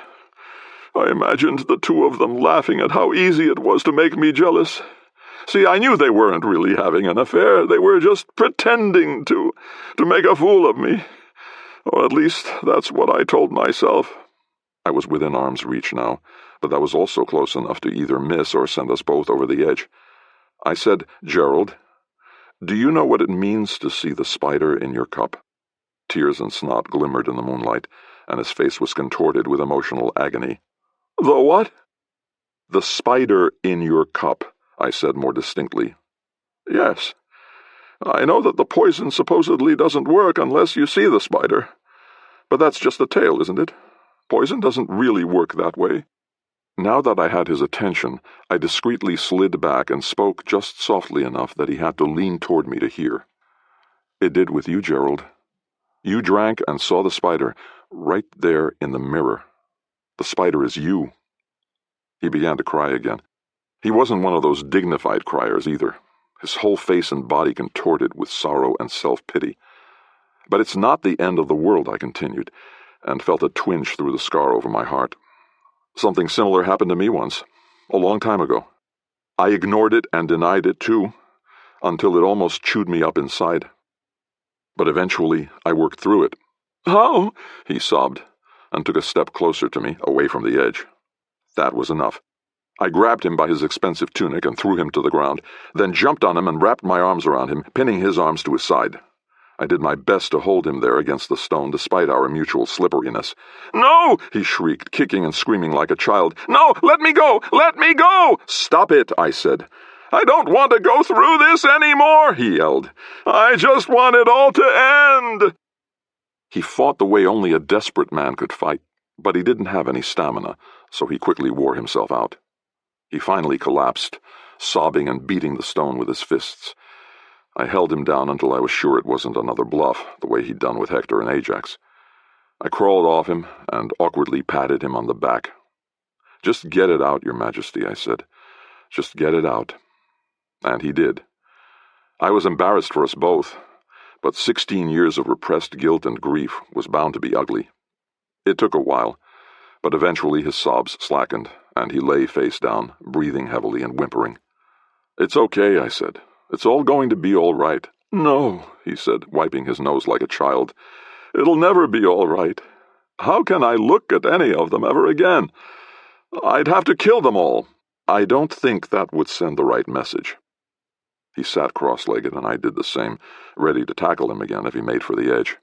He wiped his eyes and said, "Why do you care about all this anyway? It's not your kingdom. You're not part of Ellis's court or mine. Why are you here?" "Because a brave man once died saving a little baby girl. But before he did, he asked me to help her too. And I did. You know what's funny about that, Jerry? Although I barely knew her for a day, that little baby girl claimed a place in my heart. And even though she's no longer a baby, I wasn't about to let anyone hurt her again for their own selfish reasons. Not even a king." He wiped his face again. He looked smaller now, and more frail, as if all the nervous insanity that had built up in him had been exorcised. And maybe it had. "You know what, Jerry? You need someone to talk to. A friend or a wife or even a dog. I think you keep to yourself too much." "I'm the king," he said. "Who can I talk to?" "You used to be friends with Ellis. At least he also knows how heavy a crown can be." He looked at me for a long moment. "You don't talk like a sword jockey. Anyone ever told you that?" "Not once they got my bill," I assured him. We sat on the roof and talked about nothing in particular for a long time. Then Liz poked her head through the open hatch and said cautiously, "Hello?" I waved. "Over here." She came up onto the roof, then hunched down when she realized how high and exposed we were. "Are railings against the law here?" "This is actually the execution platform for high-ranking prisoners," Gerald said. "Allowing them to jump off on their own supposedly lets them maintain their dignity. Truthfully, if the family stories are to be believed, most of them dropped dead on the climb up. Royals aren't usually in the best shape." Liz sat down beside us, careful to stay out of Gerald's reach. "I was elected to come see if you two were okay. It's been a while." "No," Gerald said. "Far from it. But I won't get any more okay sitting up here in the dark, will I? And you're right, Mr. LaCrosse. It is cold." He stood and offered Liz a hand up. She took it warily. When we got back to the laboratory, it reeked of smoke. The first thing I saw was a body on the wet floor covered with a blanket. A quick head count told me who it was. Opulora. "She just died," Beatrice said. "Almost as soon as you left. She just dropped without a word, and then all her books burst into flame and burned themselves to ashes." The remains on the shelves confirmed this. The secrets that created Tatterhead and saved Isadora were now lost. When they saw Gerald, Hector and Ajax drew their swords and stepped in front of him. "I'm sorry, Your Majesty," said Hector, "but it's not safe for you here." "You mean it's not safe for anyone else having me here," Gerald corrected. There was a weary wisdom in his demeanor that I'd never seen before. "You're right, Hector. Feel free to guard me." I knelt and pulled the cloth back from Opulora's face. She looked impassive in death. The lines of age and strain faded to the kind of serene beauty she must have possessed in youth when she became friends with the future queen. I lowered the cloth and said, "She used up her life to save Izzy's." "What?" Isadora said. "You were mortally wounded. I could tell it, and I bet Hector and Ajax could too. She gave you enough of her life to heal the wound, just like she did to keep you alive when you were unborn. But this time it was more than she could spare." "Oh, my God," Isadora said, and her eyes grew wet. "There was so much I wanted to say to her, to ask her."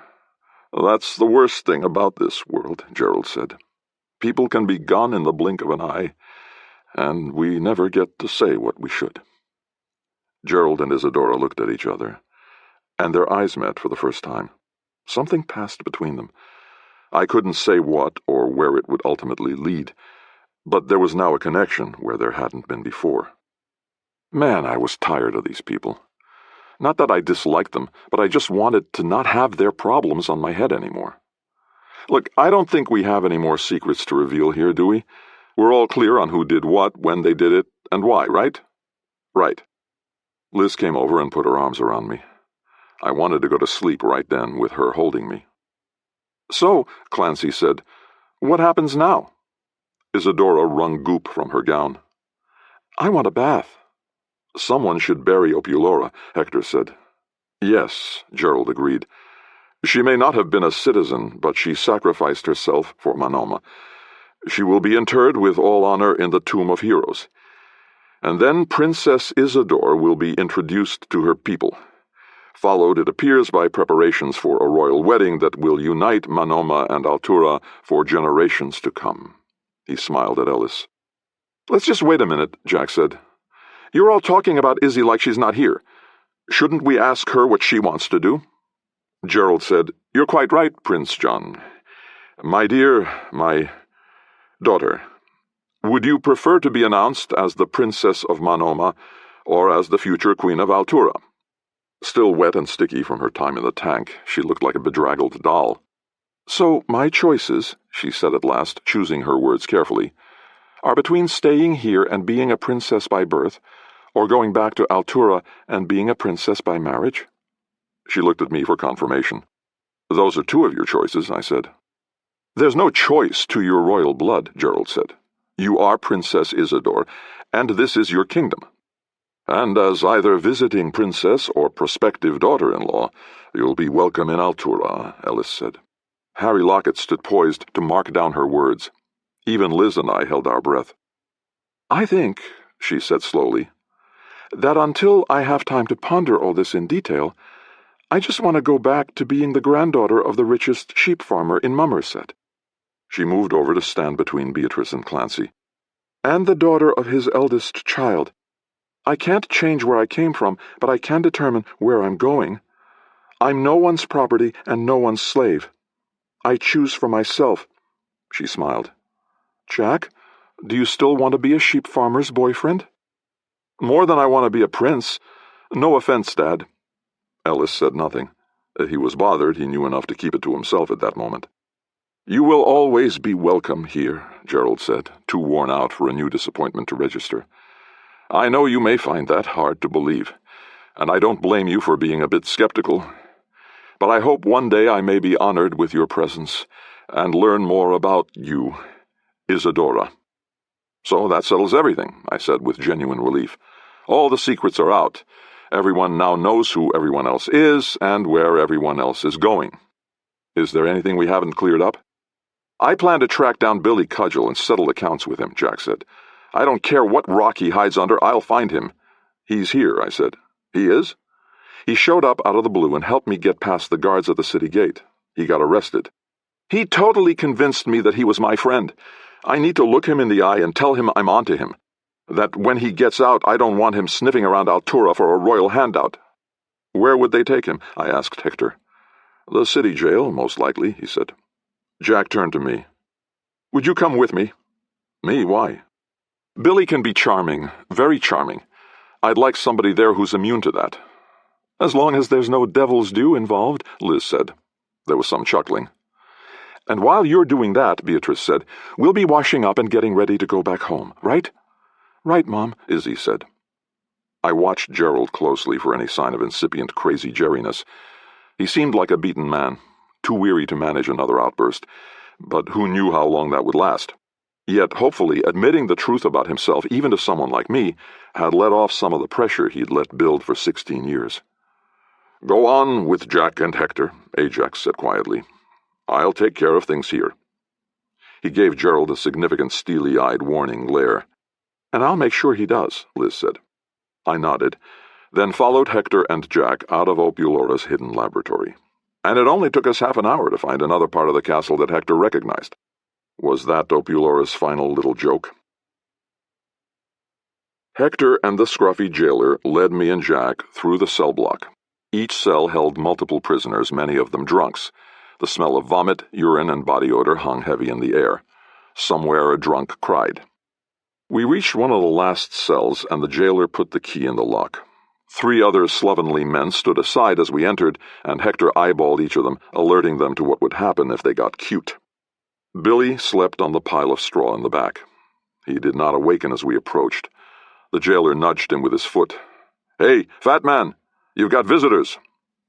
Billy's head lolled in an absolutely unmistakable way.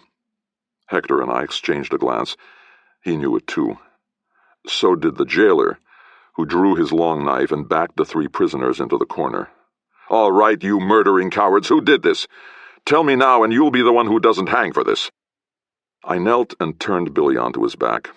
His face was half purple where the blood had settled while his corpse remained on his side. His swollen tongue also protruded slightly between his teeth. One of the other prisoners screamed when he saw it. The scream was picked up along the cell block, mockingly and with delight. I checked Billy, but found no sign of injury. "No one killed him," I said. "At least not with anything obvious. I suppose there was a slight chance he might have been poisoned, but it seemed far more likely that the terror of finally facing the consequences of his actions had stopped his heart as surely as any weapon or venom. For a man used to talking his way out of things, there could be no worse fate." "The fat, lying bastard," Jack muttered. Yet he said it with such compassion that I checked to see if he was crying. He wasn't, but when he knelt and kissed the dead man on the forehead, I heard one of the other prisoners sniffle. Chapter 29. We journeyed back to Somerset in the company of the Glendowers and Altura's royalty, with promises to visit Monoma again in the near future. Gerald also assured Ellis he would pay an official social call to the Alturan court. We passed back through Illyria, but no one knew what had become of Tatterhead or Viola, who apparently accompanied him of her own free will. I hoped they found some peace, wherever they ended up. That first night back at Glendower's Eyrie, Isadora asked to speak with me privately. We met in the same room in which she'd earlier pulled the crossbow on me. Once the door was shut, she said, "I haven't properly thanked you for saving my life. Repeatedly, it seems." She rose on her toes and kissed my cheek. "Thank you." "That's okay." She was dressed simply in a tunic and trousers, with riding boots, and her hair pulled back. I knew she'd just returned from a no-doubt chaste riding excursion with Jack. She looked fresh and beautiful, and not at all like a princess. She said, "You seem like a very sophisticated man. You've experienced a lot, and not very much catches you off guard." If only that were true, I thought. But I said, "Part of my job." "What do you think I should do?" "I can't answer that for you." "No, but you can give me your opinion. I have no idea how to be a princess. What do they do, anyway?" "They provide a face for the royal family, a promise of the future, and an heir when it's time." Her lip curled in a slight ironic smile. "I see. And what do they do the other 23 hours of the day?" "Truthfully, not much. But Monoma could stand a little of your stability and good sense, and it would give you experience for when you become Queen of Altura. The question is, why would you want to do it?" "Because it's my blood." "Blood isn't what makes families. Only love can do that. You should understand that by now." "Then, because it's the right thing to do?" "Is that a good enough reason to dedicate your life to something?" She pursed her lips in amusement. "You're supposed to help me clarify things, not make them more complicated." "It is complicated, honey." She thought this over. "All right. I'll just have to keep thinking, then. There's no immediate crisis that requires a decision." "That's probably the best thing. And if you need another sounding board, your mom is one of the smartest, toughest women I know." She stepped closer. "May I ask you something personal? Why didn't you stay with her back then?" "I wasn't the person I am now." "Was she?" "Yeah, pretty much." We both laughed at that. "You could have been my father," she said. "I know. That's crossed my mind, too. But I can't imagine how you could have turned out any better." She smiled shyly, and her cheeks flushed at the compliment. "Your wife is a lucky woman, Mr. LaCrosse. I'll tell her you said that." As I went to rejoin the others, Harry Lockett waylaid me in the hall. "What were you and the princess talking about?" he asked. "Off the record," I said. "Of course not." "Then we were talking about the price of wool." He laughed. "You're a fascinating guy, LaCrosse. I think it might be fun to sit down with you sometime and get your life story." "I can't think of anything more dull." "Are you kidding? The 2 times I've crossed paths with you, you've had beautiful princesses underfoot, strange beasts tearing up the countryside, and elaborate plots you've had to unravel. That sort of thing is gold to someone like me." "Maybe when I'm old and retired." "I'll hold you to that," he said. A week later, Liz and I drove her wagon away from Somerset. There were hugs, hearty handshakes, and yes, tears. But Beatrice told Clancy to get a hold of himself. When we reached the forest, she said, "Well, that vacation was exhausting. I can't wait to get back to my routine in Nisida so I can get some rest." "At least everyone's where they want to be now," I said. Except Opulora. And Billy Cudgel. Wow. You're really seeing the bright side of everything, aren't you? Sunlight that got through the leaves sparkled in her eyes. She said, I'm sorry. I am being a downy clowny. If you ever use that term again, I'm leaving you, I deadpanned. She smiled.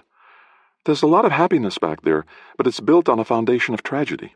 I mean, Gerald's queen and prince are still dead. It was a long time ago, but it counts in the tally, doesn't it? Interesting observation. I asked Izzy what she was going to do about Monoma. She said, blood isn't all that matters. Do you believe that's right? Yes, I do, I said with certainty, secretly delighted to be paraphrased. I know it's right. Because of people like Duncan Tew? The bitter teenage son of a pirate and a barmaid, both of whom abandoned him for selfish reasons, had managed to get a toehold on maturity during a particularly rugged sea voyage. I'd pointed the way, but he'd made the journey. Partly because of myself. I drank and saw the spider, too. When Janet was killed? Yeah. I was convinced that because she died, the world was cold and evil, and that it was okay to take what I wanted. It took me almost as long as it did Gerald to get past it.